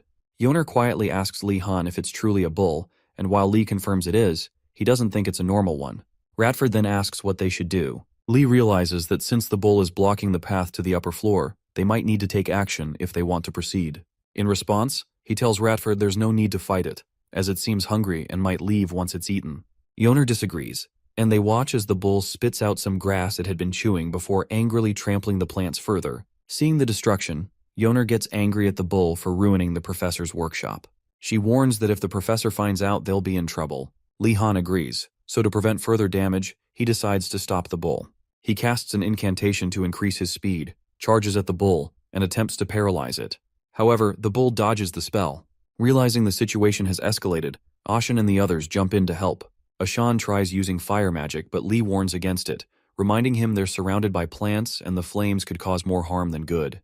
Instead, Ashan and the others use their curses to try and paralyze the bull, but it seems unaffected. As they wonder what kind of food the professor has been feeding this bull, Siana arrives with a weakening potion and urges everyone to throw it at the bull. The students douse the bull with the potion, but instead of weakening, it charges toward them in a fit of rage. Yoner quickly tells everyone to calm down, explaining that the potion has lowered the bull's magic resistance, making it vulnerable to their spells. They cast curses on the bull again, this time in unison. The bull reacts violently, struggling to resist the combined attack, but ultimately fails. Yoner and the others emerge from their hiding spots, thinking the fight is over, but the bull is still not defeated. It starts moving again, charging at the group.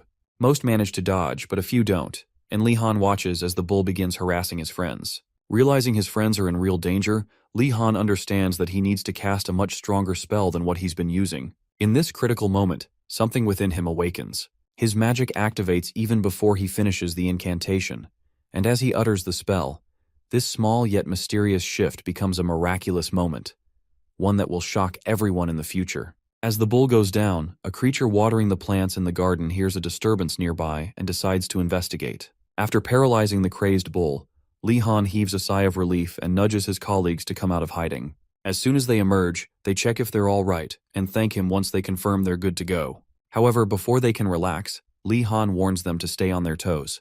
Something feels different. Thinking back to the paralysis spell he cast earlier, he realizes it activated before he even chanted the incantation. More importantly, the bull is only paralyzed, meaning it could get back up at any moment. Plus, there may be more monsters lurking nearby, so they need to keep moving and reach a safe spot before encountering another one. Just then, a deep rumbling shakes the entire garden, scaring everyone. While they search for the source of the noise, they notice something approaching. Moments later, a booming voice bellows from a towering willow tree, demanding to know who the hell they are. Reality hits the students like a ton of bricks as they realize the tree itself is speaking. Terror grips them. Could this be another monster? Lee Han quickly takes charge and urges everyone to calm down. The energy he senses from the willow tree convinces him that it's no ordinary entity. Judging by its reaction, he suspects it holds a position of authority in this place, meaning they need to stay on its good side. Thinking fast, Lee Han tells the tree they were only trying to protect Professor Irigolem's plants. Yoner chimes in, assuring the tree that Lee Han is telling the truth. The tree, seemingly impressed by their efforts to protect the garden even without a professor around, softens its tone. After Lee thanks it for its kind words, the tree introduces itself as Professor Willow, the botany instructor. Professor Willow then asks if they were the ones who defeated the bull. When they confirm, the professor showers them with praise, grateful that they protected the garden from what it calls a useless bull. Willow explains that the bull belongs to the sloppy dwarf, Professor Irigolem. Seizing the opportunity, Lee Han asks if Professor Willow is the one tending to the garden. Willow explains that he was asked to help for the day, despite finding it troublesome, because Irigolem had to meet with the Emperor's officials. Shocked, Lee Han remarks that Irigolem had told him he was heading to the market with Professor Zed, his aunt. Suspicious, Willow asks if he's certain, and Lee suggests verifying with Professor Zed once she returns. Convinced, Willow thanks him for the information. Grateful for their efforts in protecting the garden, Professor Willow decides to reward the students. He asks if they need anything. Lee Han takes the chance to inquire if there's a place where they can gather alchemy materials and reagents. However, Willow refuses, saying the area is filled with dangers beyond their current level. Realizing he won't get a direct answer, Lee Han decides to play the victim. He apologizes for making such a difficult request, explaining that after seeing such a beautiful place, he got greedy and hoped to find useful materials. He then subtly shifts the conversation to Professor Urigolem's research lab, wondering aloud if it contains anything they need. Willow suddenly exclaims in excitement, declaring that pilfering Euregulam's lab is a great idea. Before Lee can even respond, Willow eagerly hops onto the stairs, urging the students to follow him to the third floor. He decides that he'll just tell Euregulum that the bull ate all the materials, leaving it up to the professor to decide what the students can take. Without hesitation, the students follow Willow through the second-floor portal to reach the third floor. Once there, Yoner comments on how pitch black everything is, so much so that she can't see anything. Lee tries using an illuminate spell, but it fails. Willow warns them to be cautious, as the area is incredibly complex, and it's easy to get lost. After walking a few more meters, they notice a door approaching them from a distance. In an instant, a door labeled 6 appears directly in front of Professor Willow. Before the students can process what's happening, Willow opens it, only to be horrified by the state of the room beyond.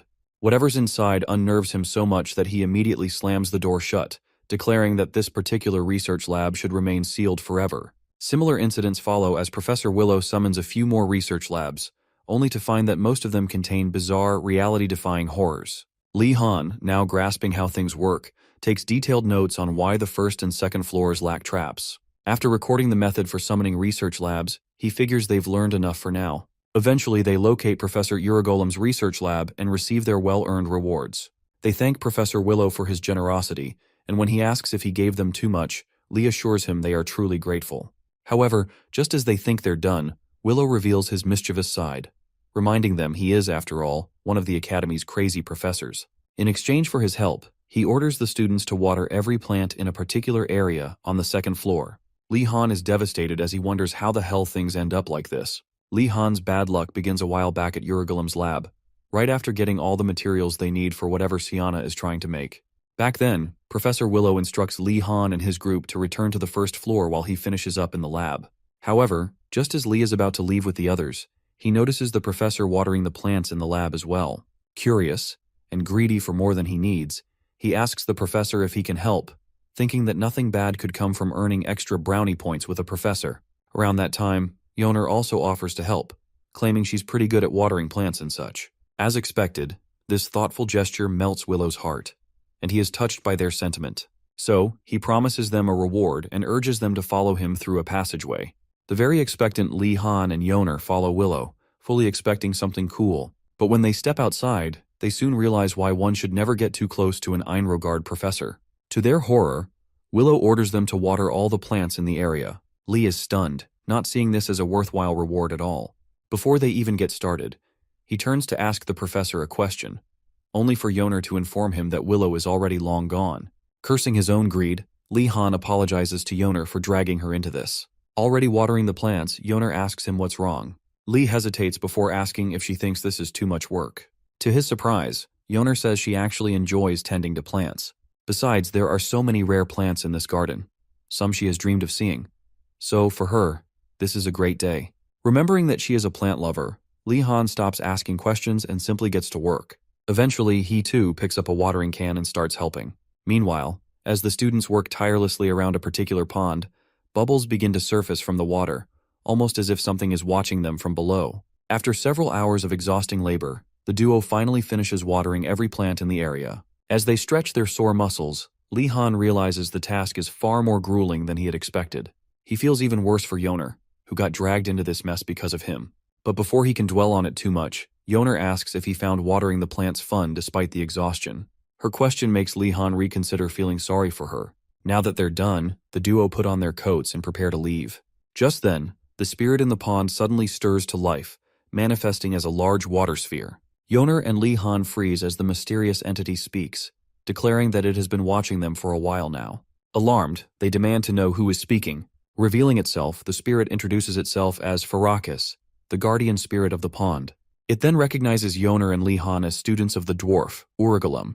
Lee Han hesitates but confirms their affiliation after Yoner assures him that the spirit seems safe. Farakis nods and explains that he not only knows Euregulum, but has also made a contract with him to oversee the second-floor garden. He then comments on how rare it is to see young humans tending to plants with such care, and expresses pride in both of them for doing what he calls the Lord's work. At that moment, Lee Han understands why Willow assigned them this task.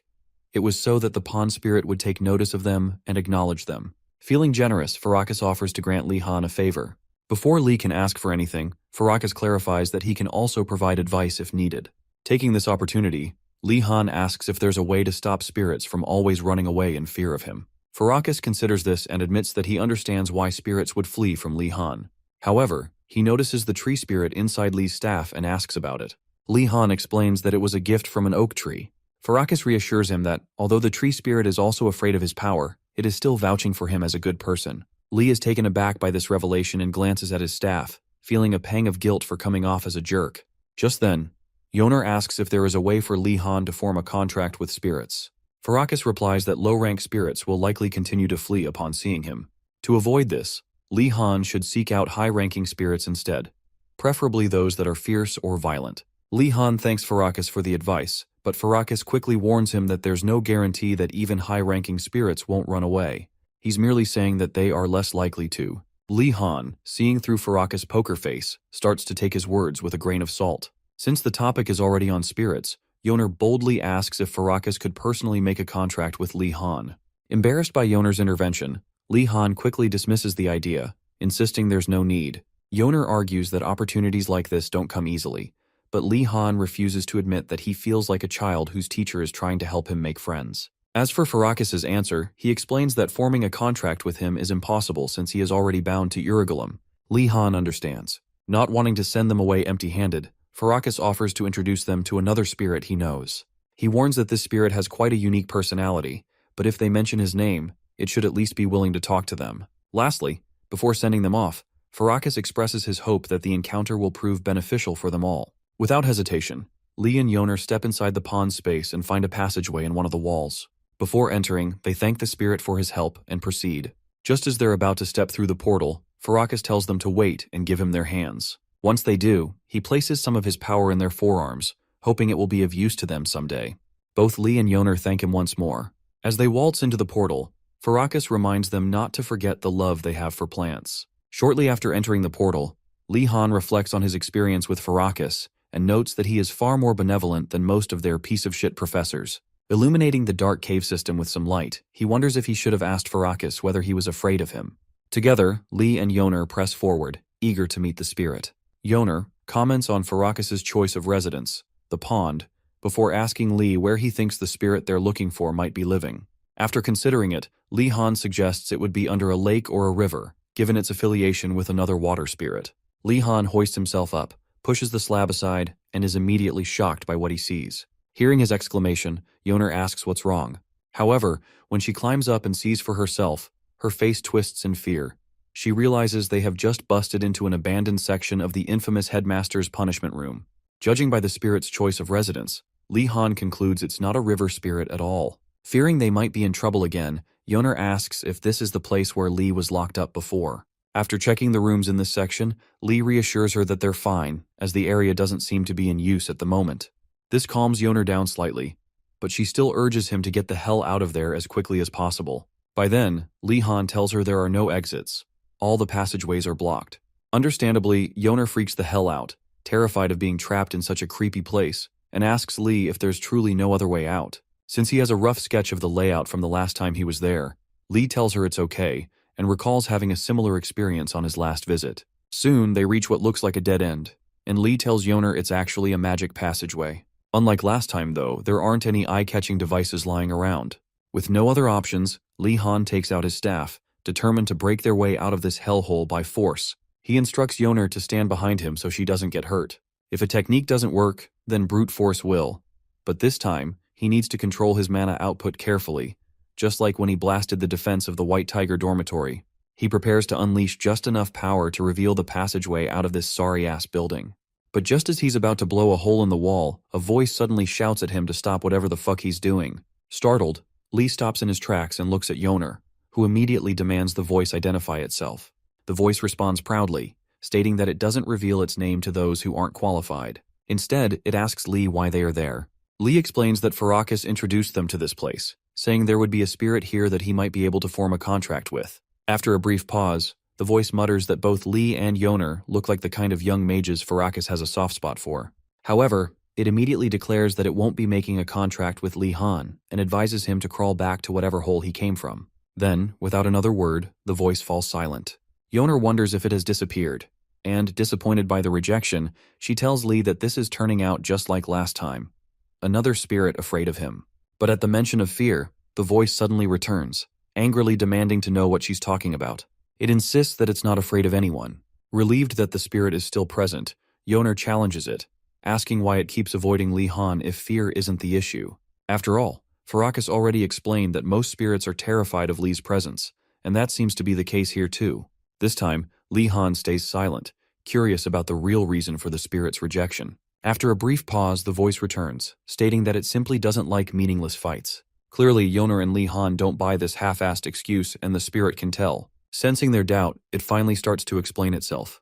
The spirit reveals that the real reason it refuses to form a contract is because it was recently scammed into one by the headmaster. It explains that, as a spirit with immense pride, it initially rejected a contract with a lich. However, after battling the lich, the headmaster for an entire week, it finally gave in under the condition that its tasks would be easy. Unfortunately, that so-called easy task turned out to be watching over the students sent to the punishment room and making sure they didn't escape.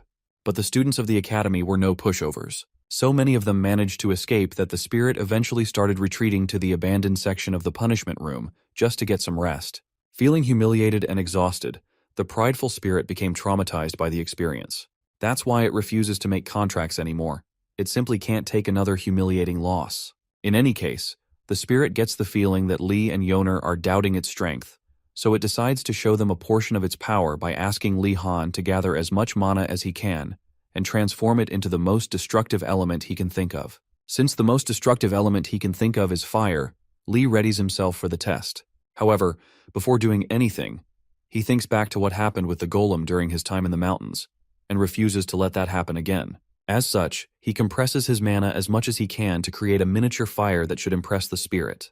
With that in mind, Lee compresses his mana, chants the incantation, and creates a small fireball on his staff. Right after, Lee heaves a sigh of relief as the magic seems somewhat stable. Soon after, the spirit dramatically displays its lightning element magic, hoping that will be enough to quench Lee Han's small fire. At that point, Yoner can't believe he summoned such a huge lightning bolt in such a confined space. Seconds after the elegant display, Yoner is shocked when she sees Lee Han's fire burning just like normal. Lee Han then asks the spirit what it is trying to do, but the spirit remains silent, struggling to understand how it failed to transform Lee's fire element. As it turns out, elemental transformation is a talent spirits use to show off their strength by transforming one element into another. Simply put, the ability to interfere with magic is how they prove their power. However, the spirit, who could easily deal with the element of even a veteran mage, was unable to transform the fire magic of a young mage. For a moment, it wonders if there's something special about Lee's magic, and then assesses it a little to figure out what the matter is.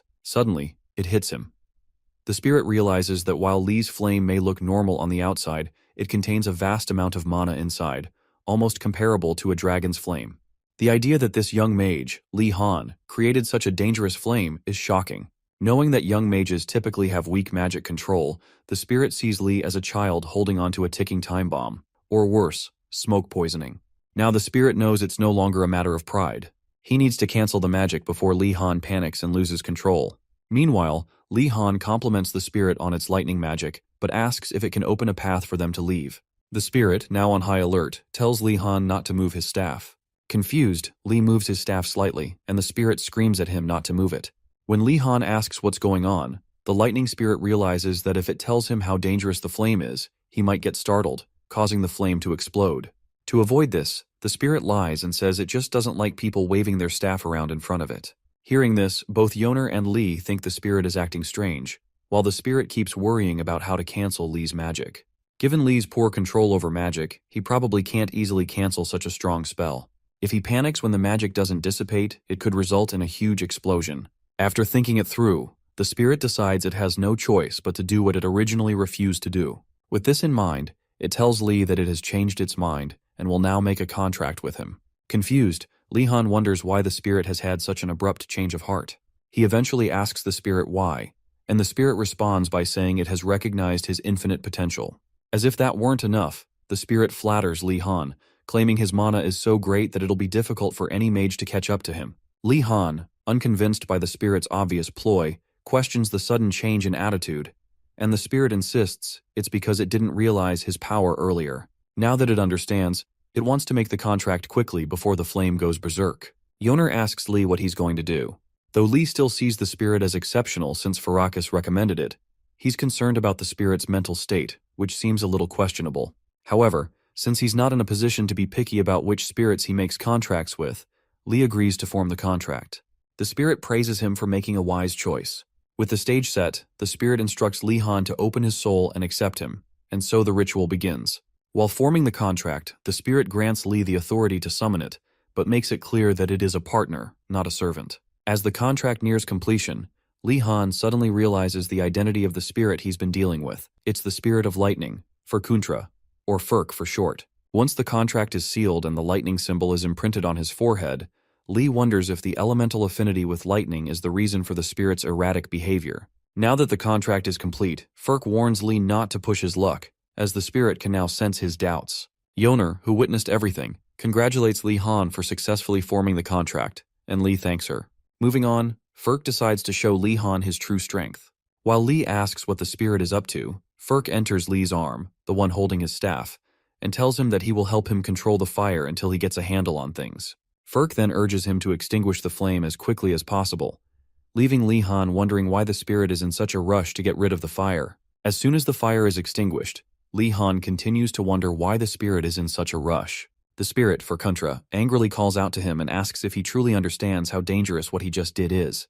When Lee looks at him confused, Furkuntra demands to know why he condensed his mana to such an extreme amount. If he hadn't stepped in and made the contract in time, the punishment room would have blown up. Still perplexed, Lee figures that, although he doesn't understand what has happened, Furkuntra's reaction makes him believe that it is truly dangerous. With this realization, Lee concludes it's too early for him to use fire magic, as he lacks sufficient mana control. Furkuntra reminds him that while he's powerful, he's still young and inexperienced. Then, he asks if Lee and Yoner realize that the sun is up, suggesting they might have classes soon. Hearing this, both Yoner and Lee Han exclaim in shock as they realize they're at risk of missing their first period. Yoner suddenly remembers that they have basic empire geometry and arithmetics, and Lee recalls that he has homework to submit, a magic circle blueprint assignment he stayed up all night working on. He knows it'll be a waste if he doesn't turn it in on time. Desperate to make it back to their dorms, Lee asks Furkuntra to show them the way out. After a brief pause, the lightning spirit says he can't help, as he's under contract to protect the punishment room. Frustrated, Lee wonders if they'll even make it to class on time, even with Furkuntra's help. Feeling the pressure, Lee snaps and tells the spirit he's been of no help at all, questioning why they even made the contract in the first place. He's furious that Furkuntra is being unhelpful at a crucial moment. In response, Furkuntra explains that the punishment room is a special case. If they were outside and summoned him, he'd be able to show them his true abilities. For now, he opens a blocked path, asking them to leave him sealed in the room for a while, as he can't leave yet. He urges them to tell someone that he's trapped so he can get help. Lee sighs in relief, accepting Furkuntra's request, and leaves the room with Yoner through a portal the spirit opens. As they fade from view, Furkuntra reminds them to summon him once they're out, so he can demonstrate his full strength. After running down a flight of stairs, Lee Han quickly draws a rough map of the punishment room on a sheet of paper. He and Yoner study it, trying to find the quickest way out, but the map proves difficult to follow since it was hastily made. Suddenly, Lee's forearm skeleton drops from his coat and starts running in a certain direction. For a moment, Lee thinks it might have found a pathway, but then the skeleton stops abruptly. He considers that the layout of the entire space is like an ant nest, a complex structure that makes finding an exit nearly impossible. As Lee suggests taking a different corridor, someone from a nearby cell speaks up, telling them it's a waste of time and asking if they're trying to find a way out. Surprised, Lee asks the person to introduce themselves. The prisoner recognizes Lee's voice, asking if he's the new student who was caught last time after escaping through the underground passage. Shocked, Lee realizes this must be the senior who got caught trying to steal from the dean's secret storage. Yoner asks who the person is, and Lee explains that it's the senior who was imprisoned in the cell beside him during his last visit to the punishment room. Not far away, Lee's forearm skeleton finds another set of bones scattered on the floor. The imprisoned student warns them that getting out isn't easy. When the skeleton gets too curious, Lee tells it to calm down while he talks with the prisoner. The skeleton then races back to the scattered bones, arranging them into the skeletal framework of a leopard. Meanwhile, the prisoner asks why she should tell them how to escape. Lee realizes he doesn't have any food to bribe her with, so he needs to come up with something else. Just then, he notices his forearm skeleton, now shaped like a dog, acting playfully. Yoner, scared, thinks it's a monster, but Lee reassures her it's his summoned creature. Realizing the skeleton is made of leopard bones, Lee asks if it reassembled itself. After the skeleton nods, Lee wonders if it's been trying to lead him to its hidden bones the entire time. The prisoner then asks if Lee has a bone summoning and if he's studying dark magic under Professor Mortem. Without answering directly, Lee hints that he is. The woman then slips him a note under the door, offering advice on how to get out. Wishing him good luck, she watches as Lee and Yoner leave. As they disappear from view, the prisoner scoffs at the thought of a first-year student learning dark magic. If she ever gets out, she hopes to meet him again. A few hours later, Lee Han and Yoner finally manage to escape the punishment room and make it to arithmetic class. However, when they arrive, they're disappointed to find that the class is already over, and the professor is leaving. Devastated, the duo hides behind the door as the professor walks away, with the stack of homework floating behind him. Yoner, worried, asks what they should do about their homework now. Lee Han, knowing that the professor isn't strict about attendance, realizes that if they try to submit their homework after class, there's a good chance the professor might not accept it simply because they weren't on time. Faced with this dilemma, Lee decides to take action. Ignoring Yoner's advice to let it go, Lee pulls out his staff and points it at the professor. Yoner freaks out, urging Lee to calm down, thinking he's about to attack the professor. Lee reassures her that he's not planning anything violent. He's just aiming for the stack of submitted homework floating behind the professor. He explains that he intends to sneak their homework into the pile without the professor noticing. Yoner is skeptical, asking if that's even possible, but Lee confidently takes her book as well. With preparations complete, Lee remembers the suffering he endured under Professor Velati and realizes that everything has led to this moment. After chanting an incantation, their books begin to move, and Yoner is amazed by Lee's mastery of low-level control magic. As they execute their plan, Lee realizes that just sliding the books in isn't enough. He has to ensure they're not caught. He closes his eyes, focusing intensely. Then, out of nowhere, a familiar voice that sounds like Professor Velati warns him to stay focused, distracting him for a moment. Lee pauses, wondering if he really heard Velati's voice. Suddenly, Velati speaks for real, telling him that simply inserting the books into the stack is easy enough for anyone. Startled, Lee turns around to find Professor Greg Velati standing next to another blonde professor. Velati urges him to stay focused and not get distracted. Embarrassed at being caught, Lee tries to act as if nothing's wrong while wondering who the blonde professor might be. The blonde professor then speaks, informing Lee that the arithmetic professor has a barrier around the stack of homework. It's a sensitive barrier that will sound an alarm if anything touches it, so they need to be extra careful. Determined, Lee concentrates even harder, faintly seeing the barrier surrounding the books. While the blonde professor explains that it's almost impossible for a student to bypass such a barrier, Lee pushes forward, infusing more mana into his wand. With careful precision, he successfully places both his and Yoner's homework on top of the stack, just as the arithmetic professor walks out of sight. Relieved, Lee lets out a sigh, leaving both Velati and the blonde professor stunned by his skill. The blonde professor rushes over, asking how Lee managed to bypass such a delicate barrier without triggering the alarm. Velati proudly answers that it's because he taught Lee magic control. Lee follows up with some flattery, and the blonde professor humbly responds that he doesn't deserve such a talented student. After confirming that the bright young mage is indeed Lee Han Wardeness, the blonde professor introduces himself as Professor Kerman Ku, an expert in illusion magic and barriers. Kerman then awkwardly explains that he's ethnically inclined not to shake hands, but Lee, not caring, pretends to understand.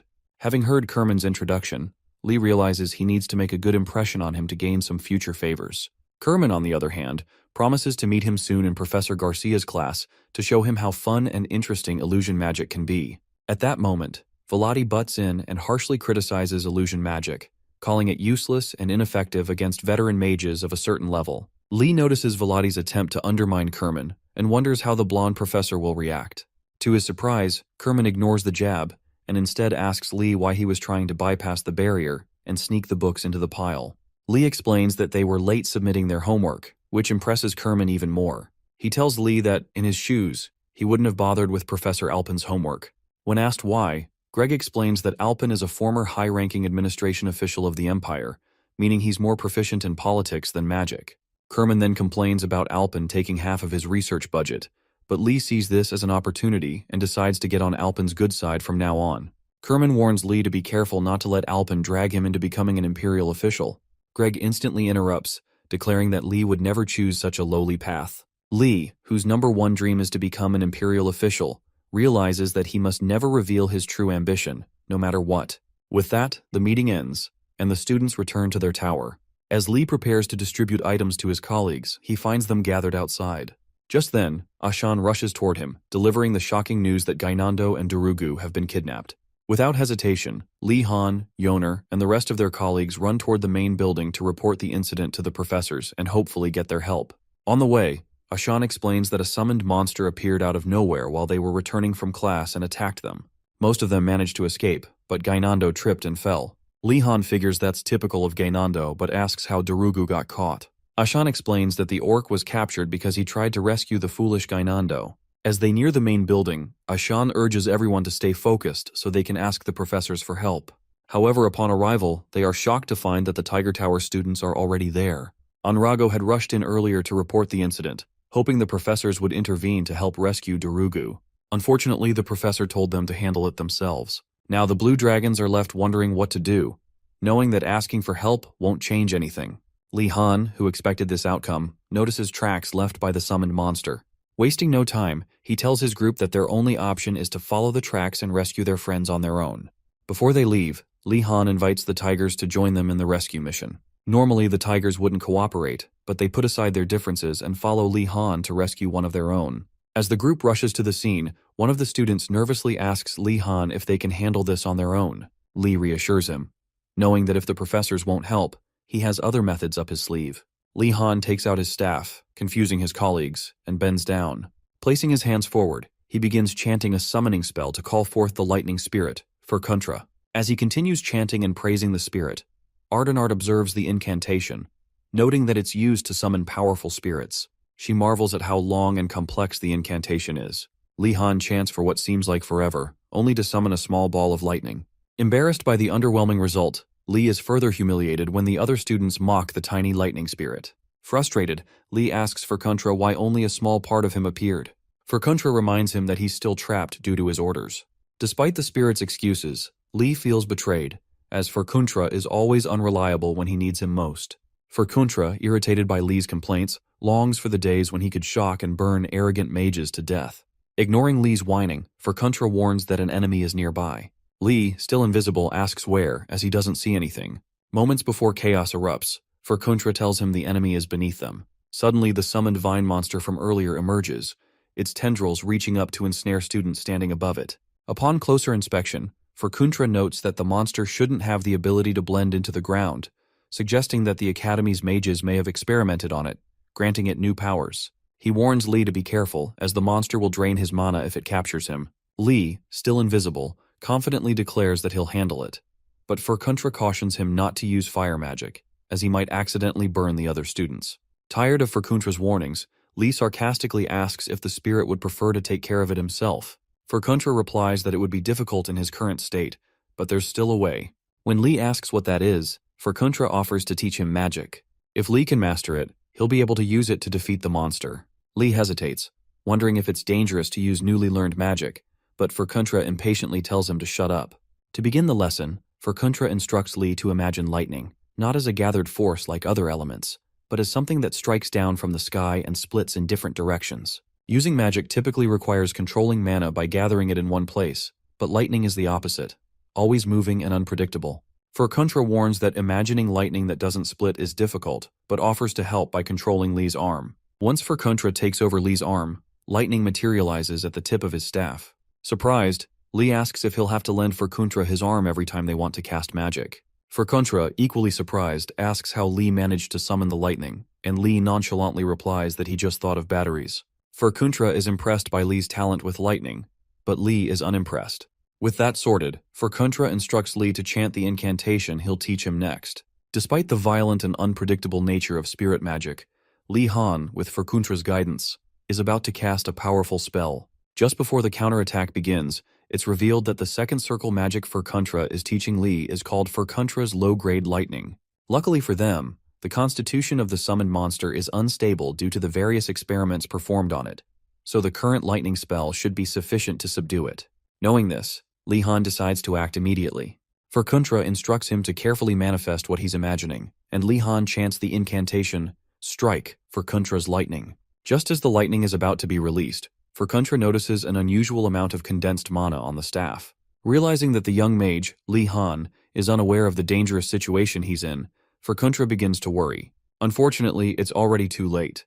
Li Han has already cast the spell. At that moment, Professor Garcia and Dijiling race toward the scene to investigate the commotion.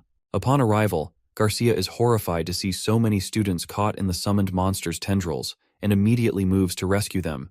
Just as she is about to cast a powerful spell to subdue the monster, Li Han's magic takes effect. A massive bolt of lightning crashes down from the sky, striking the monster continuously for several seconds. In the aftermath, Garcia examines the destruction left in the monster's wake and wonders who could have unleashed such immense magical power. Around that time, Dijiling reminds her that the students who had been captured are now falling and could be injured. Reacting swiftly, Garcia suspends them in midair using magic and gently lowers them to safety. Once they are secure, she immediately checks for injuries so they can be treated. Upon further inspection, she realizes that while the students were slightly electrocuted by Furkuntra's lightning, there are no serious injuries. Meanwhile, Li Han stands before the monster's charred remains, in awe of how completely the lightning spell fried it. After a moment, he asks Furkuntra whether the power output was properly controlled, as it didn't feel like it was. Furkuntra reassures him that the miscalculation wasn't entirely his fault. By then, Garcia notices Li Han's presence and makes a brief comment about the powerful magic he just used. Li Han, relieved to see Garcia arrive, asks about the condition of the students who had been captured. Garcia tells him that while she was initially worried, there are no major issues, except for a few students who got mildly electrocuted.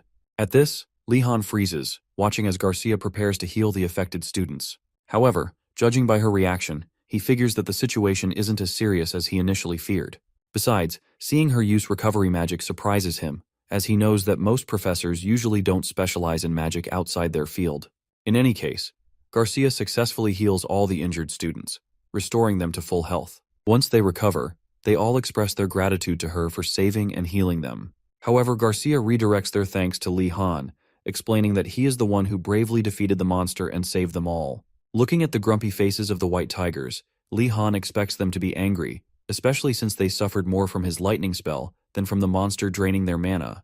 To his surprise, however, Enrago steps forward and thanks him on behalf of the white tigers. While admitting that it's frustrating to do so, Enrago states that refusing to acknowledge Li Han's help would be dishonorable as a knight.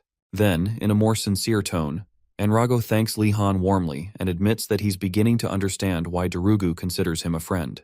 However, just as Li Han starts to feel pleased, Enrago crushes his hopes by bluntly stating that they will never be friends. Despite this, he acknowledges Li Han's bravery and promises that he and his colleagues will cooperate with him on their lake homework. With that, Enrago and the white tigers leave, and Li Han realizes that their gratitude is purely professional rather than emotional. Once the tigers are gone, Garcia calls Li Han over to discuss the lightning magic he just used. Sensing trouble, Li Han quickly tries to pass the responsibility to Furkuntra, urging the spirit to explain. However, Furkuntra, wanting to avoid any accountability, lies that his summoning time is up and disappears before Li Han can say another word, leaving him to deal with the situation alone. Before vanishing, Furkuntra does, however, promise to show Li Han his true power the next time they fight together. With the spirit gone, Li Han struggles to find the right words to explain himself. Before Garcia can question him further, someone interrupts, directly asking if he used lightning magic to subdue the monster. Turning around, Li Han and Garcia see Vladi Greg holding a piece of the summoned monster's carcass, still crackling with electricity. Remaining silent, they listen as Greg comments on how interesting the situation is. Immediately, Garcia halts the conversation and demands to know why Vladi is asking about lightning magic. Greg casually replies that it's for teaching purposes. Surprised, Garcia turns to Li Han and asks if he's taking Professor Vladi's class. When he confirms that he is, Garcia's face turns pale as she contemplates Greg's nature. While she respects all the Academy's professors, she knows that Vladi's classes border on insanity, being far too brutal for most students to handle. And yet, Li Han, a new student, has not only enrolled in his class, but has also managed to survive it. That to Garcia is almost unbelievable.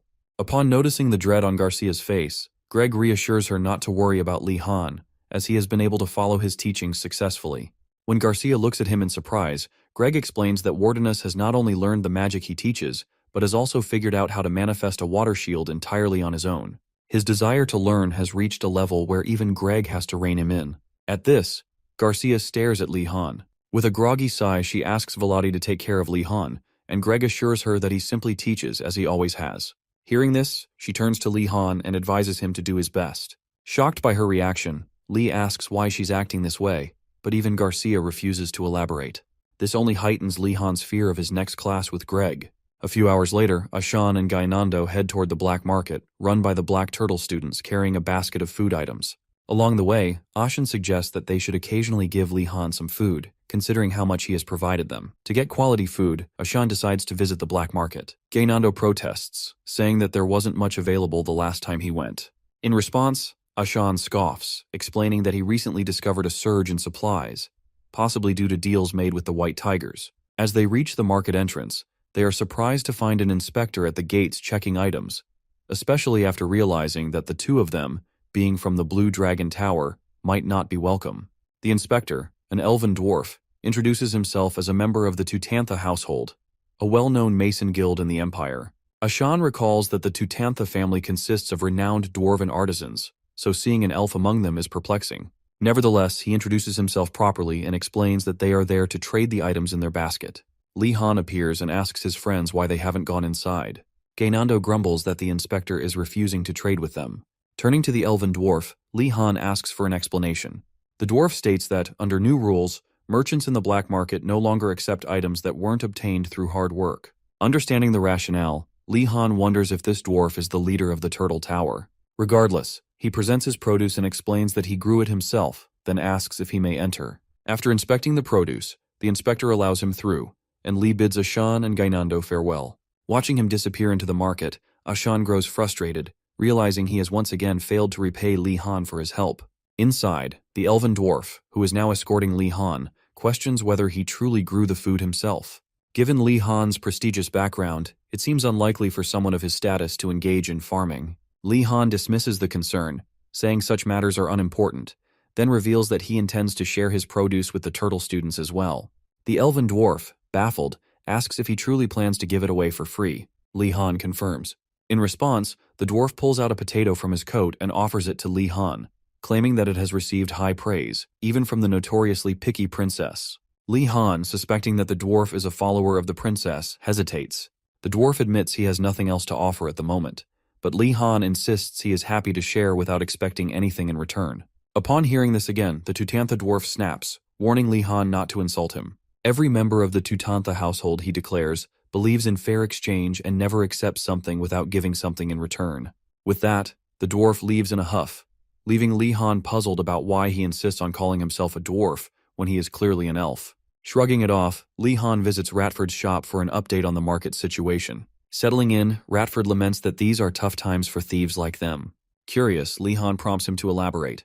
Ratford explains that while the market has grown under Salco's leadership, a handful of students have started causing trouble. Since the Turtle Tower lacked the power to oppose other towers in direct conflict, Salco implemented strict rules to maintain order. The first rule states that one must work to eat, while the second forbids the trade of stolen goods, ensuring fair prices. Hearing this, Li Han snaps, ranting about how kind people always suffer due to a few troublemakers who can't keep their mouths shut. If these idiots aren't dealt with, thieves like them will starve. Ratford, wholeheartedly agreeing, nods in support. Changing the topic, Ratford points out a new gambling shop that Salco reluctantly permitted to make the market more exciting. From a distance, Li Han watches as Amirg, a gentle giant from the Black Rock Tower, skillfully shuffles cards, allowing white tigers to bet on picking the correct one to double their earnings. When they inevitably lose, they wail over their squandered 3-day rations. Watching the chaos, Ratford warns Li Han never to mess with Amirg, as she is frighteningly skilled with her hands. Li Han accepts this advice and continues chatting. Just then, the elven dwarf returns, this time with two familiar faces. Looking irritated, he demands to know whether it's true that these two individuals received food from Li Han without offering anything in return. Li Han instantly recognizes the two individuals as the ones he previously made tomato stew for, and asks the elven dwarf what will happen if he acknowledges them.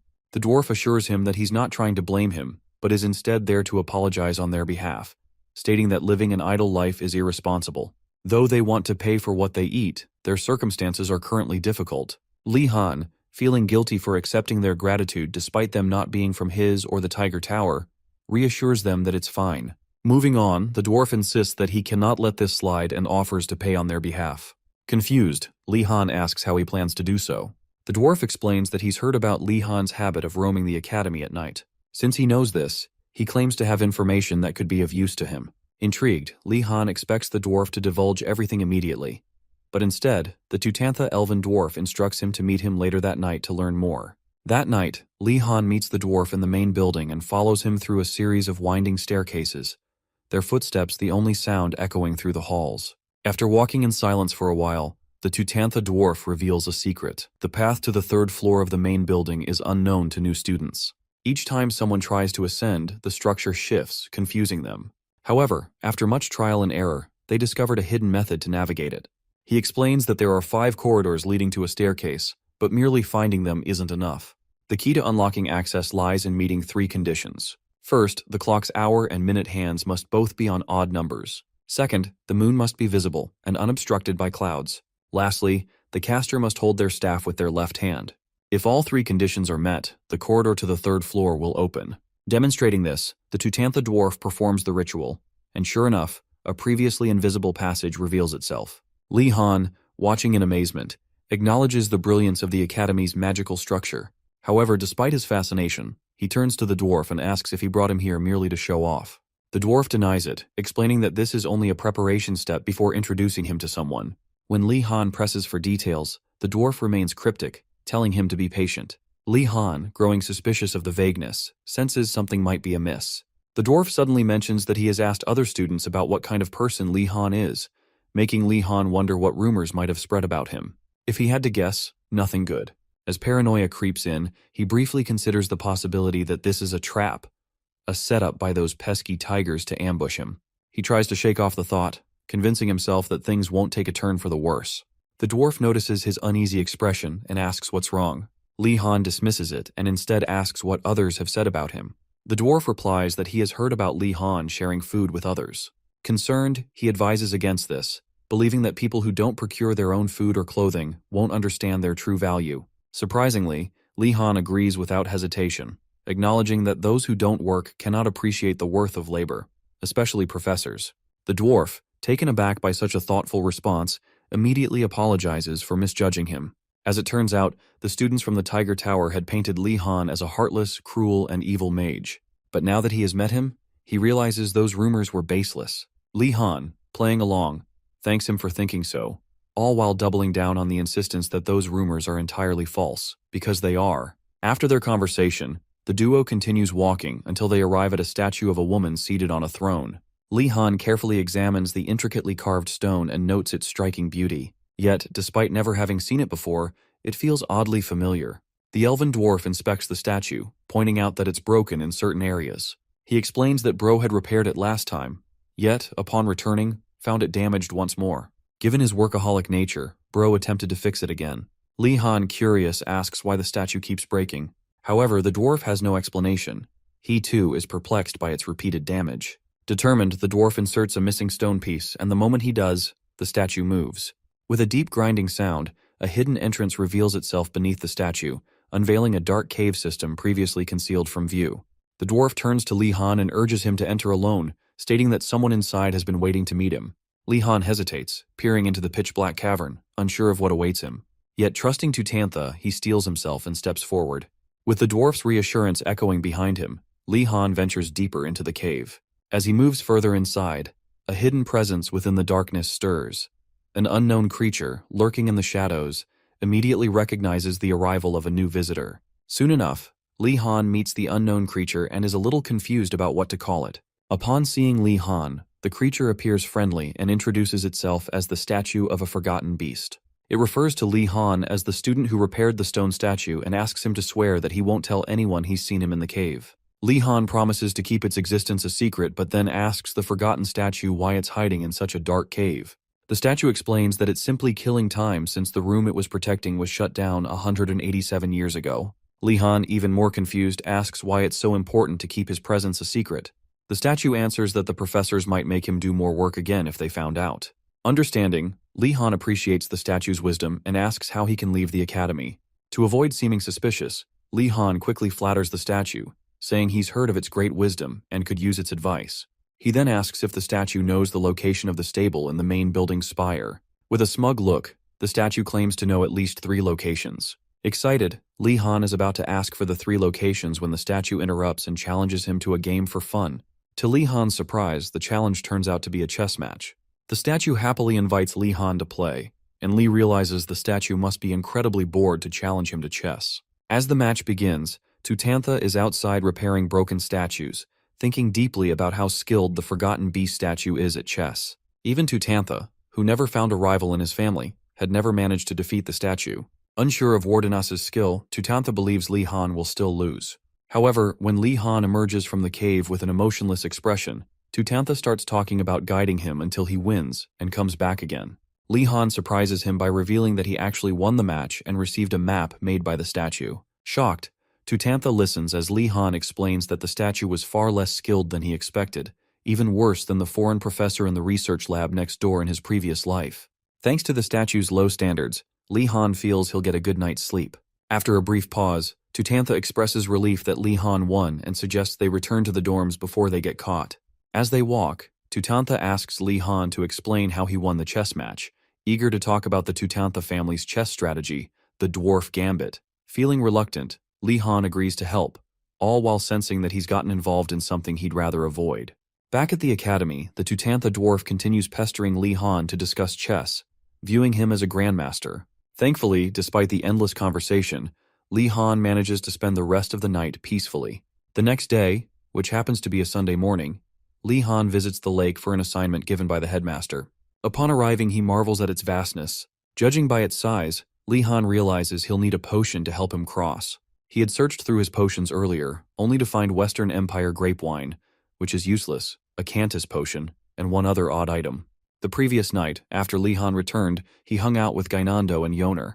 During their hangout, Yoner asked Gainando to explain how to make a low-grade mana recovery potion, and Gainando confidently shared whatever came to mind, thinking he was correct. After hearing this, Yoner proudly showed Li Han her new Potion of Wisdom and assured him that drinking it would make him smarter. Skeptical, Li Han asked Gainando to multiply 14 by 19, to which Gainando confidently replied 417, a wrong answer.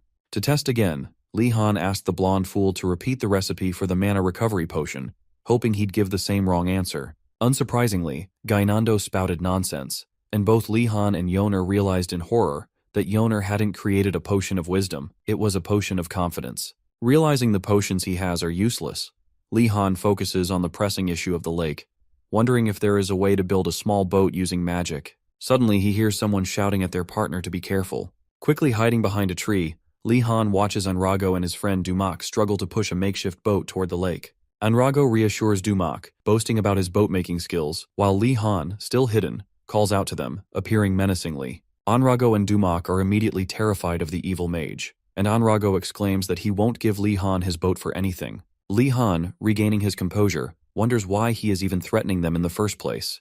Realizing his habit of intimidation might be scaring them, he quickly explains that he isn't there to steal their boat. He simply wants to know what they are doing. Relieved, Anrago tells Li Han that if he is so interested in the boat, he should ride it himself. Feeling uneasy, Li Han asks if Anrago really built the boat himself, and Anrago assures him that he did.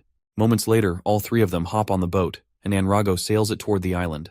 While on the way, Li Han grows increasingly worried about the boat leaking, especially since all of them are on it, but so far, everything seems fine. More importantly, he thinks about how easily Dumak and Anrago believed him, even though he acted like he doubted their abilities and sent them to scout the place alone. Moreover, the fact that they allowed someone they hate, him, onto their precious boat suggests they might become friends sooner than they think. Shaking off the sentimental thoughts, Li Han reminds Anrago that they need to locate the island first to avoid getting lost. To do this, he moves to the front of the boat to scan the horizon, but unfortunately, he can't see much. Realizing he needs a telescope, Li thinks hard about his options and suddenly remembers something from his swordsmanship class with Arlalong. According to legend, Arlalong himself, a swordsman who reached a certain level, could use mana to enhance his physical abilities. Although such power may not be as effective as using mana for magic, it would still be sufficient in a life-or-death battle. If what his master said back then was true, Li figures he might be able to enhance his eyesight. Li Han imitates the technique using his infinite mana and eventually succeeds in enhancing his eyesight. With this newfound ability, he spots the island lying a few dozen knots away and informs the others. Shocked, Dumak and Anrago ask again if he really found it, and Li humbly says he just got lucky. Now that they know the directions, they can return to the island next time to finish their homework. As Li Han turns to the tigers Dumak and Anrago, he asks why they're holding their wooden swords. The boys quickly dismiss it, knowing full well they got scared when Li Han released his magic power. Moving past it, Li Han tells them to put the swords away for now, and the tigers obediently comply. Meanwhile, the boys remain completely oblivious to the sea creature stalking them in the shallow waters. Soon after, Unrago grows tired of rowing and notes that they need to get back quickly before his arms give out. While rowing, Unrago suddenly hits something, and his startled reaction catches Li Han's attention. Li asks him what's wrong, and Anrago nervously replies that he hit something in the water. Soon enough, bubbles start forming under their boat, growing larger and more numerous by the second. Moments later, a medium-sized water ball rises from the lake and hovers, as if something inside is watching them. Li Han, analyzing the energy, recognizes it as a water spirit and ducks for cover as the spirit attacks the boat, leaving Dumac and Anrago panicking in fear. Remaining calm, Li Han deduces that since he can't communicate with the spirit, it isn't a high-ranking one. Additionally, the spirit's emotions seem rooted in fear, meaning it surfaced because of him, not Anrago. In other words, the spirit was startled and frightened by the magic power Li Han released when enhancing his eyesight earlier. Realizing this, Li Han shouts at Anrago to pull himself together, as he needs his help. Confused, Anrago asks if Li is going to blame him, as Dumac did earlier. Realizing Anrago still believes this is all his fault, Li lets him take the blame but politely assures him that everyone makes mistakes, and what's important is what they do next. After delivering this motivational speech, Li instructs Anrago to row the oars, and an invigorated Anrago rows as fast as he can. Li Han figures if they keep rowing at this pace, they should reach safety soon. Around that time, Li glares at the water ball, and the spirit inside becomes terrified. From its perspective, Li Han is a monstrous figure threatening to drink all its life-giving water and leave it dried up. To prevent such a disaster, the water ball exudes powerful mana, emitting sonic booms. Li Han, still unsure of the spirit's intentions, doesn't anticipate what happens next. In mere seconds, the first water spirit summons other parts to fight the intruders threatening its home. While the two tigers are terrified, Li Han stands his ground, ready to defend the boat from the spirits. As the spirits prepare to launch their attacks, Li Han conjures a massive water shield to surround the entire boat. While being bombarded, he orders Anrago and Dumac to keep rowing without stopping. Knowing their lives are at stake, the tigers row as fast as they can, screaming the entire time, until they finally reach safer waters. Anrago breathlessly tells Li Han that they've gotten far enough, and Li agrees that it's a safe distance. However, they now face another problem. Despite wanting to return, they've arrived at the island and are stranded there until someone comes to find them. Before panicking, Li Han and the two tigers leave the boat at the shore and step off to explore the island and its beauties. While exploring sounds fun, Anrago asks Li Han if they can rest a little because his arms are killing him from all that rowing. Unable to resist helping the poor guy, Li Han agrees to take a break, and Anrago thanks him. Shortly after feeling the texture of the sand on the beach, Dumac comments that the sand is way too soft to be real. It feels like he could sink into it up to his knees or something. At that moment, none of them realize they've just walked into a beach full of quicksand, so they stand there, unaware of what's about to happen. It doesn't take long before Dumac starts sinking, just like he'd imagined, and he freaks out, screaming at the top of his lungs. Luckily, Li Han quickly realizes they're standing in a sea of quicksand, the headmaster's trap, and yells at everyone to run forward to get off the sandy beach. Unfortunately for him, Anrago, being as foolish as ever, rushes to save Dumac, further aggravating the situation, ignoring Li Han's warnings not to act rashly. As expected, Anrago also starts sinking, and both of them beg Li to help, but Li Han knows it's too late for them to be saved easily. Instead, he pulls out one of his iron balls and suspends it in midair using magic. Li Han knows basic control can't lift people, but it can perform small tricks, and an idea strikes him. To escape the quicksand, Li Han grabs the iron ball, controls it with his mind, and uses the force it generates to lift himself out of the sinking sand. Thankfully, his plan works, and Li Han manages to use the iron ball to pull himself to safety.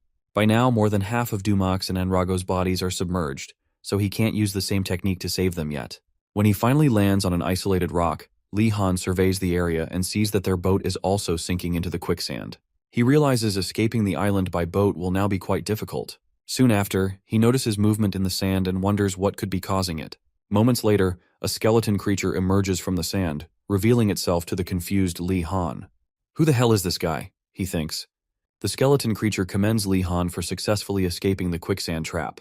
Li, on the other hand, recognizes the creature as an undead, and confirms his suspicions that the quicksand trap was set up by the headmaster. Knowing this, Li Han politely greets the skeleton and asks what it's doing on the island, hoping it's there to assign him a new task. Confused by Li's calm reaction, the turtle-like skeleton creature asks if Li is surprised. Lee replies that he is, and the turtle begins to answer his question. The turtle explains that it wants Lee to sink into the quicksand as well so that a trial can begin that requires cooperation among them. It expresses its expectation for them to perform well. After saying this, the turtle motions for Lee Han to get into the sand since the others are already waiting for him. Lee pretends to go along with the plan, and just when the turtle lets its guard down, he takes out his staff and commands his iron ball to attack it.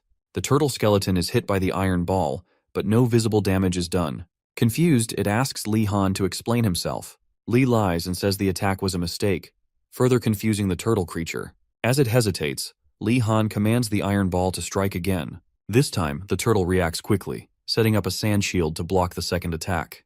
Realizing Lee is playing it for a fool, the undead turtle becomes angry and prepares for battle. Meanwhile, Lee Han assesses his options and decides that rather than trust Unrago and Dumak in a trial, he'd rather take his chances and defeat the undead turtle. With this in mind, he activates his invisibility and uses Gonadaltus's arrogant steps to gain enough traction on the sand to prevent himself from sinking. Noticing the magic Lee just used, the undead turtle asks how he knows the master's magic, wondering if he stole it or learned it in an unorthodox way. In his mind, Lee admits that he never wanted to learn such magic, but since he has no choice, he'll make the best of it. The battle begins, and Lee sends his leopard skeleton pet to fight the turtle first. The undead turtle swats the leopard skeleton aside, but grows concerned when it realizes Lee used the summon as a distraction to hide himself with invisibility magic. Impressed by Lee's tactics but still enraged, the turtle declares that this is the end of Lee's tricks, and warns him that he's trapped like a rat on the island. While the undead turtle is busy talking, Lee strikes it with the morning star. The turtle is shocked not only that Lee didn't run away but also that he absorbed its mana as well. As it turns out, Lee Han used the morning star, a sword from the anti-magic faction made of black obsidian, to deal damage and drain the turtle's mana, leaving the undead creature lying helplessly on the sand.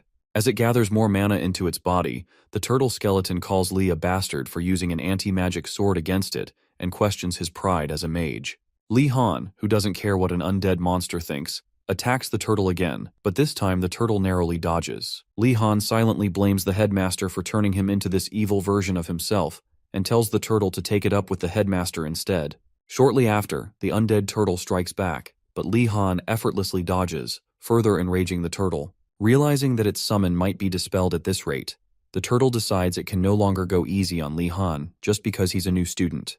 With a slam of its right forelimb on the sand, the turtle, now furious, declares that it will treat Lee Han as an enemy from now on.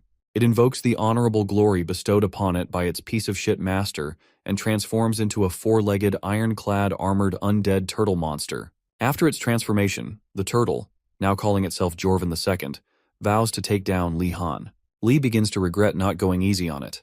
After all, if a name has been given to such a strange monster, the summoning process must have been quite complicated. As the angry turtle demands that Lee Han reveal himself, Lee continues preparing for his next attack, ignoring the turtle's taunts. Suddenly, the undead turtle unleashes a wide-area attack, sending sand spearheads flying toward Lee Han's presumed location. Still invisible, Lee does his best to dodge the attacks without giving away his position. However, he knows that if the wide-area attack continues, he'll be at a significant disadvantage. Realizing time is not on his side, Lee quickly assesses the turtle's traits and concludes that lightning magic won't be effective. Since the turtle won't wait for him to use rotation magic like the golem previously did, Lee is left with only one option. He infuses mana into his staff and casts a fire spell on the turtle. The moment the fire spell hits, the turtle senses his location, but underestimates the one-circle spell, assuming it's weak. Moments after the intense battle, both Unrago and Dumak resurface from underground, saved from the brink of ruin. As soon as he's back on solid ground, Unrago asks Lee Han how they resurfaced, but before Lee can answer, Unrago notices him wincing in pain, his arm in a sling. Unrago tries calling out to him, but the menacing look Lee Han gives them makes both tigers shiver in fear, unsure of what he might think of them. However, their concern for Lee's well-being soon outweighs their fear, and they rush to check on his injury as Lee sits down. Confused, Dumak asks Lee Han what happened to him. Lee explains that he encountered the headmaster's undead summon but reassures them that they're safe now, and there's no need to worry. Trusting Lee, Dumak offers to examine his arm to ensure it's okay. Lee hesitates, unsure whether to trust the tiger, but Dumak insists, explaining that he's professionally trained in healing magic and was skilled enough to be admitted to the academy, so handling this level of injury is nothing for him. After inspecting the sling, Dumak commends Lee Han for doing a good job tending to the injury himself. Moving on, Anrago asks if Lee really defeated the headmaster's undead summon, and Lee Han confirms that he did. Both tigers are shocked by Lee Han's strength. Dumak admits he had his doubts at first, but now that he's seen it with his own eyes, he's in awe. Surveying the battle scene, Anrago concludes that an intense fight must have taken place, and believes Lee Han must have fought honorably to take down the undead summon for them. Lee, however, knows that what happened was far from honorable. In the heat of the battle, after delivering such a powerful fire attack, the turtle monster realized that if it didn't suppress the fire quickly, the entire island, its master's domain, would burn. But before it could act, a surprise attack, like a huge boulder, slammed into its shell, giving it only a few seconds to register what had hit it. It was then revealed that Lee Han had struck it with his Morning Star sword, incapacitating the monster and draining the last of its mana. As the turtle slowly loses all of its remaining mana, it decides to retreat for now. Before disappearing, however, it asks the new student, Lee Han, to tell it his name so it can remember him and challenge him again in the future. In a final diabolical act, Lee Han lies and tells the turtle his name is Muradi Jijel, which is an obvious lie. Luckily for Lee Han, the turtle believes the fake name. Before disappearing, it assures Lee that it won't go easy on him next time just because he's a new student. Once it's all over, Lee Han lets his guard down, unaware that a huge severed tree behind him is slowly falling in his direction. By the time he notices, it's already too late. The tree crashes down, and in the process of protecting himself, he breaks his left arm. After hearing him recount his most vulnerable moment in battle, Dumak asks Lee why he didn't just give up and instead chose to keep fighting. Lee Han lies, claiming that surrendering is a dishonorable act.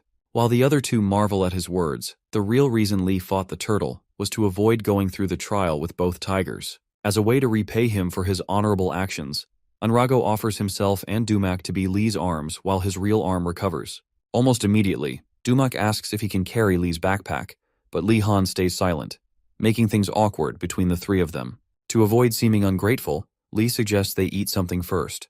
The two reluctantly offer to prepare the food, but Lee refuses.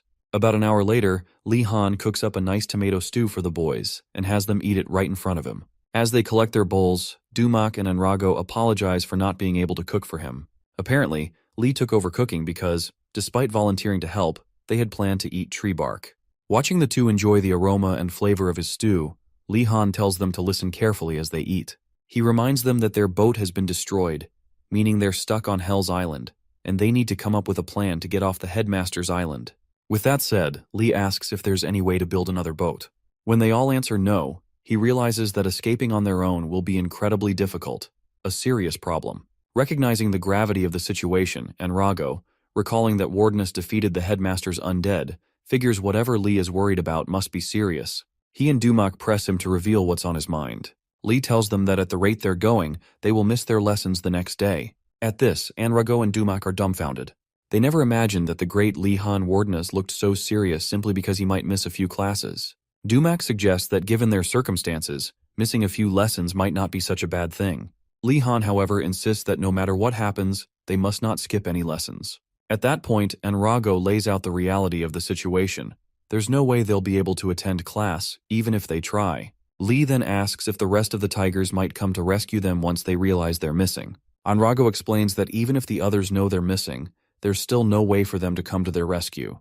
Weighing his options, Lee is somewhat relieved that Monday lectures start with basic magic personality education, aka the headmaster's class. Just then, Anrago suggests that the headmaster himself might come to save them. However, Lee quickly dismisses the idea, knowing that the skull-faced headmaster would just tell them to work harder and figure it out themselves. Realizing they're running out of viable options, Lee Han concludes that their only way off the island is to swim. Moments later, he senses a familiar energy nearby and turns instantly to see the crazy water spirit that attacked their boat earlier. As the spirit wiggles its bubbles, Lee realizes that the undead weren't the only thing they had to worry about after all. Just as he's about to chant an incantation, the water spirit gets scared and flees. Without hesitation, Lee Han and the boys, one of whom hasn't even finished his food, chase after it. They run for several minutes, defending against its attacks, until they nearly catch up. Along the way, Lee notes that the water spirit's attack is fairly simple, but he also knows they won't accomplish anything by simply chasing it around the island. To put an end to the pursuit, Lee Han releases an overwhelming amount of mana, enough to even scare the fire spirit itself, and commands the water spirit to stop, assuring it that he doesn't intend to harm it. While Anrago freaks out over Lee Han's power, Lee questions the spirit, asking if it's one of the headmaster's subordinates. Strangely, the spirit shakes its head. No. Skeptical, Lee warns it not to lie to him. He then demands to know why it attacked them while they were resting. In response, the spirit points toward the severed tree that fell and broke Lee Han's arm earlier. While the tigers remain confused, Lee Han realizes that the spirit is angry because he burned the surrounding area during his battle with the turtle. When Enrago asks Wardanus to explain what the spirit is saying, Lee lies again, telling him that the spirit attacked them because it got angry when Enrago struck it with his oar back in the water. Unfortunately, poor Enrago believes the lie and earnestly tries to explain that it wasn't intentional. If he had known the spirit was there, he would have rowed more carefully. The water spirit, though unable to speak, seems puzzled by Enrago's reaction. It senses something is off but doesn't question it further. Around that time, Lee Han tells Enrago that the water spirit has decided to forgive him, so he should just accept it and move on. With that resolved, Lee asks the spirit to reveal the type of spell the headmaster used on the island. As the water spirit ponders its reply, Lee realizes there's no way the headmaster didn't hide more traps somewhere on the island. They just need to figure out what and where those traps are before getting caught. Just then, the spirit wriggles its liquid body, and Enrago tells Lee that the spirit is trying to communicate something. Once it gets Lee's attention, the water spirit reshapes itself into the form of a lock and a grave, making Lee Han realize that the headmaster sealed something within the island. Lee racks his brain, piecing together all the information he has until he figures that the headmaster must be hiding the outside school trip ticket. With that knowledge, Lee Han wastes no time commanding the water spirit to take them to where the ticket is sealed. After walking through some pathways on the island, they finally arrive at a stone and mortar structure. Meanwhile, Lee Han wonders what the headmaster could have been thinking, building such an unusual structure on a remote island. Before he can figure it out, Enrago calls him over to check out something written on a stone slab. Lee rushes over, asking Enrago if the writing details the traps they should expect. Confused, Enrago says it doesn't seem like that, but asks for a bit of time to read it more carefully. Once ready, Enrago reads the headmaster's message, which congratulates the new students for making it this far and asks if the trial took them by surprise. To justify the traps and trials, the headmaster explains that the extremity of his testing methods is meant to help young mages like them grow. He expresses hope that the students have learned how to cooperate with the other towers on their journey to this point. The message also advises maintaining good relationships with the towers, as it will be crucial for one final task. If they enter the locked chamber, the headmaster says they'll see an altar at the center of the stone pillars. To lift the seal on the altar and reveal the outside school trip ticket, they must place someone on the altar and sacrifice them for the greater good. After reading the message, Lee wonders what will happen to the person placed on the altar. Dumak immediately panics, saying there must be another way, but Lee Han assures him there isn't. This is exactly the type of stunt the skeletal headmaster loves to pull. This is what the headmaster meant by the final cooperation task. This puts Lee in a tough spot. Not only are there two tigers with him that he doesn't trust, but he's also injured, which makes things even worse. As he begins to plan his ambush to take the win, Enrago suddenly zooms past him, making Lee think Enrago is making his move to take him down.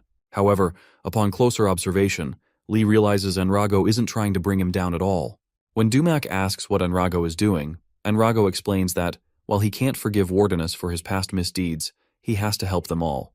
If Lee Han hadn't helped them initially, they'd still be stuck in the dungeon. Enrago promises to let Lee have the outside school trip ticket and vows to earn the next one with his strength. Inspired by Enrago's selflessness, Dumak decides to join the noble cause and offers to sacrifice himself as well. Seeing this, Lee Han realizes that the tigers actually have some sense of conscience.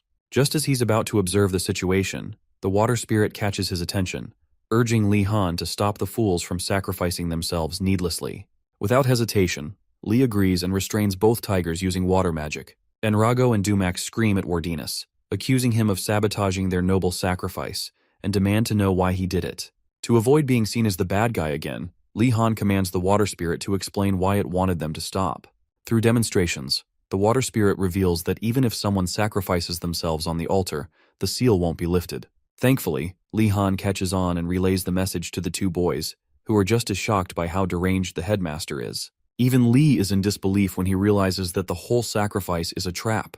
Knowing this, he tells the boys to abandon the original plan and figure out a new solution. If offering a sacrifice isn't the answer, then the altar itself, which has always seemed suspicious, is what they should investigate.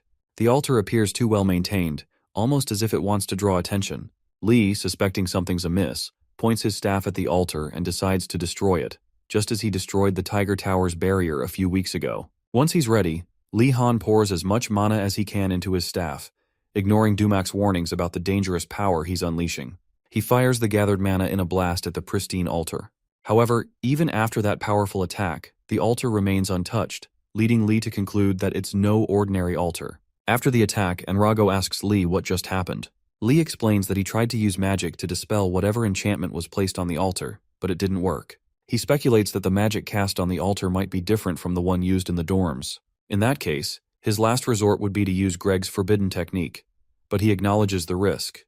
If he gets caught using such magic, he might really die this time. Despite everything, Lee makes up his mind to get the job done, so he orders everyone to stand back. He gathers mana at the tip of his staff and creates a large water ball using water magic. According to Professor Velati, adding rotations to elemental magic is considered overly ambitious and dangerous. But since all Lee needs to do is avoid getting caught using such a spell, he makes sure to be very careful. After unleashing the spell, Dumak and Enrago inspect the damage done to the altar, baffled by what just happened. Apparently, Lee Han formed a large water ball and fired it at the altar, dealing significant damage. Although Enrago has seen Wardanis' water magic many times, this is his first time witnessing such a powerful spell. Shocked by the sheer force of Lee's magic, Enrago wonders what level this crazy bastard has already reached. Meanwhile, Lee struggles to stay on his feet as fatigue washes over him, surprising him, as he's only used the spell once. He now understands why such a method isn't yet suited for field use, vowing to be more cautious in the future. While attempting to regain his balance, Gonadaltes's magic grimoire falls from his coat. As Lee reaches for it, the book opens, and green words flow out of the pages and into his mind. Dumak and Enrago, witnessing the event, rush to Lee's side, worried and asking if he's all right. Lee motions for them to stop and reassures them that he's fine, instructing them to focus on finding the outside school trip ticket instead. After the duo leaves, Lee picks up the grimoire, wondering what it's trying to teach him. The book had revealed Gonadaltes's sharp hand, a second circle body-strengthening spell that makes the caster's hand extremely sharp. Lee questions whether the book is mocking him for trying to break the altar through brute force, or if it holds a deeper meaning. Just then, Enrago finds the outside school trip ticket and proudly shows it to Wardanis. Expecting Enrago to claim the ticket for himself, Lee is shocked when Enrago hands it over, assuring him that they won't go back on their promise. Lee takes the ticket, noting that it has the same pattern as his previous one. Curious, he wonders if all the outside school trip tickets share the same design. To investigate, he instructs Enrago and Dumak to bring him a normal-looking boulder nearby. Enrago, confused, asks what Lee plans to do with the boulder, while Dumak suggests they take a short break to recover their strength.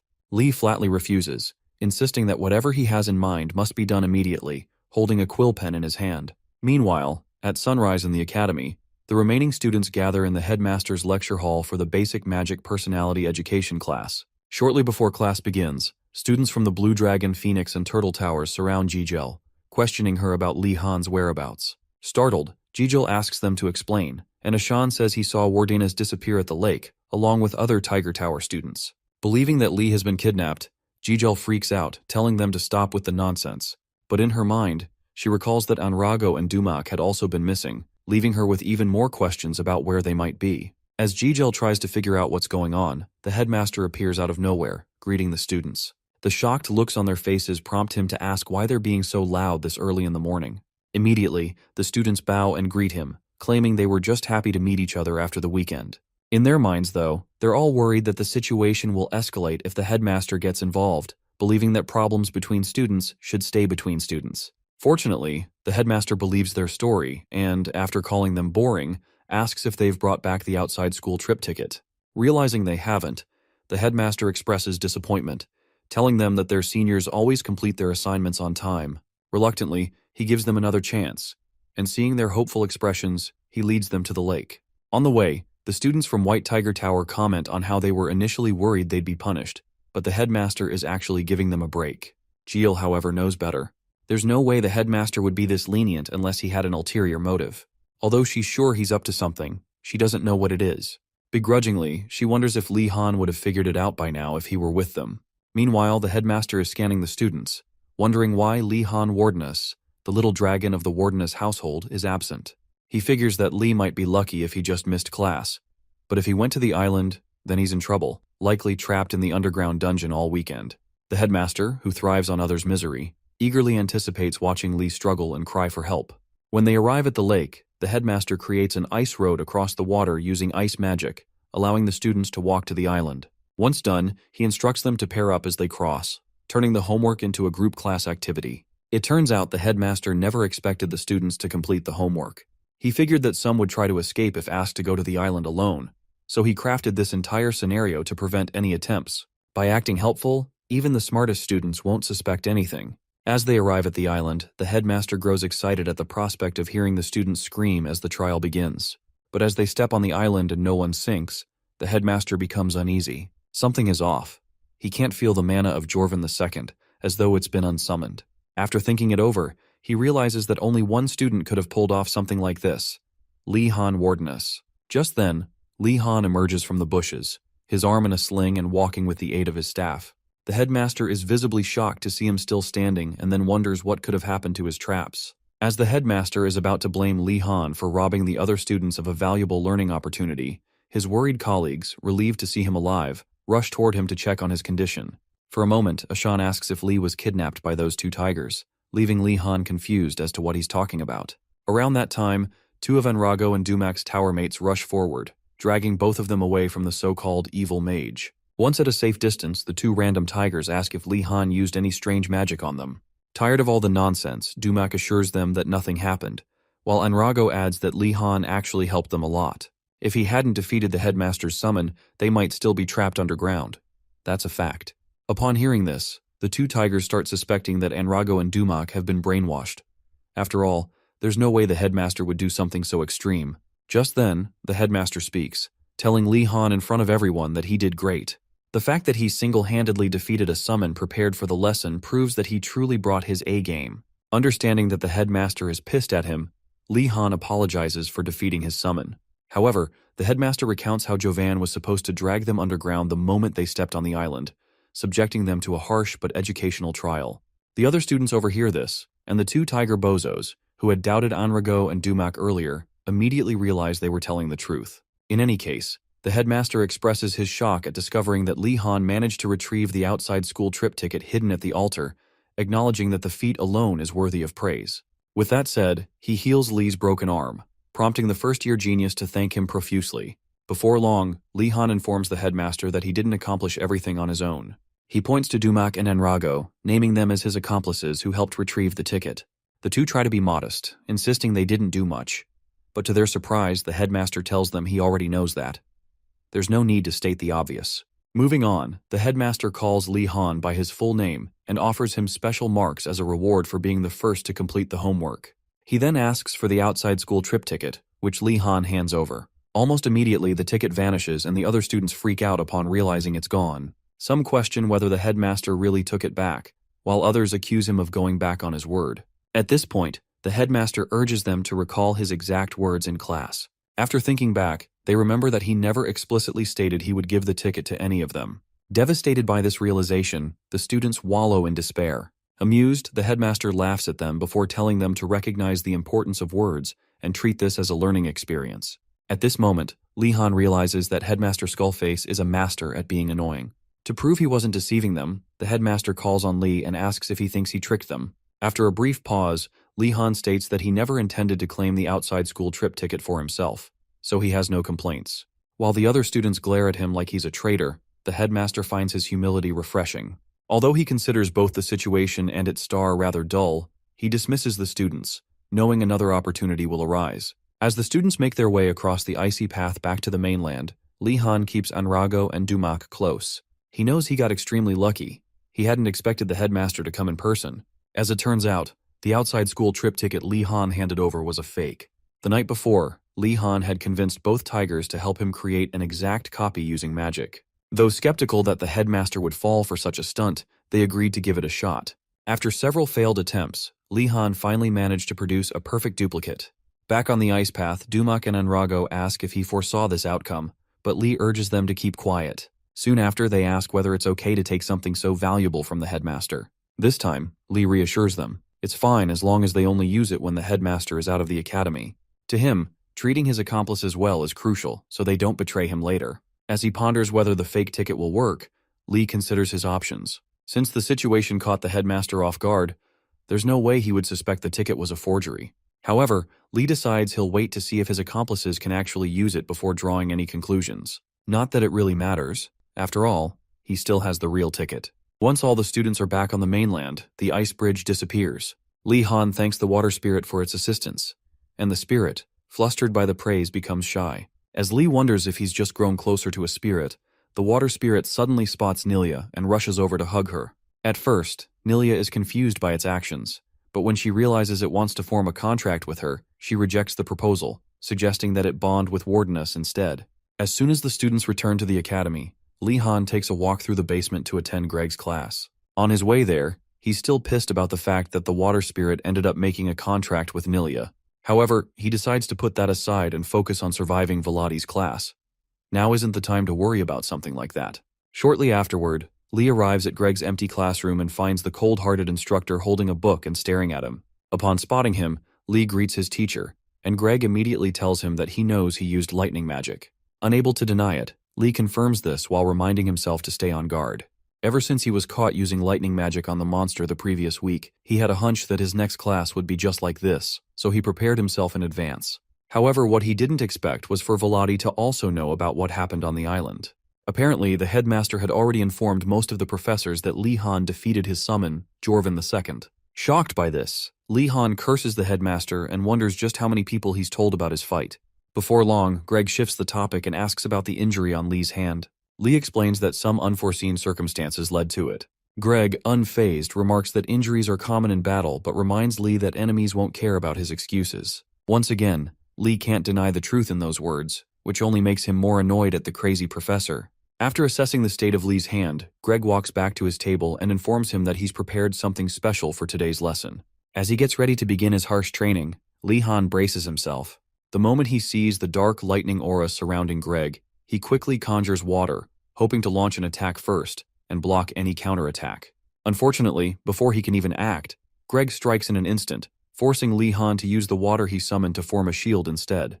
At this point, Lee grows concerned. Professor Velati has never tried stopping his attack before it even started. As he pieces together the details of the attacks, he realizes that the crazy professor is trying to force him to dodge instead of blocking. He's immediately shocked by the magnitude of the impact as the attack crashes into the wall behind him. Barely recovering from the first strike, Lee is soon met with 3 more attacks. He dodges them all in quick succession, surprising even himself. Has he always been this good at dodging? Around that time, Greg complains that the lesson is too easy and that Lee won't learn anything this way. To make things more challenging, he switches off all the lights in the classroom and hides in the darkness, making it impossible for Lee Han to see him. Then, he tosses a blindfold to Lee and instructs him to put it on. For a moment, Lee intentionally misunderstands the command and even goes as far as helping Greg put the blindfold on instead.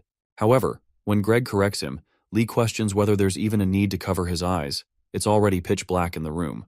In response, Greg simply tells him he can do it, and before Lee can protest further, he magically secures the blindfold himself. Now completely blindfolded, Lee realizes he truly can't see a thing. With no other choice, he decides to rely on mana detection and sound to assess his surroundings. As for Greg, his already extreme teaching philosophy, one that condemns students who can't keep up, only grows stronger after meeting Lee Han. When he discovered that Lee could use lightning magic, the most difficult element to control, he was thrilled and planned to train him in it. However, upon hearing from the headmaster that Lee Han had broken his arm in battle, he put himself in the boy's shoes and concluded that he would likely want to focus on dodging techniques instead.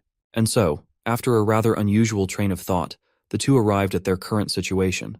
Unfortunately for Lee, after dodging every single one of Greg's attacks while blindfolded and in total darkness, his talent only serves to reinforce Velati's twisted values further. Soon after witnessing what most would call growth in his first-year student, Greg Velati marvels as he finally understands the true joy of teaching. Now that he's seen it firsthand, he finds teaching to be genuinely enjoyable.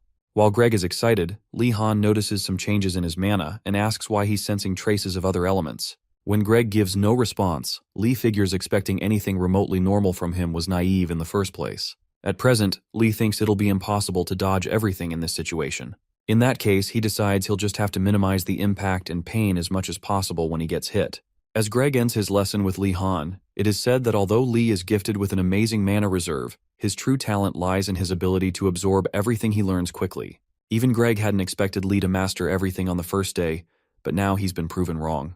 Right after exceeding expectations, Lee Han groggily thanks Greg for the lesson. Noticing that his favorite student looks exhausted, Greg decides to give him a present to help calm his nerves. Lee Han, somewhat concerned that the crazy professor is showing worry for him, accepts the gift, thanks him, and opens it, hoping to find some medicine inside, only to discover that it's a book about basic lightning magic and its applications. After handing over the book, Greg instructs Lee Han to learn everything in it before their next class. Although Lee Han is stupefied, he assures Greg that he understands. At that moment, Lee remembers that the Academy's written tests are scheduled for the following week, and he figures he'll be so busy that he might not even be able to sleep. Just then, he hears thumping sounds from above and asks Greg what's happening outside. Volati explains that the professors are dealing with the summoned monsters that escaped. Lee asks why they waited so long to do it. Greg replies that the monsters are being dealt with now because they might interfere with the upcoming tests. Lee, feeling disappointed in the professors, takes his leave, blaming himself for asking such an obvious question. On his way out of the basement, Lee opens the book Volati gave him earlier, and to his surprise, finds it better than he expected. The book not only teaches about magic but also covers situations related to safety, making it a well-rounded resource. However, when he checks for the author's name, he doesn't find it, leading him to wonder whether the book was written by the Academy itself. If all goes well, he figures studying the book shouldn't be too difficult. As he continues walking, someone suddenly sneaks up behind him and startles him with a greeting. When Lee turns around, he's relieved to see that it's none other than Professor Kerman, one of the nicest professors he's met so far. Kerman asks if Lee is on his way to the Understanding of Basic Magic class, and Lee confirms this. Since Kerman is also headed there, he decides to walk with Lee. Observing Kerman's friendly behavior, Lee finds it hard to believe that he's a friend of the cold and cruel Volati, as they are so different in values and personality. While they walk, Lee asks Kerman if he teaches illusion magic, and Kerman says yes, explaining that illusion magic is more useful than people realize. He tells Lee that illusion magic can be used for barrier spells to stop intruders, or to create illusions to deceive enemies. Currently, some mages even combine illusion magic with dimensional magic to create entire labyrinths, while others pair it with mind magic to knock out opponents just by making eye contact. Hearing all of this, Lee Han becomes excited about learning illusion magic, thinking it would be perfect for tricking and deceiving the professors. Seeing his enthusiasm, Kerman mentions that Lee seems to have some talent in illusion magic and asks if he's interested in learning it. Confused by the idea that he has talent in this area, Lee weighs his options. Since joining Einregard, he can't avoid learning new things, and considering that the type of professor he learns from is more important than the subject itself, he decides to give illusion magic a try, especially since Kerman has proven to be a kind and approachable teacher so far. Just as Lee Han is about to give his answer, Kerman asks if any other professors are giving him private lessons besides Volati. Lee replies that he's also receiving lessons from Professor Urugolem, Professor Zed, Professor Willow, the botanist, and Professor Mila, the summoning professor. Kerman is shocked to learn that Lee is studying under so many professors. Then suddenly his leopard summons escapes from his coat and Lee Han chases after it. Kerman asks if that's a summon, and Lee says that Professor Mortem gave it to him. At this point, Kerman is overwhelmed, realizing that Lee Han is even learning black magic. He wonders how many people have their eyes on this first-year student, feeling exhausted just from hearing the list of professors Lee is learning from. Noticing Kerman's strange behavior, Lee asks if he's okay. Still on their way, Kerman considers how exhausting it must be for Lee to handle Volati's lessons, let alone all the private lessons on top of that. He should leave the decision up to him. Just as Kerman is about to ask Lee if he would like to learn illusion magic, Lee Han shows him the headmaster's grimoire and asks for help in deciphering it. Realizing that the headmaster himself had given Lee, a first-year student, his grimoire, Kerman decides that Lee doesn't need to learn illusion magic after all. Eager to make a good impression, Lee Han calls out to Kerman to ask a question about illusion magic. However, Kerman cuts him off and tells him there's no need for him to learn it. Confused, Lee tries to ask why, but by then, they've arrived at the classroom where Professor Garcia is waiting. As Kerman steps inside, Lee Han is left wondering why Kerman suddenly changed his mind when he still needs him to teach him illusion magic. Minutes later, the class begins, and Kerman takes his place in Professor Garcia's class. The moment he steps onto the podium, the students bombard him with ridiculous questions about illusion magic. Some asking if they can dispel illusion magic on stairs, others wondering if they can cast illusion magic on bread to make it taste like honey. At this point, Kerman interrupts their chatter, urging them to calm down. He appreciates their enthusiasm, but informs them that from this point onward, he will introduce them to the fascinating world of illusion magic. First, Kerman explains that they need to understand what illusion magic truly is. To demonstrate, he asks the class to pay close attention to him. Then without warning, he suddenly stops speaking. Lee's friends are puzzled by his sudden silence and stillness. However, Lee immediately senses that something is off. Although he can't pinpoint it at first, he feels as if Professor Kerman isn't actually standing there at all. After thinking it over a few more times, Lee deduces that the professor must have already cast an illusion in that brief moment while everyone was watching. Trying to sense the professor's mana, Lee focuses. But before he can say anything, Gainando nudges him and asks why the professor is just standing there. At that moment, Lee notices that Kerman is hiding beside Gainando. He quickly informs his friend, who immediately takes out his wand and casts a paralysis spell on the invisible professor. Unfortunately for him, Kerman easily reflects the spell, causing Gainando to paralyze himself instead. Now that he has been discovered, Kerman commends Lee for figuring it out, but warns Gainando not to cast spells so carelessly, as they might backfire on him. Lee apologizes on behalf of his friend, and Kerman, amused, doesn't make a big deal out of it. He then dispels the illusion, revealing how effortlessly he had moved across the room unnoticed. He explains that illusion magic allows mages to become invisible, sneak past enemies, and create illusions to confuse opponents. Since the class consists of new students, Kerman decides to start with the basics. He announces that he will call on students who sensed something was off to perform a demonstration. He then invites those who felt the presence of illusion magic to step forward and attempt a basic illusion dispel. Lee Han, a green-haired turtle student, and Ardenart walk up to the podium. Before they begin, Kerman instructs them to find and dispel the illusion magic hidden somewhere in the room. Lee immediately notices a set of wooden boxes that weren't there moments ago. Kerman chooses the green-haired student to go first. Nervously, she attempts to dispel the illusion but only manages to unlock a padlock on one of the wooden boxes, which startles her. Kerman warns her to stay vigilant. Illusion magic often conceals traps as well. Next, it's Lee Han's turn. Knowing he needs to make a good impression, he carefully examines the wooden boxes. He recognizes that they are an illusion, but assumes their current appearance is their true form. Concentrating, he recites the incantation, "Disappear, illusion," while dramatically channeling his mana. Moments later, the wooden boxes vanish. The class erupts in admiration. Once again, Wardenus has succeeded on his first attempt. Kerman, however, reacts differently. He acknowledges Lee's success, but tells him that he doesn't need to try so hard to be good at illusion magic. Hearing this, Lee feels strangely disheartened. No professor has ever reacted like this before. For the rest of the class, he gets lost in thought, trying to figure out why Kerman spoke to him that way. After the lesson ends, Kerman encourages the students to continue practicing. As he prepares to leave, Lee stops him and asks if something is wrong. Kerman reassures him that there's no problem, but reveals that many professors have their eyes on him. Standing there, confused, Lee listens as Kerman speculates that while having an immense amount of mana is understandable, there must be another reason why so many professors are interested in him. Kerman then advises Lee to rest when necessary, expressing concern for his health. Upon realizing how genuinely kind Kerman is compared to the other eccentric professors, Lee Han becomes determined to take his class no matter what. With newfound resolve, he tells Kerman that he is ready for anything he has in store. Surprised by Lee Han's sudden determination, Kerman tells him that if he truly wishes to take the class, he should attend the next gathering. Lee thanks him for the opportunity, and Kerman once again reminds him not to overwork himself. Lee reassures him that he has no plans to take any more classes after this. At that moment, Kerman knows in his heart that Lee Han is lying. But for the sake of Lee's mental well-being, he chooses to let it slide. On Tuesday of the following week, Lee Han joins his classmates to take Professor Zed's test. Moments before it begins, Lee Han reflects on Professor Garcia's upcoming quiz. Garcia had informed them that they needed to study everything they've learned from the beginning of the semester, including lessons from Mortom, Mila, and even the new professor, Kerman. As Lee spaces out again, Yoner pats him and tells him to snap out of it. Lee pulls himself together, realizing that now isn't the time to be thinking about other exams, especially with the basic writing training quiz taking place that day. Once the students and Zed gather at the quiz venue, Zed, in high spirits, asks if they're ready for the test. As expected, the students groggily respond with a half-hearted yes. Excited by their lackluster enthusiasm, Zed instructs them to bring their horses to the venue, eager to see how well they've bonded with their steeds. The students head to the stables and Yoner asks if it's okay to release the horses. Gainando mentions that his horse tried to run away the last time he attempted to pet it, and Lee Han also starts to worry about his demonic horse. So far, Lee's horse has the worst temperament among all the horses in the stable. Besides its nasty personality, it's also enormous and has incredible stamina, often leaving Lee to wonder if it's even a horse at all. Regardless, he's relieved he found a way to control it before the test day, or things would have gone horribly wrong.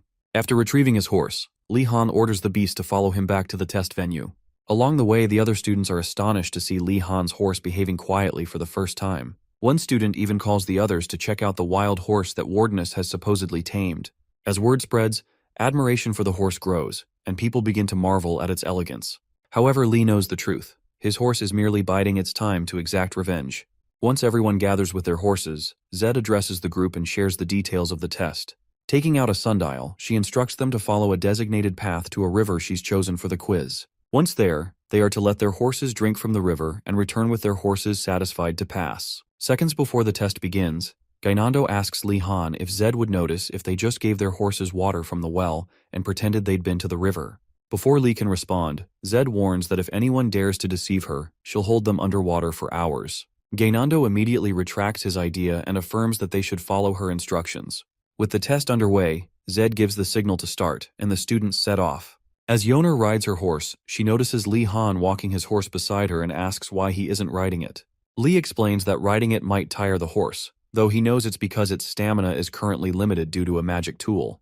Hearing this, Yoner decides to dismount and walk alongside him. Li urges her to continue riding, but she insists that her horse, Bami, might also get tired, so she'd rather walk. Li watches, a little envious, as Yoner and her horse display such affection for each other. Just as he's lamenting his cursed horse, Gainando's horse suddenly speeds past them, with Gainando frantically yelling for help as the horse bolts back to the venue. Li realizes he isn't the only one cursed with a troublesome steed. Once Gainando is out of sight, Li demands some cooperation from his horse, reminding it of the care he's given. He offers the horse a sugar cube, knowing it's something the beast loves, hoping to bribe it into behaving. As the horse eats the cube, Slako Tutantha, the elven dwarf, and two turtle students approach, calling out to Wardeness. They ask what he's feeding his horse. Li Han responds that it's a sugar cube, prompting one of the turtle students to question why he would waste such a valuable item. He suggests Li could have sold the sugar cube on the black market instead. Confused, Li wonders what they're talking about. Slako then offers him a basket of carrots, explaining that horses love them just as much and that sugar is a rare commodity. Li accepts the basket and thanks the dwarf, still puzzled as to why they're suddenly being so generous. Slako mentions that Li should visit the black market again so they can play chess together. As Slako and his companions leave, Li realizes that the carrots were a bribe to get him to play chess. Yoner, excited by the carrots, points out that Li can now save on sugar. However, Li's horse shows no interest in the carrots, making him seriously consider switching to a more manageable horse for the sake of his sanity. When they finally reach the river, Li spots Rowena kneeling by his horse, studying the environment. Rowena warns Li to be cautious as there's something unusual about the river. Li asks what the issue is, and Rowena directs his attention to the green-haired student, who is trying to give her horse water. As her horse attempts to drink, the water level mysteriously begins to recede, raising the student's suspicions. Li recalls the mischievous look on Zed's face earlier, and wonders if the water truly lowered when the horse tried to drink. Feeling overwhelmed by the complexity of the test, Li asks Rowena if he has found a solution. Unfortunately, Rowena explains that they tried to get closer to the water, but it retreated too quickly for them to do anything. As Ardenart passes by, Rowena notes that the princess seems happy to see Li. Li, however, realizes she's eyeing the basket of carrots, not him. Figuring she wants one for her horse, Li offers her a carrot, but instead, Ardenart takes a bite of the unripe vegetable. As she makes a face of disgust, Li realizes he meant for her to feed the carrot to her horse, not herself, while Yoner feigns ignorance of the awkward situation. Eventually, both Li Han and Yoner look away from the awkward situation, and Li Han suggests using water manipulation magic to get the water needed to feed their horses. He calls forth a water ball from the river using his staff, impressing Rowena, who is amazed by how quickly and easily Li Han can use magic. Rowena believes that if they follow Li Han's method, there shouldn't be any failures. After forming the water ball, Li Han directs it toward his horse's mouth so it can drink. Unfortunately, the water evaporates, leaving everyone shocked as they realize that they need to take the horse directly to the river for it to count. Acknowledging how difficult the task is, Yoner asks Li Han to come up with another solution. Li tells her he's already prepared something in advance for such situations. He then pulls out a shiny material and shows it to Yoner, who recognizes the object but keeps its identity to herself. A short while later, Li Han uses the shiny rope he showed Yoner earlier to create a long line of support between the students and their horses. While Yoner can't believe Li Han carried such a long rope with him, Li Han suggests they use each other as anchors to withstand the tides, no matter how fast they are. Soon after sending Rowena to test the theory, Li Han calls out to ask if the rope system works. Fortunately, it does, as Rowena reports that they don't need to go too far down, since the water level doesn't drop any lower. This news relieves Li Han, who immediately believes they'll be able to complete the task. When Li Han finally manages to drag his horse down to the river, the horse resists drinking, but when Li Han bribes it with sugar cubes, it finally relents. Just when Li Han is about to relax, he gets a strange feeling that something isn't right. He senses the professor's scheme and suspects that there's more to this test than meets the eye. Suddenly, a roaring sound echoes in the distance. Soon enough, Li Han and his classmates, still standing in the river with their horses, see a flood rushing toward them.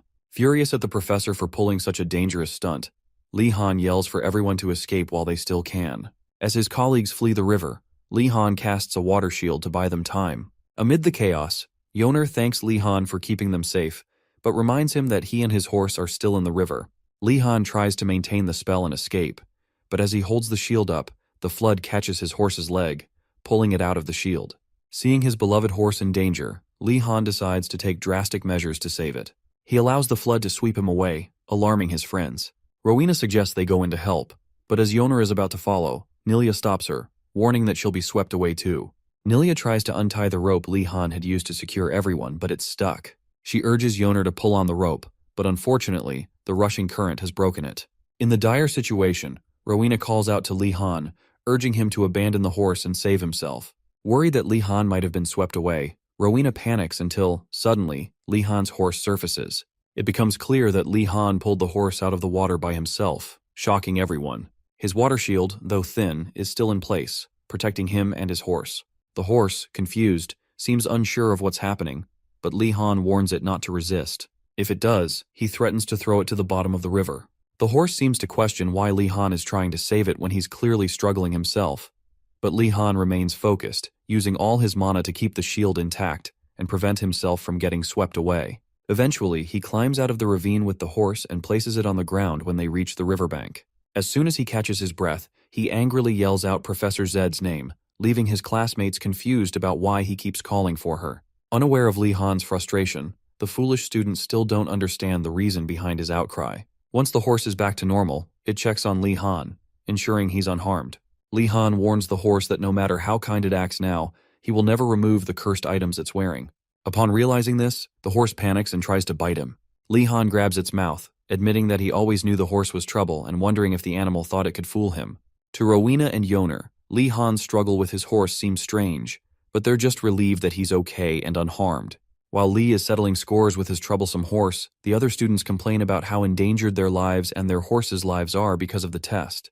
One student even mentions how disappointed she is to have looked up to Professor Zed and read about her expeditions, only to realize she's not as admirable as she thought. If she had known Zed was like this, she wouldn't have bothered admiring her. While they're busy voicing their complaints, a gigantic black crow appears in the sky and lands at the scene. Nilia and Professor Zed are on it, with Zed looking surprised to see that Nilia wasn't exaggerating the situation. Thankfully, Zed isn't too late. One of the students informs her that they don't want to continue the test, explaining that they'd rather fail than put their friend's life at risk. Zed replies that she didn't expect the river spirit to throw a tantrum and try to harm them, but after hearing the students complain about their horses nearly dying, she tells them to wait as she has come to stop the test. After a brief pause, Zed asks the students to explain what happened. When no one responds, Zed ignores them and continues with her task.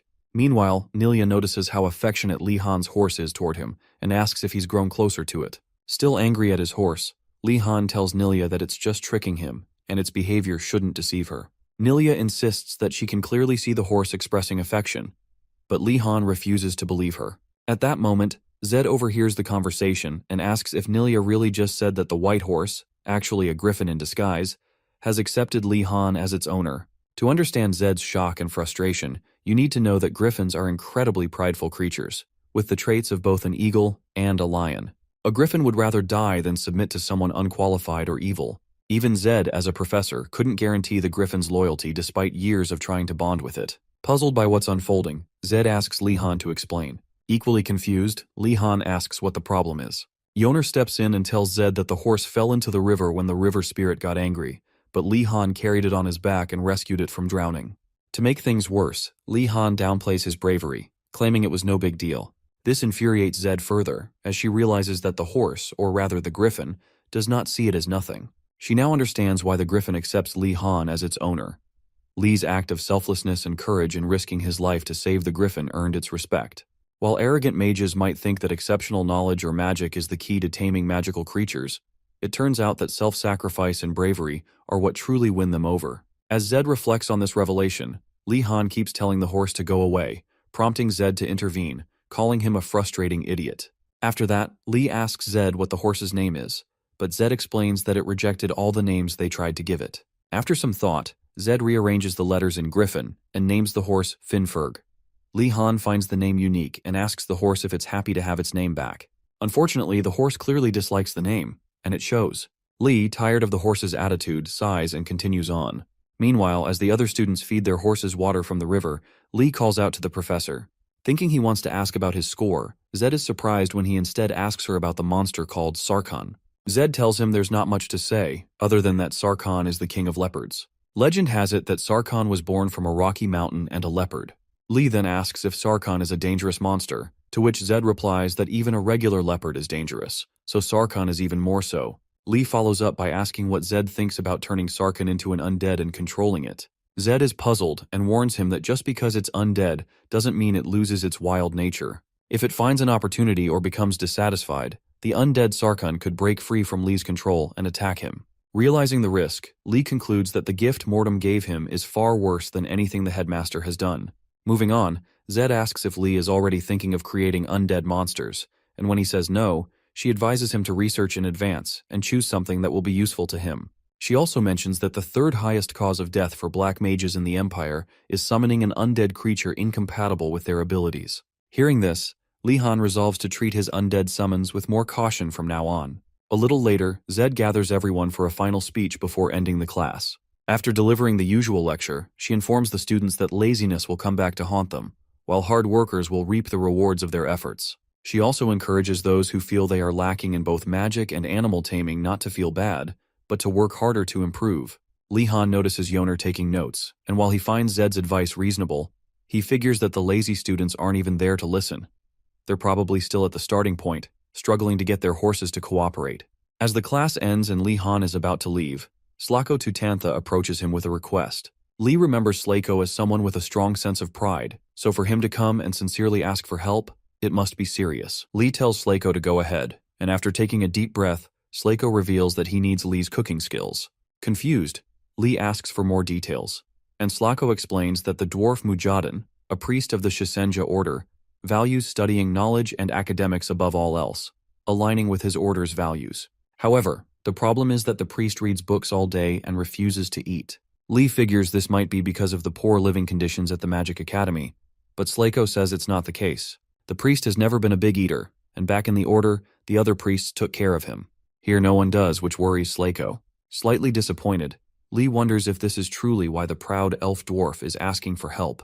Slako then explains that after hearing about Li's cooking skills from the Phoenix priests and Lingid, a guy from a chef's household, he realized Li was the best person for the job. Li considers why they can't just prepare the food themselves, but then thinks it might be useful to have the priest owe him a favor. He asks Slako if he has the ingredients ready, and Slako excitedly confirms they just need to retrieve them from the kitchen in the basement of the main building. Li recalls his unpleasant experience with the pantry keeper in that basement, and tells Slako he's busy with something else and has to leave. Panicking, Slako pleads with Li, practically begging him to stay, saying he really needs his help. Annoyed, Li asks why he's bringing up other things when he only asked for his cooking skills in the first place. To sweeten the deal, one of Slako's lackeys presents a box to Li. Intrigued, Li wonders what they've brought to convince him. Slako reveals that the box contains a forbidden black magic book, but as Li reaches for it, a curse leaks from the book, and Li orders the box closed immediately. Once the box is shut, Li demands an explanation about the curse. Instead of a quick answer, Slako, gazing at Li with admiration, calls him a curse enthusiast, further irritating Li. Slako claims he heard from the White Tigers that Li was into such things, causing Li to curse the Tigers for spreading false rumors and vow to lock them in the punishment room someday. Li asks where the book came from, and Slako says they found it in a bottomless hole on the 4th floor of the library. Li learns that the library isn't as peaceful as one might think. While the 1st and 2nd floors are serene, the upper floors are filled with dungeons and labyrinths.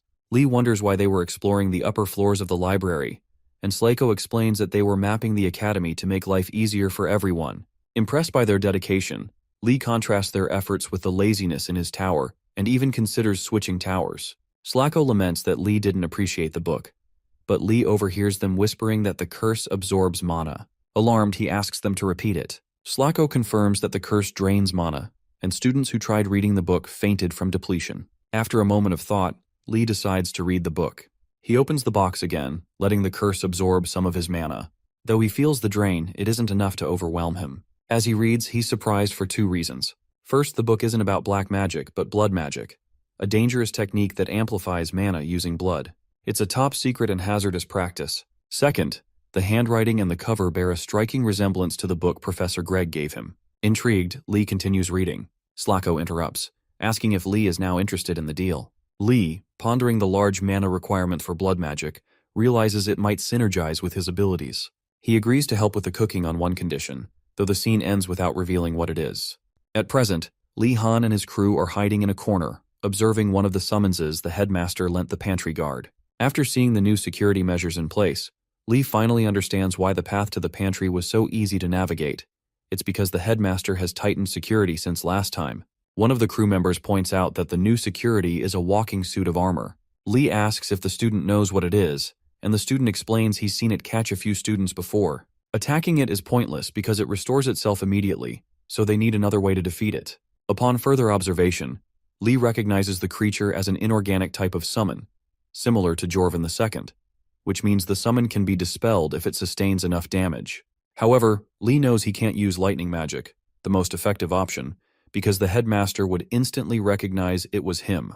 He then asks his crew members if the skeleton follows its target, but they aren't sure, as the summon's behavior changes from time to time. At that moment, another suit of armor appears from the opposite direction, and realizing they're surrounded, one student offers to act as bait to lure them away. Lee quickly stops him, pulling him into a nearby room. When the skeletal armored guards meet up, they're confused to find no one in the corner, unaware that Lee Han and his crew are hiding behind a nearby door, doing their best to remain silent. Once the coast is clear, Lee considers the crisis averted and examines the room they've entered, which appears to be an abandoned classroom. Radford asks if something is wrong, but Lee assures him it's nothing. As the others explore, Lee notices something feels off about the classroom. Though he brushes it off as overthinking, the room's unchanged nature unsettles him. Regardless, he informs his crew that they can't stay hidden for long, and when the armor comes in, he'll defeat it with magic while the others escape. With no other choice, the crew agrees, one of them praising Lee's leadership.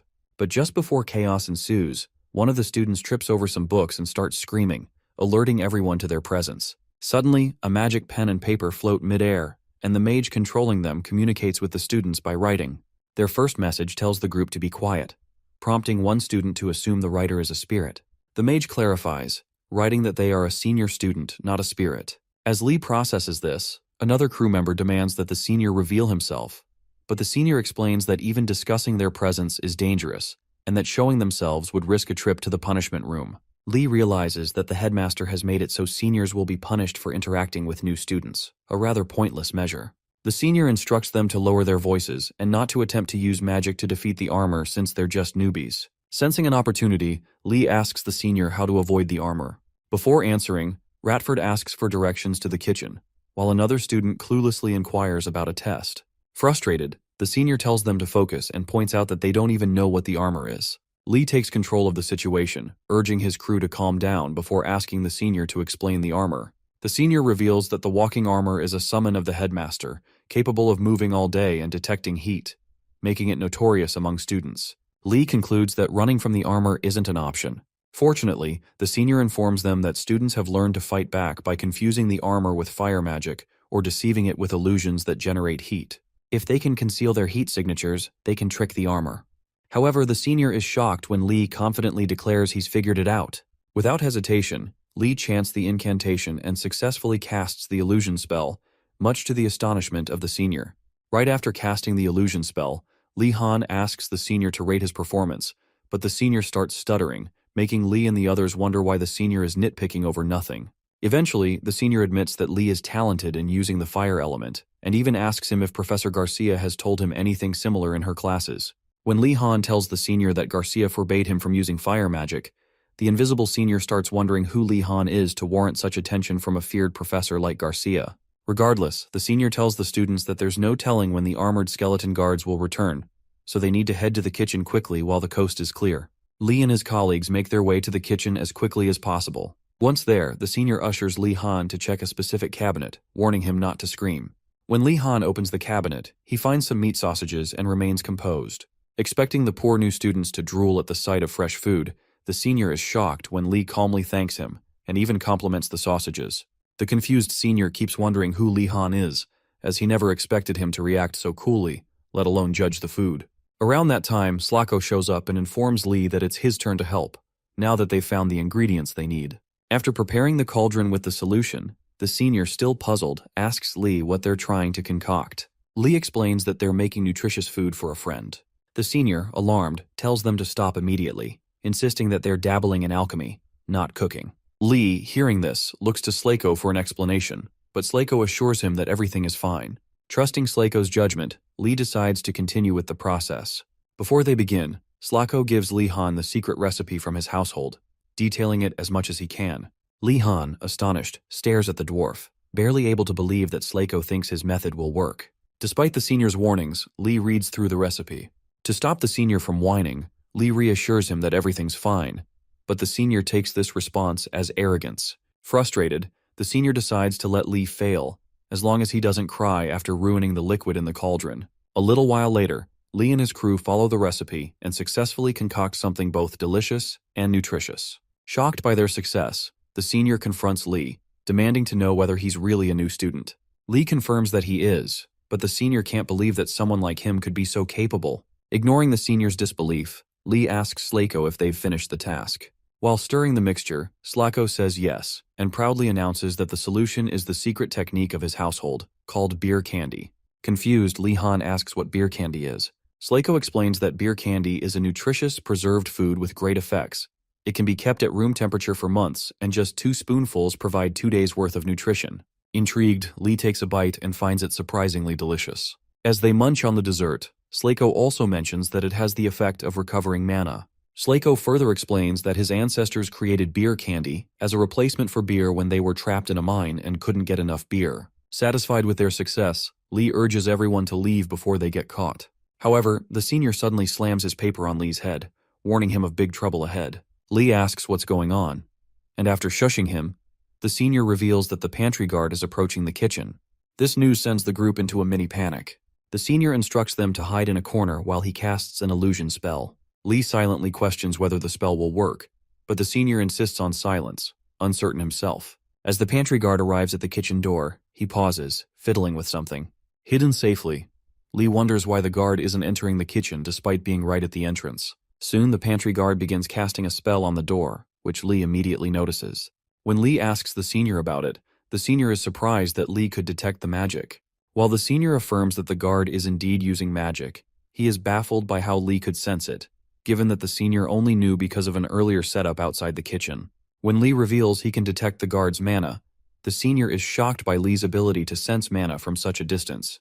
The group quickly realizes that the pantry guard is determined to catch them, and they don't understand why the usually indifferent guard is now behaving so cautiously. Upon further observation, the senior discovers that the guard is not just casting a spell on the kitchen, but also on the door, and it's dimensional magic. This type of magic is known to be extremely difficult to use. Realizing this, the senior panics, dropping his pen and paper before disappearing. Confused, Lee and the others ask the senior what's wrong. Suddenly, both kitchen doors fly open, leaving Lee's group in a state of shock. For a moment, Lee wonders if the senior caused the doors to open, but thankfully, the senior reappears and urges them to escape through the back door. While Lee continues talking, Slako decides to check out the situation first. However, when he opens what should be the back door, he finds himself back inside the kitchen. Confused, Slako asks what's going on, knowing he just walked through the door. The senior explains that the pantry guard used magic to twist the dimensions of the room. When Lee asks if there's a way to fix it, the senior sadly admits there isn't any solution he can think of. With no other options, Lee takes a deep breath and tells his friends that they might be headed for the punishment room after all, as they have no choice but to surrender. While the other students whine like brats, Lee Han reminds them that they have prepared for an outcome like this from the start. As long as they keep their promise to him, he won't put them into more trouble than they're already in. Meanwhile, the senior notices that Lee Han doesn't seem nervous or scared, even though he's likely headed for the punishment room soon. This realization makes the senior feel embarrassed for trying to prank Lee Han, hoping to see him show fear just to feel good about himself. In an attempt to right his wrong, the senior tells everyone that there's a way out of their dire situation, but before doing anything, he needs them to help him replenish his mana. To do this, the senior has the new students give him some beer candy so he can munch on them and recover. After munching on a few candy sticks, the senior admits he feels better. Slacko, now holding his beer candy bag, asks the senior if this plan of his will work. The senior confidently responds, telling him to watch as he, a third year who carries the symbol of pure silver, shows them what he's capable of. With that, the invisible senior chants 3 incantations.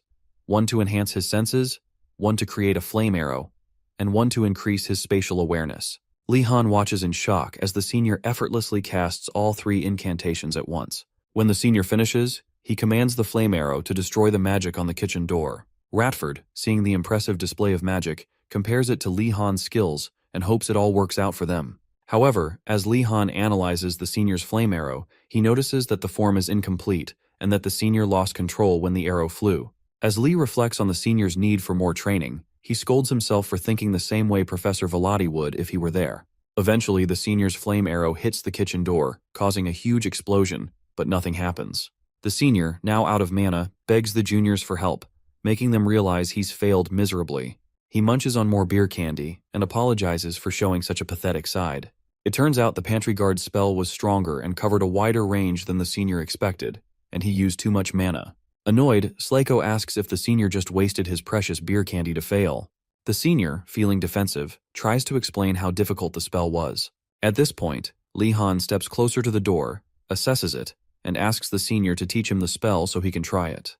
The senior initially warns him that the spell isn't something one can learn easily, but recalling that Li-Han succeeded with basic illusion of pay height earlier and made beer candy, the senior sighs and agrees, writing down as many details as he can. A few minutes later, the senior outlines the spells, starting with the second circle spell, Senses Enhancement, which enhances reflexes. The second spell is the one circle spell, Space Recognition, which, though difficult, helps identify spatial distortions. Finally, an attack spell with enough destructive power is needed to find a weak spot in the distorted space and break through. After reading the details, Li-Han takes notes, but decides to substitute Senses Enhancement with Gonadaltus's Swift Steps, since he can't learn the second circle spell immediately. For the attack spell, he uses Gonadaltus's Sharp Hand. With his replacements in mind, Li-Han prepares to try the spell. As he does, the senior mutters about Li-Han's arrogance, secretly hoping he fails, just to understand the senior's struggle. An hour later, Li-Han and his crew, along with their now humbled senior, waltz out of the back door, free. On the way home, Ratford praises Li-Han for succeeding on his first try, but Li gives credit to the senior for teaching him better than some of the academy's lousy professors. Worried about the senior's silence, Li-Han asks why he isn't responding. It turns out the senior is sulking, realizing he, once exceptional among the third years, has been outdone by a first year. The senior finally speaks, assuring them he's still with the group. Puzzled, Li-Han asks how he maintains his invisibility despite running out of mana, wondering if he too uses a cursed artifact. After a pause, the senior admits that the invisibility spell wasn't his doing. The headmaster must have cast it to ensure the seniors remained invisible to first years. Mumbling to himself in defeat, the senior thanks Li-Han for helping him that night. Typically, students at Einregard don't ask for each other's names or family backgrounds during nighttime meetings, but the senior asks for Li-Han's name. Li-Han, realizing the senior isn't paying much attention, as he missed hearing his name earlier, is about to respond but stops when the senior introduces himself as Valfantan Marathi, aka Jijel's older sibling. At the mention of the Marathi family, Li-Han has flashbacks of his dreadful experiences with Jijel, so to avoid any further complications with the Marathi family, he lies and says his name is Gainando. The next day, when Li-Han attends his basic swordsmanship test, Engeldel starts the session by introducing some guests, knights from outside the academy, who will be observing the students' progress. These knights, still on duty, are set to be the students' opponents for that day. For context, it's revealed that the White Cavalry Knights are among the most reputable knights of the Empire. They roam the land with only a horse and armor, defeating the forces of evil conspiring against the Empire. In other words, they are the Navy SEALs of the Empire. Because of their expertise, Engeldel thought it beneficial to bring some of them in to spar with his young students for their test, believing they could teach them a great deal. Right before the test begins, the largest knight among them, White Cavalry Knight Bickelins, Bic for short, expresses concern about Engeldel's intentions. He doesn't think this test is appropriate. While these students may have trained in swordsmanship within their households, he believes trainee knights would have been more suitable opponents. With that in mind, Bic asks Engeldel if they are to proceed as previously discussed, or if there are any changes to the regimen. Engeldel simply tells him to make sure the students are still alive by the end of the test, and Bick affirms the instructions. Hearing this conversation, Lee Han stares in disgust, wondering if Engeldel is just as ruthless as Velati. To start the test, Engeldel instructs the students to gather in their previous groups, with each trio facing one knight. As expected, Jijel, Lee, and Darugu are placed on the same team again. However, after seeing the expressions on Jijel and Darugu's faces, Lee suspects things might not go well. Regardless, he tells Jijel that he will follow her lead during the test. Suspicious, Jijel immediately questions his motives, asking what he's scheming. Lee assures her that he's not plotting anything and reminds her that they won't be able to earn any points if they don't work together. Jijel, however, refuses to believe his sincerity and calls him a coward who might backstab her at any given moment. Lee insults her momentarily but quickly switches gears, explaining that he acted that way in previous training because he wasn't convinced her methods were the best. As their bickering continues, Darugu, who is always caught in the middle, decides to put an end to it. He asks the professor if they get to draw lots to determine their opponent. Chuckling, Engeldel informs them that he already assigned matchups in advance, taking their skills into account. For Team 4, their opponent will be Sir Bickelens, the strongest knight among them, chosen to fight the strongest trio. After the opponents exchange pleasantries, Engeldel sets the stage for the test, instructing everyone to take their stances. As soon as Bick prepares himself, he warns the trio to use everything they have, magic included, because he won't be holding back. Lee Han carefully assesses the knight's stance and concludes that he is at least on par with, if not stronger than, Sir Arlalong, his teacher. At present, he doesn't see any openings in Sir Bick's defense, but before he starts worrying, he reminds himself that defeating Bick isn't the goal. Earning high marks is. With this in mind, he resolves to use every tool at his disposal. Lee activates Gonadaltes's arrogant steps and transfers part of the power to his teammates, Darugu and Jijel, immediately enhancing their senses.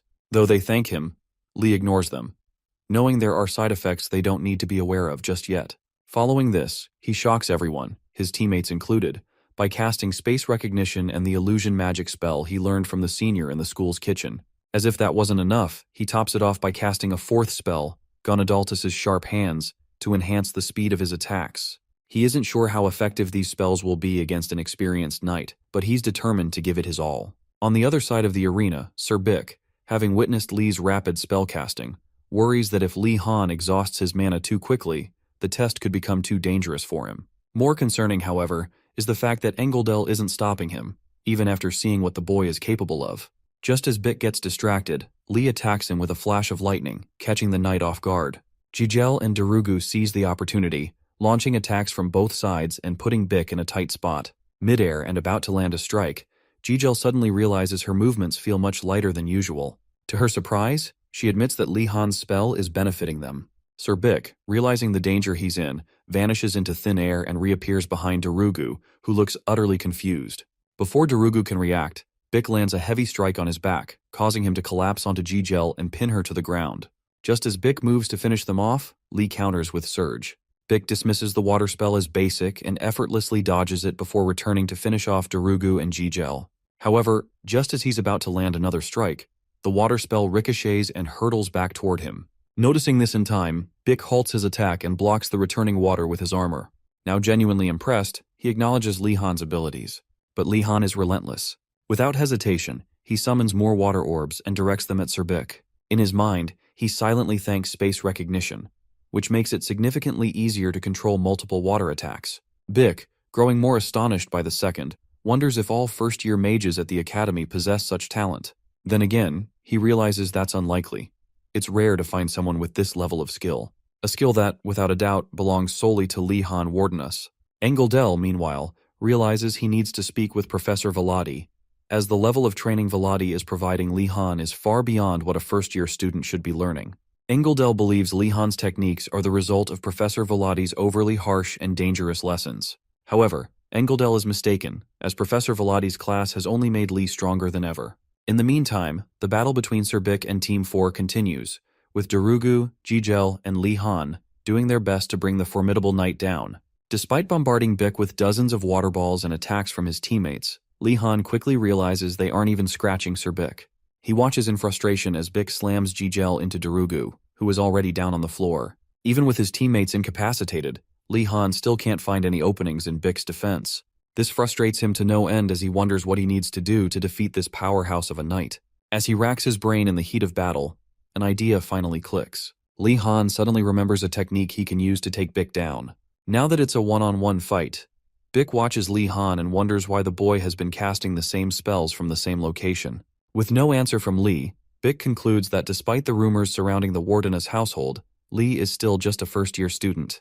Just as Bic underestimates him, a flash of lightning appears behind the knight. In an instant, Li Han is right behind him, gathering lightning before unleashing Furkuntra's lightning toward Bic's exposed back. For a moment, Bic wonders how Li Han managed to get behind him. After quickly analyzing the situation, Bic realizes that Li had created a clone using the basic illusion of Pahite and used invisibility to escape unnoticed.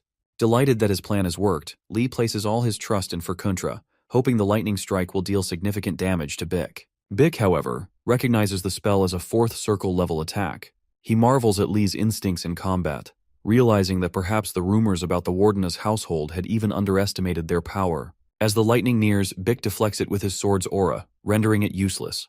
Disheartened that his special lightning attack failed, Li vows never to trust Furkuntra again. Bic, impressed by Li's combat style and prowess, calls out to him. He praises Li for his skills and tells him that standing still while his opponent is fighting so seriously is disrespectful. Bic then declares that he will fight Li seriously until the test ends. Understandably, Li is dumbfounded. Before he can respond, Bic charges at him with incredible speed. Remaining calm, Li quickly decides on his next spell before Bic can close the distance. Without wasting a second, Li chants, "Gather, condense, and explode." Engeldel, hearing this, recognizes the incantation as one for a dangerous spell that is strictly forbidden for students and wonders who could have taught Li such a spell. But the truth is that no one taught him. Thanks to Li Han's obsession with reading books like Basic Blood Magic and its applications, he managed to figure out the spell, the majestic and powerful magic missile of Vivlicus, on his own. Unlike the standard magic missile, which is a one-circle spell, this version gathers a far larger amount of mana and condenses it into an explosive attack. This spell is perfect for someone like Li, who has an abundance of mana, and he knows it.